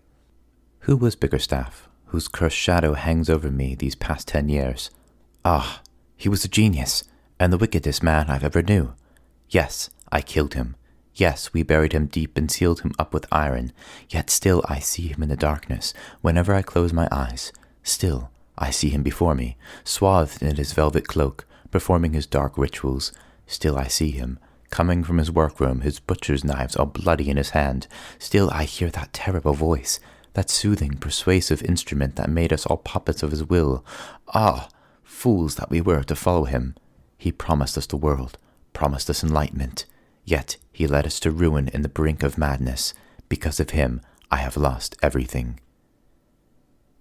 There followed the short discussion about the varieties of bark and fungi that Mary Dulac had been forced to eat during her years living wild in Chertsey Forest. Then she returned to the subject in hand. "His darkness was in him always, and those staring wolf-like eyes, and that savage rage he unleashed at the merest slight. I cannot forget it. How he broke Lucan's arm when he dropped the candles, how he threw Mortimer down the stairs, I cannot forget. Yes, we hated and feared him. Yet his voice was honey. He mesmerized us all with talk of his great project, of the wondrous device that might be made if we had the stomach for the work. With the help of his servant, a most cunning and malignant boy, whose eyes saw phantoms clearly, we went on expeditions to the churchyards, gathering material for the device. The boy protected us from the vengeful spirits, until we had them in the glass. It is the presence of these spirits together, Bickerstaff says, that gives the device its power. And what power! The mirror makes weak the fabric of the world, and offers the lucky few, oh, horror! Oh, blasphemy! A glimpse of heaven!" I looked up at Lockwood. "Whatever it is you see through Bickerstaff's mirror," I said quietly, "I don't think it's heaven." He shook his head. "Nor do I. We were right, you know, Lucy. We were right about that bone glass. Bickerstaff's group was trying to see something that's forbidden to us all. They were trying to look beyond death, glimpse what happens next. Bickerstaff was crazy. They all were, including our friend over there." He jerked his head toward the face in the jar. Pinpoints of light glittered in its sockets as it gazed at us. The smile was broad and knowing. "It seems in a very good mood tonight," I said. "It hasn't stopped grinning since we came in." "Hey, I just thought of something this evil servant boy Dulac goes on about. You don't suppose that—" "Who can tell?" Lockwood scowled over the skull. "It wouldn't surprise me at all." He sat back in his chair. "Well, thank goodness we've got the mirror, so no one else can take a chance with it. Bickerstaff didn't try looking himself. I bet—" He just used others. It's no wonder his ghost was so horrid. I'm glad you tossed a sword through his head. When I heard his voice back in the cemetery, I said, it was mesmeric, like Dulac says. It had a kind of hypnotic effect. It sort of made you want to do things, even though you knew you shouldn't. I think George and Joplin were affected by it, though they may not have consciously heard the voice. Remember how they stood frozen by the coffin? Yes, those idiots. Lockwood looked at his watch. Luce, if George doesn't turn up soon, I'm going to start worrying. We might have to go in time for Lo and see where she left him. He'll be here. You know how slowly he walks. Oh, look at this. I flipped to the end of the pamphlet. It's what we wanted. Dulac's final confession. Yes, I read. I killed a man. But murder? No. Should I one day stand in judgment, I shall claim it an act of self-defense. Yeah, a desperate act to save my very soul. Edmund Bickerstaff was mad. He sought my life as openly as if he had put a knife to my throat. His blood is on my hands, but I have no guilt. Wilberforce died. We all saw it. He looked in the device and perished. Then came a great panicking. We fled in our carriages from the cursed place, vowing to reject Bickerstaff forever. Yet this the doctor would not allow. Within the hour, he and that silent boy were at my house, and he carried the device with him. I feared them, yet I let them in. The doctor was agitated. Would I be quiet on the subject of poor Wilberforce? Could he trust me to keep my own counsel? Despite my assurances, he grew enraged. At last he denounced me. To prove my faith, I must look into the glass. In a moment the boy had sprung behind me. He pinioned my arms. Out came the device from the doctor's pocket. He held it before me. I had half a glimpse only, and I felt my sanity shake loose, my limbs go cold. So it would have ended, but for my father's service revolver on my table, I tore myself free and took up the gun. Covering my face, as Bickerstaff clawed at me and screamed, I shot. The bullet passed directly through his forehead. I fired also at the boy, but like an eel he evaded my grasp, dived through the casement, and escaped. In some moments, God forgive me, this is my supreme regret. I wish that I had killed him too. I will not tell how we disposed of the doctor and his creation. Suffice it to say that we feared others might mimic our folly and seek out knowledge that isn't meant for man.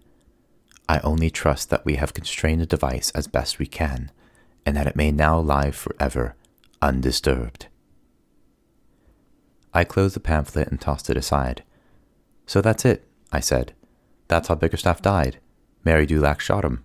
Then she and her friends buried him secretly in Kensal Green. We've solved it. The case is closed. I picked up my plate, ready to carry it to the sink, and stopped suddenly, staring at the table. Opposite me, Lockwood was nodding. Dulac may have been crackers, he said, but she got it spot on. Everyone wants the glass. Everyone's obsessed by what it might show, despite the fact that it seems to kill whoever looks into it. Those collectors last night would have paid thousands. Barnes is desperate too. Joplin's been hounding us to have a peek, and George is scarcely any better. He smiled ruefully. George and Joplin are so similar, aren't they? They even clean their glasses the same way. Incidentally, did I tell you that I think Joplin was the one who pinched Bickerstaff's original stand from the coffin? He and Saunders are the only ones with access to the chapel where it was kept, you see. It's just the kind of thing that he paused. Lucy? What is it? What on earth's wrong? I was still staring at the table, at the thinking cloth with all its notes and scribbles. It's always right in front of us. Mostly I never focused on what's written there. Now, quite by chance, I had. And if my blood hadn't drained from my face, it certainly felt like it. Lockwood, I said. What? Was this here earlier? Yes, that doodle's been there for months. I'm surprised you haven't noticed it. I keep telling George not to do that kind of stuff. It puts me off my breakfast. What? Do you think we should replace the cloth? Not the doodle, shut up. This writing here. It says, gone to see a friend about the mirror. Back soon.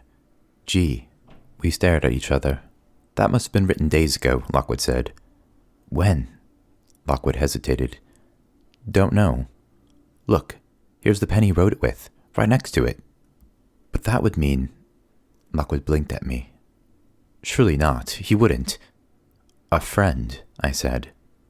You know who that would be, don't you? He wouldn't. He came back here with the bone glass, and instead of waiting for us, he went straight out again to see Joplin. He wouldn't. Lockwood had half risen. He seemed uncertain what to do. I can't believe it. I expressly told him not to. A vibration in the room. It was faint and very muffled. I looked over at the ghost jar. Poisonous green light gleamed within it. The face was laughing. The ghost knows, I cried. Of course he does. He was right here.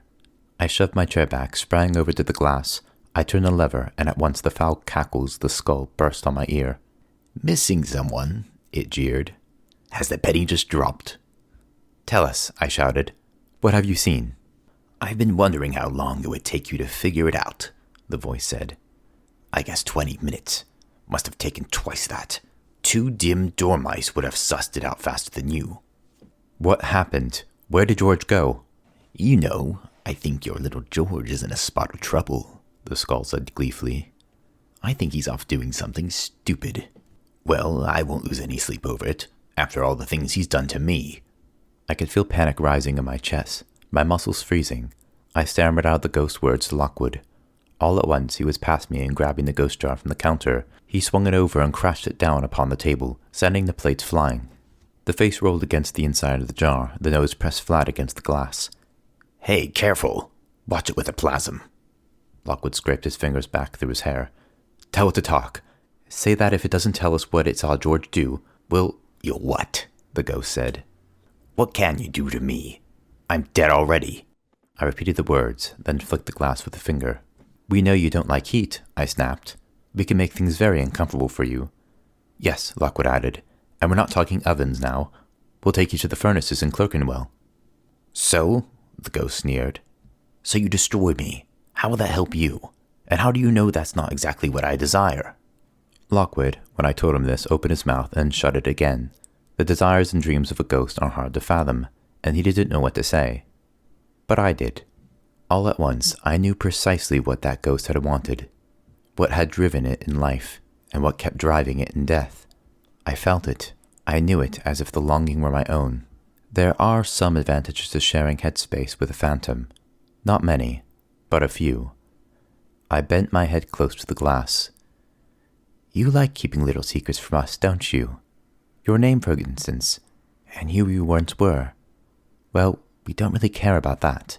See, I think we know enough already to understand what makes you tick. You were one of the Bickerstaff's friends, maybe his servant, maybe not, and that means you shared his dreams. You helped him build that stupid bone mirror. You wanted to see it used. And why would you do that? Why did you have that mad desire to look past death and see what lies beyond? Because you were afraid. You wanted to be sure that something happened after it, that you wouldn't be alone. The face in the jar yawned, showing appalling teeth. Really? Fascinating. Bring me a hot cocoa and wake me when you're done. Thing is, I went on implacably, the same fear's driving you now. You still can't bear to be alone. That's why you're always yabbering at me. Why you're always pulling faces. You're desperate for connection. The ghost rolled its eyes so fast they looked like spitting tires. With you? Give me a break. I've got standards. If I wanted a proper conversation, I'd find... You'd find what? I sneered. You'd find it how? You're a head in a jar. You're not going anywhere. And we're all you got. So, we're not going to put you in the furnaces, I said. We're not going to torture you. All we'll do, if you don't start cooperating, is shut your lover up, put you in a bag, and bury you in the ground somewhere. Nice and deep, so no one ever finds you. Just you on your own forever. How does that sound? You wouldn't do that, the ghost said, but for the first time, I heard uncertainty in its voice. You need me. Don't forget. I'm a type 3. I'll make you rich. I'll make you famous. Stuff that. Our friend is more important. Last chance, Skull. Spill the beans. And here I was thinking Cubans was the cruel one. The face drew back into the shadows of the plasm, where it glared at me with an expression of blood-curdling malice. All right, it said slowly. Sure, I'll tell you. Don't think I'm giving into your blackmail mind. I just want to enjoy what's coming to you all. Get on with it, Lockwood said. I'd been muttering the ghost words to him as best I could. He squeezed my arm. Good work, Lucy. Well, you're right as it happens, the whispering voice said. Cubans was here. He beat you home by almost an hour. He had the master's mirror in a dirty sack, and he hadn't been back long before someone else showed up. A little mousy fellow with spectacles and tousled hair. I repeated this. Lockwood and I exchanged a glance. Joplin. They didn't stay. There was just a short discussion. Then they both went off together. They took the sack. I thought Cuban seemed uneasy. He was unsure of what he was doing. At the last moment, he ran back in and left you that note. I'd say he was still fighting against my master, but the other fellow isn't. He's long gone. Still fighting against what? It was as if a cold spear had pierced my side. The teeth of the skull glinted beneath the ghost's smile. My master has been talking to them. You can see it in their eyes. Especially the other one. He's desperate to be enlightened. But Cubans has the madness too. Did you not notice? A whispered chuckle. Perhaps you never look at him. I couldn't speak. Once again, I saw the cowled phantom rising in the cemetery, towering over George. Once again, I heard that soft and urgent voice. Look, look, I give you your heart's desire. I thought of George and Joplin standing, as if spellbound, by the iron coffin. I thought of all George's little comments since then, his malaise at Bickerstaff's house, his distractedness, his wistful looks as he spoke about the mirror. The memories transfixed me in turn. I was frozen. It took Lockwood several tries before I could tell him what I heard. We knew he'd been affected by the mirror and the ghost, I said hoarsely. We noticed, but we didn't pay attention. Poor George. Lockwood, we've been so blind. He's desperate to investigate it. He's been obsessed with it all this time, and you just kept criticizing him, slapping him down. Yes, of course I did. If my voice had risen, now Lockwood's did too. Because George is always like that. He's always obsessed with relics and old stuff. It's just how he is. We couldn't possibly have known. Lockwood's face was ashen, his dark eyes hollow, his shoulders slumped. You really think he's affected by the ghost? By the ghost, by the mirror? He'd never normally do something like this, would he? Go off and leave us alone? No, of course not, but even so, honestly, Luce, I'm going to kill him. That may not be necessary if either of those idiots look in the mirror. Lockwood took a deep breath. Okay, think. Where they'll be. Where does Joplin live? No idea, but he seems to spend most of his time at Kensal Green Cemetery. He snapped his fingers. Right, and not just the above-ground parts either. That grey stuff in his hair. It's not dandruff, put it that way. He bounded for the basement door, sprang through down the stairs, feet clanging on the iron. Come on, he shouted. Collect whatever supplies you can, spare swords, flares, anything we've got, and ring for a night cab. We need to move. 10 minutes later, we were back in the kitchen, waiting for the taxi. We had our swords, old ones, taken from the rack in the training room, and 2 spare work belts, so ripped and burnt with plasm, they barely clipped together. Also a few bags of iron, 2 salt bombs, and no magnesium flares. Everything else had been lost, used up, or soaked in our raid on Winkman. Both of us were agitated. We stood at the table, checking and rechecking our supplies. The face in the ghost jar watched us. It seemed amused. I wouldn't bother personally, it said. I'd just go off the bed.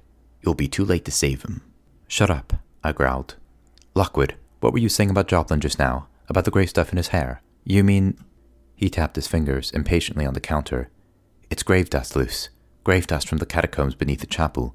Joplin's made it his business to go exploring down there, even though it's closed off and forbidden. He's been creeping around underground, poking and prying, looking for stuff, following his antiquarian obsessions. Anything odd he finds, he likes to keep. Like the stand from Bickerstaff's coffin, for example. He cursed. Where is that wretched taxi? He continued pacing around the room, but I didn't. I'd gone quite still. Something he'd said had made a horrible connection in my mind. Anything he finds, he likes to keep. Lockwood. My heart was hammering in my chest. Yes? When Barnes phoned the other day, he mentioned that some museum had a Mughal dagger that was similar to the one buried in Jack Carver's back. So similar, they might almost have been a matching pair. You remember where that dagger was found? He nodded. Maida Vale Cemetery, up in North London. Right, and when Saunders and Joplin first came here, they told us another place they'd work in. Remember what it was? He stared at me. It was Maida Vale Cemetery. Oh no. I think Joplin found 2 daggers, I said. I think he handed one in, but kept the other. And recently, I stared through the door to the rugless hallway scattered with salt. Under the influence of Bickerstaff and the mirror, I'm afraid he put that second dagger to good use. A cackle of laughter came from the jar. This is the best evening I've had since I was alive. Look at you both. Your faces are priceless. I wouldn't have believed it was possible, Lockwood whispered. George is even more trouble than we thought. The cab horn sounded in the street. I shouldered my bag. Have fun, then, the ghost called. Give my regards to Cubans, or whatever's left of him. He'll be... Wait, what are you doing? Lockwood had snatched up the backpack from the corner of the kitchen and was stuffing it over the top of the jar. You needn't look so smug, he said. You're coming too. Chapter 26. At Kensal Green Cemetery, the west gate was open, the little watch hut empty, and no light showed as we approached the Anglican chapel through the trees. We were entering the final hour of darkness. Already the stars were paler. Soon the horizon would blaze into light somewhere over the eastern docks, and the night shadows be driven forth from London. But the birds were not yet singing. Outside the chapel, the cabins of Sweet Dreams excavations and clearance were black and empty, the fire buckets cold. The mechanical diggers stood motionless, arms bent and bowed like the necks of sleeping Hurons. It was true then. Mr. Saunders had suspended all activities and left the cemetery to its dead. But Lockwood and I strode swiftly across the abandoned camp, and powdered up the chapel stairs. The lines of police tape had been torn away. Light gleamed in a razor-thin line beneath the door. Lockwood held a finger to his lips. He'd been silent and grim-faced throughout the journey, scarcely uttering a word, which is more than I could say for my other companion. You'll be late, a voice hissed to my ear. Cubans won't have been able to resist taking a look. Peeped, choked, dead already. That's my prediction. You'd better hope not, I breathed, or you know what we'll do to you. Somewhere in the backpack I carried, I felt the indignant hum of churning plasm. Since leaving the house, the ghost in the jar had kept up a whispered commentary, alternating wildly between threats, pleas, and expressions of false condolence. It was agitated, in other words. My threat to abandon it had left it deeply unsettled, which didn't make it any less irritating.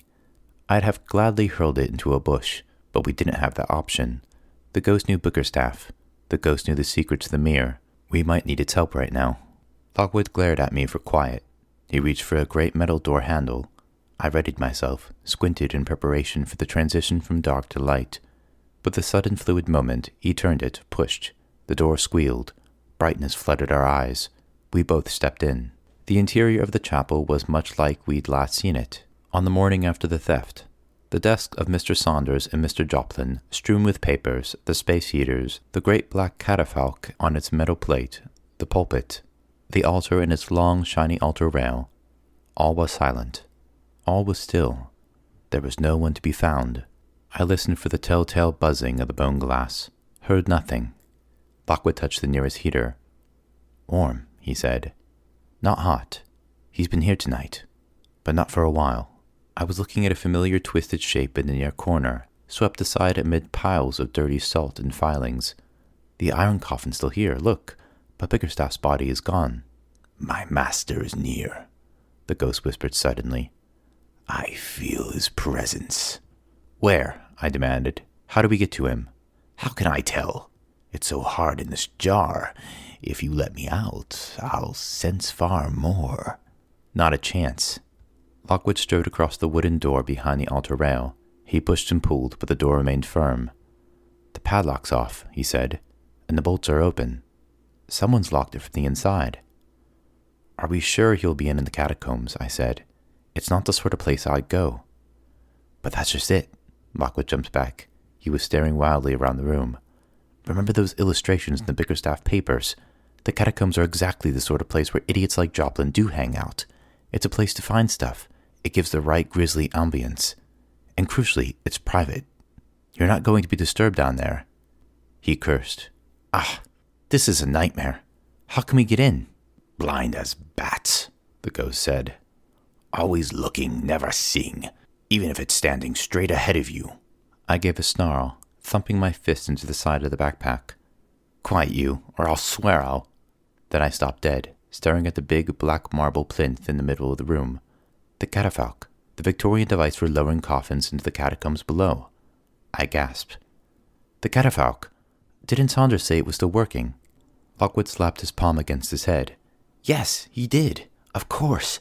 Hurry, Luce. Look everywhere. Cupboards, corners, over the altar. There must be a mechanism. Oh, you think? The skull scoffed. Honestly, this is pathetic. It's like teaching cats to read. We rushed back and forth around the chapel, peering into every likely nook and shadow, but the walls were bare, and we could see no lever or button. We're missing something, Lockwood muttered. He turned on his heels, frowning. It must be close. So we look again. Hurry. I opened a small vestry cupboard, threw aside piles of moldy hymn books and service sheets. No lever there. Hopeless, the skull whispered. I bet a 5-year-old could figure this out. Shut up. We've got to find it, Lucy. Heaven knows what Joplin's doing. Lockwood was tracing the far side of the wall, scanning high and low. We've been so dumb. He'd been right in front of us the whole time, and we didn't even give a moment's thought. He'd been poking his nose into the case since before we opened the coffin. Barnes even told us that someone at the excavation site must have tipped off the relic men about the mirror. Otherwise, they'd never have turned up so fast. Joplin was one of the few people who could have done that, but we never suspected him. There wasn't any reason to, I protested. Remember how upset he was about the theft? I don't think he was acting. No, I don't either. But it never occurred to us that Joplin might have been genuinely upset, and yet still be guilty. You know what I think happened? He got Jack Carver to steal the mirror, just as Carver had stolen lots of stuff for him before. Saunders said that there have been many thefts at its excavations over the years. That was all Joplin, pinching things he fancied. But this time, Carver double-crossed him. He realized the value of the mirror and took it off to Winkman, who paid him well. Joplin was furious. Right, I said. I was racing along the wall, bare, white, without anywhere to hide a crack or cobweb, let alone a switch of any kind. So furious he stabbed the relic man with his fancy dagger. Exactly. Ordinarily, I bet Joplin would be too wimpy to hurt a fly. But if the skull's correct, if Joplin has been affected by the ghost of Edmund Bickerstaff, and is being driven mad... Yes, the skull whispered. That's what the master does. He takes the weak and feeble-minded and bends them to his will. Like this, for example. Lucy, I order you, smash my glass prison and set me free. Set me free. Get lost, I said. Lockwood, so do you really think that Joplin went after Carver? He was over in the far corner of the chapel, moving fast, speaking faster. He did, and caught up with him when he was on his way to see us. They argued. When Carver revealed he'd sold the glass, Joplin went berserk. He stabbed Carver, who broke free and managed to get over to us.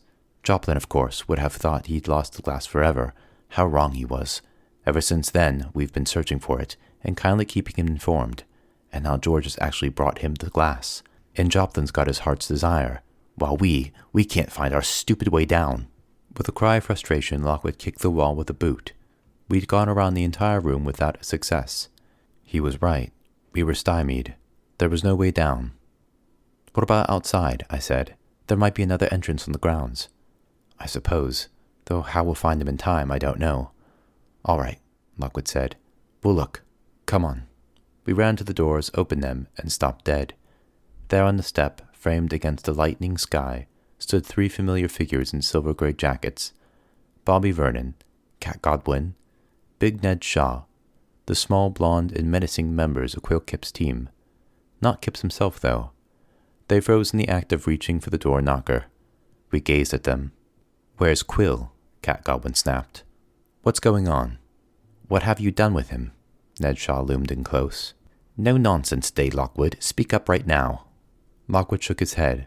Sorry, we haven't got time for this. It's an emergency. We think George is in trouble. Cat Godwin's jaw clenched. There was doubt as well as hostility in her eyes. She spoke abruptly. We think Kip's is too. He called us an hour ago, Bobby Vernon piped up, to say he'd been following your friend Cuban's. He'd seen him go into the cemetery with someone. Told us to join him here.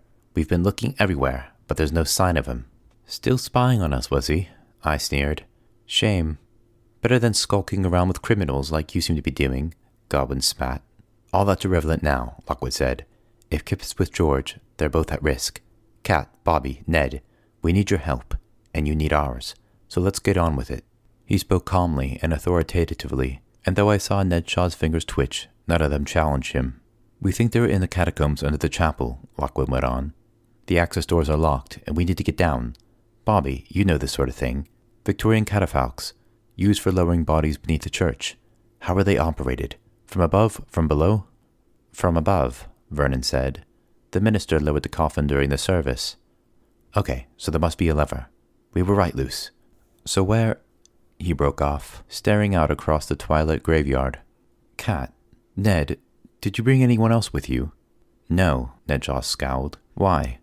Lockwood took a deep breath.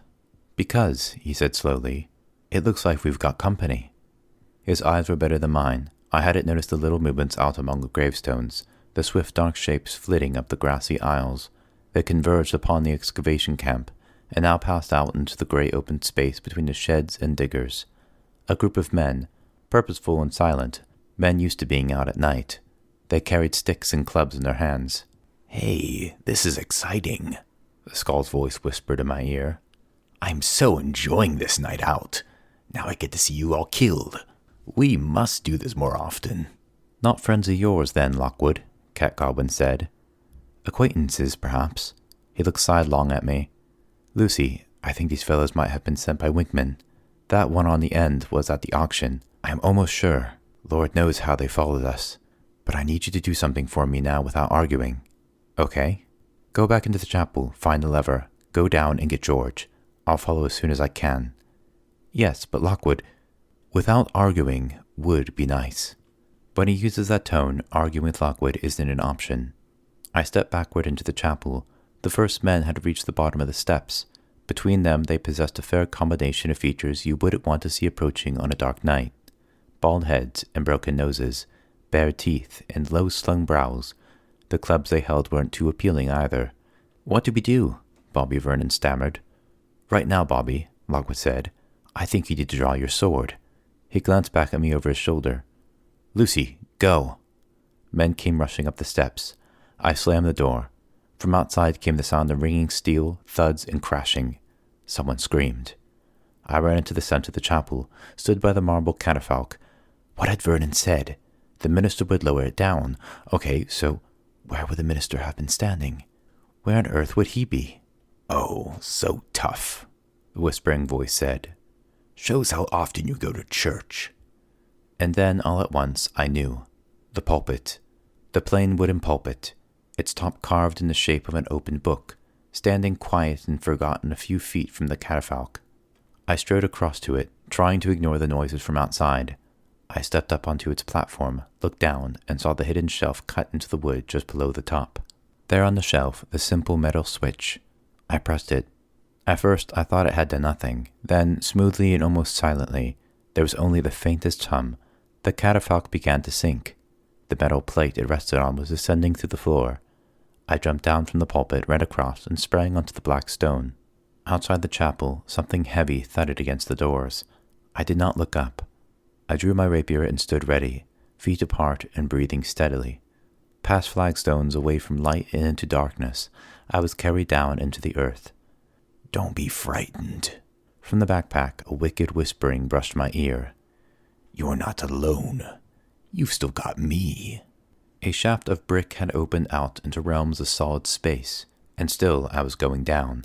I could feel the gap around me, the sudden suck and cling of cold, dry air, yet I could see nothing. I knew that I was spotlit in a column of light that deadened my senses and made me vulnerable.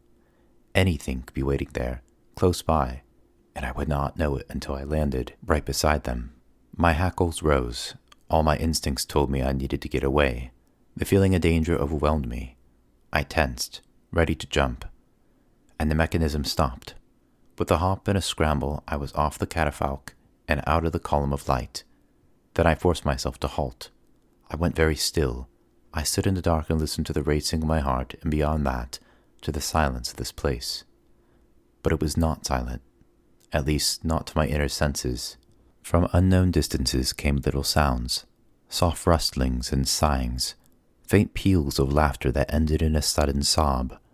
I heard whispering too, and cut-off snatches, and somewhere, Most horribly, the stupid, repetitive clicking of somebody's wet tongue. None of it came from mortal throats. I was in the realm of the dead. The psychic silence was also broken, more obviously, by a cheery whistling sound from the ghost jar in my backpack. Occasionally it stopped, but only to start up a banal and tuneless hum. "Will you pack that in?" I said. "I need to listen." "Why? I'm happy. This is my kind of place." "It's a place you'll stay forever if you don't cooperate with me," I snarled. "I'll break you up behind a wall." The whistling abruptly ceased. Always, when you're alone and vulnerable, emotions seek to undermine you. Mine went haywire now.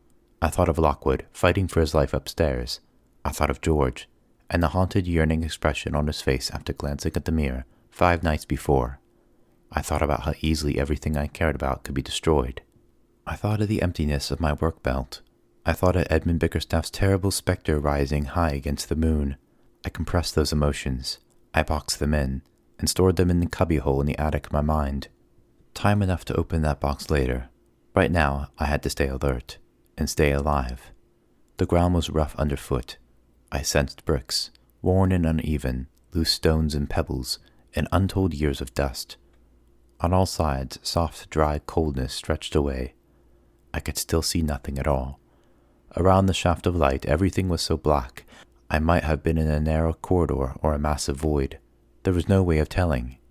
It seemed inconceivable that anyone would deliberately come down here.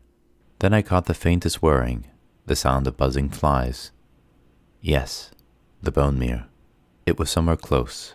Reluctantly, because electric light hinders your talent and also draws the attention of any watching eyes, I turned my penlight on, swiveling it to its lowest, haziest beam. I swept it up and around me in a slow, smooth arc, taking in my surroundings. There was a catafalque, resting on the exposed mechanism of giant metal levers, black and bent like insect legs. It sat in the center of the wide passage, its vaulted ceiling high, its floor strewn with debris. The walls of stone and brick were subdivided into shelves in many rows, and on most of these a lead coffin stood, pushed into its cavity to await eternity. Some shelves had been bricked up, some were empty, others were full of stones and rubble. Every 20 paces, side passages cut across the aisle. Everything was laced with a coating of thin gray dust. I thought of Joplin's hair. Turning the flashlight off, I used my memory to advance in darkness, watching and listening all the time, trying to gauge the location of the mirror's buzzing. It wasn't easy, particularly since the ghost in the jar had stirred again. "Can you feel them?" Its voice said. "The others. They're all around you. Will you be quiet?" They hear your footsteps. They hear the frantic beating of your heart." "That's it. You're going in one of these shelves, soon as I find George." Silence. I adjusted the straps on the backpack savagely and tiptoed on. As I drew level with the first cross passage, I heard a shout echoing through the dark. The sound was distorted, bouncing brokenly between the walls. Was it George? Kipps? Joplin? Was it a living voice at all? I couldn't tell, but I guessed it came from somewhere to the right. Placing my hand on the bricks to guide me, I set off that way. Instants later, my hand touched something cold and smooth. I jumped back, switched on the flashlight. It was a dome of glass, placed on the shelf beside his coffin.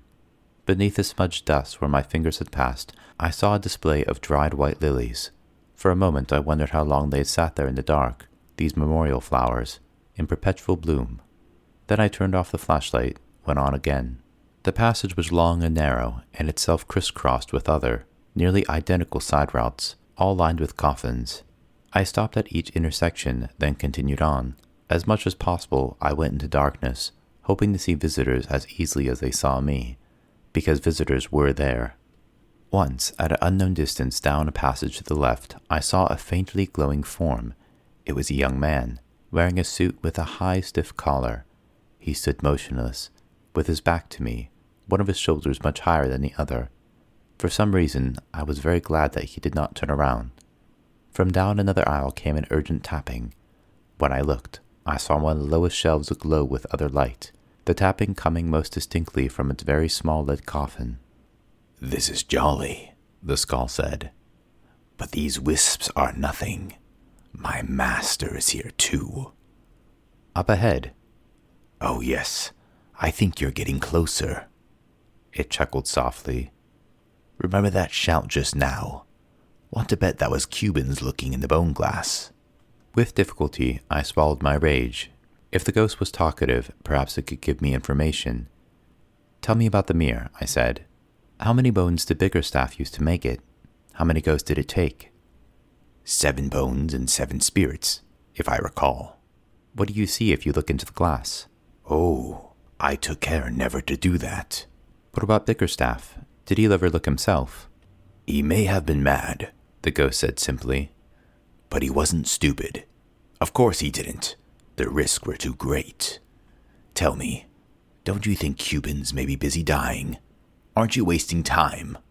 Hurrying on, I came at last to what seemed to be an outermost aisle of the catacomb, onto which all the side passages opened, and now another burst of noise sounded up ahead, angry voices, cries of pain. I sped up, stumbling on uneven ground. My boot caught on a loose brick. I tripped, reached out to correct myself, and my hand knocked a piece of stone or mortar from the shelf alongside. It fell, clinked and clattered, briefly in darkness. I stood motionless, listening. It's all right. No one heard, the ghost said. It left a dramatic pause.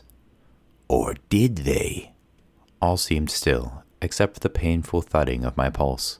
I continued, going slowly. Soon the passage began to bend around to the right, and here I saw flickering lantern light stretching across the bricks, picking out the blackened pockmarks of the empty shelves. The noise of the mirror was louder now, and it was very cold. The temperature dropped lower with each step. Careful, the skull whispered. Careful. Bickerstaff is near. Crouching low, pressing close to the wall, I slipped near the edge of the light and peeped around the corner of the passage. After the darkness, the faint glow blinded me. It took my eyes a few moments to adjust. Then they did, and I saw what was in the room. My legs felt weak. I supported myself against the wall. "Oh, George," I breathed. "Oh, no." Chapter 27. I'd been wrong about the light. It wasn't a lantern at all. A flickering gas lamp did sit on a table, but its fragile beams scarcely reached the cobweb ceiling high above, let alone filled the rest of the room. But other things were there, other things that glimmered with a very different kind of radiance. Bad things. A narrow circle of iron chains had been laid in the center of the chamber, and inside the space rose a tall, thin, three-legged stand, a tripod of black wood. At its top, slotted neatly into a narrow groove, was something small and roughly circular, covered by a gentleman's silk handkerchief. From it came the familiar dark buzzing, and a wave of vicious cold that made me shiver even when I crouched across the room. Occasionally the handkerchief shifted slightly, as if blown by invisible currents in the air. The bone mirror, and positioned on its original stand, ready to be used. The mirror wasn't alone inside the circle. A group of faint gray shapes hung there, surrounded by a pulsing cloud of other light. It was very hard to see them. They were clearest when you looked away.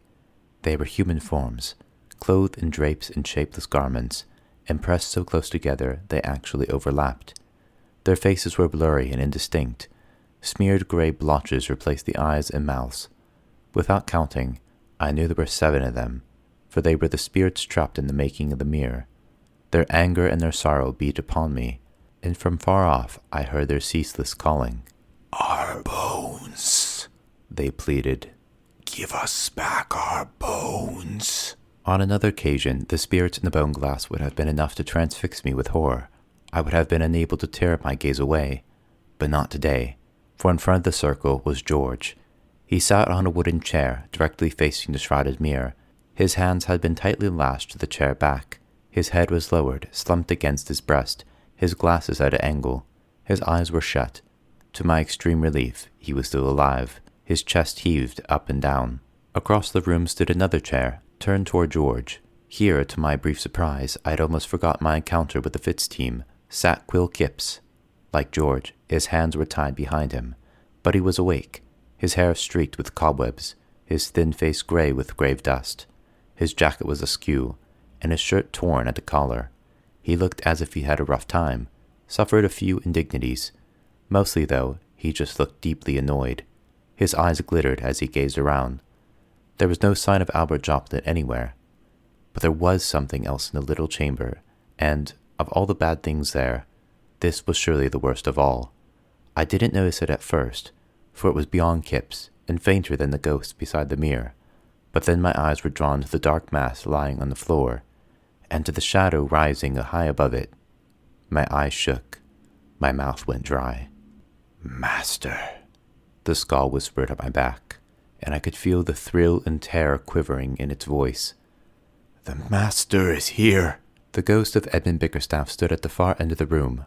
On the dirt of the floor the doctor's body lay, the foul part-mummified corpse from the iron coffin, with its ragged black suit and spray of glassy hair. It was as stiff as a twisted branch, as shiny and dark as polished mahogany. Its shriveled, teeth-bearing monkey's face stared sightlessly up at nothing. But from the center of its chest rose the same terrible, wispy apparition that I'd seen at the gravesite 5 days earlier. 8 feet tall it was, 8 feet tall and taller, a thin robe shape with a drooping hood that kept the face in shadow. It towered so high it seemed it might break through the brickwork vaults and disappear into the ground above. It hung there, almost motionless, minutely waving from side to side in the manner of a rearing snake. The eyes were hidden, but I could see the bone-white chin, the heavy, brutish mouth. For a moment, I could not understand why the visitor did not plunge down upon Kipps, who was seated just in front of it. Then I saw that another iron chain had been slung across the floor, cordoning off Bickerstaff's body. The ghost was trapped inside. Even so, its wickedness filled the room. I could sense the dark intensity of its desire. Right now, its attention was concentrated on the mirror, and on George. It wasn't aware of me, but that would change the instant I stepped into the chamber. The thought made me feel ill. Yet I had to act, and do it fast. Joplin was nowhere to be seen. Now was the time to rescue George, and for that I needed to be light of foot. Crouching in the darkness as soundlessly as possible, I began to pull the backpack off my back. "You can see he's trying to recreate original experiments," the skull was saying. "Got the mirror set up nicely on its stand. There are the 7 spirits, still as feeble as ever. Always moaning, never actually doing anything. And he's even got the Master standing by. It's almost like the old days back again. Hold on, why are you putting me down?" I shoved the backpack into the vacant shelf. "You're too heavy," I whispered. "You stay here." "No," the skull spoke urgently. "I must be part of this. I wish to see the Master. Take me to him." "Sorry, you're staying put." I loosened the top of the rucksack and pulled the fabric down a little, revealing the top few inches of the jar. The plasm had flared bright green. I glimpsed the distorted face, whirling around and around. "If I need you," I said, "I'll come and get you. And you'd better help when I asked, or you'll stay here permanently." "Curse you, Lucy," the skull cried. "Why don't you obey me?" It gave me a sudden shout. "Master, it's me. Welcome back." Over in the corner, the cowled figure stood silent. It did not respond. "Master." The plaintive whisper was filled with fear and yearning. "Over here. It's me." The figure didn't stir. All its intentness was on the bone glass, and on George. "Yes," the skull said irritably. "Well, he's not what he was." Of course he wasn't. Like most Type 1 and Type 2 visitors, the ghost of Edmund Bickerstaff was locked into a fixed pattern of behavior, obsessively repeating what had gone before. Its consciousness was paper-thin, a fragment of what it had been. But I didn't have time to point this out to the skull. Stealing forward on noiseless feet, I emerged into the chamber, scanning all around. Shadowy aisles of brick and concrete stretched away on every side. Everything was silent. I could not see Joplin. As soon as I broke cover, Quill Kipps noticed me. He gave a start of surprise, then began frantically beckoning me with little jerks of his head. The grimaces he made were quite ridiculous. On another occasion, I could have watched for hours. Instead, I ignored him altogether and tiptoed over to George. Close up, his face looked puffy. One cheek was bruised. He didn't move when I touched him. "George," I whispered. "George, don't bother. He's out cold." Kip's whisper was desperate. His head was waggling over time. "Come here and set me free." I crossed over in a couple of strides, trying not to look at the phantom looming just beyond the strip of chains. Stubby tentacles of plasm flexed and probed against the margins of the circle. The cowled head twisted, and I felt a sudden heaviness, a cold weight on my spirits. It saw me. It knew I was there. I shrugged the feeling off. Kipps, are you all right? He rolled his eyes. What, me? Tied up by a madman and left in a haunted catacomb in the company of Cubans? Oh, I'm just peachy. Can't you tell? Oh, that's good, I said, beaming. I was being sarcastic. My beam turned to a scowl. Yeah, so was I. I ducked behind him, readying my sword. To my dismay, his hands were tied with chains and secured with a padlock. I couldn't cut him free. You're chained up, I whispered. I need a key. Kipps groaned. That glaze-eyed fool will have it. Joplin, where is he? Got off somewhere. He heard a noise, went to investigate. He'll be back any moment. What are you going to do to get me out of here? I don't know. Shut up. I was finding it hard to think. Psychic noises buffeted my head. The mirrors buzzing, the plaintive calling of the seven spirits, even some distant insults from the irate skull, and, above all, the presence of the hooded figure bore down on me. What would Lockwood do if he were here? My mind was blank. I didn't know. Can I just say, Kipps growled, that when I get out of this, I'm going to kick your idiot friend's backside from here to Marylebone. Let's face it, I said. You shouldn't have been spying on us. But yes, so will I. Wait, would Joplin have put the key on that table? I crossed quickly, rounding the edge of the mirror circle, where the pale spirits turned to follow me. The table was piled high with a confusion of objects, dusty pots, ornaments, jewelry, and many, many books and papers. If the key was there, I couldn't see it. I threw my hands up in despair. What could I do? Think. Watch out, Lucy. That was the skull's whisper, echoing faintly from the passage. I froze, then began reaching for my belt. Even as I did so, someone stepped from the darkness behind me. A sharp point pricked the back of my neck. The skull gave a chuckle. Oops, maybe I waited a little too long to warn you there.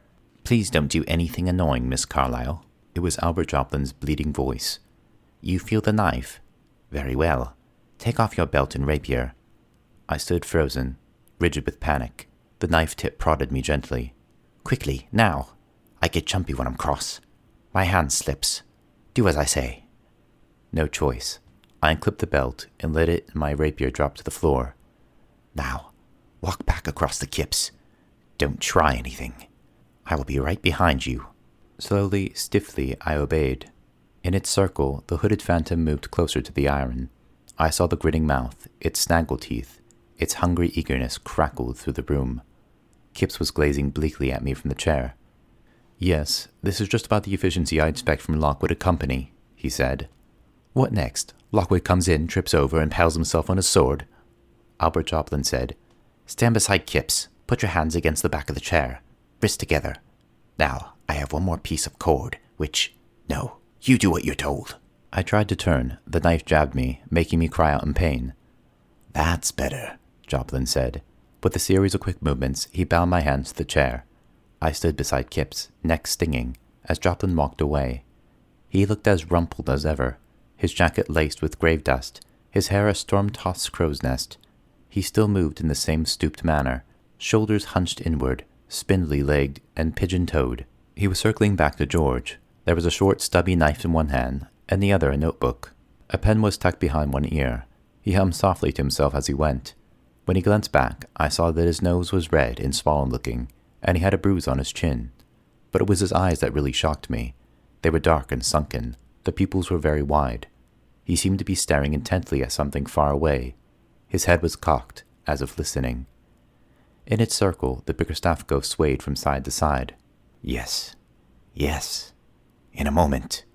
Joplin talked absently, as if to himself. When he got to George, he bent down and squinted toward the shrouded mirror, perhaps comparing heights. What he saw seemed to satisfy him. He straightened and slapped George sharply twice around the face. George gave a croak and stared wildly all around. That's it, my boy. Time to wake up. Joplin patted his shoulder, taking his pen from his ear.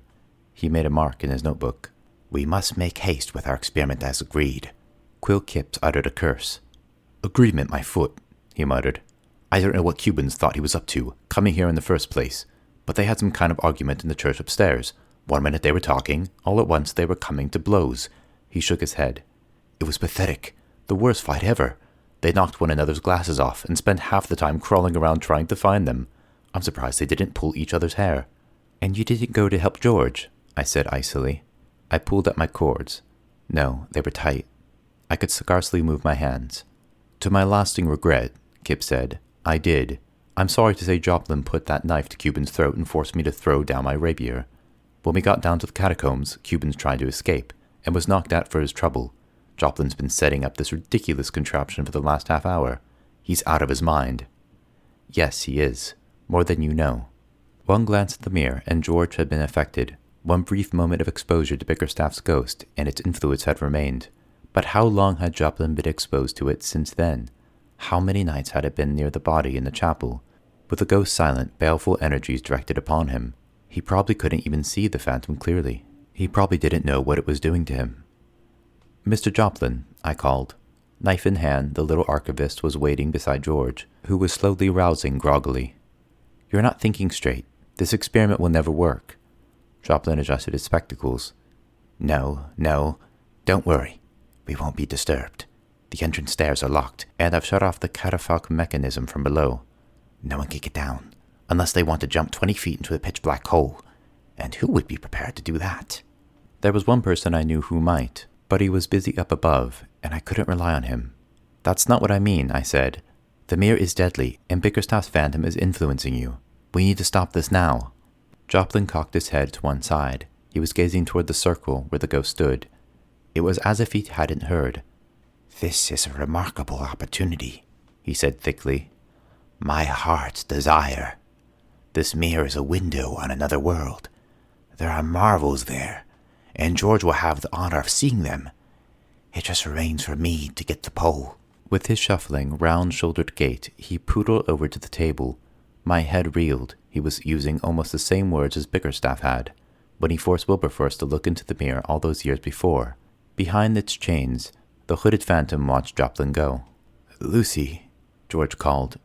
Is that you? George, are you all right? Well, he didn't look so hot, all puffy-faced and red about the eyes. His glasses were still wonky, and he wouldn't meet my gaze. Surprisingly comfortable, Luce. Chair's a bit hard. I could do with a cushion. I'm so angry with you, I could burst. I know. I'm really sorry. What did you think you were doing? He sighed, rocking forward in the chair. It just seemed... I can't explain it, Luce. When I left Flo, when I got the mirror in my hands, I just felt this desire. I had to look at it again. Part of me knew it was wrong. I knew I had to wait for you, but somehow all that seemed unimportant. I might even have taken the thing out of the bag right away. Only I wanted to show Joplin. And when he came, he said we should do it properly. He shook his head. I went along with it. But when we got to the chapel, I saw the empty coffin. All at once. It was like my eyes had cleared. I realized I was doing something mad. Then I tried to get away, but Joplin wouldn't let me. Quite right, too. Joplin was back. He had a long pole, with a hook fixed to the end. I showed you the error of your ways. I must say, you've disappointed me, Cubans. You had such promise. Still, at least we sorted out our little disagreement, man to man. He fingered his swollen nose. Man to man, my eye, Kip snorted. It was like seeing two schoolgirls squabbling over a scented pencil. You should have heard the squeals. Now hush, Joplin said. We have things to do. He flinched. A worried look crossed his face, as if someone had spoken sharply to him. Yes, I know. I'm doing my best. But Mr. Joplin, I cried, it's a death sentence to look into the mirror. It doesn't show you marvels. If you'd read Mary Dulac's confessions, you'd understand exactly what I'm talking about. The guy Wilberforce dropped dead as soon as he... Oh, you've read him too. For a moment his blank look vanished, and he looked keenly interested. You did find another copy. Well done. You must tell me how. But of course I've read the confessions. Who do you think stole it from Chertsey Library in the first place? I have it on my table there. It was very interesting, though it was Bickerstaff's notes, which Cubans kindly showed me, that were the icing on the cake. He gestured at the mirror in its circle. I couldn't have reconstructed the layout otherwise. I tugged at the ropes around my wrists. The knots chafed me. To my right, I could sense Kip's doing the same. I thought those notes were in medieval Italian, I said. Joplin gave a complacent smile. Indeed, and I'm fluent in it. It was quite amusing watching George puzzle over it while I quietly copied the whole thing. George kicked out at Joplin and missed. You betrayed me. I trusted you. Joplin chuckled. He gave George an indulgent pat on the shoulder. Here's a tip. It's always wise to keep your cards close to your chest. Secrecy is crucial. No, Miss Carlyle, I'm well aware of the risk of looking in the mirror, which is why my good friend George is going to do it for me. Now." So saying, Joplin turned to the iron circle in the center of the room. Reaching in with the pole and oblivious to the 7 faint figures that hovered there, he flipped the cloth away from the top of the stand. "George," I shouted, "don't look." From where I stood, I couldn't see the surface of the mirror. I only saw the roughened back of the glass and the tightly woven rim of bone, but the buzzing noise was louder, and even the 7 spirits in the circle shrank away, as if afraid. Behind its chains, the Bickerstaff ghost rose still taller. I sensed its eagerness. I heard its cold, hypnotic voice in my mind. "Look," it said. "Look." This is what it had desired in life. In death, through Joplin, it desired the same. George had screwed his eyes tight closed. Joplin had been careful to stand with his back to the tripod. His hunched shoulders were rigid with fear, his pale face tight with tension. "Open your eyes, Mr. Cubans," he said. "You know you want to." And George did. Part of him, the part that had been snared by the mirror days before, desperately wanted to look. I could see him shaking, struggling with himself to resist. He had his head turned away. He was biting on his lip. I wrenched at my bonds. "Ignore him, George." "Look. Look." "Mr. Cubans." Joplin had taken out his pen and pad in readiness to record what happened. He tapped the pen irritably against his teeth. He looked peeved. Under the cloak of madness, he was still a fussy little academic, anxious to carry out an experiment that interested him. He might have been observing the behavior of fruit flies or the mating rituals of worms. "Mr. Cubans, you will do as I ask. Otherwise..." I felt a wave of malice radiate from the cowed figure in the circle. Joplin flinched again and nodded. "Otherwise," he said harshly, "I will take this knife and cut the throats of your friends." Silence in the catacombs. "Ooh." That was the skull's voice, faint from down the passage. "Good options. This is a win-win situation for me." George sat bolt upright in the chair. "Okay," he said. "Okay, I'll do it." "No, George," I said. "You're absolutely not to." "Well, he could take a little peek," Kip said. "Don't give in to it," I cried. "He's bluffing." "Bluffing?" Joplin inspected the point of his knife. "You know, I believe poor Jack Carver thought the exact same thing." "It's no good, Luce," George said dully. It was as if the malaise was back. There was profound weariness in his voice. "I'm going to have to do it. I can't help myself anyhow. I've got to look. The mirror's tugging at me. I can't resist." He'd opened his eyes. His head was lowered. He stared down at his chest. "No!" I tugged at my wrist so that Kip's chair rattled on the dirty brick floor. Tears filled my eyes. "If you do this, George Cubans, I'm going to be so mad." "It's all right, Luce," he said. He smiled sadly. "All this mess is my own fault. And after all, it's what I've always wanted, isn't it? To uncover mysteries, to do something no one else has ever done." "Well spoken," Joplin said. "I'm proud of you, young man. Now, I stand ready to record your words. Don't stop to think. Speak fast and clear. Tell me what you see." Another echo from the past. Bickerstaff's words to Wilberforce, 130 years before. It might almost have been the same person talking. Perhaps it was. How much was Bickerstaff? How much was Joplin? "Please, George," Kipps groaned. "She's right, Cubans. Don't give the madman the satisfaction." Joplin stamped his foot. "Will everyone please be silent?" "Lucy," George said suddenly, "about all this, I know I was weak, and what I did was wrong. I'm sorry for it. Tell Lockwood for me, okay?" With that, he lifted his head and looked into the mirror. "George!" "Look," the hooded shape above me murmured. "I give you your heart's desire." George looked. He stared straight through his little round spectacles into the glass. There was nothing I could do to stop him. Joplin swallowed eagerly.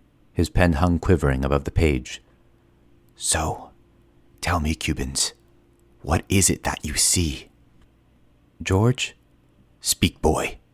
"Your heart's desire." George's face had tightened, the eyes grown wide. A terrible happiness shone from him. "I see things.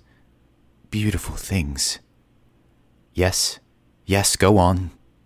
But George's muscles had suddenly grown slack. The skin slumped. His mouth slowly opened like a drawbridge lowered on a chain. The fierce joy that had spread across his face remained, but all the intelligence in it, all the sparky life and stubbornness, began to slip away. I jerked forward, wrenching at my bonds. "George!" I shrieked. "Look at me now!" "Talk!" Joplin shouted. "Quick!" It was no good. As I watched in horror, George's jaw sagged wide. He let out a long, harsh, rattling sigh. His eyelids drooped, his body shuddered once, twice, and fell still. His head twitched, then slid slowly sideways. It came to rest. His mouth hung open. His eyes stared out at nothing. A few threads of pale hair drooped loose across his waxy brow. "Well," Albert Joplin said, with feeling, "what an infernal nuisance! He might have told me something useful before he died." Chapter 28. I stared at George's body. I too seemed to have stopped breathing. "I mean, what use is beautiful things?" Joplin complained. "That's not scientific, is it? And now that Dawn's here, I'm not sure it's even worth trying another test." He stamped a foot in irritation. "Honestly, what a nuisance." He continued muttering to himself, but I scarcely heard him. His voice was far away. All sounds were hushed to me. I was alone in the numbness of my mind. "George," I said softly, "wake up." "It's no good, Carlyle." This was Kip's. "He's gone." "Oh no, he's always like that," I said. "You should see him in the mornings. He's just a bit sleepy, aren't you, George? George, come on." George didn't answer. He was slumped like an old coat tossed across the chair. His mouth was open. His hands hung limp. I thought of Jack Carver lying on a rug, of the stupid emptiness of death. I gave a little moan. Joplin's gaze flicked up at me. He had been studying his watch. Now he looked across at me with narrowed eyes. Where had the amiability gone, the foolish fluttering of the timorous archivist? The appraisal he gave me was hard and cold. Something else was watching, too. At the moment George looked into the mirror, the ghost of Edmund Bickerstaff had swelled to fill its circle. I'd felt the cold satisfaction of its triumph, its glee at seeing George succumb. Now it switched its attention to a new victim. The draped form twisted, the hooded head loomed over me. I glimpsed the shrouded face, the gritting mouth with sharp, bared teeth, the bone-white skin, eyes like black coins. When I looked back at Joplin, his eyes looked just the same. Kipps, being adult, could not truly see the ghost, but he felt its presence all right. I sensed him shrink back in his chair. Me? I drew myself up. I clenched my fist. Something slammed shut inside me, closing off my grief behind stony walls. My mind grew calm. My hatred was a winter lake, icy, clear, and stretching out forever. I sat and gazed at Joplin. "Perhaps," he was saying to himself, "perhaps we could have another try. Yes, all we need to do is put her in the chair. Where's the harm? Where's the difficulty? Maybe she'll survive where the boy has failed." With bird-like steps, he moved toward me, knife in hand. "Keep away from her," Kip said. "Your turn," Joplin said.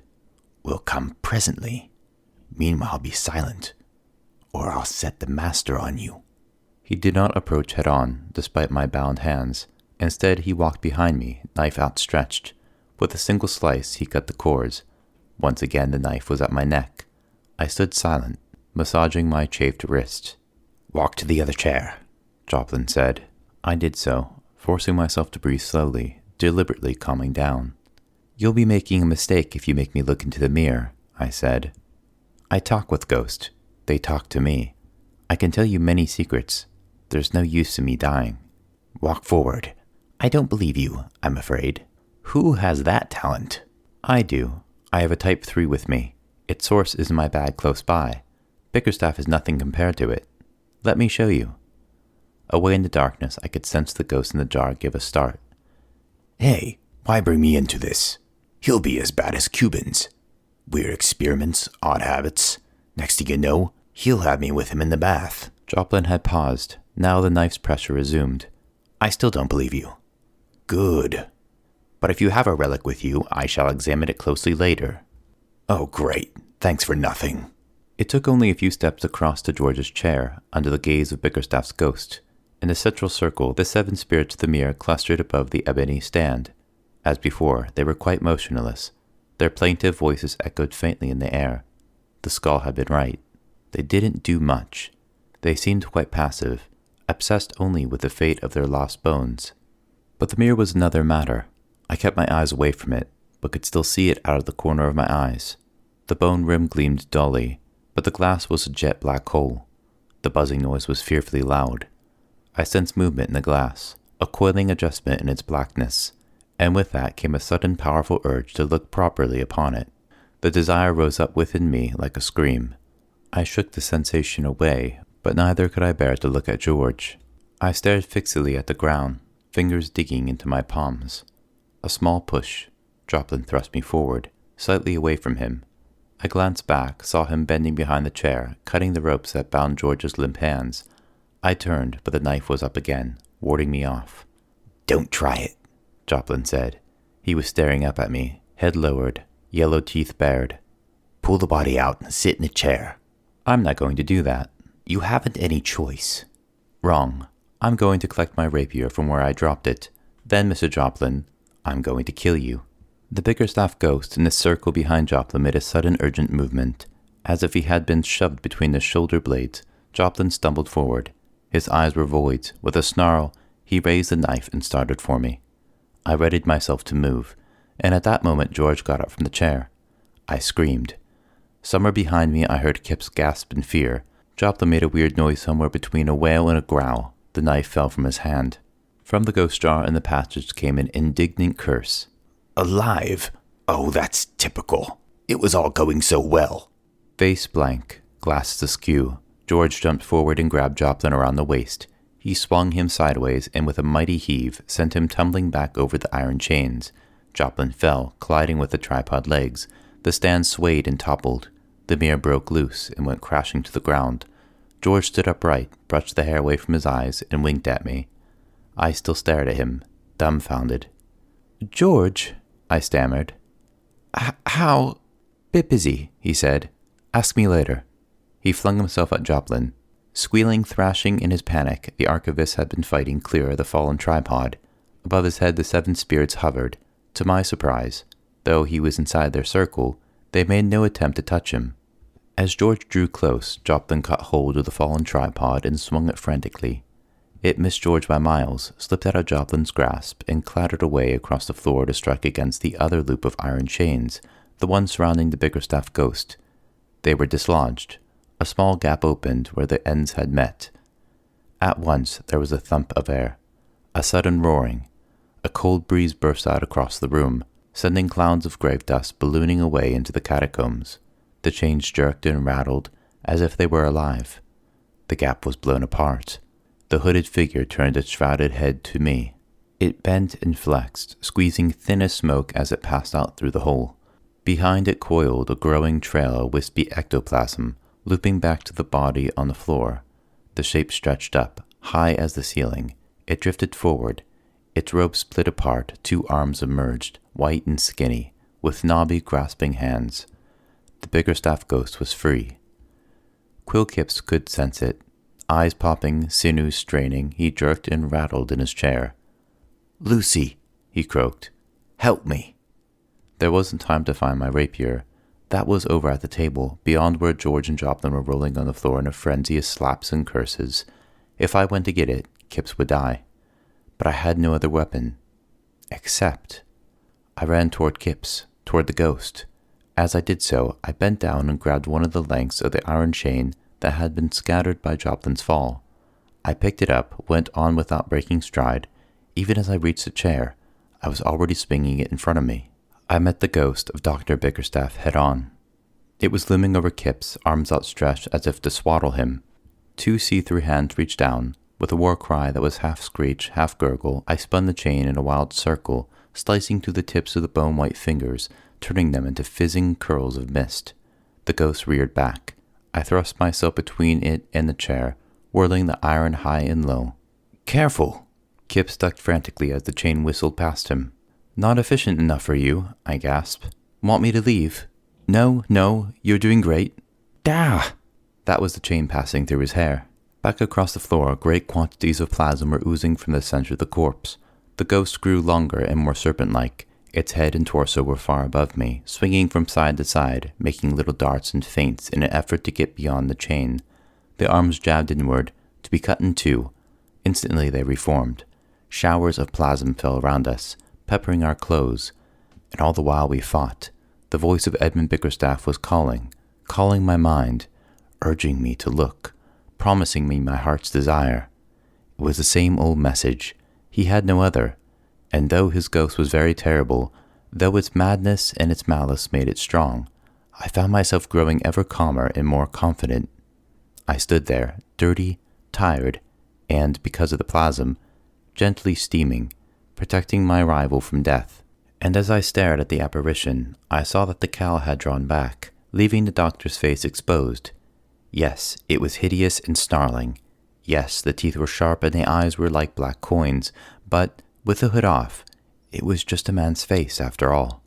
A stupid, obsessive man, who to make himself feel important, had liked to dress in eerie robes, who had sought answers to things he shouldn't know, but had been too scared to look himself, who had used others both in life and now in death.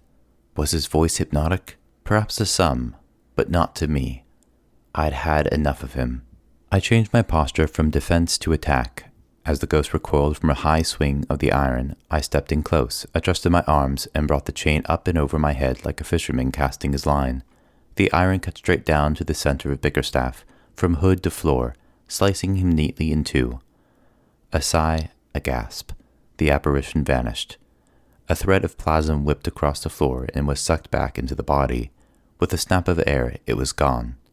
Steam rose from the tip of the iron chains. I let them drop. Kipps was sitting rigid in the chair, with a slightly harrowed look on his face. "I've driven it back," I've said. "Shouldn't reform for a while." "Right," he said. He moistened his lips. "Thanks. Though you didn't need to give me a buzz cut, too. Now set me free." "Not yet." I looked across the room.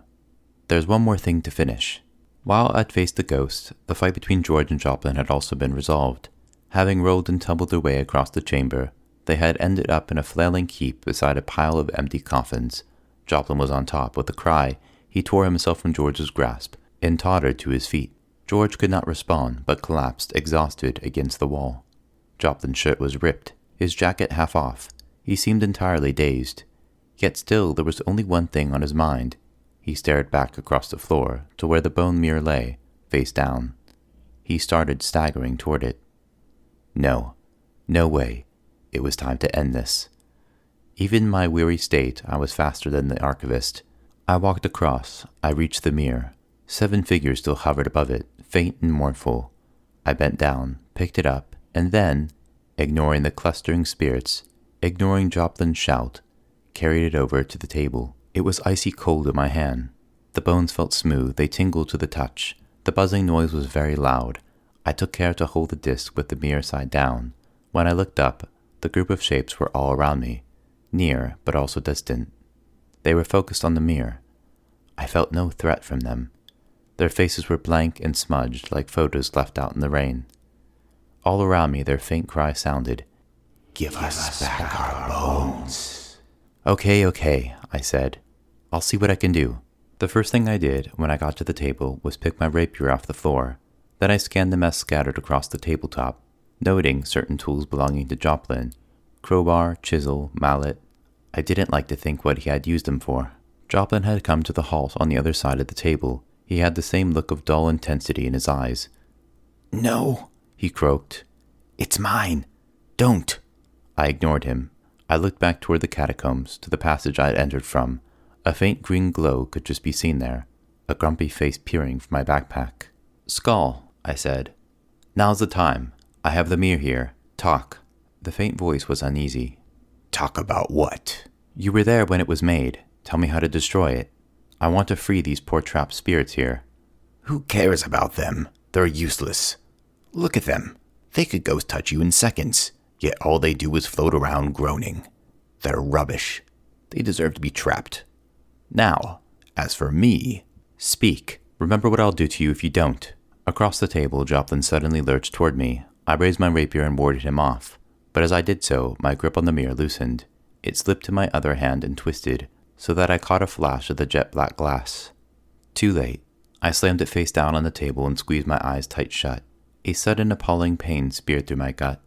I felt as if I were slowly being turned inside out, and with that pain came a burning desire to look at the glass again. It was an overwhelming urge. Suddenly I knew that the mirror would solve everything. It would give me bliss. My body was parched, but the glass would quench my thirst. I was famished, but the glass would give me food. Everything outside the mirror was dull and worthless. Nothing was of consequence but the shimmering, gleaming blackness. I could see it. I could join it. If only I turned the mirror over and gave myself up to it. It was laughably easy. I set my rapier down, began to move my hand. Poor stupid Lucy. It was the skull's voice, breaking harshly through my dream. A fool like all the rest. Can't take her eyes away when all she has to do is smash the glass. Smash it? And then the one tiny piece of me that remained wedded to life and light and living things recoiled in horror. I snatched up the mallet and drove it down on the back of the mirror. There was a terrific crack, a burst of released air, and the buzzing noise, which had remained constant in my ears all this time, suddenly cut out. From the 7 spirits came a sighing, a sound almost of ecstasy. They blurred, shuddered, and vanished from sight. Beneath my hands the mirror was a wonky mess of bones and twine. Flakes of black glass lay across the table. I felt no more pain or desire. For a moment, in that silent chamber, no one moved. "Right," I said. "That's that." Joplin had been transfixed. Now he gave a hollow groan. "How dare you!" he cried. "That was invaluable. That was mine." Darting forward, he rummaged on the tabletop and drew out an enormous flintlock pistol, rusted, cumbersome, with hammers raised. He pointed a gun at me. A blight cough sounded behind us. I looked up. Joplin turned. Anthony Lockwood stood there. He was covered in grape dust, and there was cobwebs on his collar and in his hair. His trousers were torn at the knees, his fingers bleeding. He'd looked neater in his time, but I can't say he ever looked better to me. He held his rapier casually in one hand. "Step back," Joplin cried. "I'm armed." "Hi, Lucy." "Hi, Lucy," Lockwood said. "Hello, George. Sorry I've taken a while." "That's all right. Have I missed anything?" "Step back, I say." "Not much. I rescued George, or I should say he rescued me. Kipps is here too. I've got the bone mirror, or what's left of it. Mr. Joplin was just threatening me with this antique gun thing. Looks like a mid-18th century British Army pistol," Lockwood said. 2 bullets, flintlock action. Quite a rare model, I think. They phased it out after 2 years. I stared at him. "How do you know these things?" "Just sort of do. The point is, it's not a very accurate weapon. Also, it needs to be kept somewhere dry, not in a damp old catacomb." "Silence, if you don't do what I ask." "Shouldn't think it'll work. Let's see, shall we?" With that, Lockwood moved toward Joplin. From the direction of the archivist came a hiss of fury and the forlorn clicking of an antique pistol, but the Kersey threw the gun at our feet, turned, and stumbled away across the room, directly toward the Bickerstaff body on the floor. "Mr. Joplin," I shouted. "Stop. It's not yet safe." Lockwood started after him, but Joplin paid no heed. Like a thin, bespectacled rat, he skidded and veered from side to side, panic-stricken, helpless, tripping on chains, skidding on debris, unsure where to go. The answer was decided for him. As he passed the mummified body, a hooded figure rose from the bricks. The ghost was very faint now, wispy even to my eyes, and Joplin walked right into it. White, translucent arms enfolded him. He slowed and stopped. His head fell back. His body jerked and twitched. He made a sighing sound, and then he toppled gently forward, through the fading figure onto the brick floor. It was over in seconds. By the time we got there, the ghost had vanished. Joplin was already turning blue. Lockwood kicked the chains close around the Bickerstaff body to seal the source. I ran over to George. He was still sitting, sprawled in a corner. His eyes were closed, but he opened them as I drew near. "Joplin," he asked. "Dead. Bickerstaff got him. In the mirror. Afraid I broke it." "Oh, okay." He gave a sigh. "Probably just as well." "I think so." My legs were feeling wobbly. I sat down next to him. Over on the other side, Lockwood was leaning, grey-faced against the wall. None of us said anything. No one had the energy. "Hey!" Kip's voice echoed across the room. "After you've had your little rest, could someone please untie me?" Chapter 29. The sun was up over Kensal Green. It wasn't yet 6 a.m., but already it was pleasant to be out. Trees glistened, the grass shone. There were probably plenty of bees and butterflies drifting around, if I had the energy to notice. As it was, the only samples of wildlife I could see were the dozen or so DPRAC officers who'd taken up residence in the excavator's camp. I sat on the chapel steps above them, letting the fresh warmth play on my skin. They'd brought vans in and were using the site as a temporary incident room. Beside one vehicle, Inspector Barnes stood in an animated conference with Lockwood. I could almost see his mustache bristling from afar. Outside another van, a group of medics treated George, and also Cat Godwin, Bobby Vernon, and Ned Shaw, who stood together in a ragged line. As for Quill Kipps, he'd already been patched up. He sat a few steps below me. Together we watched a procession of officers entering the chapel. They carried iron and silver and all manner of protective boxes to make safe the contents of the catacombs. Here and there on the ground below the chapel, white-coated officers picked over scraps of clothing, blood, and fallen weapons, relics of the great fight that had taken place an hour or two before. As Lockwood told it, and as reported by many of the newspapers afterward, the battle with Winkman's thugs had been a desperate affair. No fewer than 6 assailants, each armed with club or bludgeon, had taken part in the attack. Lockwood and the 3 Fitz agents had been fighting for their lives. It had been a cudgel against sword, weight of numbers against superior fighting skill. The battle raged up and down the chapel steps, and at first the sheer ferocity of the attackers had threatened to triumph. Gradually, however, the operative swordplay turned the tide. As dawn broke over the cemetery, the thugs were driven back across the camp and out among the graves. According to Lockwood, he himself had seriously wounded 3 of the men. Shaw and Godwin had accounted for 2 others. The 6th had thrown away his baton and fled. In the end, 5 captives had lain helpless on the ground beside the cabins, with Cat Godwin standing guard. Victory, however, had come at a cost. Everyone had been hurt. Lockwood and Godwin with little more than scratches, while Ned Shaw had suffered a broken arm. Bobby Vernon had been badly struck about the head and could not stand. It was left to Lockwood to force entry into the nearest work cabin. Then, leaving Shaw to find its phone and call Barnes, he had sprinted into the chapel, where he found the open shaft to the catafalque. As I had expected, he lost no time dropping into darkness before hastening in search of George and me. Getting out was easier than getting in. We'd eventually located the keys to the catacomb doors, and to Kip's chains, in Joplin's pocket, and so we were able to leave by the way of the stairs. We reached the surface, going slowly, just as DPRAC's team arrived. Inspector Barnes had come bounding up the steps to meet us. Before listening to either Lockwood or Kipps, both of whom vied to get his attention, he had demanded the mirror. It was the only thing on his mind. Lockwood presented its pieces with a flourish. Judging by the droop of Barnes' mustache, its condition disappointed him. Nevertheless, he once summoned medics to help us before organizing a wider search of the catacombs. He wanted to see what else Joplin might have hidden there. There was one artifact, however, that his officers didn't find. I had my backpack, and in it, the silent ghost jar. Arguably, the skull had saved me. I would decide its fate when I got back home. After an early conversation with Barnes, Kipps had been largely ignored. For some time he had been sitting on the chapel steps, grey-faced, a dusty, haggard shadow of his usual strutting self. On impulse, I cleared my throat. "I want to thank you," I said, "for what you did, in supporting me back there, and for going after George. I'm surprised, actually. After seeing you hightail it from the rats in Bickerstaff's house, I wouldn't have guessed you'd have the guts to do any of that." Kipps gave a mirthless laugh. I waited for the inevitable acid retort.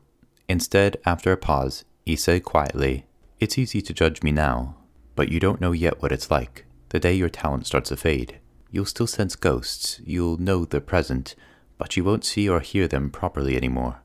You'll get all the terror, without being able to do anything about it. Sometimes nerves will simply overwhelm you." He broke off then, and stood, his face hardening. Lockwood was walking toward us, over the sunlit grass. "So, are we all arrested?" I asked, as he drew near.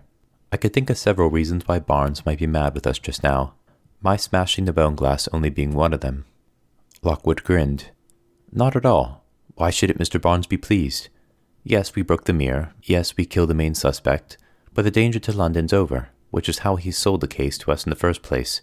He can't deny we've succeeded, can he? At least, that's what I told him.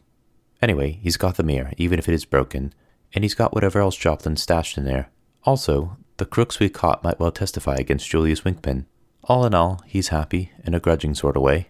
And so am I. How about you, Quill?" You gave the thing to Barnes then, Kip said shortly. I did. And he's awarded you the case. He has?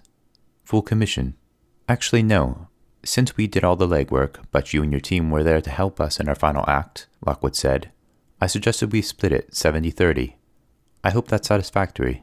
Kip didn't answer at first. He breathed hard through his nose. It's acceptable, he said at last. Good. Lockwood's eyes glittered. And so we come to the matter of our bet.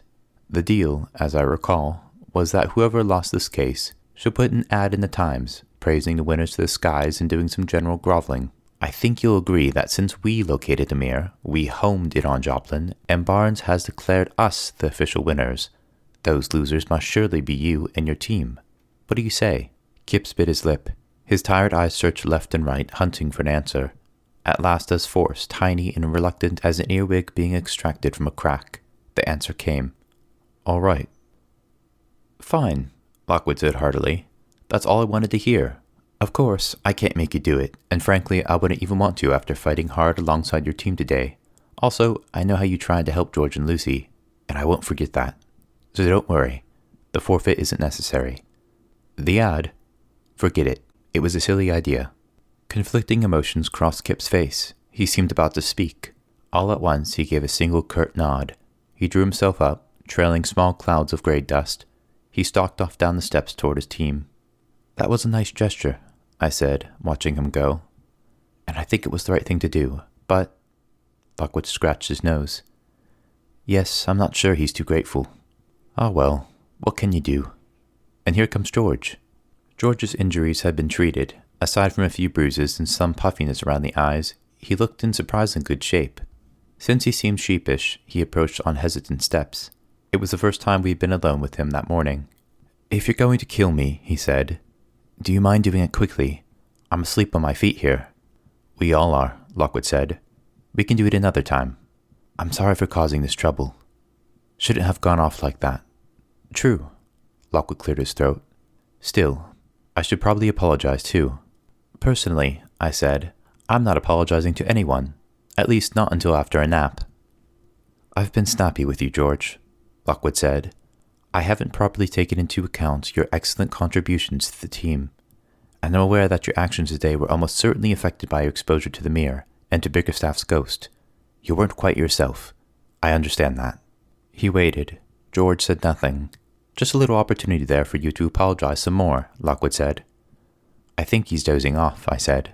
George's eyelids were drooping. I nudged him, his head jerked up. Hey, I said. One thing I've got to ask you now. When you looked into the mirror... George nodded sleepily. I know what you're going to say. The answer's nothing. I didn't see anything there. I frowned. Yeah, but listen, I almost got caught too. I felt the tug, just with a single glance. It was all I could do to pull away, and you looked right into it. Not only that, you said to Joplin that you saw beautiful things. Oh, I was making that up. I was telling Joplin what he wanted to hear. He grinned at us. The whole thing was an act. Lockwood stared at him. But I don't understand. If you looked into the glass... He did, I insisted.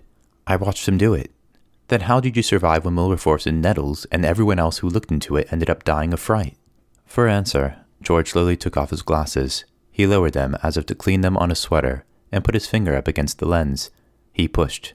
Instead of hitting glass, his finger went right through. He wiggled it from side to side. When I had my scrap with Joplin earlier, he said, we each knocked our specs clean off. Mine hit a stone or something and both lenses fell out. I lost them on the floor. Joplin didn't notice, and you can be sure I wasn't going to tell him. So whatever was in the mirror could have been dancing a hornpipe for all I knew or cared. Didn't bother me at all. You mean, when you looked at it? Exactly. He tucked his empty frames neatly in his pocket. At that distance, I'm totally blind. I couldn't see a thing. Chapter 30. Secrets of the Catacombs. Black market ring exposed. Horrors of the Badmen's Horde. Inside Today. A.J. Lockwood reveals all. For several years, the Times of London has speculated on the existence of a sinister black market trade dealing in dangerous objects related to the problem. Accusations and rumors have been rife, but hard evidence has been scanty, until now. Following yesterday's news of several arrests in Kensal Green and Bloomsbury, We are now able to report that agents from Lockwood and Company have discovered and broken up a ring of thieves operating in a respectable heart of the city. In a special interview, Anthony Lockwood Esquire reveals how his intrepid team, aided by several assistants from the Fitz Agency, fought pitched battles with dangerous criminals and uncovered a hoard of stolen artifacts in a haunted catacomb. Today, Mr. Lockwood discusses the full paranormal terrors of this epic investigation, including the horrifying rat ghost of Hampstead and the terror of the iron coffin. He also traces the web of clues that led to the exposure and death of Mr. Albert Joplin, a well-known archivist, who has since been implicated in at least one murder. He was a man too fascinated by the past, Mr. Lockwood says. He spent too long rooting in the dark corners of our history. Finally, his obsessions corrupted him and took his sanity. In this troubled age we live in, perhaps this is a lesson for us all. Full Lockwood interview, see pages 4 to 5. House of the Rats, clippable floor plan and photos, see pages 6 to 7. Can cemeteries ever be made safe? See page 25. 3 days after the final events beneath the chapel, we gathered for elevenses in the basement office at 35 Portland Row. We were in cheerful spirits. We'd had a lot of sleep, and we'd have plenty of attention. The Great Fitz 50th anniversary party was still the most popular subject in the daily papers, but our adventures were a close second. Not only that, our check from DPRAC, signed by Inspector Barnes himself, had just cleared in the bank, and it was yet another sunny morning. Lockwood sat behind his desk, with an enormous mug of coffee at his elbow, sifting through the mail. Steam coiled slowly from the mug. He was relaxed, his collar unbuttoned, his jacket hung on the suit of armor we'd been given by a grateful client the month before. Over in the corner, George had taken down the big black leather casebook and with a silver pen was beginning to write up his account of the missing mirror. He had a healthy stack of press clippings and a pot of glue. "A lot of good stuff to stick in for this one," he said. "Better than the Wimbledon Wraiths, anyway." I set aside the Times. "Great interview, Lockwood," I said, "though I'm not sure Kipps is going to be super chuffed at being labeled your assistant." Lockwood looked wounded. "I think he gets quite a decent write-up, all things considered. I'm quite complimentary. He could have been not mentioned at all." "One thing I see you definitely don't mention is the mirror," I said. "You talk about Bickerstaff, but only because it was his phantom in the iron coffin. There's nothing about the bone glass or what Joplin was really up to." "Well, you could thank Barnes for that." Lockwood helped himself to one of the homemade chocolate flapjacks George had rustled up that morning. "He was doing a lot of cooking, George, making us all our favorite things as a way of saying sorry. He didn't have to, really, but neither Lockwood nor I had gotten around to telling him yet. Barnes expressly forbade me to talk about the mirror," Lockwood continued, "or about anything it might have done. So, for the press, we had to focus on the whole black market thing. You know, Winkman and all that. Joplin's going to be portrayed as a mad eccentric." He chewed his flapjack. "Which he was, I suppose. His obsessions corrupted him," I said, quoting the interview, "like they corrupted Bickerstaff all those years ago." "Yes, just people getting over-curious," Lockwood said. "Happens all the time." He glanced at George, who was busy sticking something in the book. "Of course, in this case, there was something extra going on. The mirror exerted a powerful attraction on anyone exposed to it. Bickerstaff's ghost did too. Between them, someone like Joplin, who was weak, greedy, and fascinated by such things anyway, was easily driven mad." "But here's the real question," I said. "What's the truth about the mirror? Did it do what Bickerstaff claimed? Could it actually have been a window onto what happens after death? A window on another world?" Lockwood shook his head. "That's the paradox about all this. You can't find out the truth without looking in the mirror, and looking in the mirror tends to kill you." He shrugged. "I guess one way or another it does show you the other side." "I think it was a window." George looked up at us from his work. The bruises on his face were still obvious, but the sparkle had returned to his eyes. He had a new pair of glasses on. "To me, Bickerstaff's theory makes a weird kind of sense. Ghosts come into the world via a weak spot. We call that a source. If you put enough sources together, just maybe you'll create a big enough hole to see through. It's a fascinating idea, that." He broke off, realizing we were staring at him. That I'm not interested anymore. Who wants another flapjack?" "It's all irrelevant anyway," I said. "Since I broke the mirror, it's useless now." "Is it, though?" George flashed us a dark glance. "DPRAC has the pieces. Maybe they'll try to put them back together. We don't know what goes on in Scotland Yard, or at Fitz House for that matter. Did you see all those books in that library? They even had Mary Dulac's pamphlet, and how obscure was that? There could be so much hidden knowledge in that room." "George," I said. I know, I'll shut up now. I'm only talking. I know the mirror was a horrible thing. Speaking of horrible objects, I said, what are we going to do about this one? The ghost jar was on the corner of my desk, covered with a wool tea cozy. It had been there for 3 days. Since the events at Kensal Green, the ghost had stubbornly refused to appear. No face, no voice, not even the slightest plasmic glow. The skull sat clamped at the base of the jar, staring out with the vacant sockets.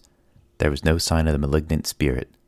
All the same, for reasons of privacy, we kept the lever on the top tightly closed.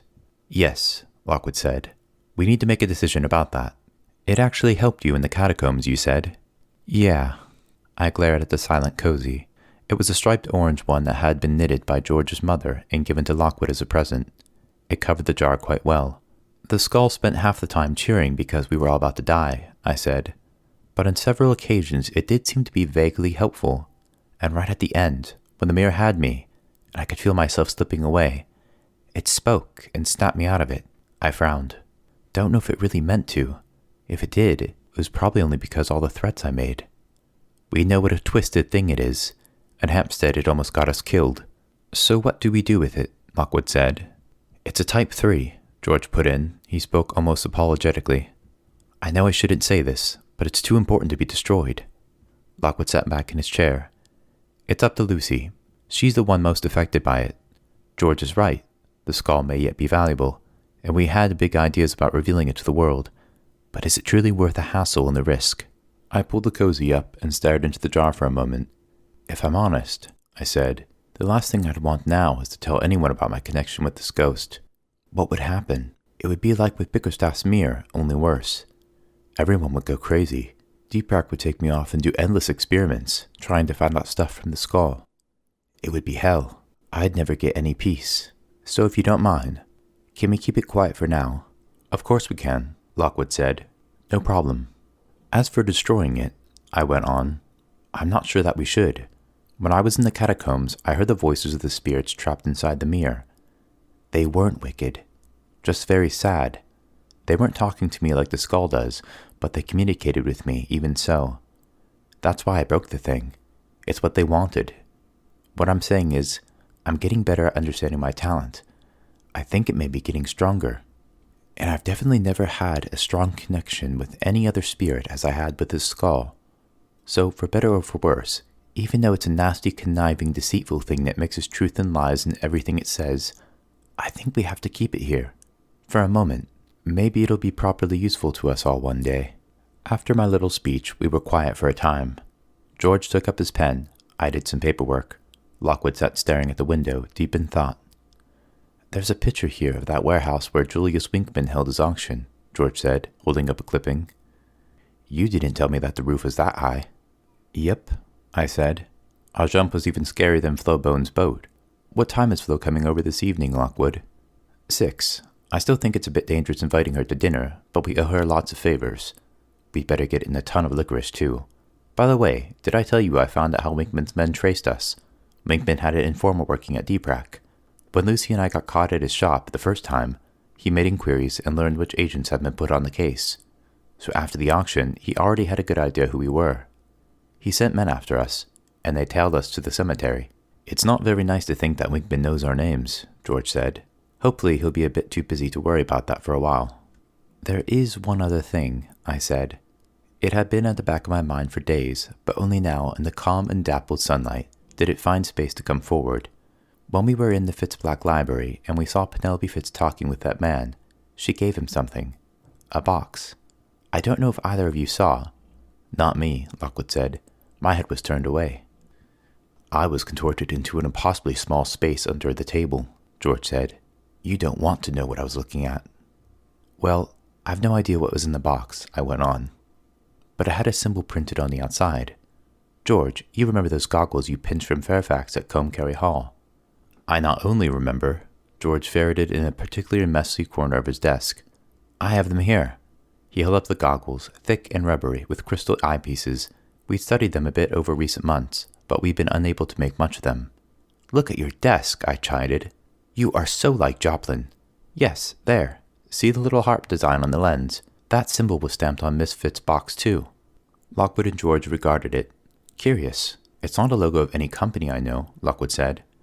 Think it's some internal department of the Fitz agency, George. No, not an official one anyway. Come to think of it, the whole meeting was a bit odd. What was it that Miss Fitz and that bloke were discussing? Some group or other? Couldn't hear too well. My knees were against my ears. He took off his new spectacles and lowered them to his sweater, then thought better of it and self-consciously raised them to his nose again. It's all right, I remarked. You're allowed to rub your glasses. You're not at all like Joplin, really. Lockwood, busy selecting another flapjack, nodded. Nothing like him. He was a weird, friendless sociopath with a morbid death obsession, while you, he picked up the plate. Flapjack loose. Thanks. George prompted. Lockwood grinned. Well, you have at least 2 friends, haven't you? He passed the plate across. And that brings me to something I've been wanting to say. George looked at me. He's going to tell me off some more. I think he's going to boast about the Winkman fight again, the fight we didn't see. Yeah, he'll have fought off 4 blokes single-handedly now. Lockwood held up his hand. No, it's still 3. Though one of them was quite big and hairy. The thing is, he said, I've been thinking about this case. All through it. Everyone's been obsessed with the secrets of the mirror. Joplin, Kipps, us. We all got snared by it. Barnes, too. Winkman's actually the only one with any sense. He didn't care about the glass, did he? He just tried to sell it. He understood that it was the mystery about it that made it valuable. He looked down at the table, as if marshalling his thoughts. Anyway, to keep things brief. If you wouldn't mind, I said. I winked at George and crunched the flapjack. To keep things brief, I've decided secrets cause nothing but trouble. There's a darn sight too many of them, and they make things worse, not better. So I've come to a decision. I want to show you both something. I stopped crunching. Oh gosh, you haven't got some dodgy tattoos, have you? George said. I've only just gotten over Carver's. No, it's not tattoos, Lockwood said. He smiled, but there was sadness in it. If you're not doing anything, I could show you now. He got up and crossed the room toward the arched doorway. George and I, suddenly quiet, rose and followed him. George's eyes scanned mine. I realized that my hands were shaking. We left the office with its desks and streams of sunlight. We spiraled up the iron steps above the washing baskets and strings of drying laundry, came out into the kitchen where the last night's dishes lay undone. We went out into the hall where a brand new Arabian rug stretched toward the door. We walked below the hanging masks and the ghost catchers, turned at the foot of the stairs and began to climb again. The messy coat rack, the living room, the open library door, my senses were alive to it all. We passed through all the clutter of the house we shared, ordinary things, familiar things, that might in moments have their meanings changed, subtly and forever, by whatever it was we were about to see. The landing, which only has one narrow window, was as dim and shady as ever. The bedroom doors were closed. As usual, one of George's damp bath towels was draped unpleasantly over a radiator. From an open window somewhere came bird song, very beautiful, very loud. Lockwood stomped outside the forbidden door. He put his hands in his pockets. Here we are, he said. It's been a while since I gave you both your tours, and, well, we never exactly completed them, did we? I thought you might like to see in here. We stared at the ordinary door, its faded label marked no different from before. Well, yeah, I began, but only if you... He nodded. Just turn the handle. Walk right in. Hasn't it got some kind of secret lock? George said. I always assumed there might be some clever man-trap built into it. Maybe a guillotine thing that shoots down as you step through, no? Was I overthinking it? I'm afraid you were. There's nothing. I trusted you both, of course. We stared at the door. Yes, but Lockwood, I said suddenly. All that stuff about secrets works both ways. So what if we're curious? If you're not comfortable with it, there's no reason why we have to know. It was the old Lockwood smile again. The landing grew much brighter. It's fine. I've been thinking about doing this for a while now. Somehow, I never got around to it. But when the skull started whispering to you about it, I knew the time had come. Anyway, let me do the honors for you. The skull, in so many things, was a liar and a cheat, but it could speak the truth too. It had told us the location of the Bickerstaff papers, casually forgetting to mention the ghost that waited there. At Kensal Green, it had helped me access the catacombs, then crowed with delight when I almost died. Its truths, in other words, carried dangers, and it had told the truth about this room. As Lockwood pulled open the door, we saw that its inner side was thickly lined with strips of iron, carefully nailed into the wood. They were there to block the psychic radiance that now burst out from inside. A heavy curtain spanned the window opposite, muffling the daylight, keeping the bedroom dark. The air was close and strong, and smelled heavily of lavender.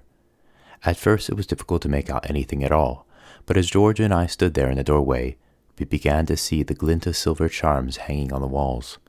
Our eyes adjusted. We gazed at what was in the room, and then I felt the floor pitch under me, as if we were suddenly at sea. George cleared his throat. I put out my hand to clench his arm. Lockwood stood slightly behind us, waiting. "Your parents." I was the first to find my voice. "Close," Anthony Lockwood said.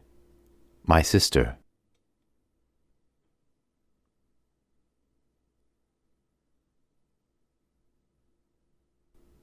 Hello, this is Michael, and this is the ASMR channel.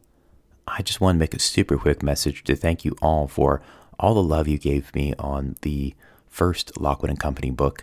It's certainly a series that I love and I continue to love. I continue to read them when I'm at a bookshop or wherever I am.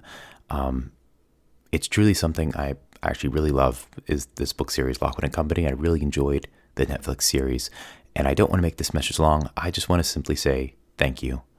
I don't make any money off this channel. I simply don't want to make any money off the channel. It's not monetized, so if you have ads, that's just because YouTube will have ads regardless of, they really just want you to buy that membership. So I apologize if there are ads. There likely is, unless you have the Premier Edition of YouTube. But once again, thank you. I know that my voice can be kind of mundane, but it's also an ASMR channel, so I'm trying not to scream words out when they are screamed, or I'm not trying to cause anything or anyone to panic if they are going to sleep to these. So I have to have like a middle ground. I also just want to briefly apologize if I messed up in any way in this book. The one thing I really noticed is a lot of the voices that I try to carry over, like Lockwood and Lucy and George, they somewhat have a similar voice, but you know, Lucy's a little more gentler. George is a little bit more groggily, and Lockwood's a little more proper, a little more quicker dialogue. But I was mixing up some of the voices throughout this book, probably, and probably the last book as well. I don't remember how Barnes spoke in the first book when I read his voice, and I still quite don't. So in the third book, it might even be different again. Quill has this weird voice I kind of gave him, but all in all, I just want to say sorry if I did mix up the voices. I tried to make them as similar as possible, but it was just really, really hard to go back and find their voices. And before the comments happen, and before this kid next to me in my apartment next to me starts screaming again, I'm just going to simply say, yes, there's a very big possibility, unless something bad happens, which I'm hoping nothing bad happens. But my life is very busy.